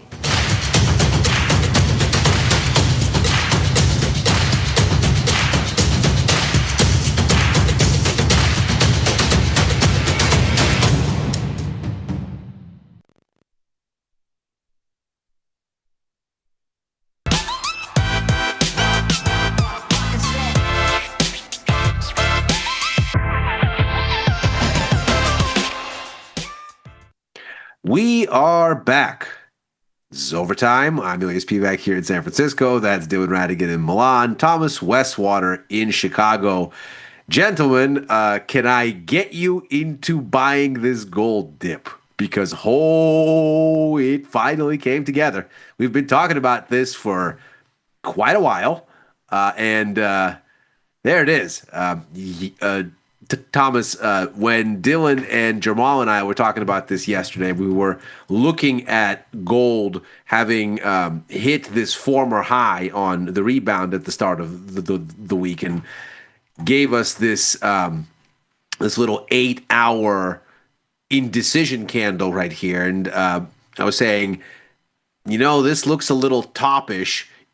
If I wasn't tied to using GLD, I might have sold it because GLD is a smaller thing than even the MGC future, which is still pretty large. I had no idea that what I should have been doing overnight is using these 1 ounce gold futures. So don't repeat my mistake, folks. Word to the wise, there is a small way to just short the futures in the same way you might have shorted the euro or for that matter, bought it, but the same way that you might have done it with a micro currency contract like M6E or M6B or M6A, very sort of friendly sized contracts. But what a move! What do we do with this now, Thomas? Yeah, I mean, this is unusual. It's unusual as in this hasn't happened many times before where you get a gold sell-off of 5% in one day. Even 3% is a big move for gold where we started the day down. It's happened, I mean, a 5% move, it's happened, I think, less than 10 times going all the way back to 1990. So it's somewhere around there. We talked about this earlier on OTCL, where if you get a 5% move, I ran the data, what happens after that historically? So on average, gold does rebound after these big moves after, it takes 2, 3, 4 weeks to do it. But usually on average, it does come back from these moves.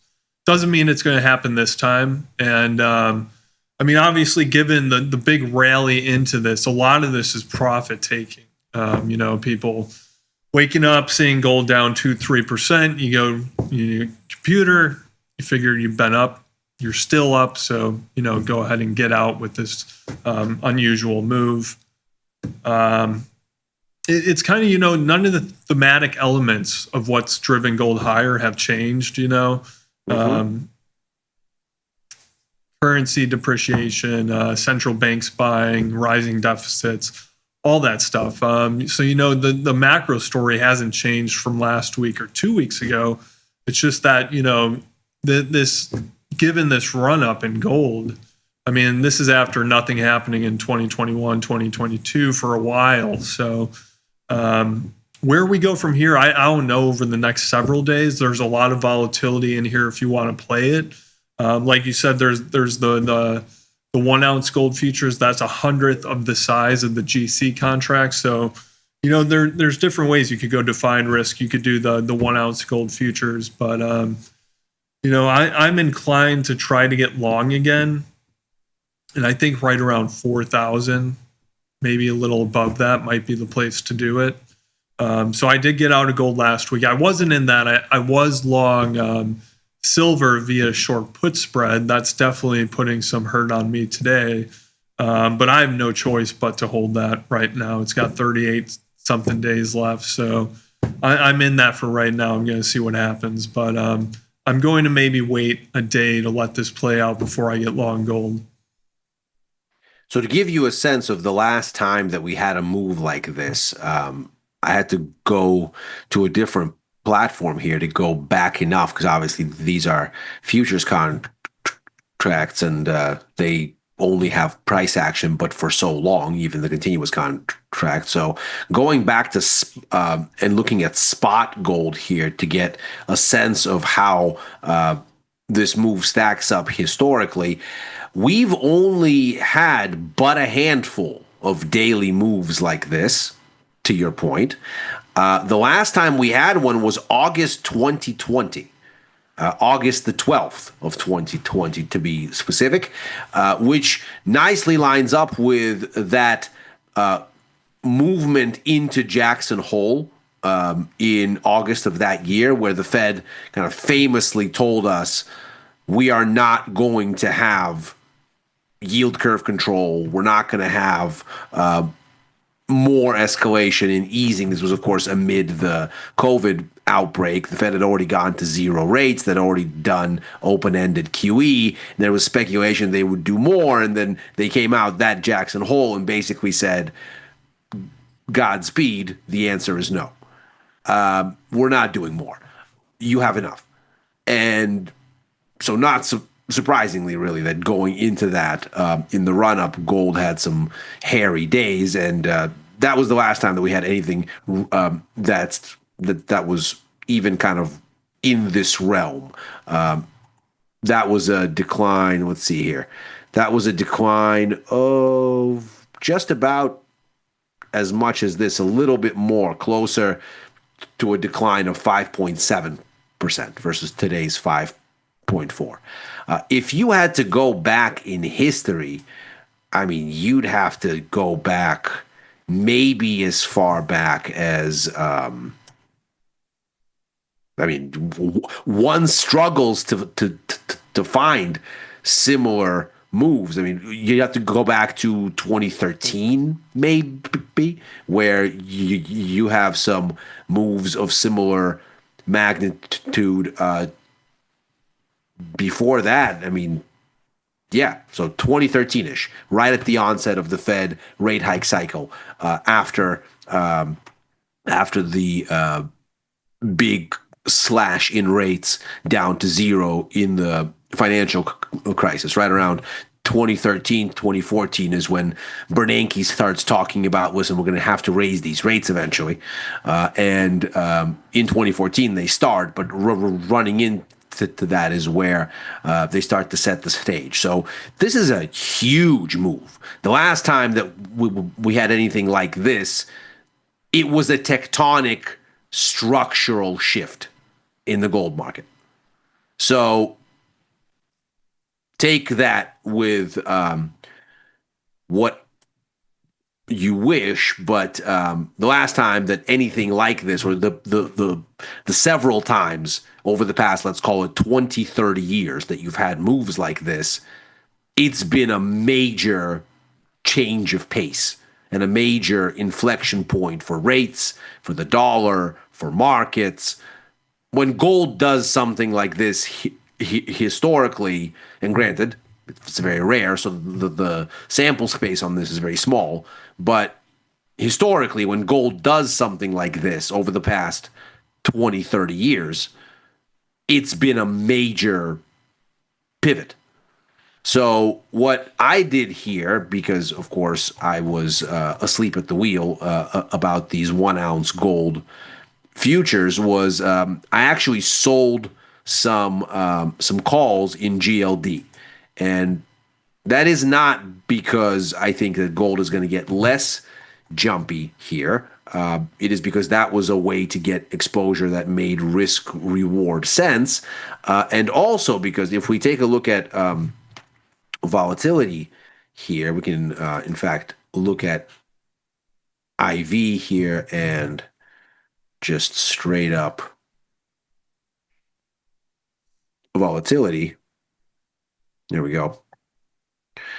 So if we take a look here at what happens with gold vol, see if we can get the data here. There we go.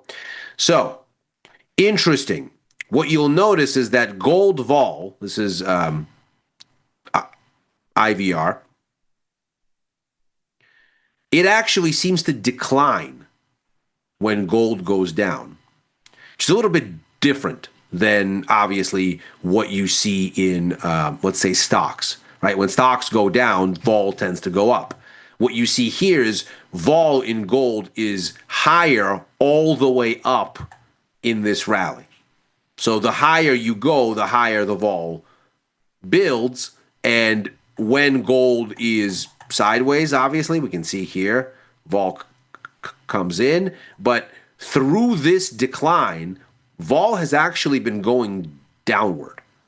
And so I'm thinking maybe this sets up a thing where if we think gold is going to keep going down, maybe that actually means that vol will come in. Now, to your point, Thomas, a lot of the narrative hasn't changed. I may not necessarily agree that there's currency depreciation here because the dollar has been up through this move and has been up with gold basically since the middle of September. So this whole debasement idea is, at least over the past month, suspect. Though structurally, of course, those concerns exist. And so when you look at this, you might say, okay, well, what's the likelier scenario? That we crater or that we go sideways? Either way, maybe vol comes in. And so I've done this as a belated selling of a call spread here, and we'll see how it goes. I mean, Dylan, who's to say this is not? I mean, again, obviously, this happened sooner than I was sort of all about this yesterday, saying, hey, you know, this has got to happen. This has got to happen. I didn't, who knew that it was going to happen the next day? But right. I do wonder, though, whether this is a buy the dip situation. Yeah. Well, as one does. I don't know whether this is like, oh, this is, it's better to get short here still, even after the sell off, because the price extreme is so high. Like, I don't know that historical contextualization really matters in this instance, just because I feel like the price extreme, I think that the primary explanation for this whole situation is just the price extreme explanation from yesterday, where the thing's up 25% in the last month. It's, all the things we know. And this is a reaction, a reversal inside of a price extreme. But I don't know whether that to interpret the reversal in the price extreme as a signal to get short or to get long. Like, now I don't really know what to do with it. Like, I was much more confident in terms of my opinion yesterday, being this thing's got to break. But now that it has broken, at least partial, has what I'll call a partial break. I don't know whether that's a prelude to further, sell off back to, down another 10%, let's say, somewhere down, lower there, on the chart to that sort of 3,900 level, I guess it is, or something like that. Yeah. Which obviously you can make a case that that's plausible. And you could also make a case to Thomas's point, gold has shown you its proclivity to go up in an extraordinary way over the course of the last month or 2 months. And you now have a chance to get some of it at a lower price, buy it. And I can basically persuade myself into both arguments, which leaves me doing nothing at this point because I really don't know what to do with it. I mean, I guess my confidence level was way higher yesterday that finding a way to be short gold made a tremendous amount of sense. But after today's move, I don't know whether to interpret it as a prelude to more selling or as an entry point. Which, to some extent, is why I also went about it the way that I did. Sort of the logic in basically saying what I'm going to do here is not to buy expensive put spreads. What I'm going to do instead is to sell calls, is to basically say, okay, well, this looks like a top and a break. So ostensibly, you would expect that this would continue lower. So you want some bearish bias in your exposure just on the price action. But to do that through selling vol, through selling calls, rather than buying puts, what you're basically saying is, look, maybe all I'm prepared to bet on here is that vol comes out of this a little. That this was crazy.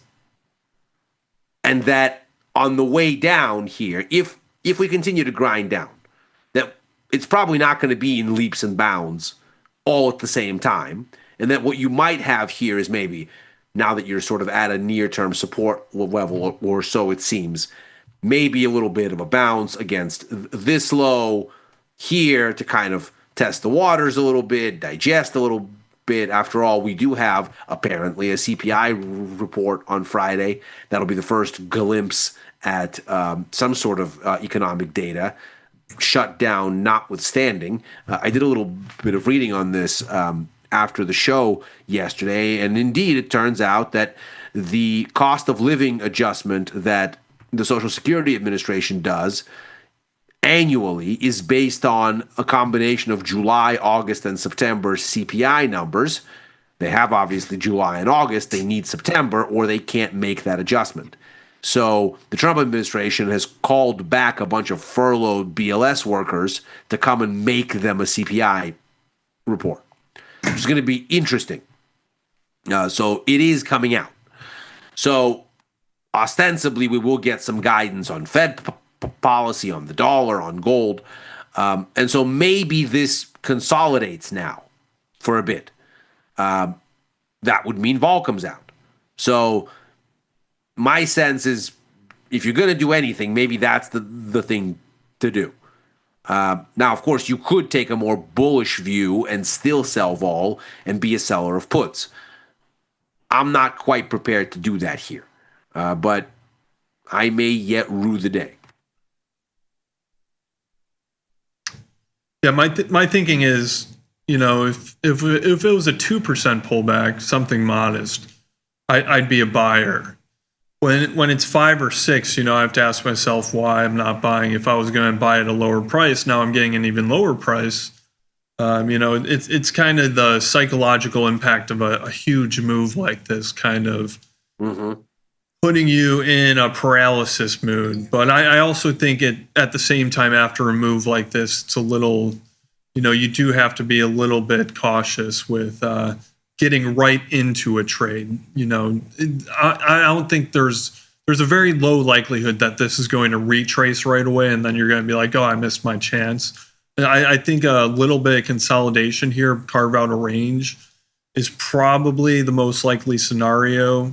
The next most likely is probably a little bit more downside, between 4,000, 4,100. So, before the week's over, I'll probably try to get long on this again, just because I do think the story is still here. And I think gold has a lot more to do, especially with having a long bond view. ZN looks like it's going to break out higher just on a technical basis. I think yields are still destined to come down into next year. So I'm just going to wait for an entry point after some of this cools off. Yeah, I'm taking a modest bet on the cooling off itself, but very cautiously so. We do have Netflix earnings out 12 minutes ago, and we can see that the stock is not a fan. Here's the 15-minute chart just to give us a sense for what's going on. Obviously, this did not go well. Just to run through some of the numbers here. EPS of $5.87, which is a miss against expectations of 6.94 or $6.94. Revenue of $11.5 billion. A little bit lighter, I suppose. The expectation was $11.52 billion. We got $11.51 billion. Operating income $2.86 billion versus $2.88 expected. Operating margin 23.9% versus 24.1%. So a little bit soft on both income and margin. Free cash flow is a beat, though, $2.66 billion versus $2.39 expected. Guidance, not really a big change there, but generally positive. Shock of shocks. 5.45 EPS guidance versus $5.42, so about 3 cents higher than expected. Q4 revenue guidance, $11.96 billion versus $11.9 expected. Fiscal year 25 revenue guidance, $45.1 billion versus $45.02 expected. So I don't think this guidance really veers very much this way or that. It's a little bit stronger on pretty much all the metrics, EPS, revenue, and for the quarter and the fiscal year. But The results for the third quarter here clearly underwhelming, and Netflix is getting shellacked as a result. If we take a look here at what NASDAQ futures are doing here, it's a little bit soggy. And if we looked at, let's say, the Qs after hours, you can see that here as well, slightly. Do you make anything of this? Does this make you supernova suspect? Netflix? No. Netflix. I find Netflix interesting for different reasons. I honestly, here's how I look at Netflix right now. I look at Netflix as the best pure play test of Silicon Valley's efforts to ban password sharing. I look at Netflix performance because I look at Netflix as a extremely popular media platform that I believe will continue to be extremely popular. But I also look at it as a relatively, that its penetration is relatively high, I'll call it mature, or that it's basically a mature media platform, in the sense that anybody who wants Netflix has Netflix.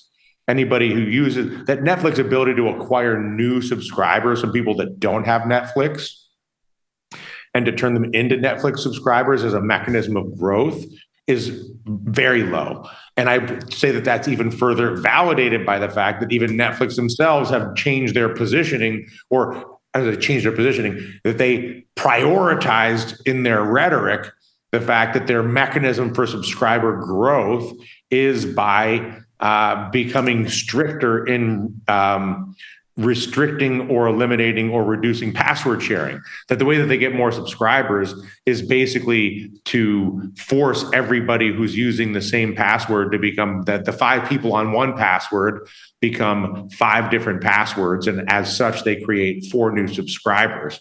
But I mean, that's also Netflix saying we're mature and we've basically reached penetration. So our primary growth opportunity now is to enforce restrictions on password sharing as a way to grow revenue.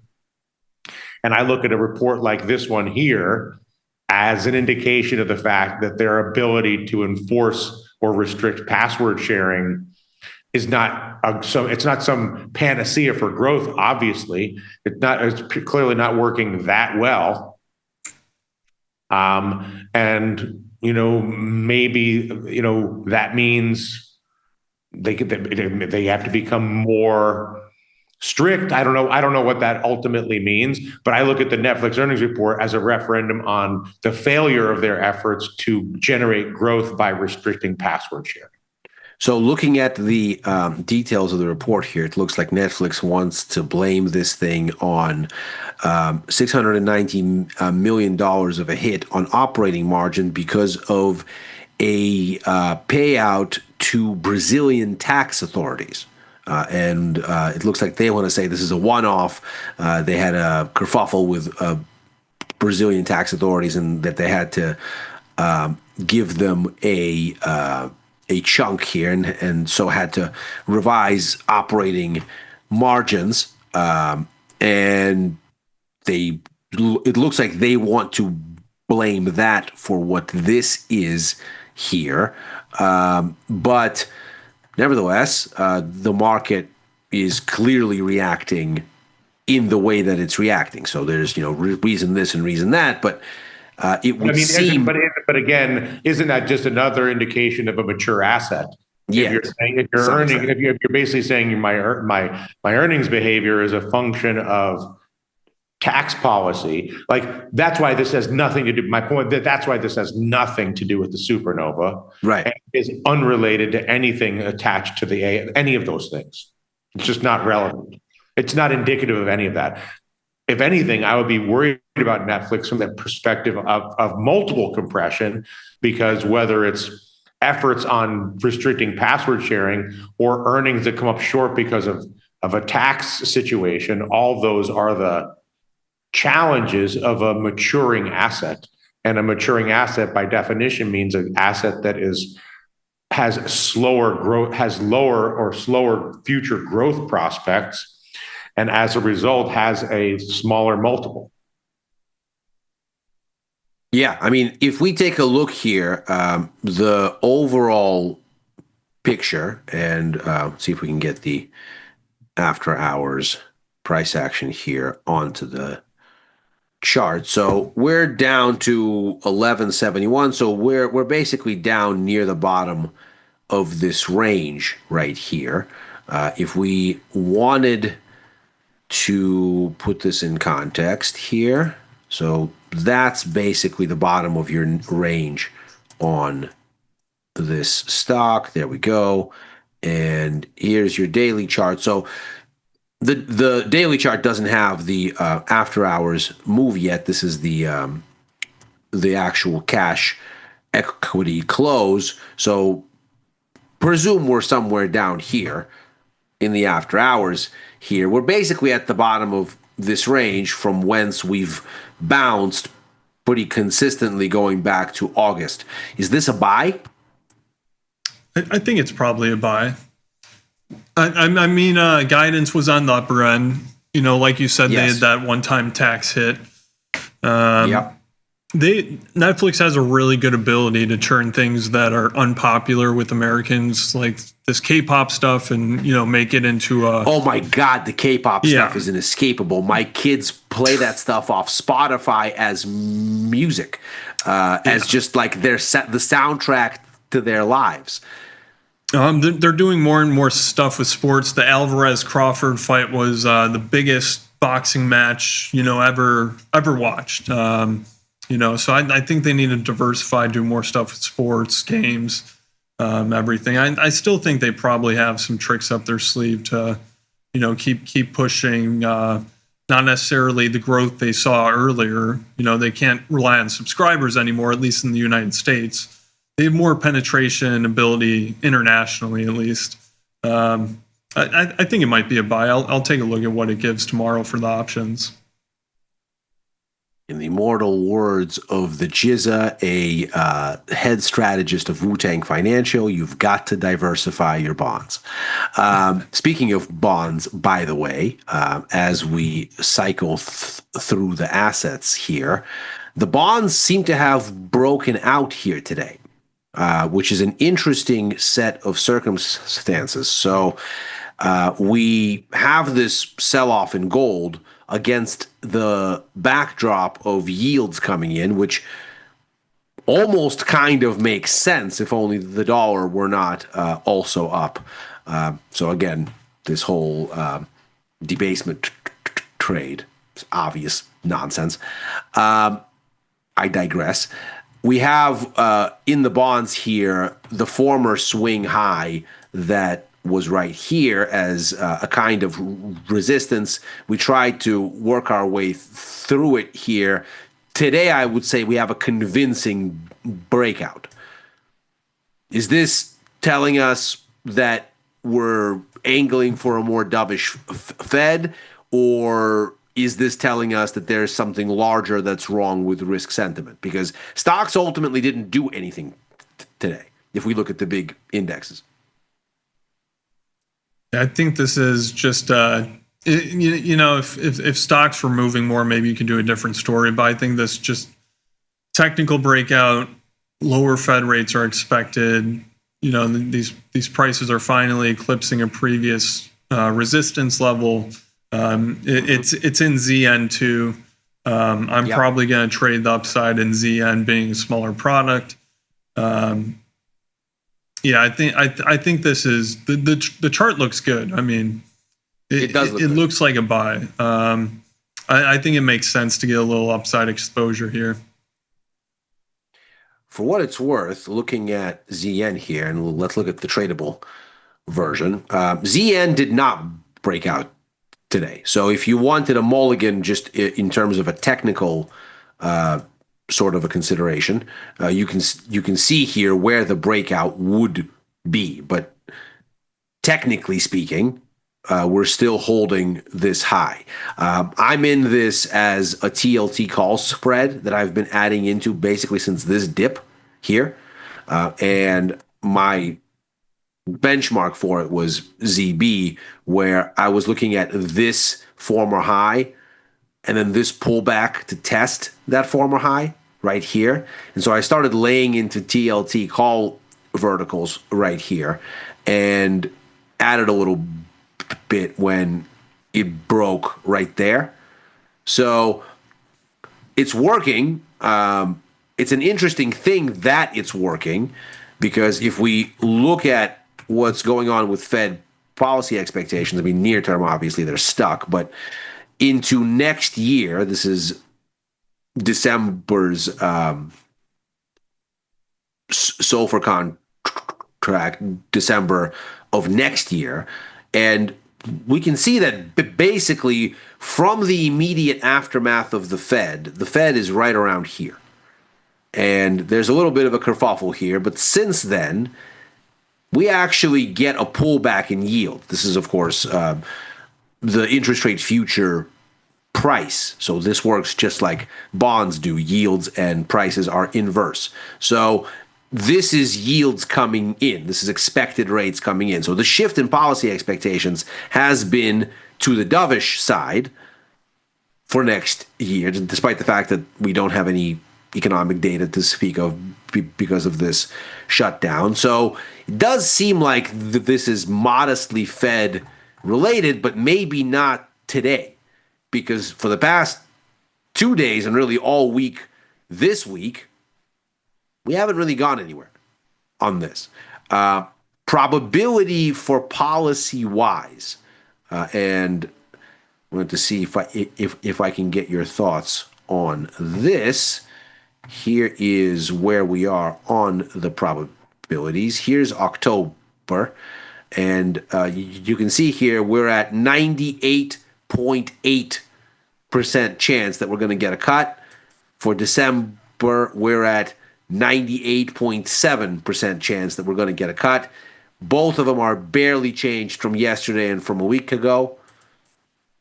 So does this even matter? Does the Fed matter, at least until we get to Friday?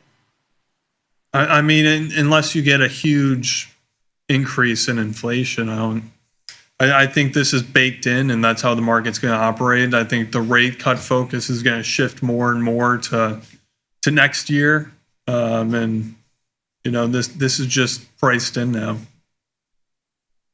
Dylan, I have a Fed adjacent question for you. Lay it on me. Concerning your favorite asset. I know you're a giant believer in all things crypto. Obviously, it's one of your favorite things to buy and hold for all eternity. The white hair gives me away. Yeah. As it is mine. I'm obviously a huge believer too. Sarcasm, folks. And there was an interesting speech today from Fed Governor Chris Waller, who didn't say anything about monetary policy, but he was giving a speech at a conference and said something that the crypto enthusiasts of the world greeted warmly. He said that the Fed is studying payment accounts for firms that currently rely on third-party banks. That's coded language for basically crypto firms and crypto banks that don't currently have direct access to the Fed's payment rails, and so have to use banks that are essentially intermediaries. And what he said here is that they're looking at offering them direct access by creating these sort of more limited accounts for not truly banks, but bank-like entities, that these accounts would have limited use of the Fed's services, but also receive a streamlined approval review, and that payment accounts would not receive interest, they would not have overdraft privileges, they would not have access to the Fed's discount window, may have balance caps, but obviously all of this would be a sort of opening for, in particular, stable coin type banks to get direct access and a sort of a blessing, if you will, from traditional finance and its stalwart, the Fed. Now, Bitcoin did not do a whole lot on this today, but it tried. It attempted something of a bounce. It ultimately didn't go anywhere. Does this, in your mind, change the game? If the Fed is now saying, look, we're going to let this thing into the Fed's clearing rails as though this were real money and real institutions and real banks, does that change the narrative meaningfully for you? You're saying, so basically, if the Fed is going to treat it as real money.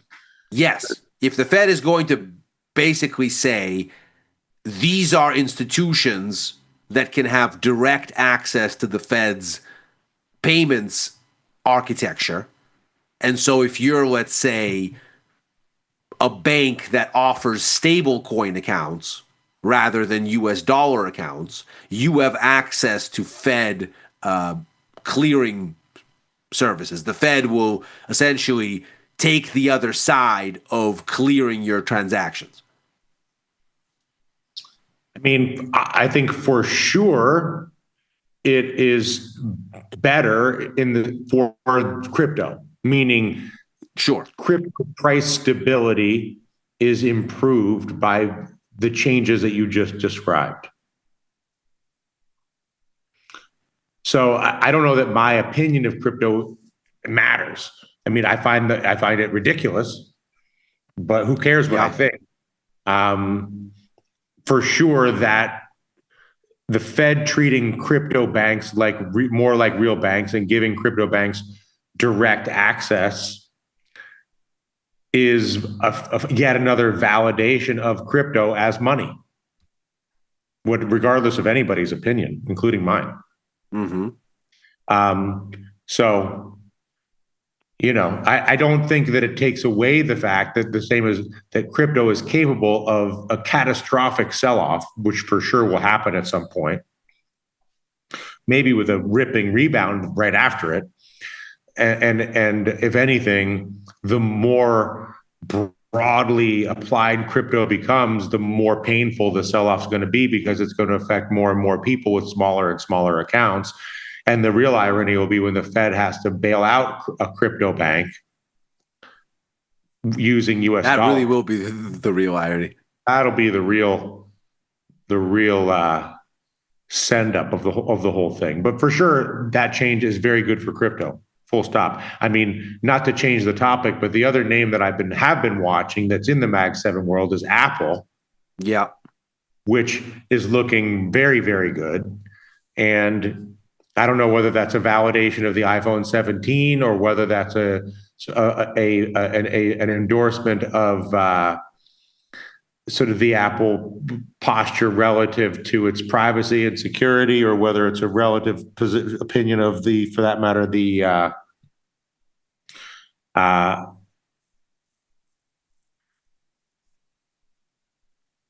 whether it's the AI piece, the privacy, whether it's a belief that Apple AI actually has a future, or whether it is the privacy piece. I tend to think that if anything, if you look at the chart, it seems to be pretty closely tied to the rollout of the iPhone 17.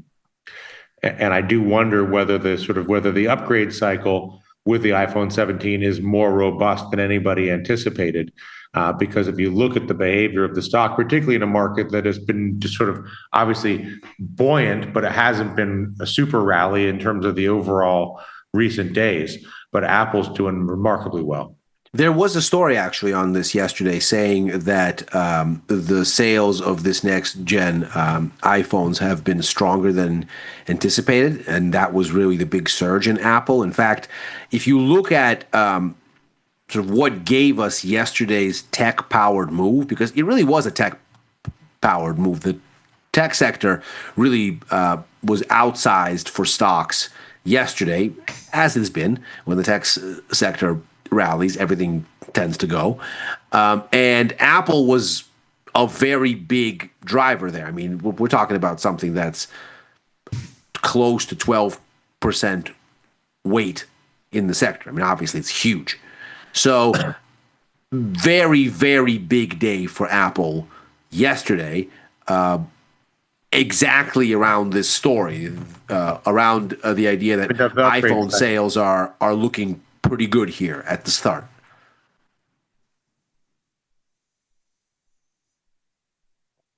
You see, OpenAI said they're releasing a browser. Google took a little hit on the news. Yeah. Here we go. Here's Google. This is actually, I mean, let's be ticker agnostic for a second. If you looked at this like this and you said, okay, there's a really clear line in the sand here, right there. And right there. And if you were to get through whatever this is, then this is a really clean short.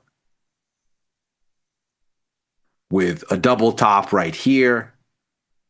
Now, I am not an individual. I am not a seller of individual stocks. I'm a macro kind of character. I don't give myself any kind of confidence in being able to make calls like this, but technically speaking, again, ticker agnostic.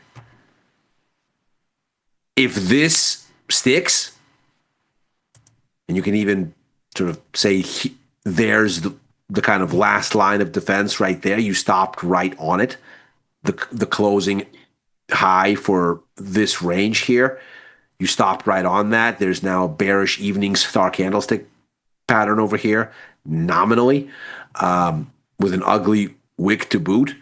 If you were to, let's say, extend down into here somewhere tomorrow with the daily close, you got a clean ride down to here. And then if you wanted to say, okay, it really is a reversal, you could even say before confirmation, I'm going to get an out of the money put vertical, let's say from here down to here or something like that, and see if you can price that up and get decent risk reward. But again, this is if you want to be that kind of a character to make an individual bet on an individual big tech name.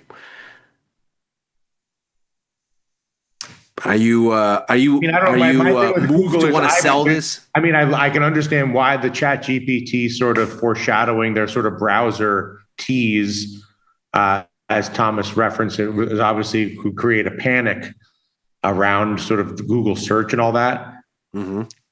I still am a believer that that Gemini, even though it's not the dominant consumer AI right now, that Google is so dominant and so specialized in monetizing information in the sort of search world that is in a way that's very easily transferred to the AI world.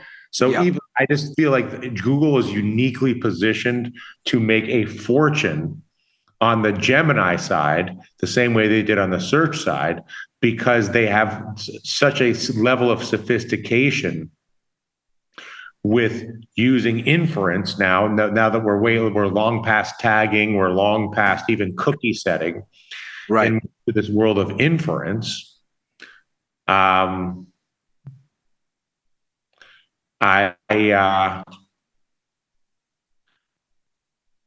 would be more inclined to buy the dip in Google than I would be to short it, which is not to say that I think that the ChatGPT browser spook could easily create a nice sell-off in Google. But what I look at more is that September gap higher, which I think that there's at least one or two more of those inside of Google to come. And so, I mean, listen, maybe it's a trader's paradise. You know, it's a great short right now, but it's also going to be a hell of a long. Yeah. I mean, there's no reason it can't be both. Right. I mean, actually, I would think that were one to be a trader of individual stocks, and again, in the spirit of being ticker agnostic, one would say, okay, we're going to close this gap at some point. So maybe what you look for, if you get confirmation here, is a put vertical down into here or even to here with the idea that you close this gap, you find support somewhere over here in this area, and then that's your spot where you're going to flip the whole thing over and get long. Thomas, do you have any appetite to actually do anything with this?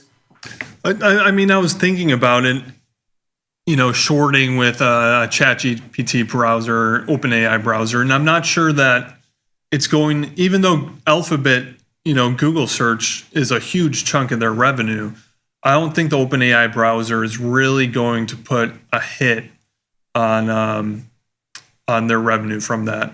Most people that started using ChatGPT, it's not like they totally abandoned Google all of a sudden. You're using them independently for different things. They're not replacing. And I don't think this browser, from what I've seen, it's interesting, and I haven't looked into it enough, but I don't see myself. There's just so many things that Google does. If you need a restaurant or book a flight or see flight prices, the list goes on and on with what Google can do.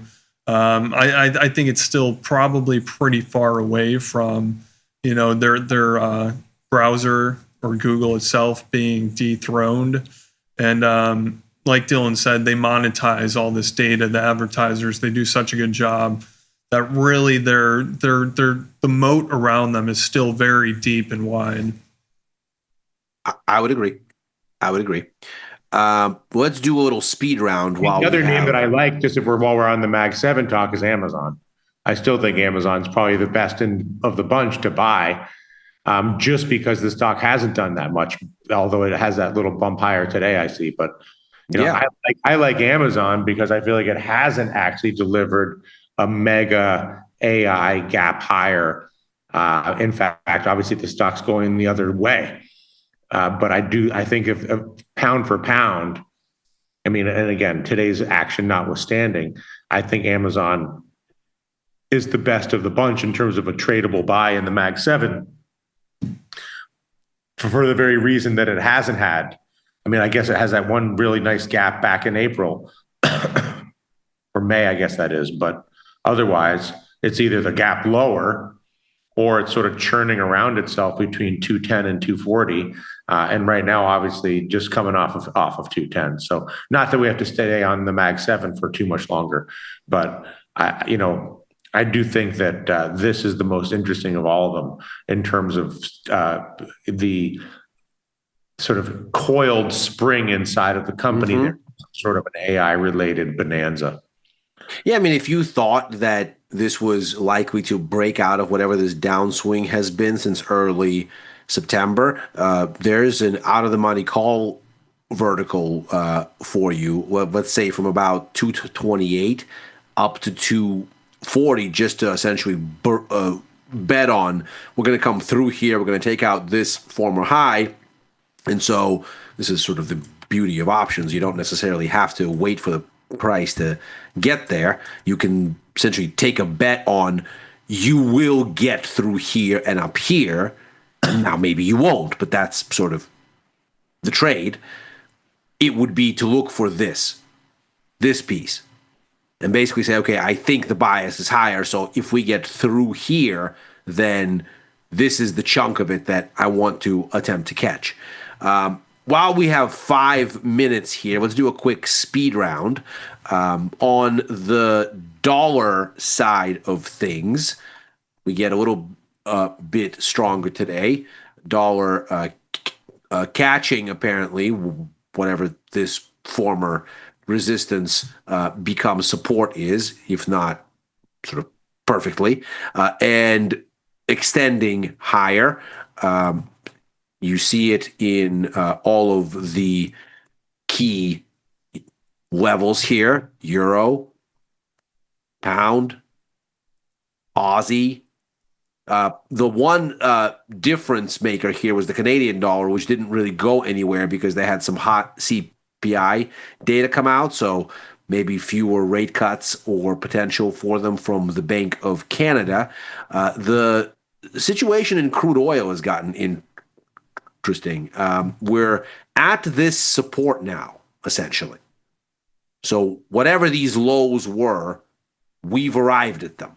So the sell-off that I was betting on right here, it's occurred. And now we're at this support. Thomas, is this a buy now? Should we essentially assume that we're bouncing off this level, or is this going to keep leaking lower?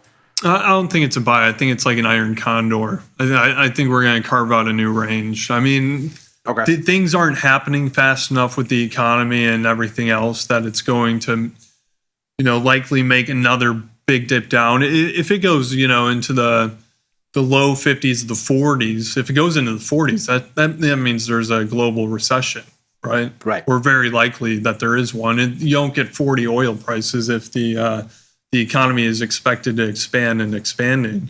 I mean, this is higher supply from OPEC, non-OPEC outside of the U.S., higher supply. Most forecasters, whether it's the banks, EIA, they have us going into a small surplus in Q1 of next year, into a bigger surplus in Q2, Q3. So, I mean, it's going to be an oversupplied market, and that's how you've seen the futures curve shift. If you look at things like the backwardation between a lot of these contract months has weakened considerably over the past few months, highlighting the weakness in the physical market as actual demand has cooled in the U.S. From, let's say, a year ago. It's, I think it's iron condor staying between 55, 62-ish. I see as trading around there. So basically this range bottom is now the new range top, and we're oscillating somewhere in here. Yeah. Okay. I'm still short for now. I'm watching closely as the momentum indicator here starts to give us a tiny kind of hint at negative divergence. So I've got to look out here for a bounce. I'm basically looking to get back over, let's call it 58. So whatever this underside of this range is, if we close back above it, I'm going to take my ball and go home. And that'll be a nice. I tend to think of oil now more than it has been in a long time as a forecaster of macroeconomic growth / slowing, just because I feel like the geopolitical component is substantially reduced, at least for the moment, for obvious reasons. And I wonder if the lower. I mean, I would say that the lower oil price right now is a reflection, one, of overall economic activity, and two, of global trade, tariffs. Yeah. I mean, we got some Chinese GDP data earlier this week. It was predictably awful. 10th consecutive month of economy-wide deflation is what it looks like, which is just horrible. And the president threatened Hamas on a Truth Social post, saying that our Arab world allies have been talking to him and basically saying, look, if Hamas doesn't want to abide by the rules of this ceasefire, we'll gladly go in and explain to them forcefully that they have to. For now, it looks like the president is giving Hamas some rope, but very clearly threatening them with consequences. They've been out there attempting to reconsolidate power, shooting members of other clans, and public executions and all this kind of stuff, which ostensibly they're not supposed to be doing. So we have a potential for a geopolitical catalyst, but clearly this market does not care today about any of that noise. So I'm inclined to agree with both of you. I think this is more a supply-demand thing and a global growth thing, and we've just leveled down. And with that, overtime is out of time. We'll take one quick break here, and come right back for macro money as we try to figure out what in the world is going on with this Fed outlook, just to kind of gird ourselves for this CPI report at the end of the week, whatever it might have. And we'll be back for this conversation in but 23 hours. So come on back and join us for that tomorrow. In the meantime, I'm Milius Bielak in San Francisco. That's Dylan Ranigan in Milan. Thomas Westwater in Chicago. We will see you all shortly. Sit still. Don't go anywhere. Macro Money is coming right up.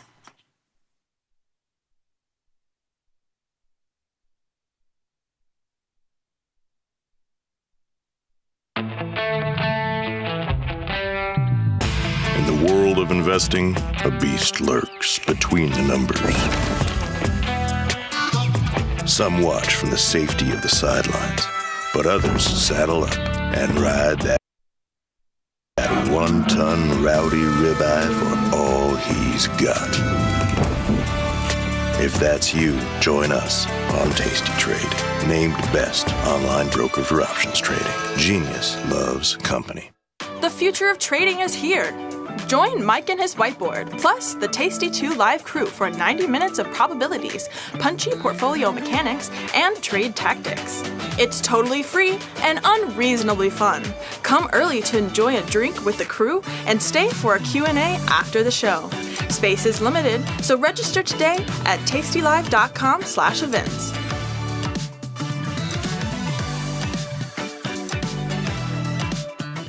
Tasty Trade has crypto, and you can trade with zero commissions. Bitcoin, Ethereum, Litecoin, and more. Diversify in one place. Crypto, we got it, we get it. The market doesn't stop. So why should you? Diversify your portfolio with stocks, options, futures, crypto, and more from Tasty Trade. Focus on the markets that matter to you. See the odds before you trade using curve analysis, IV rank, and more tools. Get industry insights that help you find your next trade right where you need it. Tasty Trade. Download today. New from Tasty Trade. Unlock 30 days commission-free trading, plus a 1% cash match on all qualifying deposits when you open and fund a new Tasty Trade account. The Money Match event starts now, exclusive to new Tasty Trade customers. Frequent trips to Vegas, or there was a year I did a couple of them. What's the most financially irresponsible thing you've ever done in your life? Doesn't necessarily have to be trading specific. Financially irresponsible, that's a big question. Like people would say like going to college these days, I don't know. Renting, I like renting. I like the flexibility. I don't know. Maybe renting, I guess, by the book is financially irresponsible. Actually, you know what my biggest purchase right when I started my job was $4,000 on a PC setup, which was not a good idea at my salary point. I mean, anytime you take a trip to Vegas, it's pretty financially irresponsible. I would say that frequent trips to Vegas, or there was a year I did a couple of them, which was pretty irresponsible.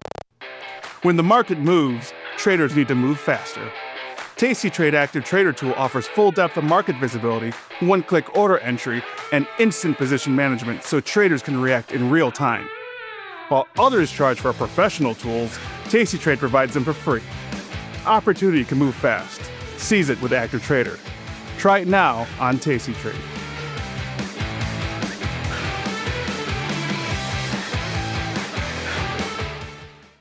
When you define risk, you set a limit on how much you could lose if the trade goes bad. If you have a small account, you might not be so interested in selling naked options. You'd use up much more buying power, and the risk is undefined. Defining risk, though, controls how much you can lose if the trade goes sour, and it gives you back some of that sweet, sweet buying power. We can define risk by combining options into certain strategies. The short put vertical spread is the simplest one. Selling this put sets your max profit with the credit, and the long put at the lower strike blocks off the risk where you want it. And if you're more neutral than this, you can throw on a vertical call spread to make it an iron condor. The only downside to defining a risk is that it lowers both your max profit and your probability of profit. That little compromise might mean you rest easier, though, and a good night's sleep is priceless. So see, we can define risk when we use more than one option at a time. Pretty simple.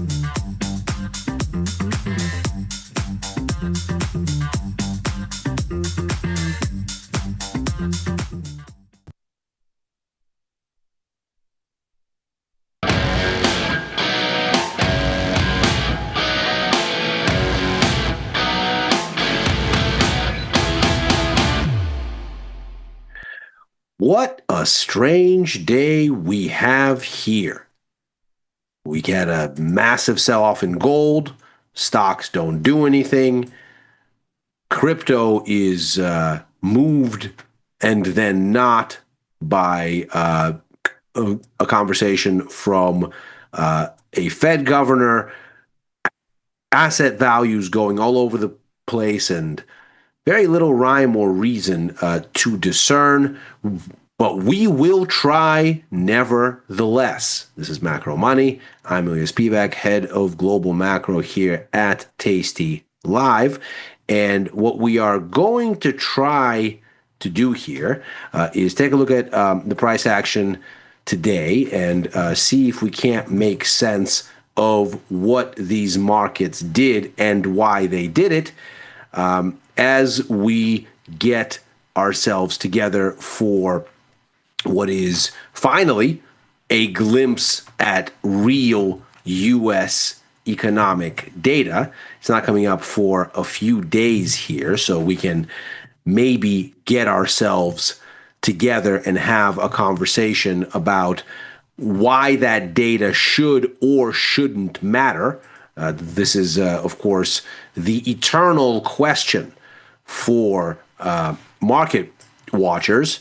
That is to say, why does anyone need to look at economic data? Does the economy even matter for the markets? And of course, the short answer is the reason that we end up looking at economic data most of the time isn't to try to figure out what the markets will do with the economy and whether it's the economy that really matters as such, but really what we might get from the central bank as a response to the economy, which is why oftentimes we get these sort of confounding things. We're one to try to get a textbook understanding of what the markets are doing. And let's say you get inflation and the response to higher inflation is that the dollar goes up. And of course, that's not because inflation is good for the dollar. It's because the markets are looking past inflation as such for the implications of what the central bank will do with that information. That is to say, raise rates. And so we have a situation here where the tea leaves are starting to come together, and the outlook hasn't moved, but we do have some data on the horizon here that might finally get us a little bit of motion. So let's first and foremost take a look at what these markets did today. We have kind of a nothing day for stocks. The S&P ultimately doesn't end up going much of anywhere. The NASDAQ likewise ends up with a slight loss, but ultimately nothing much to look at. The 10-year off a little bit, so slightly lower rates. Bond markets making some headway today. No action at the front end of the curve. The 2-year basically unchanged here. Crude oil manages a little bit of a wiggle higher. It's not clear exactly what inspired crude oil today because there really wasn't much on the calendar to speak of by way of catalysts, but perhaps what we saw here was a little bit of a response to comments from U.S. President Donald Trump aimed at Hamas. They have been out there violating the terms of the ceasefire, according to the president, by rounding up and publicly executing some of the other fighters in the Gaza Strip that aren't Hamas affiliated, and that has apparently inspired the president's ire, and he posted on his media platform, his social media platform on Truth Social, that were Hamas to continue there would be consequences, and that other Arab nations that are U.S. allies have already offered to send in forces and quote unquote clean things up. So it's an interesting kind of a situation, and maybe the market allowed itself to think for a bit about oil disruption risk were there to be a wider conflict once again in the Middle East. But short of that, not really anything that's immediately jumping out as a catalyst for oil. And in any case, the moves here relatively modest, so it's not necessarily the case that we are even going to look at whatever this is as more than just jostling around some levels. Looking at what's really the standout here, of course, the sell-off in gold. Now, to put this in context, this 5% move is not the usual order of business for gold.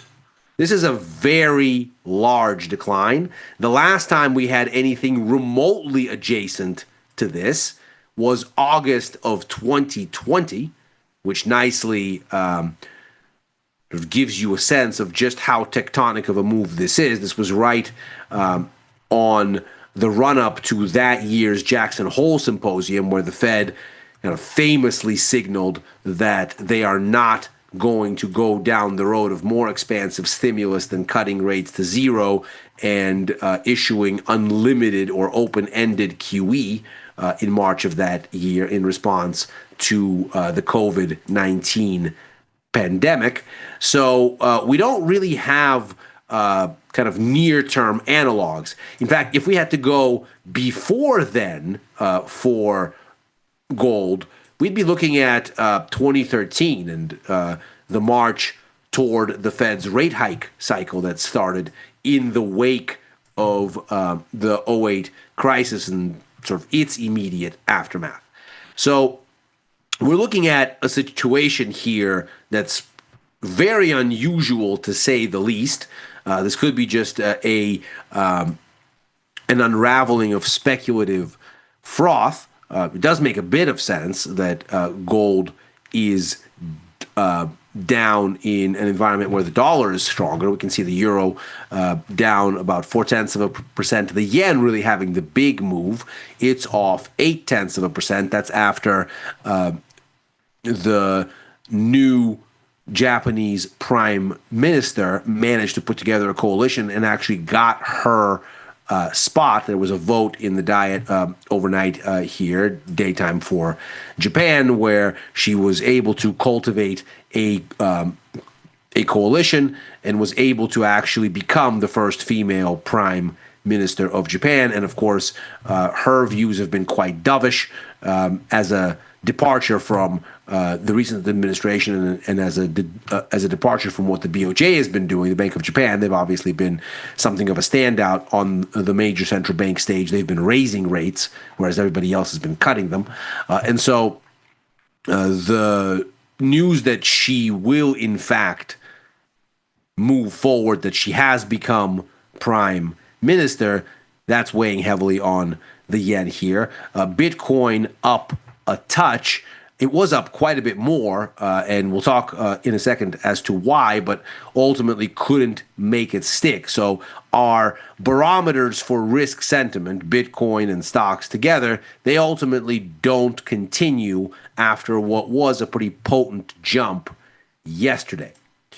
So what did we get by way of news flow? Let's start with Bitcoin first. There was a speech from Fed Governor Chris Waller. He did not talk about monetary policy, so not much of a guidance there, but he did say that the Fed is studying payment accounts for firms that currently rely on third-party banks, which essentially just means for crypto banks and stablecoin banks, sort of things like this, and that the Fed is looking at making its payment rails open in a limited capacity for these non-bank entities. The conversation seems to be that accounts would have limited use of the Fed's services, but also receive streamlined review, and they wouldn't have access to interest payments. They wouldn't have access to overdraft privileges or the discount window for emergency lending. They may face balance caps, but nevertheless, this is the loudest endorsement yet of crypto as an asset class. The Fed essentially saying, look, we're going to let these companies clear directly with the Fed, albeit on some sort of a limited basis as relative to banks themselves. And not surprisingly, this was a pop for crypto, but Bitcoin ultimately doesn't get very far on it. There's a little bit of an uptick as we saw, and it doesn't actually end up giving us anything lasting. Crypto ultimately ends up oscillating. Perhaps the markets looked at this and said, well, Chris Waller just really wants to be the next Fed chair, and so he knows he's talking to a crypto-friendly administration here and is perhaps looking to win some friends in the contest. See how that goes. Likewise, looking at sort of the barometer for sentiment here, the major indices, here was the big sell-off from the highs in October for the major indexes. And we can see that while the Russell, of course, has been much more buoyant and is now even holding on to a small gain, the two big indexes, the NASDAQ and the S&P, they've just managed to essentially return to neutral, but only that, only so much. We haven't actually seen follow through here on yesterday's big moves in broad terms. Now, in some ways, this makes sense. Fed policy expectations have been steady. We can see here we're still looking at 98-ish% chance that we're going to get a cut in October. That seems to be a given. Barely changed from yesterday, barely changed from a week ago, barely changed even from a month ago. The view for December still looking like a cut is already baked in there, also in the high 90s for the likelihood not materially changed from yesterday or a week before. So we're fairly anchored here. And on the longer term outlook, not a whole lot going on. We can see we're anchoring around about 110 basis points here in rate cuts between the rest of this year and next. We're getting increasingly in the direction of more easing for next year, 72 basis points now on the menu. So the market is overwhelmingly looking for 3 cuts next year. Almost all of that is now baked in. The Fed still has 25 basis points on its bingo card for next year. And at least for now, the markets don't seem to be showing any kind of attempt to reconcile any of this. And that seems to be fine for now, which is an interesting set of circumstances, because what we're going to get here, again, coming up later this week, is going to be U.S. CPI data. We'll talk about it in granular detail later this week. Suffice it to say, we're expecting for core inflation to hold at 3.1%, for headline to rise from the high 2s up to 3.1%, which would be the highest since the first half of 2024. We'll see how that impacts things going forward. On the data front, so far this week, we've had Chinese GDP out. Disappointing numbers, 4.8%. That's versus 5.2% in the prior quarter, though it was broadly in line with expectations. We can see here that going now for quite some time, all the way back to the beginning of 2013 and the reopening of China for the COVID lockdowns, we see the economy is essentially in whole deflation mode. So for 9 consecutive quarters going into these GDP numbers, we've had real GDP running hotter than nominal, which of course means that the inflation adjustment that takes you from nominal to real is nominal minus inflation, and of course, if real is then above nominal, then what you're really looking at is nominal minus negative inflation. And we've been there for 9 consecutive quarters.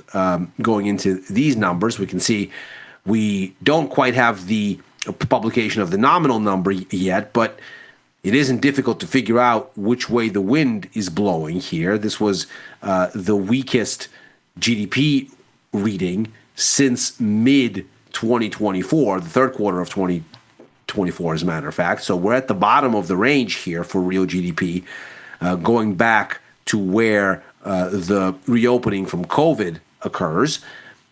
Nominal seems unlikely to suddenly jump in this direction. And so we're probably looking at a 10th consecutive month where this spread between nominal and real is negative. And so we have essentially a near total absence of demand in China. We'll see how that impacts the negotiation that Donald Trump is getting ready to have with Xi Jinping. They're supposed to meet on the sidelines of the APEC conference in South Korea next week. The president confirmed it again today. But it doesn't look like these trade war headlines are really having a lasting impact on sentiment. Also on the Chinese side of things, retail sales slowing, the weakest now since basically last year, tail end of last year. That just tells you, again, no demand. And industrial production a little bit higher in year-on-year terms, 6.5%, but the trend we can see since the beginning of the year has been lower. So we've had these upswings, but the trend seems unmistakably pointed downward. We also had Canadian CPI data, inflation jumping to 2.4% year on year. That would be the highest since February, and not surprisingly, the Canadian dollar held up a little bit better against the greenback than did most of the other majors. As we said at the top of the show, were markets to look at this data at face value, you would think, oh, well, inflation should be bad for a currency's purchasing power. Shouldn't the currency go down? No, because the markets look one step ahead. They are forward-looking. They're looking at what the central bank is likely to do with this information, and that is probably to either cut less or be more reluctant to cut going forward. And so the currency, in that sense, is a little bit more attractive in relative terms on yield bearing grounds. And so the Canadian dollar manages to hold up better today than do the other majors. On the earnings front, obviously, there's a hodgepodge of reports here today, but the one that really seems to stand out is, of course, Netflix. And you can see why it isn't rocket science here. Once we look at the market cap, $552 billion, that's easily the biggest name on this entire list for today, and by a lot. So, I mean, the next one that's even comparable and is over 200 billion lighter is Coca-Cola, just to give you a sense of scale here. So, not surprisingly, this was the big story here as far as earnings goes, and it missed. And Netflix is down after hours for all that. We'll see if this gives indigestion to NASDAQ and the broader indexes tomorrow after essentially a non-event of a day today. The really big story on the earnings front coming up for Wednesday, of course, is going to be Tesla, another big tech name. And here you can clearly see, again, there's miles and miles between this 1.4 trillion market cap and everything else. So as this gorilla is going to go, so too it will influence everything else that follows. Thursday and Friday, things slow down considerably on the earnings front. We have, I suppose, something of an AI adjacent name in Intel, but not really a whole lot else that's at the scale of what we're talking about here. And the question really at this point seems to be how much of this stuff really matters. Because again, we're in this sort of strange environment now where we don't have economic data, at least until Friday, and we get that CPI report. Fed policy expectations appear to be anchored. We don't really have any guidance on why they should get unanchored this way or that. We still have this big disconnect here, and that's perhaps the biggest story of them all, that the markets clearly see much less inflation and a much more expansive Fed easing cycle for next year than the Fed itself has allowed. It thinks that we're going to have 3 cuts this year. The markets have priced that in already, of course. We already had September, and we just saw that December and October are fully discounted. For next year, the Fed only has 1 cut. And the markets clearly think that is not what's going to happen. So the question remains, why is it that the markets are so dovish, whereas the Fed is not? And when does this get some level of reconciling? Well, for now, it doesn't seem like it's in any kind of hurry to do that.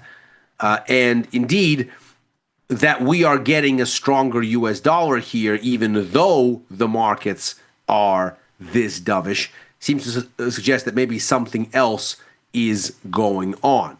Here's what's happening with policy expectations here relative to stocks. We can see stocks have at the very least stopped rallying, even though these policy expectations are getting more dovish. And we've looked at this as something of a warning sign because, of course, if the markets can't rally on something that has been a feature of this advance going all the way back to May here, where once we kind of correct sentiment-wise from the sell-off that was the tariff spook at the onset of the year, and then, of course, Liberation Day right here, we can see once we come off these extremes, this is where the Fed outlook peters out.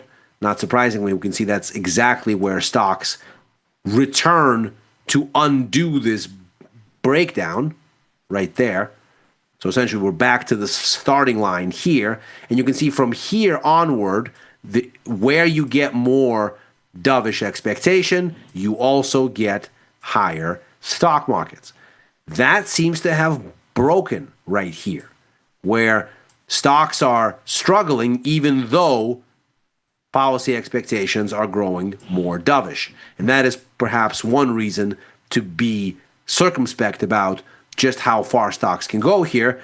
The dollar, for its part, adding to this sense that maybe the Fed is on the back burner and things are moving for other reasons, or at the very least that the Fed is not the catalyst that it was before, because we can see here's your dovish adjustment in policy expectations, and the dollar is trending higher since the meeting in mid-September.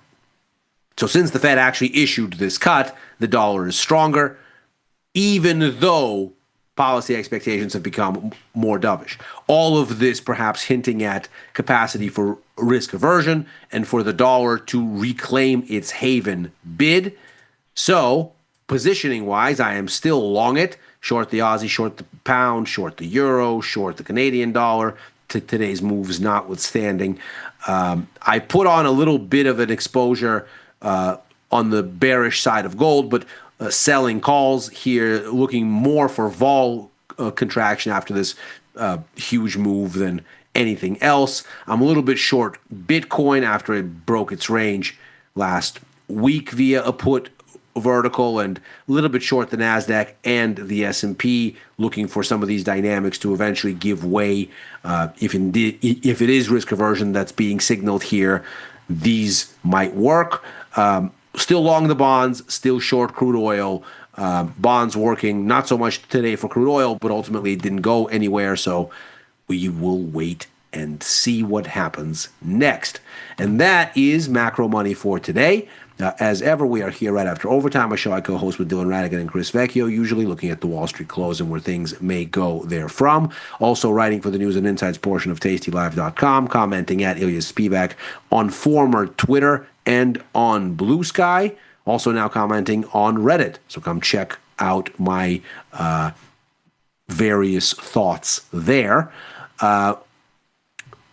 If you're watching this on YouTube, like and subscribe. Macro Money is back tomorrow. Happy trading.